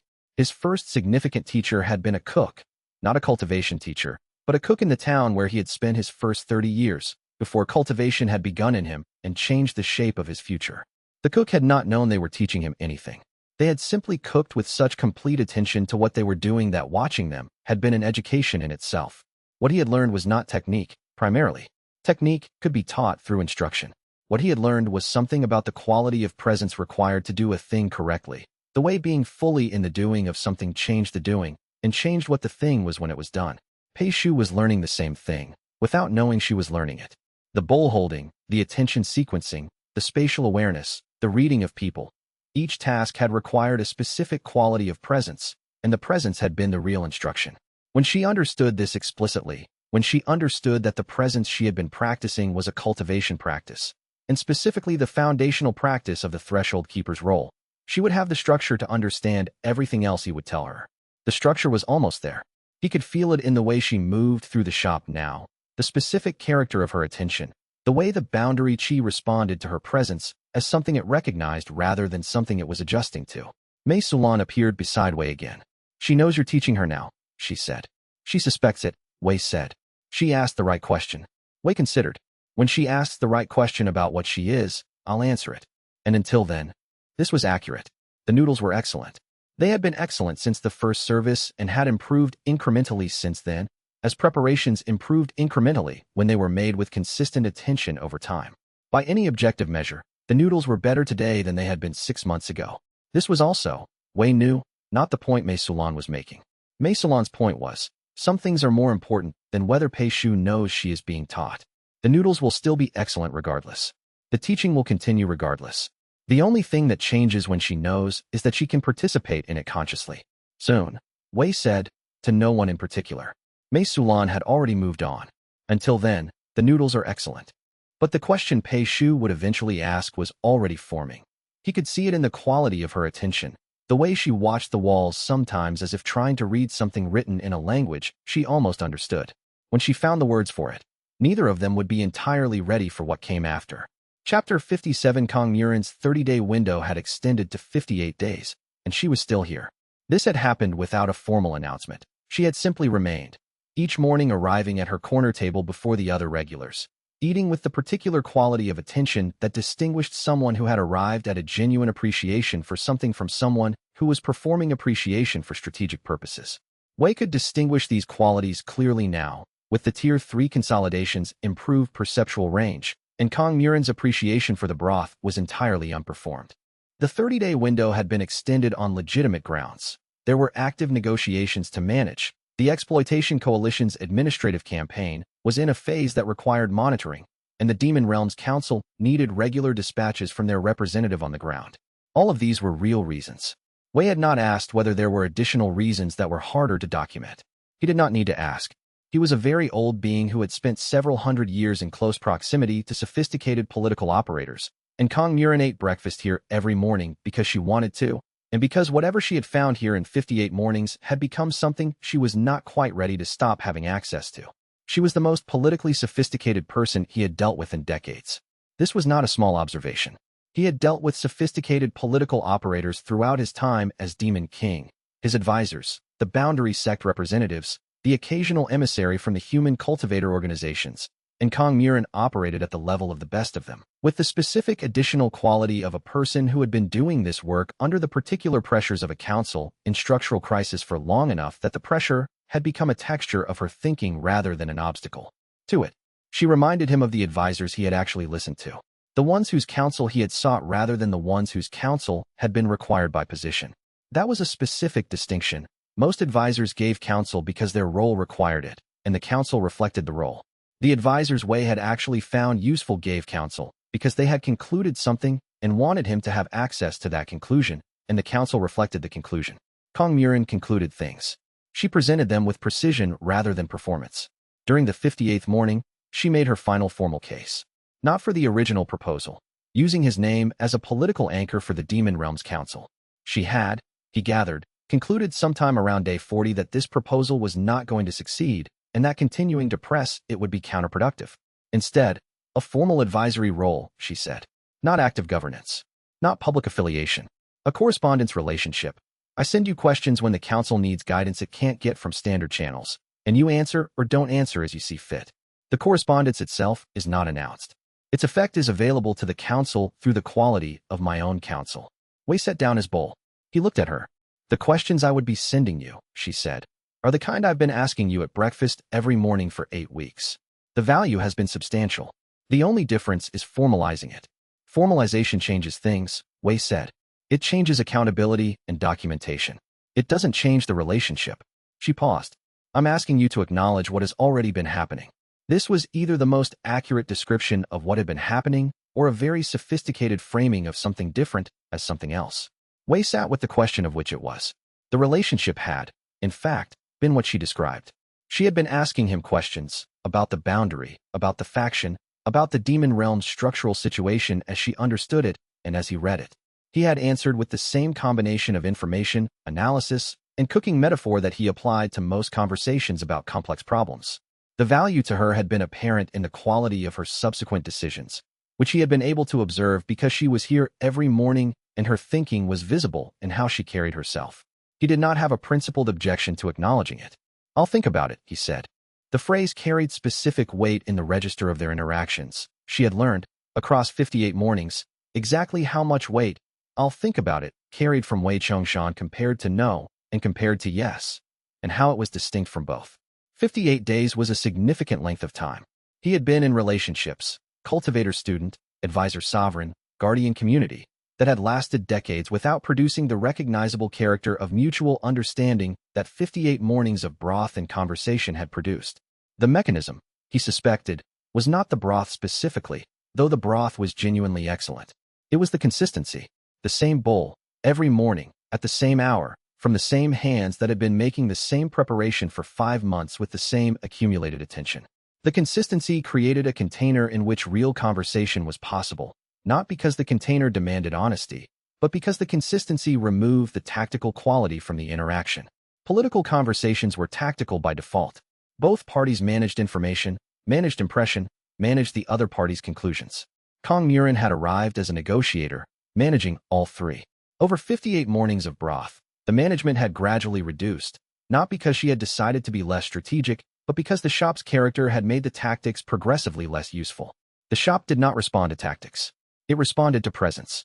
By the 40th morning, she had stopped managing her impression with him, which meant the impression he had of her was more accurate than the impression most people had of Kong Murin, because most people encountered her in contexts where the management was fully operational. By the 55th morning, she had stopped managing the information in the same way, not disclosing everything, but no longer curating the specific information she offered with the precision of someone building a strategic picture. By the 58th morning, she was paying for her own breakfast because she did not want to owe him something she had not chosen to owe. This was, he thought, a reasonable foundation for a formal advisory relationship, if he decided to establish one. I'm going back in 3 days, she said. I'll return in 40 days for your answer. By then, he said, I'll have the answer in a better soup. He had not, in fact, determined whether the soup would be better in 40 days. He had been making the same preparation for 6 months, and the marginal improvement rate had been declining as the preparation approached its optimal form. 40 additional days would produce a modest improvement, if any.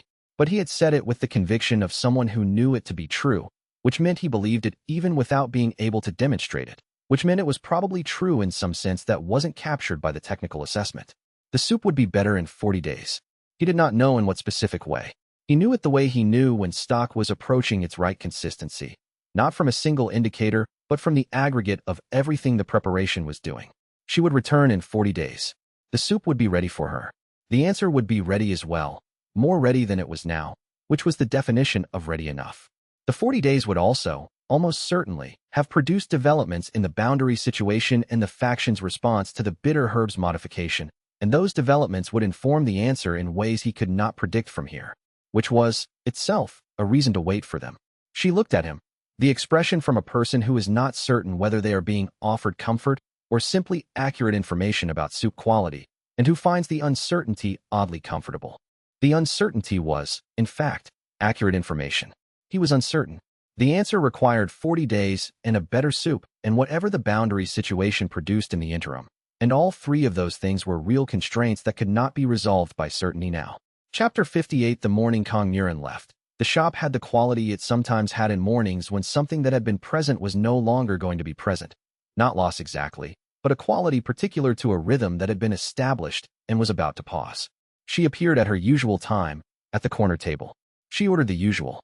She ate with the concentrated attention she always brought to it. and she did not say goodbye in any of the places where goodbye might have fit, which was itself a kind of goodbye.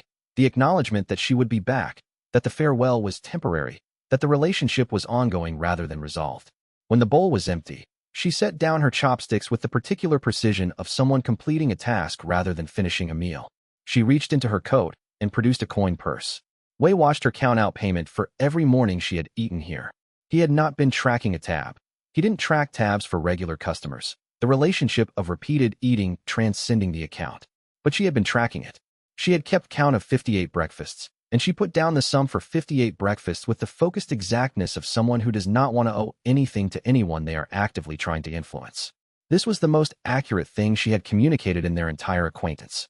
Not the proposals, not the intelligence reports, not the careful morning conversations about boundary politics and cultivation theory.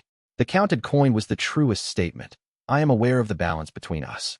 I am trying to enter the next phase of this without debts I have not chosen to carry. You didn't need to count that carefully, Wei said. I know, Kong Yuan said. I wanted to. He looked at her for a moment. She was the kind of person who counted carefully. This was a fundamental character trait, not a diplomatic strategy. She would count carefully for a stranger and for a person she was trying to win over and for a person she was indifferent to, because counting carefully was how she moved through the world. Come back, he said. I'll have the answer and a better soup. She stood. The soup will not be meaningfully better in 40 days. You've been refining this preparation for 6 months. The marginal improvement from another 40 days is not significant. You haven't tasted it yet, Wei said. She paused. Then, for the first time in 58 mornings, she smiled with something in it that was not also a diplomatic calculation. He had seen this in advisors before. The specific character of someone who was genuinely competent and who managed their relationships with the precise awareness of what they owed and what they were owed. The best advisors he had known in his time as Demon King managed their relationships through exact accounting. They knew what they had given and what had been given to them, and they maintained the ledger honestly because honest accounting was the only kind that produced reliable results. Kong Yuan maintained an honest ledger. 58 breakfasts, calculated precisely, paid for immediately before departure. Not as a statement about integrity, but as a practice.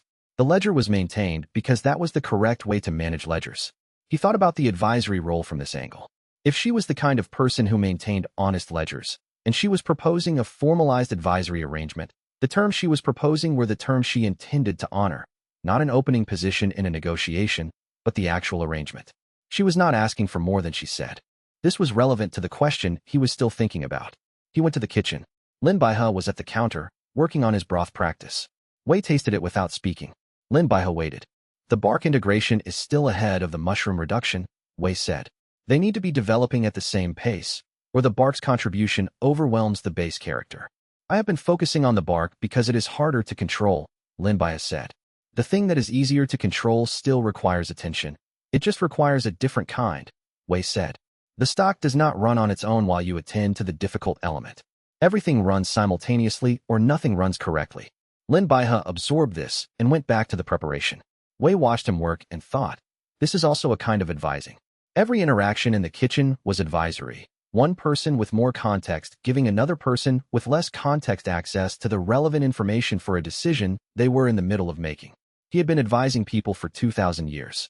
Formalizing it for a Demon Realm Council was, structurally, a smaller version of what he had already been doing, in a form that had clear boundaries and clear accounting. The counted coin on the counter was, he thought, the most honest thing she had done in 58 days of honest dealing. She had arrived as a diplomat, presenting her case carefully, not lying, but choosing her framing precisely. She was leaving as herself, the person who counted carefully and maintained honest ledgers and did not want to owe anything she had not chosen to owe. The distinction between those two versions of the same person was the distance the shop had covered in 58 mornings. He picked up the counted coin. He put it in the drawer. He made a note in the accounts, which he kept out of habit rather than necessity. He did not need to track the numbers, but the tracking was its own form of attention, and he had learned to be suspicious of the things he stopped attending to. The shop held the morning silence. No, she said. I haven't. She left. Wei watched through the window as she arranged her travel preparations. The efficient, compact quality of a traveler who had done this many times and had learned to move precisely through the logistics. Then he turned back to the kitchen. Lin Baihe was at the counter, working on his broth practice. Pei Shu was in the prep area. The morning service was still ongoing. Lao Wen had not yet arrived. Would arrive in 20 minutes at his usual hour. The shop had its quality. Consistent. Present. Exactly what it was. Wei thought. I'll think about the advisory role for 30 days. If in 30 days the answer is still uncertain, it's probably yes, and I should say so clearly. The forgotten sovereign system logged nothing for this thought, which was not a surprise. The system logged actions and decisions, not the anticipation of them. But the boundary hum shifted slightly. He moved back to the kitchen. The stock for tomorrow needed to start now if it was going to be ready at the correct temperature by the morning service. He started it with the same sequence he had used for 6 months. The specific order of additions that produced the character he was looking for. Each decision a small accumulation in the restraint depth. Each accumulation bringing him closer to whatever came next. The advisory role question would resolve itself in 40 days. Or it would resolve itself earlier if the situation at the boundary clarified in ways that made the answer obvious. Either way, the stock needed to be made for tomorrow. The preparation required attention. He gave it attention. This was, he had found, the most reliable method for making decisions about things that were not yet clear. Continue doing the clear thing correctly, and the unclear thing would resolve itself when it was ready to resolve. Not because clarity arrived without effort.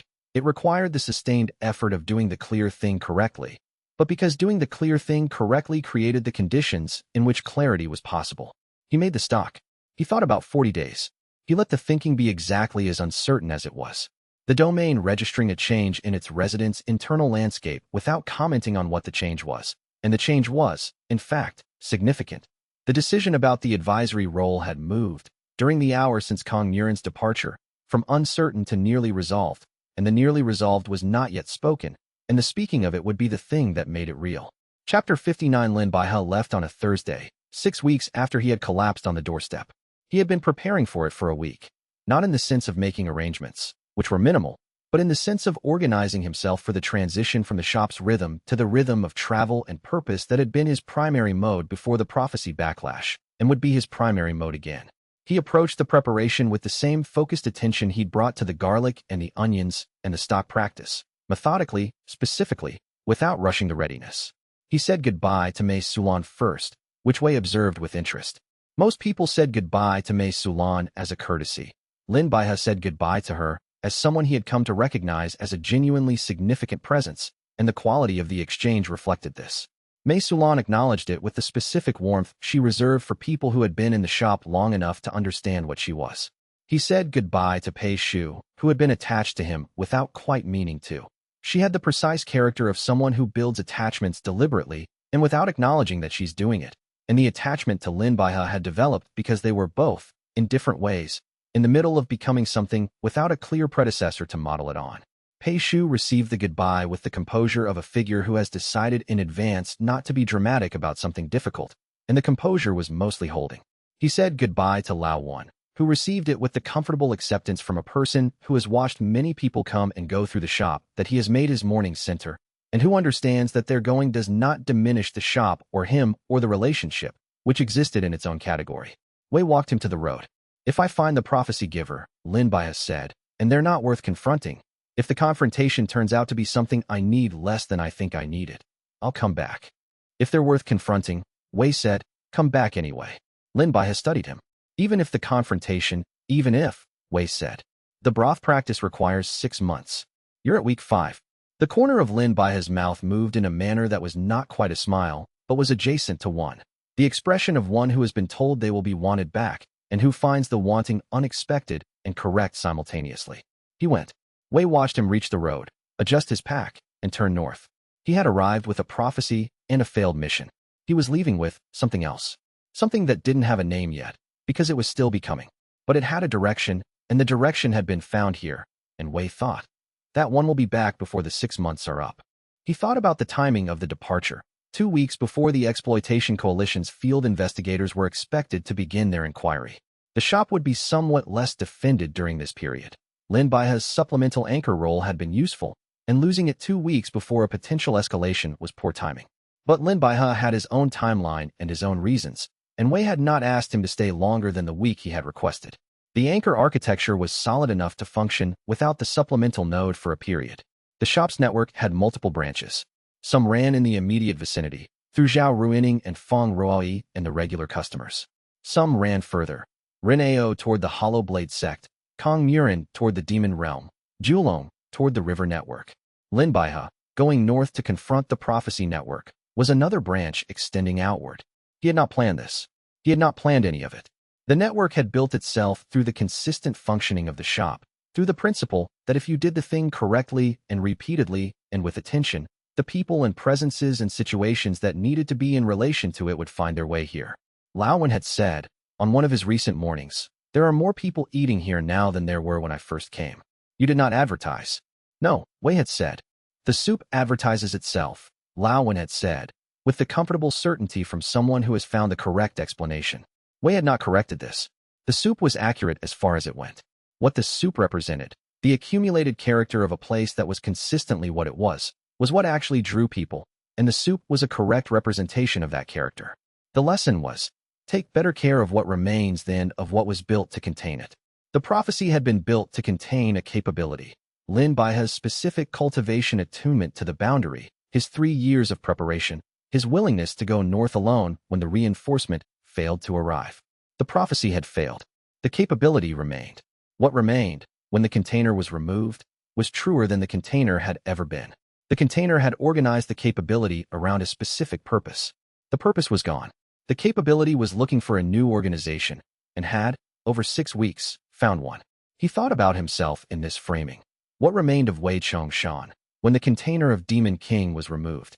The 2,000 years of accumulated knowledge, the particular texture of his attention, the capacity for sustained, patient presence, the ability to read situations from a position of long experience without being trapped by that experience's conclusions. These had all been present before the Demon King title, and would all be present after this shop was done being whatever it would be. The shop was a container for a particular expression of those qualities. A useful container, as containers went. But not the thing itself. The thing itself was doing exactly what it needed to do, which was make the stock for tomorrow and watch the road north until Lin Baihe's figure was out of sight. He thought about what Lin Baihe had taught him without meaning to, the particular lesson of someone whose purpose had been removed and who had had to discover what remained. What remained had been real, the focused attention, the commitment to doing things correctly, the willingness to carry what needed carrying. The purpose had organized those things around a specific task. The task was gone. The things remained. The lesson was, take better care of what remains than of what was built to contain it. He went back into the shop. Reneo was due for his cooking lesson. The afternoon preparation needed to begin. The stock was building and required monitoring. He thought about the prophecy's original wisdom, the thing it had been right about, even if it had been wrong about the method. The prophecy had identified Lin Baihe as the person who needed to be in the northern boundary story at this particular moment in the seal's degradation. Not as the person who would seal it single-handedly, which was the wrong role, but as the person whose arrival, failure, recovery, and integration into the anchor approach had produced an outcome that would not have been possible without him.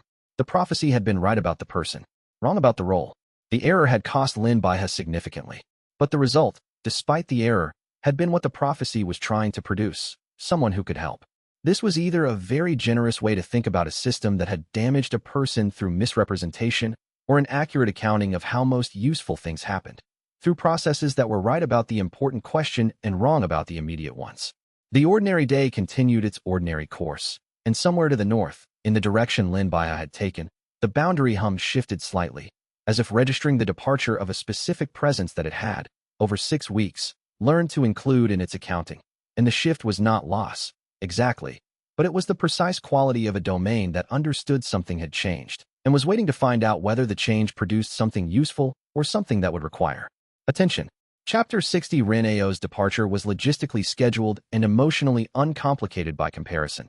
He had a formal review at the Hollow Blade sect, had arranged the timing with the sect's administrative office, and had been openly nervous about it for 2 weeks in the way that Ren Ao was openly nervous about things, not complaining, but performing a very slight but consistent version of his usual competence that made the nervousness visible to someone who knew his baseline. The review was a formal assessment of whether his assignment to the border region, originally a 3-month posting that had extended to 6+, had produced cultivation results that justified the extension. The sect was not unreasonable. The extension had been approved.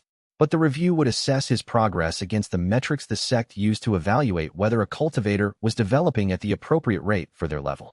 Wei had been observing Ren Ao's cultivation development for 6 months, from a position of considerably more technical context than the Hollow Blade sect's formal assessment metrics. He had no principled objection to the review process, but he had some concerns about whether the metrics being used would capture what had actually been happening.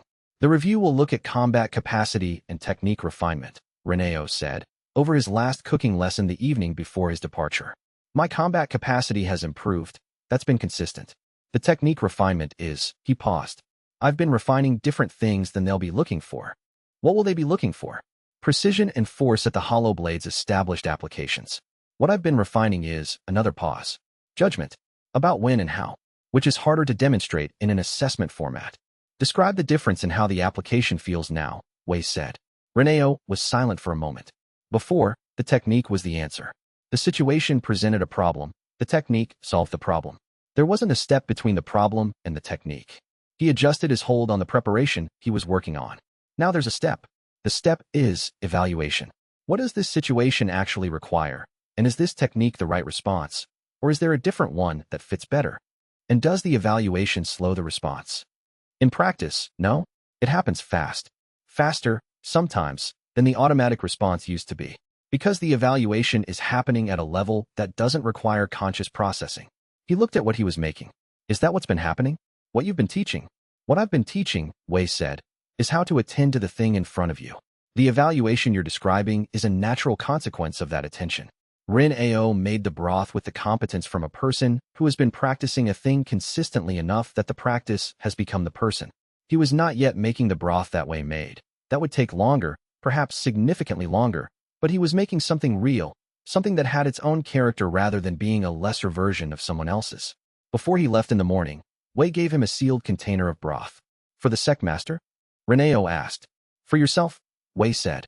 If the review goes badly, open it. And if it goes well, drink it on the road home. Wei paused. Either way, the road home is the place to drink it. Reneo looked at the container. He tucked it carefully into his pack, in the specific place where he'd been trained to store fragile things that needed not to break. He bowed. He left. Wei stood at the door for a moment after he'd gone, watching the road in the direction of the Hollow Blade sect. 2 departures in a week.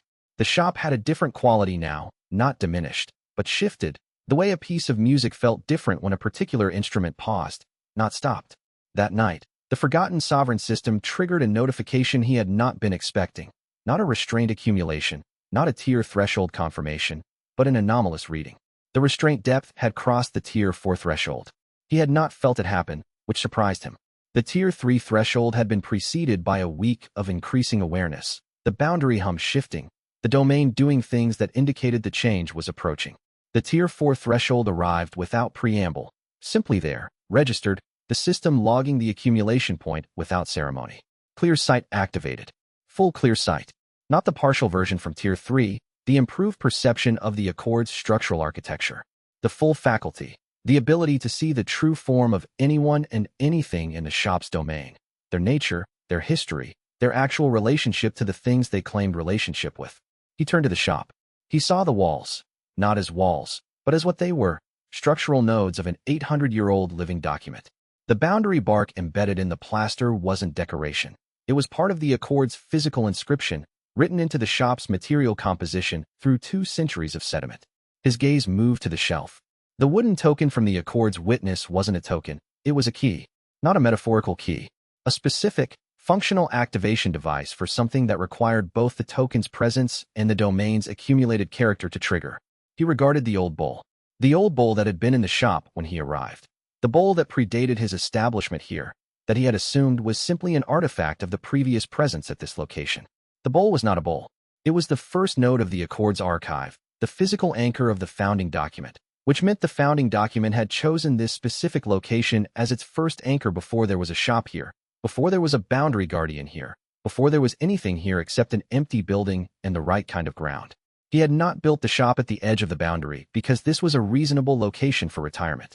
He had been called here. The Accord had been preparing this site for him, or for whoever the boundary's next guardian would be, for centuries, possibly longer. The location had chosen him before he chose the location. He stood in the shop for a long time, looking at what the clear sight showed him. The boundary hum was different now, not louder, but more legible, the way a language became legible after you reached a threshold of vocabulary, and suddenly sentences that had been noise became meaning. Below the shop's foundation, the ancient presence oriented upward, not with urgency, but with recognition. with the distinctive quality of a thing that had been waiting for a long time and had identified that the waiting was nearly over. The Boundary Accord was a living document. It had been waiting 800 years for a guardian who could read it clearly enough to understand what it was actually asking. Wei Chongshan looked at the shop that had been waiting for him and thought, I did not know this when I arrived. I am not certain I would have come if I had known. But I am here, and the document is not yet finished. And the next chapter has not yet been written. And someone, apparently, has been waiting a very long time for the person who would write it. He stood in the boundary home, in the clear sight, in the shop that was a node and an anchor and a living document, and also, tonight, entirely empty of customers. The soup needed to be made for tomorrow. He returned to the kitchen.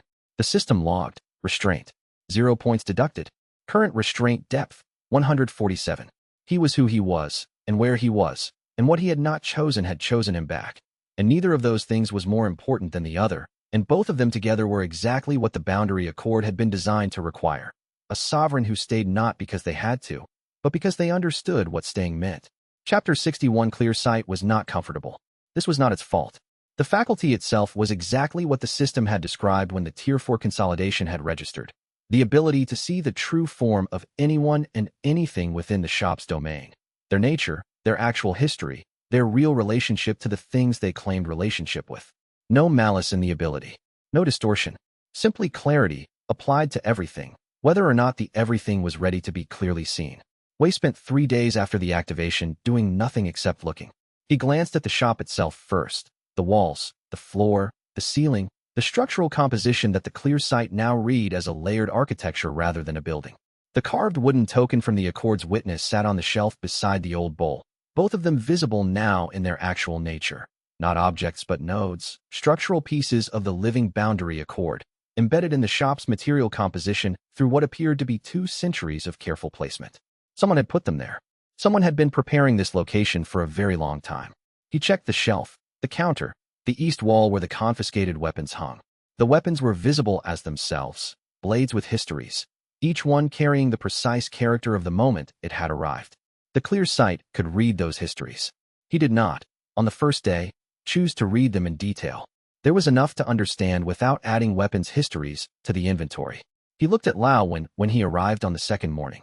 He saw a retired regional administrator, 72 years old in cultivation-adjusted terms, whose career had included 3 transfers of assignment across different boundary-adjacent territories and 1 notable incident of bureaucratic resistance during a prior administration's attempt to rezone community support facilities. Ordinary, precise, deeply attached to his grandson, fond of mushroom soup, and exactly what he appeared to be. A person who had made the shop part of his daily order because the shop's order was reliable, and reliable order was what he had spent his career administering and found, in retirement, that he missed. Ordinary, beloved, entirely what he seemed. The relief of this was significant enough to register. He looked at Mei Sulan. He saw, genuinely what she appeared to be, a remarkable presence, old and patient, with the specific character of something that had been in a place so long it had grown into the place's character rather than sitting on top of it. She had chosen this role, not been assigned it, not been trapped in it, chosen it, with the full deliberateness of something that had options and had assessed the options and had decided that this was the correct one. She was looking at him while he looked at her. She knew exactly what he was doing. Well, she said. You're genuinely what you appear to be, he said. Most people are, she said. It's the exceptions that take attention. He absorbed this. The exceptions, of which he was one, which the clear sight made impossible to overlook, required the most careful looking. He had been an exception for 2,000 years without the vocabulary to see it this clearly. The clear sight did not add information so much as it added legibility. How long have you been what you are, he asked. Mei Sulan considered this. In the form I'm currently using? Approximately 3 centuries. The form before this one was different, but the function was the same. She studied the preparation station, the stock on the burner, the morning setup that he had completed before she arrived. The shop changes. What the shop is doesn't. What is the shop? A meeting place, she said. A place where things come to be understood better than they were. What it was called before it was a shop, what it was before it had walls, same function. Meeting places accumulate the character of their meetings. By now, she added, with the specific quality of something that had been in a location long enough to speak of it without distance, there's quite a lot of character. He thought about this. The carved token, the old bowl, the weapons on the east wall, each one carrying the precise character of the moment it had arrived. The accumulated character of sustained, peaceful assembly. He looked at himself. There was a small pot on the counter, copper, old, reflective on its bottom in the specific way that very old copper became reflective after centuries of use. He looked at himself in the pot's bottom. There was a small pot on the counter, copper, old, reflective on its bottom in the specific way that very old copper became reflective after centuries of use. He looked at himself in the pot's bottom. He saw two things layered on each other. The person he had been working on becoming for 6 months, the cook, the guardian, the careful presence, and below that, or through it, the thing he had been for 2,000 years, the Ashen Sovereign, the Demon King, the accumulated history of a very large amount of authority exercised over a very long time. Not separate, layered. The same vessel that had held one now held both, neither erasing the other. Like two different preparations that had been cooked in the same pot over the centuries until the pot itself carried both. He watched the image for a long time. The implications of what he was seeing required sitting with, not resolving. The layered self, the cook and the Ashen Sovereign, was not a problem to be fixed but a fact to be understood accurately. Most of his 2,000-year life had been spent understanding the Ashen Sovereign clearly and treating that understanding as the complete picture. The last 6 months had been spent understanding the cook. What the clear sight was showing him now was that both were the same vessel, not merged, not reconciled in any dramatic sense, but existing simultaneously in the way that a pot accumulated the character of everything it had ever been used to make. This had practical implications. The boundary accord had chosen him as its guardian not despite what he had been, but because of it. The accord needed someone with the Ashen Sovereign's specific history of boundary governance, the specific understanding of what the boundary meant from the inside of one of its major realms. The cook was the form this guardianship was taking in this moment, at this location. Not a disguise, a development. He understood this in a way he had not quite understood it before the clear sight activated. He had been treating his previous self and his current self as alternatives, one thing he was becoming instead of the other. The copper pot's reflection showed him they were not alternatives. They were the same practitioner at different stages of a preparation that was not finished. The morning light through the east window was beginning to shift toward the cooking hour. Lauwen would arrive in 40 minutes. The stock needed checking. He put the pot away carefully, noting the exact spot it had occupied, returning it precisely as found, which was what he did with every object that had told him something important. He made a mental note to use the copper pot for the morning preparation specifically, on the grounds that objects that had served as mirrors sometimes served better as cooking vessels afterward. Then he made the morning soup, with the specific attention the morning soup required. Full presence, no diminishment of the task, because the thinking he had just done was significant. The thinking was done. The soup needed doing now. When Lauwen arrived and sat at his usual table, Wei served the morning soup with the quality that made Lauwen say, as he said approximately every other visit, "Whatever you've been thinking about, think about it before the morning preparation more often." "I'll try," Wei said, and meant it. But the copper pot's image stayed with him, the layered self, both present, neither resolved. Was it a comfort or a warning?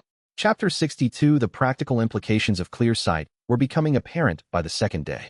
Every visitor who had cultivated any form of disguise or concealment technique was now visible in their true form the moment they crossed the shop's threshold.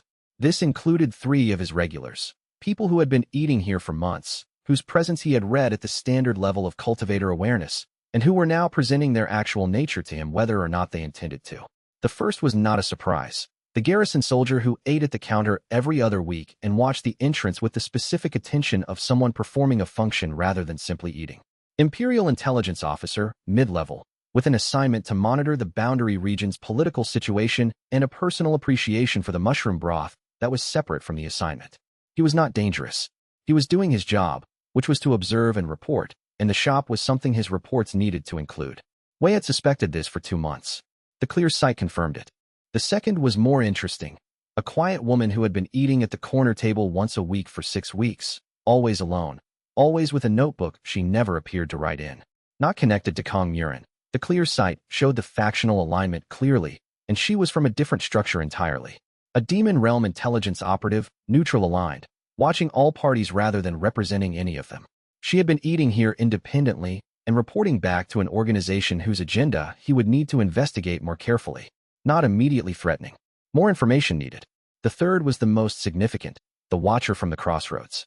She had been present in the village's margins since before the shop opened. A figure he had noticed in the peripheral way that very old beings noticed the presence of very old things. She had never entered the shop before.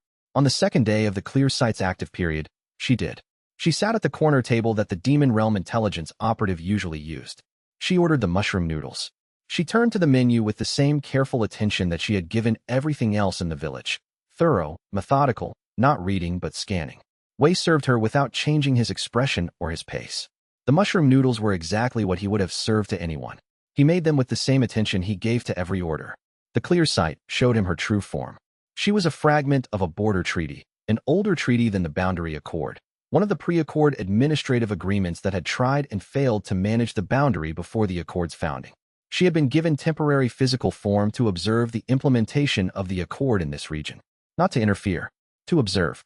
The observing had been ongoing for what the clear sight indicated was approximately 400 years. She predated the current Accord's full establishment, which meant she had watched the Accord fail, and then be reconstituted, and then fail again, and then begin, 6 months ago, to become genuinely active in a way it had not been for centuries.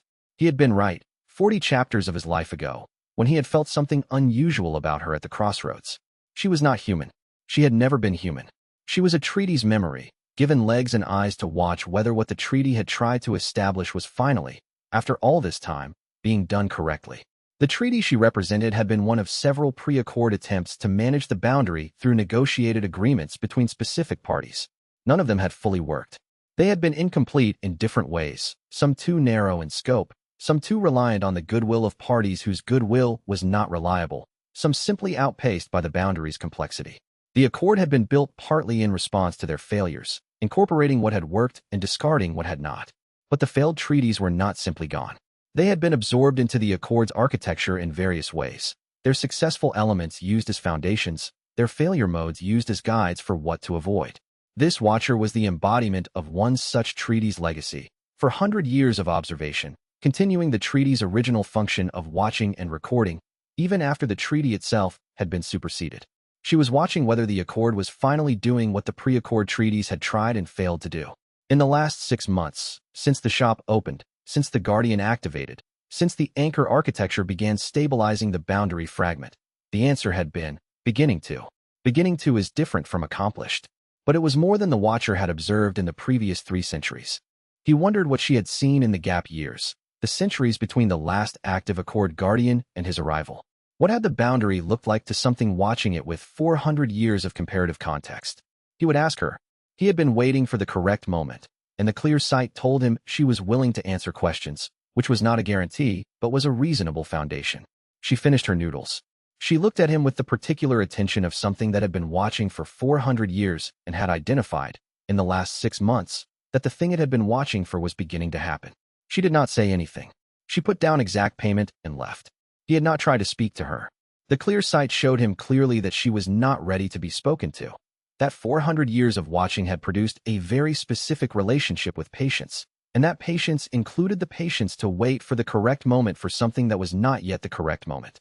Forcing the conversation before it was ready would be a misreading of the situation, and he had been misreading enough situations in the past to recognize the specific quality of one that needed more time. He refilled the tea station for the next service. He checked the stock. He prepared the afternoon mise en place with the steady attention that allowed thinking to happen alongside the work rather than instead of it. The 3 disguised regulars, the Imperial Intelligence Officer, the neutral Demon Realm Operative, and the Treaty Fragment Watcher, were a new kind of information. He had been operating for 6 months with a broad awareness of the shop's geopolitical significance, but the specifics had been mostly theoretical. The clear sight had now made the abstract concrete. These were actual people, with actual agendas, who had been eating here while assessing the same thing he was assessing, though from different perspectives. The intelligence officer was not a threat. He would file reports about the shop's political significance, and those reports would reach people who would make decisions about whether the shop required active attention from the Empire's boundary management apparatus. This was manageable, as long as what he was doing here was consistent with the Accord's legitimate purpose, which it was. The Imperial attention would produce no intervention. The neutral operative was the most interesting. Someone observing all parties without reporting to any of them, which meant either she was an independent actor or she was reporting to someone who was not a party to the current factional dynamics. He would need to understand which. Wei watched her go and thought, I should speak to her properly soon. There are things she knows that I don't know, and the clear sight tells me she's willing to answer questions, which is not a guarantee, but is a reasonable starting point. The boundary hum shifted slightly as she crossed the threshold going out, the domain recognizing her departure as it had recognized her arrival, with the specific quality it gave to things relevant to its architecture.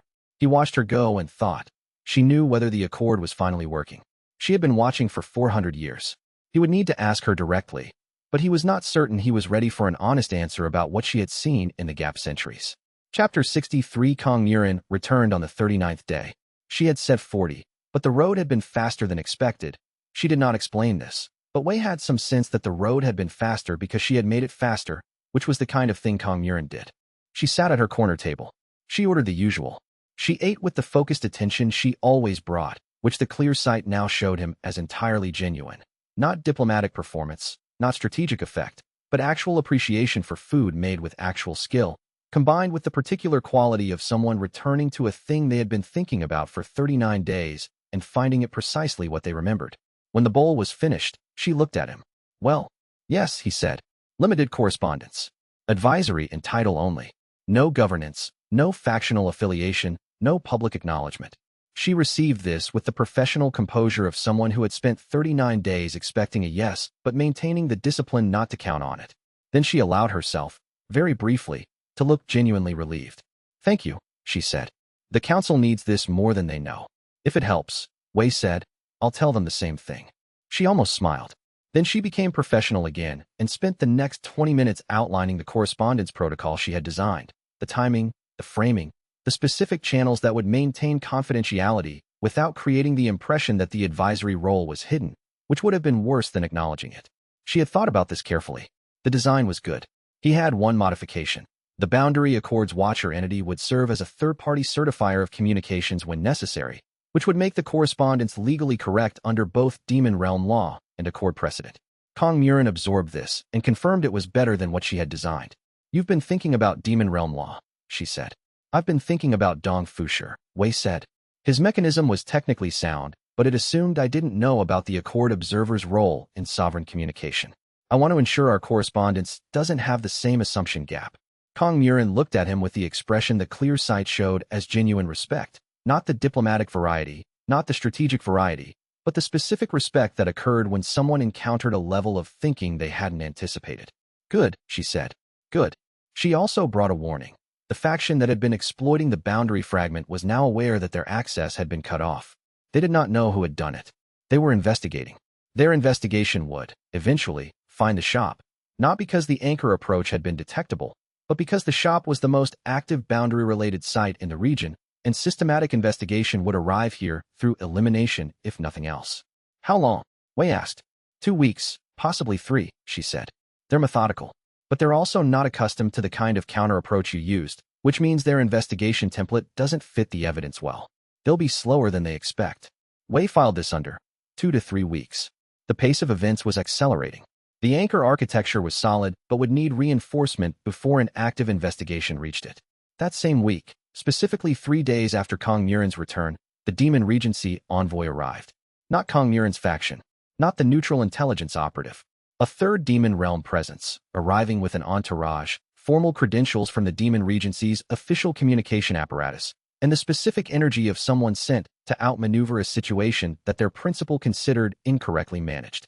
His name was Dong Fusher.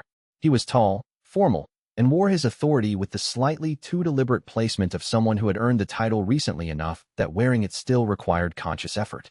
He had arrived with 4 people in his entourage, 2 administrative aides and 2 individuals whose cultivation signatures were clearly those of security practitioners, which was the kind of entourage that people sent when they wanted to project authority without quite threatening violence. Wei had seen this configuration before, during his reign. The formal credentials, the entourage with security practitioners, the slightly too deliberate authority. It was the configuration of someone who had been briefed that their opposite number was potentially dangerous and had been given the security practitioners as a precaution, while being instructed to present as diplomatic rather than confrontational. The precaution said, "My principal thinks you might be dangerous." The diplomatic framing said, "But we're hoping you won't be."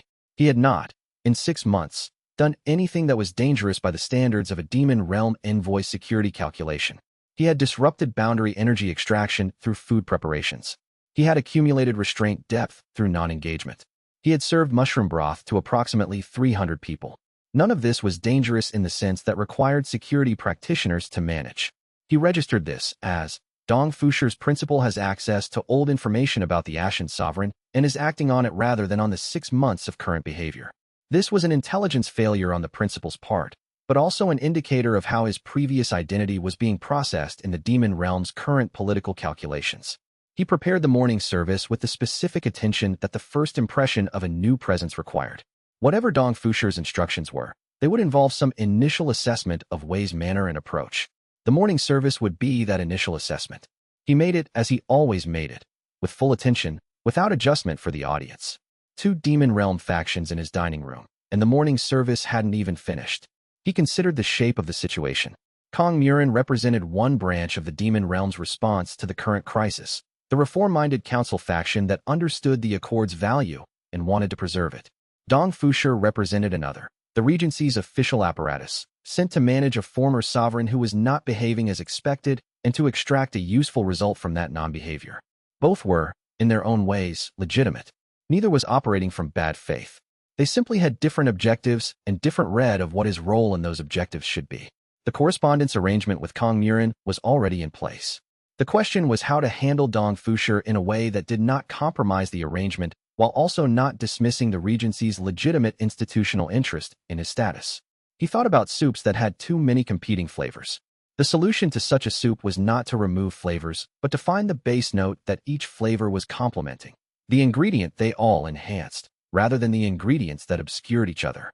His base note, in this situation, was the Accord itself. Both factions needed the Accord to function. Both factions' interests were better served by a stable boundary than by a contested one.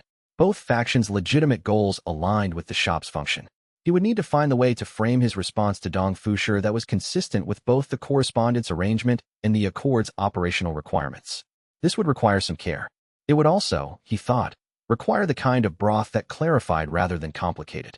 He started a new preparation for the afternoon. He considered the shape of the situation. Kong Murin represented one branch of the demon realm's response to the current crisis, the reform-minded council faction that understood the Accord's value and wanted to preserve it.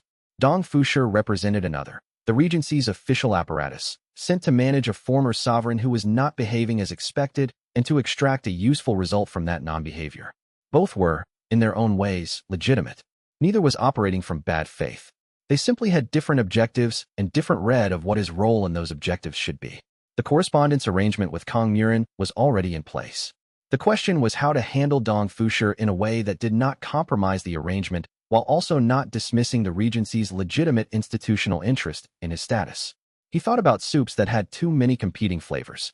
The solution to such a soup was not to remove flavors, but to find the base note that each flavor was complementing, the ingredient they all enhanced, rather than the ingredients that obscured each other. His base note, in this situation, was the Accord itself. Both factions needed the Accord to function. Both factions' interests were better served by a stable boundary than by a contested one. Both factions' legitimate goals aligned with the shop's function. He would need to find the way to frame his response to Dong Fusher that was consistent with both the correspondence arrangement and the Accord's operational requirements. This would require some care. It would also, he thought, require the kind of broth that clarified rather than complicated. He started a new preparation for the afternoon. 2 demon realm factions in his dining room, and the morning service hadn't even finished. And Kong Murin had said the faction's investigation would reach the shop within 2 to 3 weeks, which meant the pressure was not just political, but structural. The cooking had to be correct, and it had to be fast, and 2 to 3 weeks was not as long as it sounded. Chapter 64. The problem with 2 demon realm factions in his dining room was not that they were hostile to each other. They were professionally antagonistic, which was a different and more manageable state, but that each of them was watching the other watch Wei Chongshan, which made every conversation triply indexed. He handled it the way he handled the situation when 2 customers both wanted the last bowl of a day's special preparation. He made another bowl. He spoke to Kong Murin and Dong Fusher separately, in private, at different hours. He fed both. He offered neither anything the other didn't know about. He was transparent about the transparency. He told both of them that he was meeting with the other, that both meetings were happening, and that his position on the advisory correspondence was the same in both conversations. This was irritating to Dong Fusher, who had arrived with the expectation of a negotiation in which he could outmaneuver Kong Murin's prior relationship. It was reassuring to Kong Murin, who had arrived with the expectation that Dong Fusher would attempt exactly this. Neither of them was wrong in their expectations. Wei simply did not cooperate with the framework their expectations required. The framework they were both expecting was the framework that governed most high-stakes negotiations. Two competing parties, one undecided principle, and the goal of becoming the preferred option. The framework assumed the undecided principle would eventually need to choose. It was a reasonable framework for most situations. It was the wrong framework for a noodle shop at the boundary's edge. Wei was not an undecided principal who needed to choose between two competing factions. He was a boundary guardian whose obligations ran to the accord rather than to either realm's political apparatus. His advisory role, which both factions were currently attempting to claim, was not something that could be won by outmaneuvering the other faction. It was something he had already decided how to structure, based on what served the boundary's stability rather than what served any faction's current political needs. Neither of them had fully understood this yet. Dong Fusher hadn't understood it at all. Kong Murin was beginning to understand it, which was part of why their morning conversation had gone more smoothly. She was someone who could accept that the situation she had arrived expecting was not the situation she was in, and adjust accordingly. When the stock runs low, he thought, while making a third preparation for the afternoon service, you don't ration. You extend it. The stock metaphor had been useful throughout the morning. Both factions wanted what he had available. Neither wanted to be told they were receiving a share rather than the whole. The solution was to extend what was available, not by giving more than he had, but by reframing what was being offered. The advisory arrangement he had designed was not a limited resource that one faction could have and the other couldn't. It was a shared arrangement that both factions received equally. The sharing was the point. Dong Fusher requested a formal meeting that afternoon, not over food, he had specified, as if refusing the food would establish a negotiating posture. Wei agreed to the meeting. He made tea. Dong Fusher arrived with a portfolio of documents and the posture of someone who had prepared extensively for a conversation he expected to control. He had prepared well. Wei recognized genuine preparation when he saw it. The documents were organized, the arguments were structured, the precedents were correctly cited. Dong Fusher was not incompetent. He was operating from the wrong framework, which was a different problem from incompetence. The documents outlined the formal demon regency's position. Wei Chongshan, as a former sovereign of the demon realm, was subject to obligations under demon law that had not been voided by his abdication. The regency had been tolerant of his retirement. The current political situation required that tolerance to be reconsidered. Either he formally engaged with the regency's political processes, or he formally renounced his sovereign status under demon law, voiding the obligations in both directions. Wei read the documents with the attention he gave to well-constructed legal arguments. The arguments were sound. The premises were accurate. The conclusion, that he needed to make a binary choice between engagement and renunciation, was logical given the premises. The problem was the framework, not the logic. The framework assumed that his only relevant legal standing was his demon realm sovereign status. It did not account for the Accord's guardian status, which had its own legal framework that predated the current demon realm's administrative structure. In the Accord's legal context, the relevant question was not demon realm obligation versus renunciation, but how do boundary-adjacent sovereign communications work under the Accord's operational procedures? The answer to the second question was the Accord observer mechanism. Dong Fusher had built an excellent argument for the wrong question. Wei considered whether to tell him this directly. He decided against it. Telling him directly would be a form of instruction that would reframe the conversation as Wei teaching Dong Fusher how to do his job better, which was not a dynamic that served either the immediate situation or the longer relationship. Better to demonstrate it, to respond in a way that was legally correct under the Accord's framework, which would show Dong Fusher the correct framework through the response itself rather than through explanation. The 42-day period would give him enough time to prepare that response carefully. The documents outlined the formal demon regency's position. Wei Chongshan, as a former sovereign of the demon realm, was subject to obligations under demon law that had not been voided by his abdication. The regency had been tolerant of his retirement. The current political situation required that tolerance to be reconsidered. Either he formally engaged with the regency's political processes, or he formally renounced his sovereign status under demon law, voiding the obligations in both directions. A deadline was implied, not stated. Wei read the documents. He drank his tea. He said, "The broth that favors one ingredient loses its complexity." Dong Fusher looked at him. "This is not a soup." "Everything," Wei said, "is a soup." Dong Fusher's expression was the expression of someone who had received a metaphor in a context that did not accommodate metaphors, and who was deciding whether to engage with it or proceed past it. He proceeded past it. He presented the deadline, 14 days. Wei said, I'll need the standard response period specified under Accord precedent for sovereign communications. 42 days. You're not invoking Accord precedent, Dong Fusher said. I am, Wei said. The shop is an active Accord node. Communications relevant to boundary governance, which this is, given the boundary's role in Demon Realm territorial integrity, fall under Accord precedent. You can verify this with the Accord's observer entity, who is available in the village. Dong Fusher had not known about the Accord observer's role in sovereign communication. This was visible in his expression in a way that he was trying to prevent but had not entirely succeeded at. 42 days, Wei confirmed. I'll have the full response prepared in that time. Both factions will receive the same response simultaneously. Neither will have an advantage. The meeting concluded. Dong Fusher went back to the village inn with the particular walk of a practitioner who had arrived at a negotiation expecting to be decisive and was leaving with the uncomfortable awareness that the decisive person in the room had not been him. He said, failure to choose a side may be read as choosing the wrong side.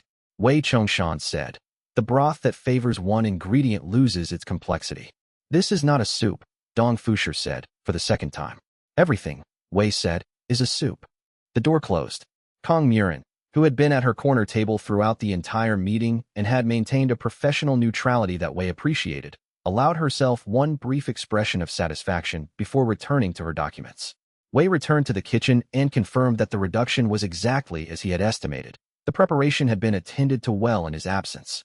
He checked it, adjusted the heat, and began the secondary aromatic stage. The work was steady and specific. The Wei kitchen work was always steady and specific. This ingredient at this temperature for this duration. No ambiguity. No room for interpretation. The kitchen's requirements were exact in a manner that other requirements were not. And this exactness was, he had found, one of the things that made kitchen work restoring after conversations that had required the kind of sustained flexibility that the afternoon had required. The mushroom reduction met its correct stage at the evening service hour. He tasted it, adjusted the seasoning, and made the call. Ready. Pei Shu, who had been setting up the dining room during the final stage, looked at his expression when he tasted it, and said, good. Better than expected, Wei said, given the afternoon. But the afternoon was not over. Dong Fusher's principal would receive the envoy's report. Whatever they decided next would be here within days, and it would not be a portfolio of documents this time. Chapter 65. Pei Shu arrived during the tensest moment of the afternoon, the hour after Dong Fusher's formal meeting and before the evening service, when the shop had the specific quality of a space that had recently held something difficult and had not yet fully released it. She came in through the service entrance, as she usually did, and stopped in the kitchen doorway. Wei was at the counter. Kong Murin was at her corner table, reviewing her documents. Through the dining room's east window, Dong Fusher's aide was visible crossing the street toward the inn. Pei Shu read the room. She read it accurately and quickly, which was the specific skill that the past months had developed in her. Not the cultivation-level precision of reading chi signatures, but the human-level precision of reading a space's accumulated tension. She knew, within 30 seconds of entering, that something politically significant had been happening, that it was not concluded, and that the person most immediately useful to was Wei. She moved to the tea station. She made tea, the proper afternoon tea, the one that fit this hour's quality rather than any other, and served a cup to Kong Murin at the corner table without asking, because Kong Murin's body language said she needed tea and had not noticed she needed it. She moved to Wei's counter and put a cup there as well. She did not ask either of them anything. This restraint was, Wei noted, more considered than it had been in her earlier months. In the first weeks of her working at the shop, she had asked questions constantly. She had been curious about everything and had not yet developed the sense for when questions were welcome and when they interrupted something that needed to continue at its own pace. The 4 months since had changed this. She had learned, through accumulated experience, to read the room's accumulated state, when questions added to what was happening, and when questions broke it. Right now, the room needed clearing, not questions. She knew this. She acted on it. She cleared the tables from the afternoon service, the cups from Dong Fusher's meeting, the documents Wei had left to review. She did this with the careful, specific efficiency of someone who understood that clearing the space also cleared something in the space's accumulated character, that the physical act had a spiritual correlate. After the clearing, she started the evening prep setup, the small tasks that framed the dinner service's beginning, setting the scene for what the next 3 hours would hold. She moved through the setup with a specificity that she had developed gradually over the 4 months. Not the general efficiency of someone who knew their way around a kitchen, but the particular efficiency of someone who understood what the specific tasks were preparing the space for. The tea station restocked in the correct sequence. The menu adjusted to reflect the evening's available preparations. The tables set in the configuration that the evening service required, which was subtly different from the lunch configuration because the evening service had a different quality, slower, more deliberate, people who had come for the evening rather than the midday break. She had developed the setup routine herself, observing what Wei did and building an understanding of why he did it in the specific order he did it. He had not taught her the routine. She had watched and extrapolated and tested her extrapolations and refined them through the 4 months of accumulated practice. The clear sight showed him her chi signature as she worked. The threshold keeper's foundation developing not dramatically but steadily. The way foundational cultivation developed in practitioners whose practice was genuinely embodied rather than performed.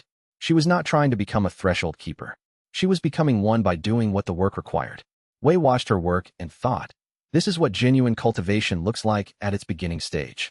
Not the dramatic breakthroughs and consolidations of more advanced stages. Those would come later, or not, depending on many things. But the quiet accumulation of genuine practice, day after day, producing the specific quality of a practitioner who was becoming what they were doing rather than doing it from the outside. After the evening prep setup was complete, she came to stand near the counter. You looked like you needed help, she said. You were right, Wei said. She absorbed this with the pleasure of someone whose assessment had been confirmed. Are you all right? Yes. This was manageable.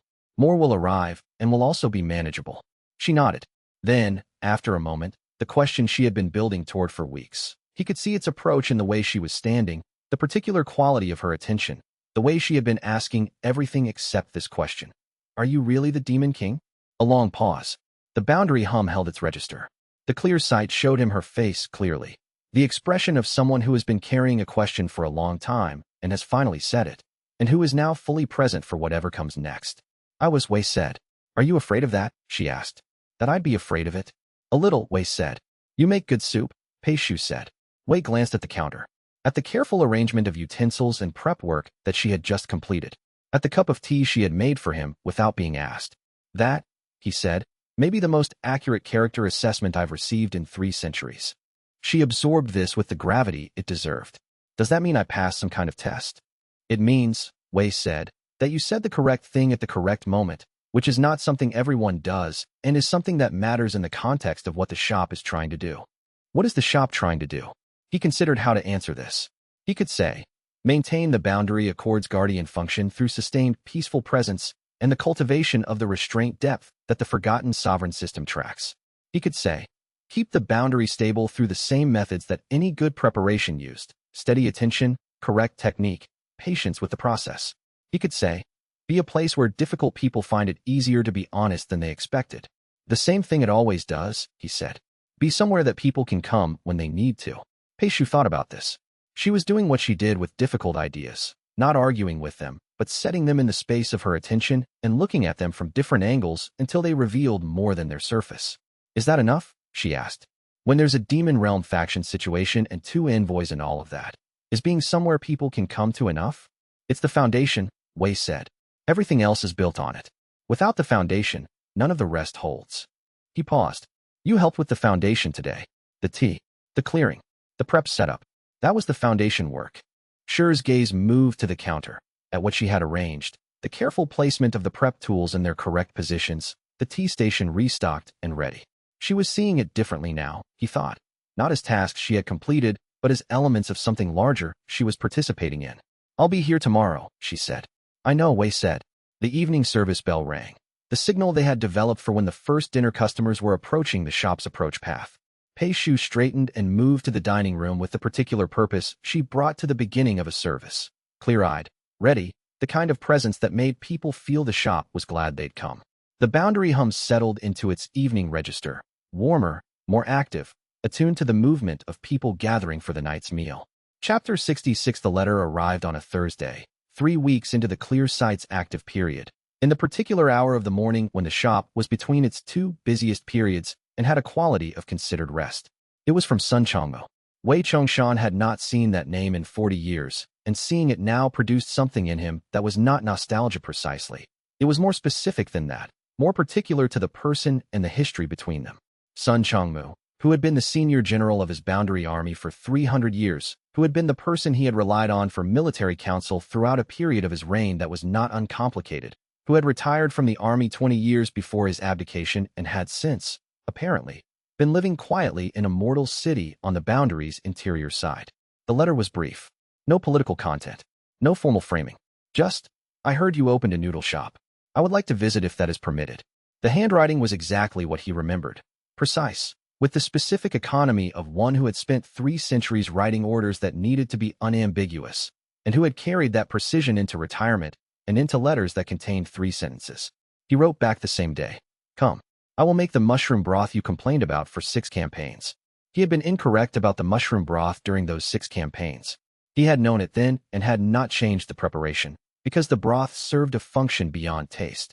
It was the preparation that took 3 hours and required sustained attention, which was what the preparation hour needed from him in the years when the campaigns were at their worst. Sun Changmu had understood this. She had complained about the mushrooms anyway, because complaining about the mushrooms was the language they had developed for. You are overextended, and I am watching. He had not had anyone watching in 40 years. The recognition of this was sharper than he had expected. Not painful, but clarifying in the way that the clear sight clarified. It showed him something that had been present, but not legible, and made it legible. He had spent 40 years without someone who knew the full shape of what he had been and how he had operated, and who could watch him work and say, you are making your 9th campaign face again. That was a specific kind of loss, and acknowledging it as a loss was different from having performed the loss adequately over 40 years and believed the performance. He filed it under, worth noting. He kept it separate from the letter, which required practical response rather than reflection. She arrived 2 weeks after the letter. She arrived alone. No retinue, no aid, no formal announcement. With a pack that contained practical traveling equipment, a sword she had apparently never stopped carrying, and a small cloth parcel of dried mushrooms from a specific mountain region that he knew he would recognize. He recognized them. They were from the region near the boundary's original contested zone, a place that neither of them had been in decades, where the specific soil and altitude produced a mushroom variety that was not better than other varieties, was arguably more difficult to work with. But that had been the mushroom in every important preparation during the years of the worst boundary conflicts. She was telling him something with the mushrooms. He received the message. She came through the door and looked at the east wall where the confiscated weapons hung, the Hollow Blade sect members' swords, the others that had arrived since, with the particular assessment of a general who inventoried spaces reflexively. She stopped at the 6th blade. I count 6 blades I recognize from your old armory, she said. Did you hang them up, or did the shop? They came to me, Wei said. The shop's character. She looked at him with the specific expression that said she had received an answer that contained more than the words.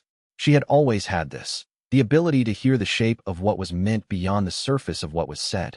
It was one of the qualities that had made her the best strategic counsel he had during the campaigns. She did not argue with what you had said, she engaged with what you had meant, which was a different and more useful thing. Show me the kitchen. He showed her the kitchen. He watched her take it in. She moved through the space the way she had always moved through spaces that were new to her, slowly, making note of each element before moving to the next, building the picture through systematic accumulation rather than first impression. She regarded the preparation stations. She glanced at the stock on the burner and checked its stage by smell before looking. She checked the knife organization, which was precise in the way military knife organization was not precisely the same, but that a general who had overseen field kitchens for 3 centuries recognized as the mark of a cook who treated their tools as the military treated their equipment, with the specific respect that came from knowing what happened when the tools failed. She studied the confiscated weapons on the east wall, visible through the kitchen's pass-through window, and looked back at the kitchen with the expression of a person who had noted a relevant detail and was integrating it. You've been working seriously, she said. It was not a question. 6 months, he said. I know how long, she said. I can see how seriously. This was, from Sun Changmu, significant. She had a rigorous standard for serious work that had been calibrated against 3 centuries of observing people who claimed to work seriously and a smaller, but still substantial number who actually did. She moved quietly through the kitchen space, looking at the preparation setup, the stock on the burner, the organized stations, the specific character of a working space that had been used consistently for 6 months with serious intent. She picked up the wooden spoon and weighed it in her hand and put it back precisely where it had been, which was what she did with every object she assessed, returned it exactly as found, so you couldn't tell she'd touched it. The mushroom broth, she said. For old time's sake. He made it. He made it with the current preparation, which was better than the campaign preparation had been, less constrained by what was available, more informed by 6 months of serious work. She ate it with the careful attention of someone whose history had been eating mushroom broth for 300 years and had well-established criteria. Better, she said. Still wrong. Yes, he agreed. The bitterness is right now. The broth length is still too short. I've been working on the length. How long? 6 months. Probably another 2 years before I'm satisfied. She looked at him across the counter. You're going to be here for 2 more years. Longer, he said. Possibly much longer. She absorbed this. He watched her absorb it. There was a specific kind of recalibration that happened in people when they encountered a fact that reorganized their understanding of a situation they had thought they understood. Not surprise exactly, because they had known the possibility intellectually, but the specific adjustment that came from the possibility becoming fact. She had known, abstractly, that he had settled at the boundary. She had not fully allowed herself to know, until this moment, that settled meant what it meant. She had been his best military counsel for 3 centuries. She had also been someone who understood, better than most, that the roles people performed eventually produced in them the character of those roles. He had performed the role of the Ashen Sovereign for 2,000 years. She had expected, she was adjusting to admit, to find someone performing a new role over the residue of the old one. Someone who would eventually stop performing the new role and return to the old one, or to some version of it. What she was finding was someone who was not performing anything. The cook was not a performance over the sovereign. It was what 2,000 years had been building toward, the specific form that the long preparation had finally taken. Something in her expression adjusted. Not surprise exactly, but the specific recalibration of someone whose understanding of a situation had been partially incorrect and is now correcting itself. She had come, perhaps, with the expectation of finding him temporarily settled. What she was finding was someone who had arrived at where he was going to be. The general's assessment, she said, after a moment. Tell me, he said. He could already see, in the way she was holding herself, the particular quality of someone about to say something they had carried a long time, that whatever she was going to tell him would not be easily set aside. Chapter 67. Sun Changmu's visit was quiet and significant, which was consistent with how she had always operated. She had the gift of producing significant effects without requiring significant presentation. She spent 2 days. She ate at the counter for breakfast and lunch and once for dinner. She walked the village in the afternoon with the systematic attention of someone conducting a terrain assessment for reasons that were partly habit and partly genuine. She spoke to Lao Wan at his table on the second morning, a conversation Wei did not interrupt and which appeared, from its body language, to involve considerable mutual respect between 2 people who had both spent their careers administering things that were difficult to administer. On the second evening, she was at the counter when the kitchen work was at its most engaged, the dinner service preparation, the complex simultaneous management of 3 separate preparations at different stages, and she waited until a natural pause, and then said, You left at the right time, but for the wrong reason. Wei set down the preparation he'd been working with. What was the wrong reason? You thought leaving would fix it, she said. You've always cooked as if the broth could solve the injury. He considered this. The broth can help the recovery, he said. Yes, Sun Changmu said. But an injury needs to be addressed at the source, not managed at the symptom. You managed the demon realm's instability for 400 years. You didn't address it. When you left, the instability you'd been managing became the instability it had always been, minus you. I was aware of that possibility, he said. You left anyway. The alternative was staying indefinitely. I was not prepared to stay indefinitely for something I hadn't been the source of. Sun Changmu looked at him with the expression that said she had heard this reasoning before and had an opinion about it. The source, she said. The instability predates my reign, Wei said. By how long? He paused. I don't know precisely. She looked at him steadily. You've always cooked as if the broth could solve the injury, she said again. The difference between a good cook and a great cook, not technically, but in terms of what the cooking produces, is whether they know what the broth is doing and what it isn't doing. The broth is excellent. You know that. The injury you were managing was pre-existing. You also knew that. But the recipe you were using, managing, staying present, absorbing the pressure through your own presence. That recipe assumed you were a renewable resource. I'm 2,000 years old, he said. Which means you've been renewable for a very long time, she said. Not indefinitely. There's a difference. They worked through this for a while in the way that old conversations between people with long shared history worked. Not through argument, but through the layered accretion of observations that both of them had been sitting with for decades and had not had a suitable interlocutor for until now. He said, The responsibility of the demon realm's governance was mine to carry because I was there and capable and no one else was available at the scale it required. That's a legitimate reason to carry a responsibility. It's not a legitimate reason to carry it indefinitely. No, Sun Changmu agreed. But I'm tired is also not sufficient reason to leave when the consequence of leaving is a collapse that affects a great many people who had no part in your becoming tired. I know, Wei said. I've thought about this for 40 years. What conclusion did you reach? That I was wrong to leave the way I left, without adequate preparation for the transition. Not wrong to leave. Wrong in the manner of leaving. I left the way someone leaves when they can no longer stay, not the way someone leaves when they have made adequate arrangements. He paused. I was aware that I was leaving the wrong way. I left anyway. That's the part I've been sitting with. Sun Changmu was quiet for a moment. I've been sitting with my own version of that, she said. The incident I filed as a military anomaly. The follow-up that was reassigned. I knew the reassignment was wrong. I let it go because I was tired of fighting the institutional process for a case that might have been nothing. 42 years ago. 42 years ago. And now it's here. She looked at her hands. The pot was already on the flame, and both of us saw the smoke and set down our ladles at the wrong moment. Then she told him something he had not expected. The instability in the demon realm, she said. The political crisis that's been building since your abdication. It didn't start with your abdication. I know, he said. The seeding predates me. How far? I've been trying to establish that. 40 years before your abdication, she said. I was still in active service. There was an incident. I handled it as a military anomaly and filed it correctly, but the follow-up investigation was reassigned and the file was closed without a conclusion. She paused. I've been thinking about that file for 40 years. Wei was still. What was the incident? Something placed certain conditions in the demon realm's political infrastructure. Not sabotage, more like a slow preparation. Positioning. Specific personnel in specific locations. Specific institutional relationships built between entities that had no obvious reason to coordinate. She looked at her hands. Whoever did it understood demon realm politics well enough to work within it and position it for a collapse that wouldn't happen until well after they'd left the scene. My abdication, he said. Your abdication was predicted, Sun Changmu said. You left when the conditions were ready to produce exactly what they produced. The kitchen was quiet. The evening service continued around them. Laowen was at his usual table. Pei Shu was managing the dining room. The boundary hum held its register. Wei's abdication had been predicted.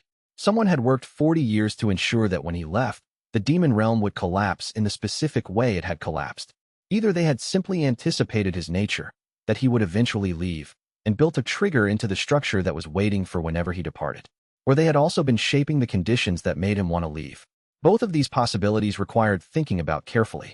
The first was alarming.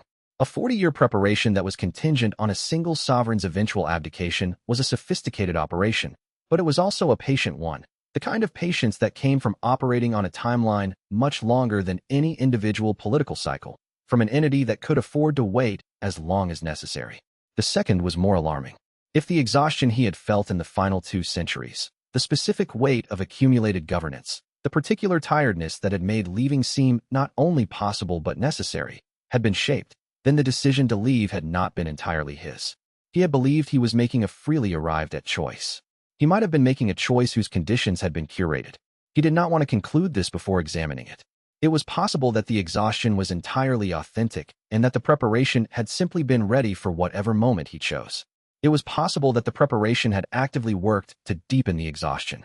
Both possibilities fit the available evidence, and the evidence did not yet allow him to distinguish between them. What was certain? The demon realm's current crisis was not accidental. The specific shape of the collapse, the factional fighting, the regency instability, the exploitation of the boundary fragment, had been prepared for. He was looking at something that had been built. He needed to understand what it had been built to accomplish, by whom, and what the building required that he had not yet identified. And he was running out of time. Kong Murin's warning about 2 to 3 weeks felt much shorter now, given what Sun Changmu had just told him, and there was still so much he did not know. Chapter 68. The information about the seated abdication sat in Wei Chongshan for 6 hours before he began to process it with something other than the initial impact. He worked. He worked through the kitchen's full evening service with the specific kind of attention that genuinely difficult work required. Not distraction, the opposite of distraction, the complete engagement with the immediate task that left no cognitive room for the larger problem. He made 3 separate preparations for the dinner service. He adjusted the stock twice. He did 1 complete preparation from scratch when the first iteration was correct, but not excellent. This was the discipline he had developed in the first months at the shop. When the thinking was too large for the brain to hold cleanly, put it in the hands. Let the hands do the work that the brain was occupying itself with. The broth knew what it was doing even when the person making it was working through something else simultaneously. The broth, having no agenda of its own, remained consistent in a fashion that the thinking could not. He moved from station to station with the efficient economy of a kitchen that had been organized by someone who had been cooking in it for 6 months and knew exactly where everything needed to be for the movements to flow. The clear sight was active. It showed him the dining room's character as he worked, the familiar faces and their familiar qualities, the accumulation of ordinary presence that was the shop's daily foundation. Lauwen was at his table.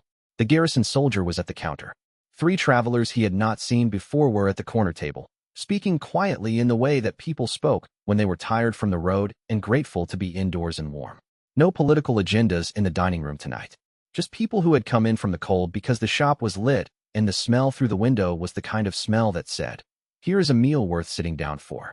He made the meal worth sitting down for. He did this with the attention it deserved, despite everything, because the meal required it regardless of what else was happening.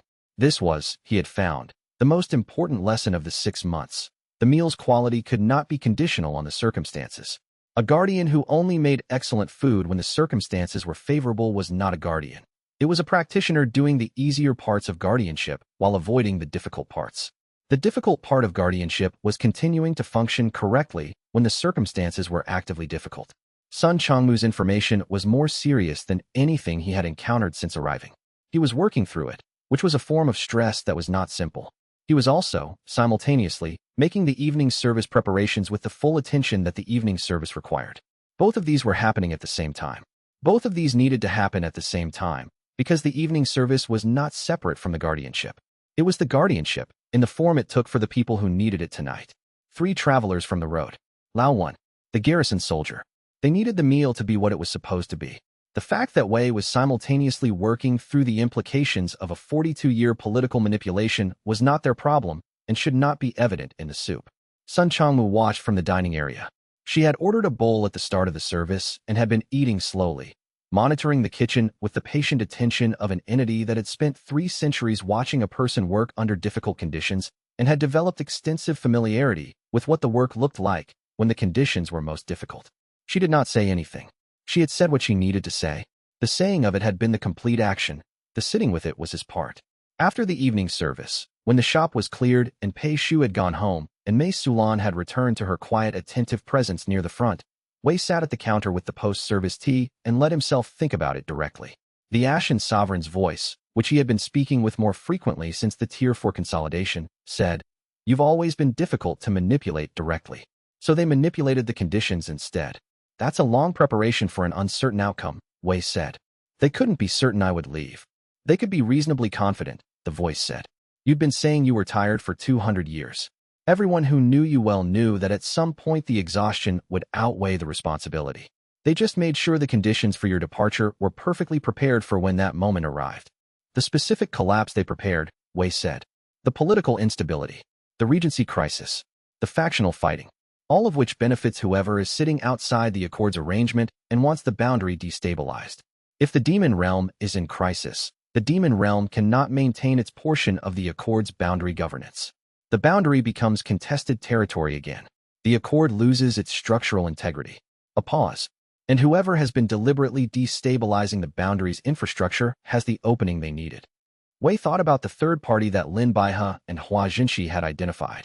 Not the exploitation coalition, not the demon realm factions. Something with a different agenda. A presence that had been working for 40-plus years to produce the conditions for the Accord's failure. He thought about what Sun Chongmu had described. Specific personnel placed in specific locations. Institutional relationships built between entities with no obvious reason to coordinate. Not a coalition that had come together around a shared interest. Something more deliberate, more designed. A preparation rather than a reaction. The preparation required someone with a very specific kind of knowledge. To position personnel and build institutional relationships within the demon realm's political structure over 40 years required access and understanding of that structure at a level that only someone who had been inside the structure, or had been watching it very closely for a very long time, could possess. The demon realm's political structure was not simple. Its factional dynamics, its historical precedents, its institutional relationships, these were the accumulated complexity of centuries of governance. Understanding them well enough to manipulate them effectively required either decades of internal experience or centuries of external observation. A boundary sovereign who had been present at the founding negotiation would have watched the demon realm from outside the Accord's arrangement for 800 years. 800 years of external observation of the demon realm's internal structure by an entity with the patience to act only when the conditions were right. Who benefits from the Accord failing? He asked, not of the voice specifically, but of the kitchen and the boundary and everything he knew. Something that wants the boundary contested rather than negotiated, the voice said. Something that was on the wrong side of the founding negotiation 800 years ago and has been working toward the renegotiation ever since. An entity that had spent 8 centuries outside the Accord's arrangement, preparing a reversal. This was the most serious problem he had identified in the entire 6 months since arriving at the shop, and the most serious problem he had identified in the entire preceding 800 years, if the timeline was accurate. He was still sitting with this when Sun Chongmu appeared in the kitchen doorway. "Get some sleep," she said. "You're making the face you made when the 9th campaign started going wrong." "What face?" "The one where you know exactly how bad it is, but haven't told anyone yet, because you're still working out whether telling them will help or make it worse." Wei looked at her. "You're leaving tomorrow."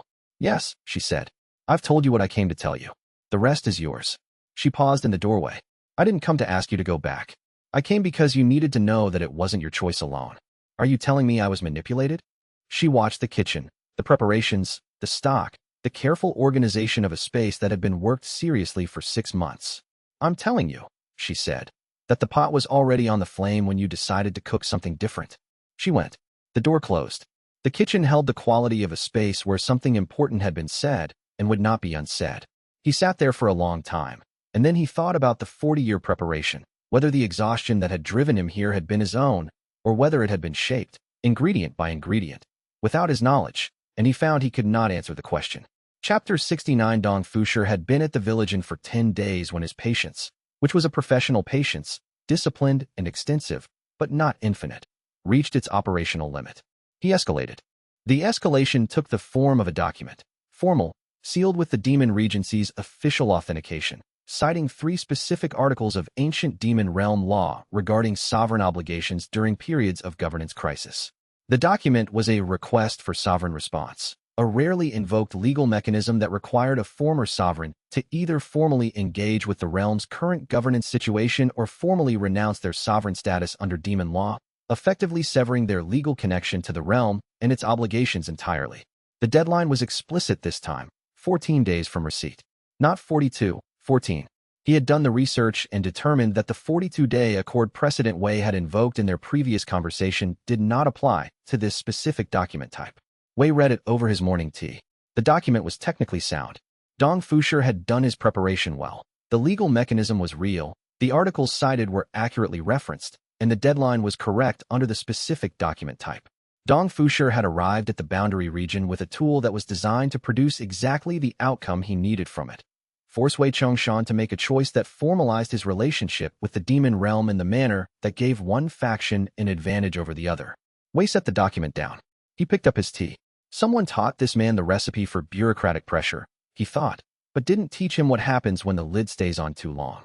The mechanism Dong Fusher had invoked was a sovereign communication mechanism. Sovereign communications that involved boundary territories, which this did, because Wei's sovereign status was tied to his boundary location, had a parallel certification track under the Boundary Accord's operational procedures. The parallel track allowed communications to be processed through the Accord observer entity rather than through either realm's official channels. This was not a commonly known mechanism. It predated the current demon realm's administrative structure by 4 centuries. It was not taught in standard demon law training.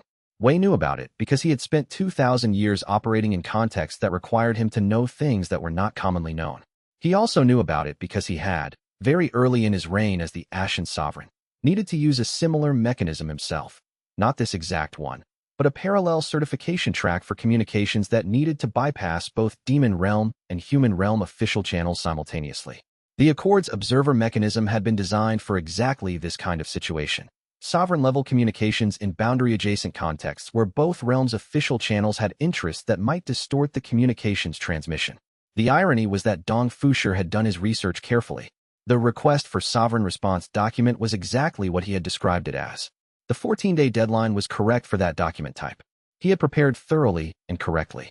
He had simply not known about the Accord Observer mechanism, because it was not commonly taught, because the last time it had been invoked was approximately 200 years ago during a minor sovereignty dispute at a different boundary region, and because the documentation was in an archive section that was not included in standard demon law curricula. Knowledge of the mechanism was knowledge that accumulated from centuries of operating at the boundary of multiple governance systems simultaneously.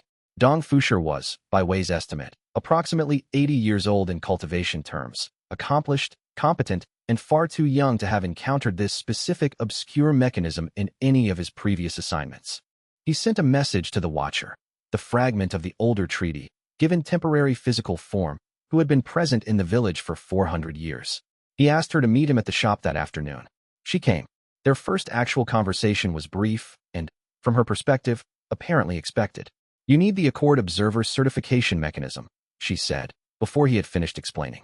"Yes," he said. "I can certify the response. The certification will process it as a sovereign communication through the Accord's parallel track, which is legally correct and which neither Demon Realm faction will have sufficient precedent to contest." "They'll try. They can try," she said. "The mechanism has stood for 400 years. No Demon Realm administration has successfully contested it. How quickly can you certify?" "As soon as the response is written." He wrote the response that evening. It was precise, formally correct, and established his correspondence arrangement with the full Regency Council simultaneously and in a mode that gave neither faction, not Kong Murin's, not Dong Fusher's, any precedence or advantage. The response was certified by the Watcher entity, which was legally the Accord Observer, which was legally the correct certification mechanism for boundary-adjacent sovereign communications. The documentation was impeccable. He had also, in drafting the response, carefully established that the correspondence arrangement was certified under the same mechanism, which meant it had the same legal standing, the same immunity from factional challenge, the same clear and verifiable chain of certification. What had begun as a defensive maneuver against Dong Fusher's pressure had become the formal legal foundation for exactly the kind of correspondence arrangement he had been designing with Kong Murin. The Watcher, the fragment of the older treaty given temporary physical form, had reviewed the document before certifying it. She had said, "This is the first time this mechanism has been invoked in this region in 140 years. She had said it with the distinct quality of an entity that had been waiting a long time for the mechanism to be invoked again and was registering genuine satisfaction at the wait ending. "It may need to be invoked again," Wei said. "I am available," she said. And she had left, with the unhurried certainty of something that had nowhere to be except where it was supposed to be. He sent it through the appropriate channels at midnight, and sat with his tea in the empty shop, and thought, Dong Fusher is going to be very unhappy tomorrow morning. But he will have no legal recourse, and the correspondence arrangement is now established, and both problems have been solved simultaneously with one correctly constructed document. The mushroom broth that he made while writing the response was, he realized, the best version he had made yet. Significant external pressure, he noted, appeared to be useful for the preparation's development. He filed this as interesting, worth remembering. He had not expected this. His understanding of the mushroom broth's difficulty, the 2-year estimate he had given Sun Chongmu, had been based on the assumption that the broth's development was primarily a technical problem, adjusting the proportions, the timing, the heat curve, until the preparation achieved the specific character he was aiming for. The technical dimension was real, but what the last 3 hours had shown him was that the broth's development was also related to what was happening in the cook while the broth was cooking. The quality of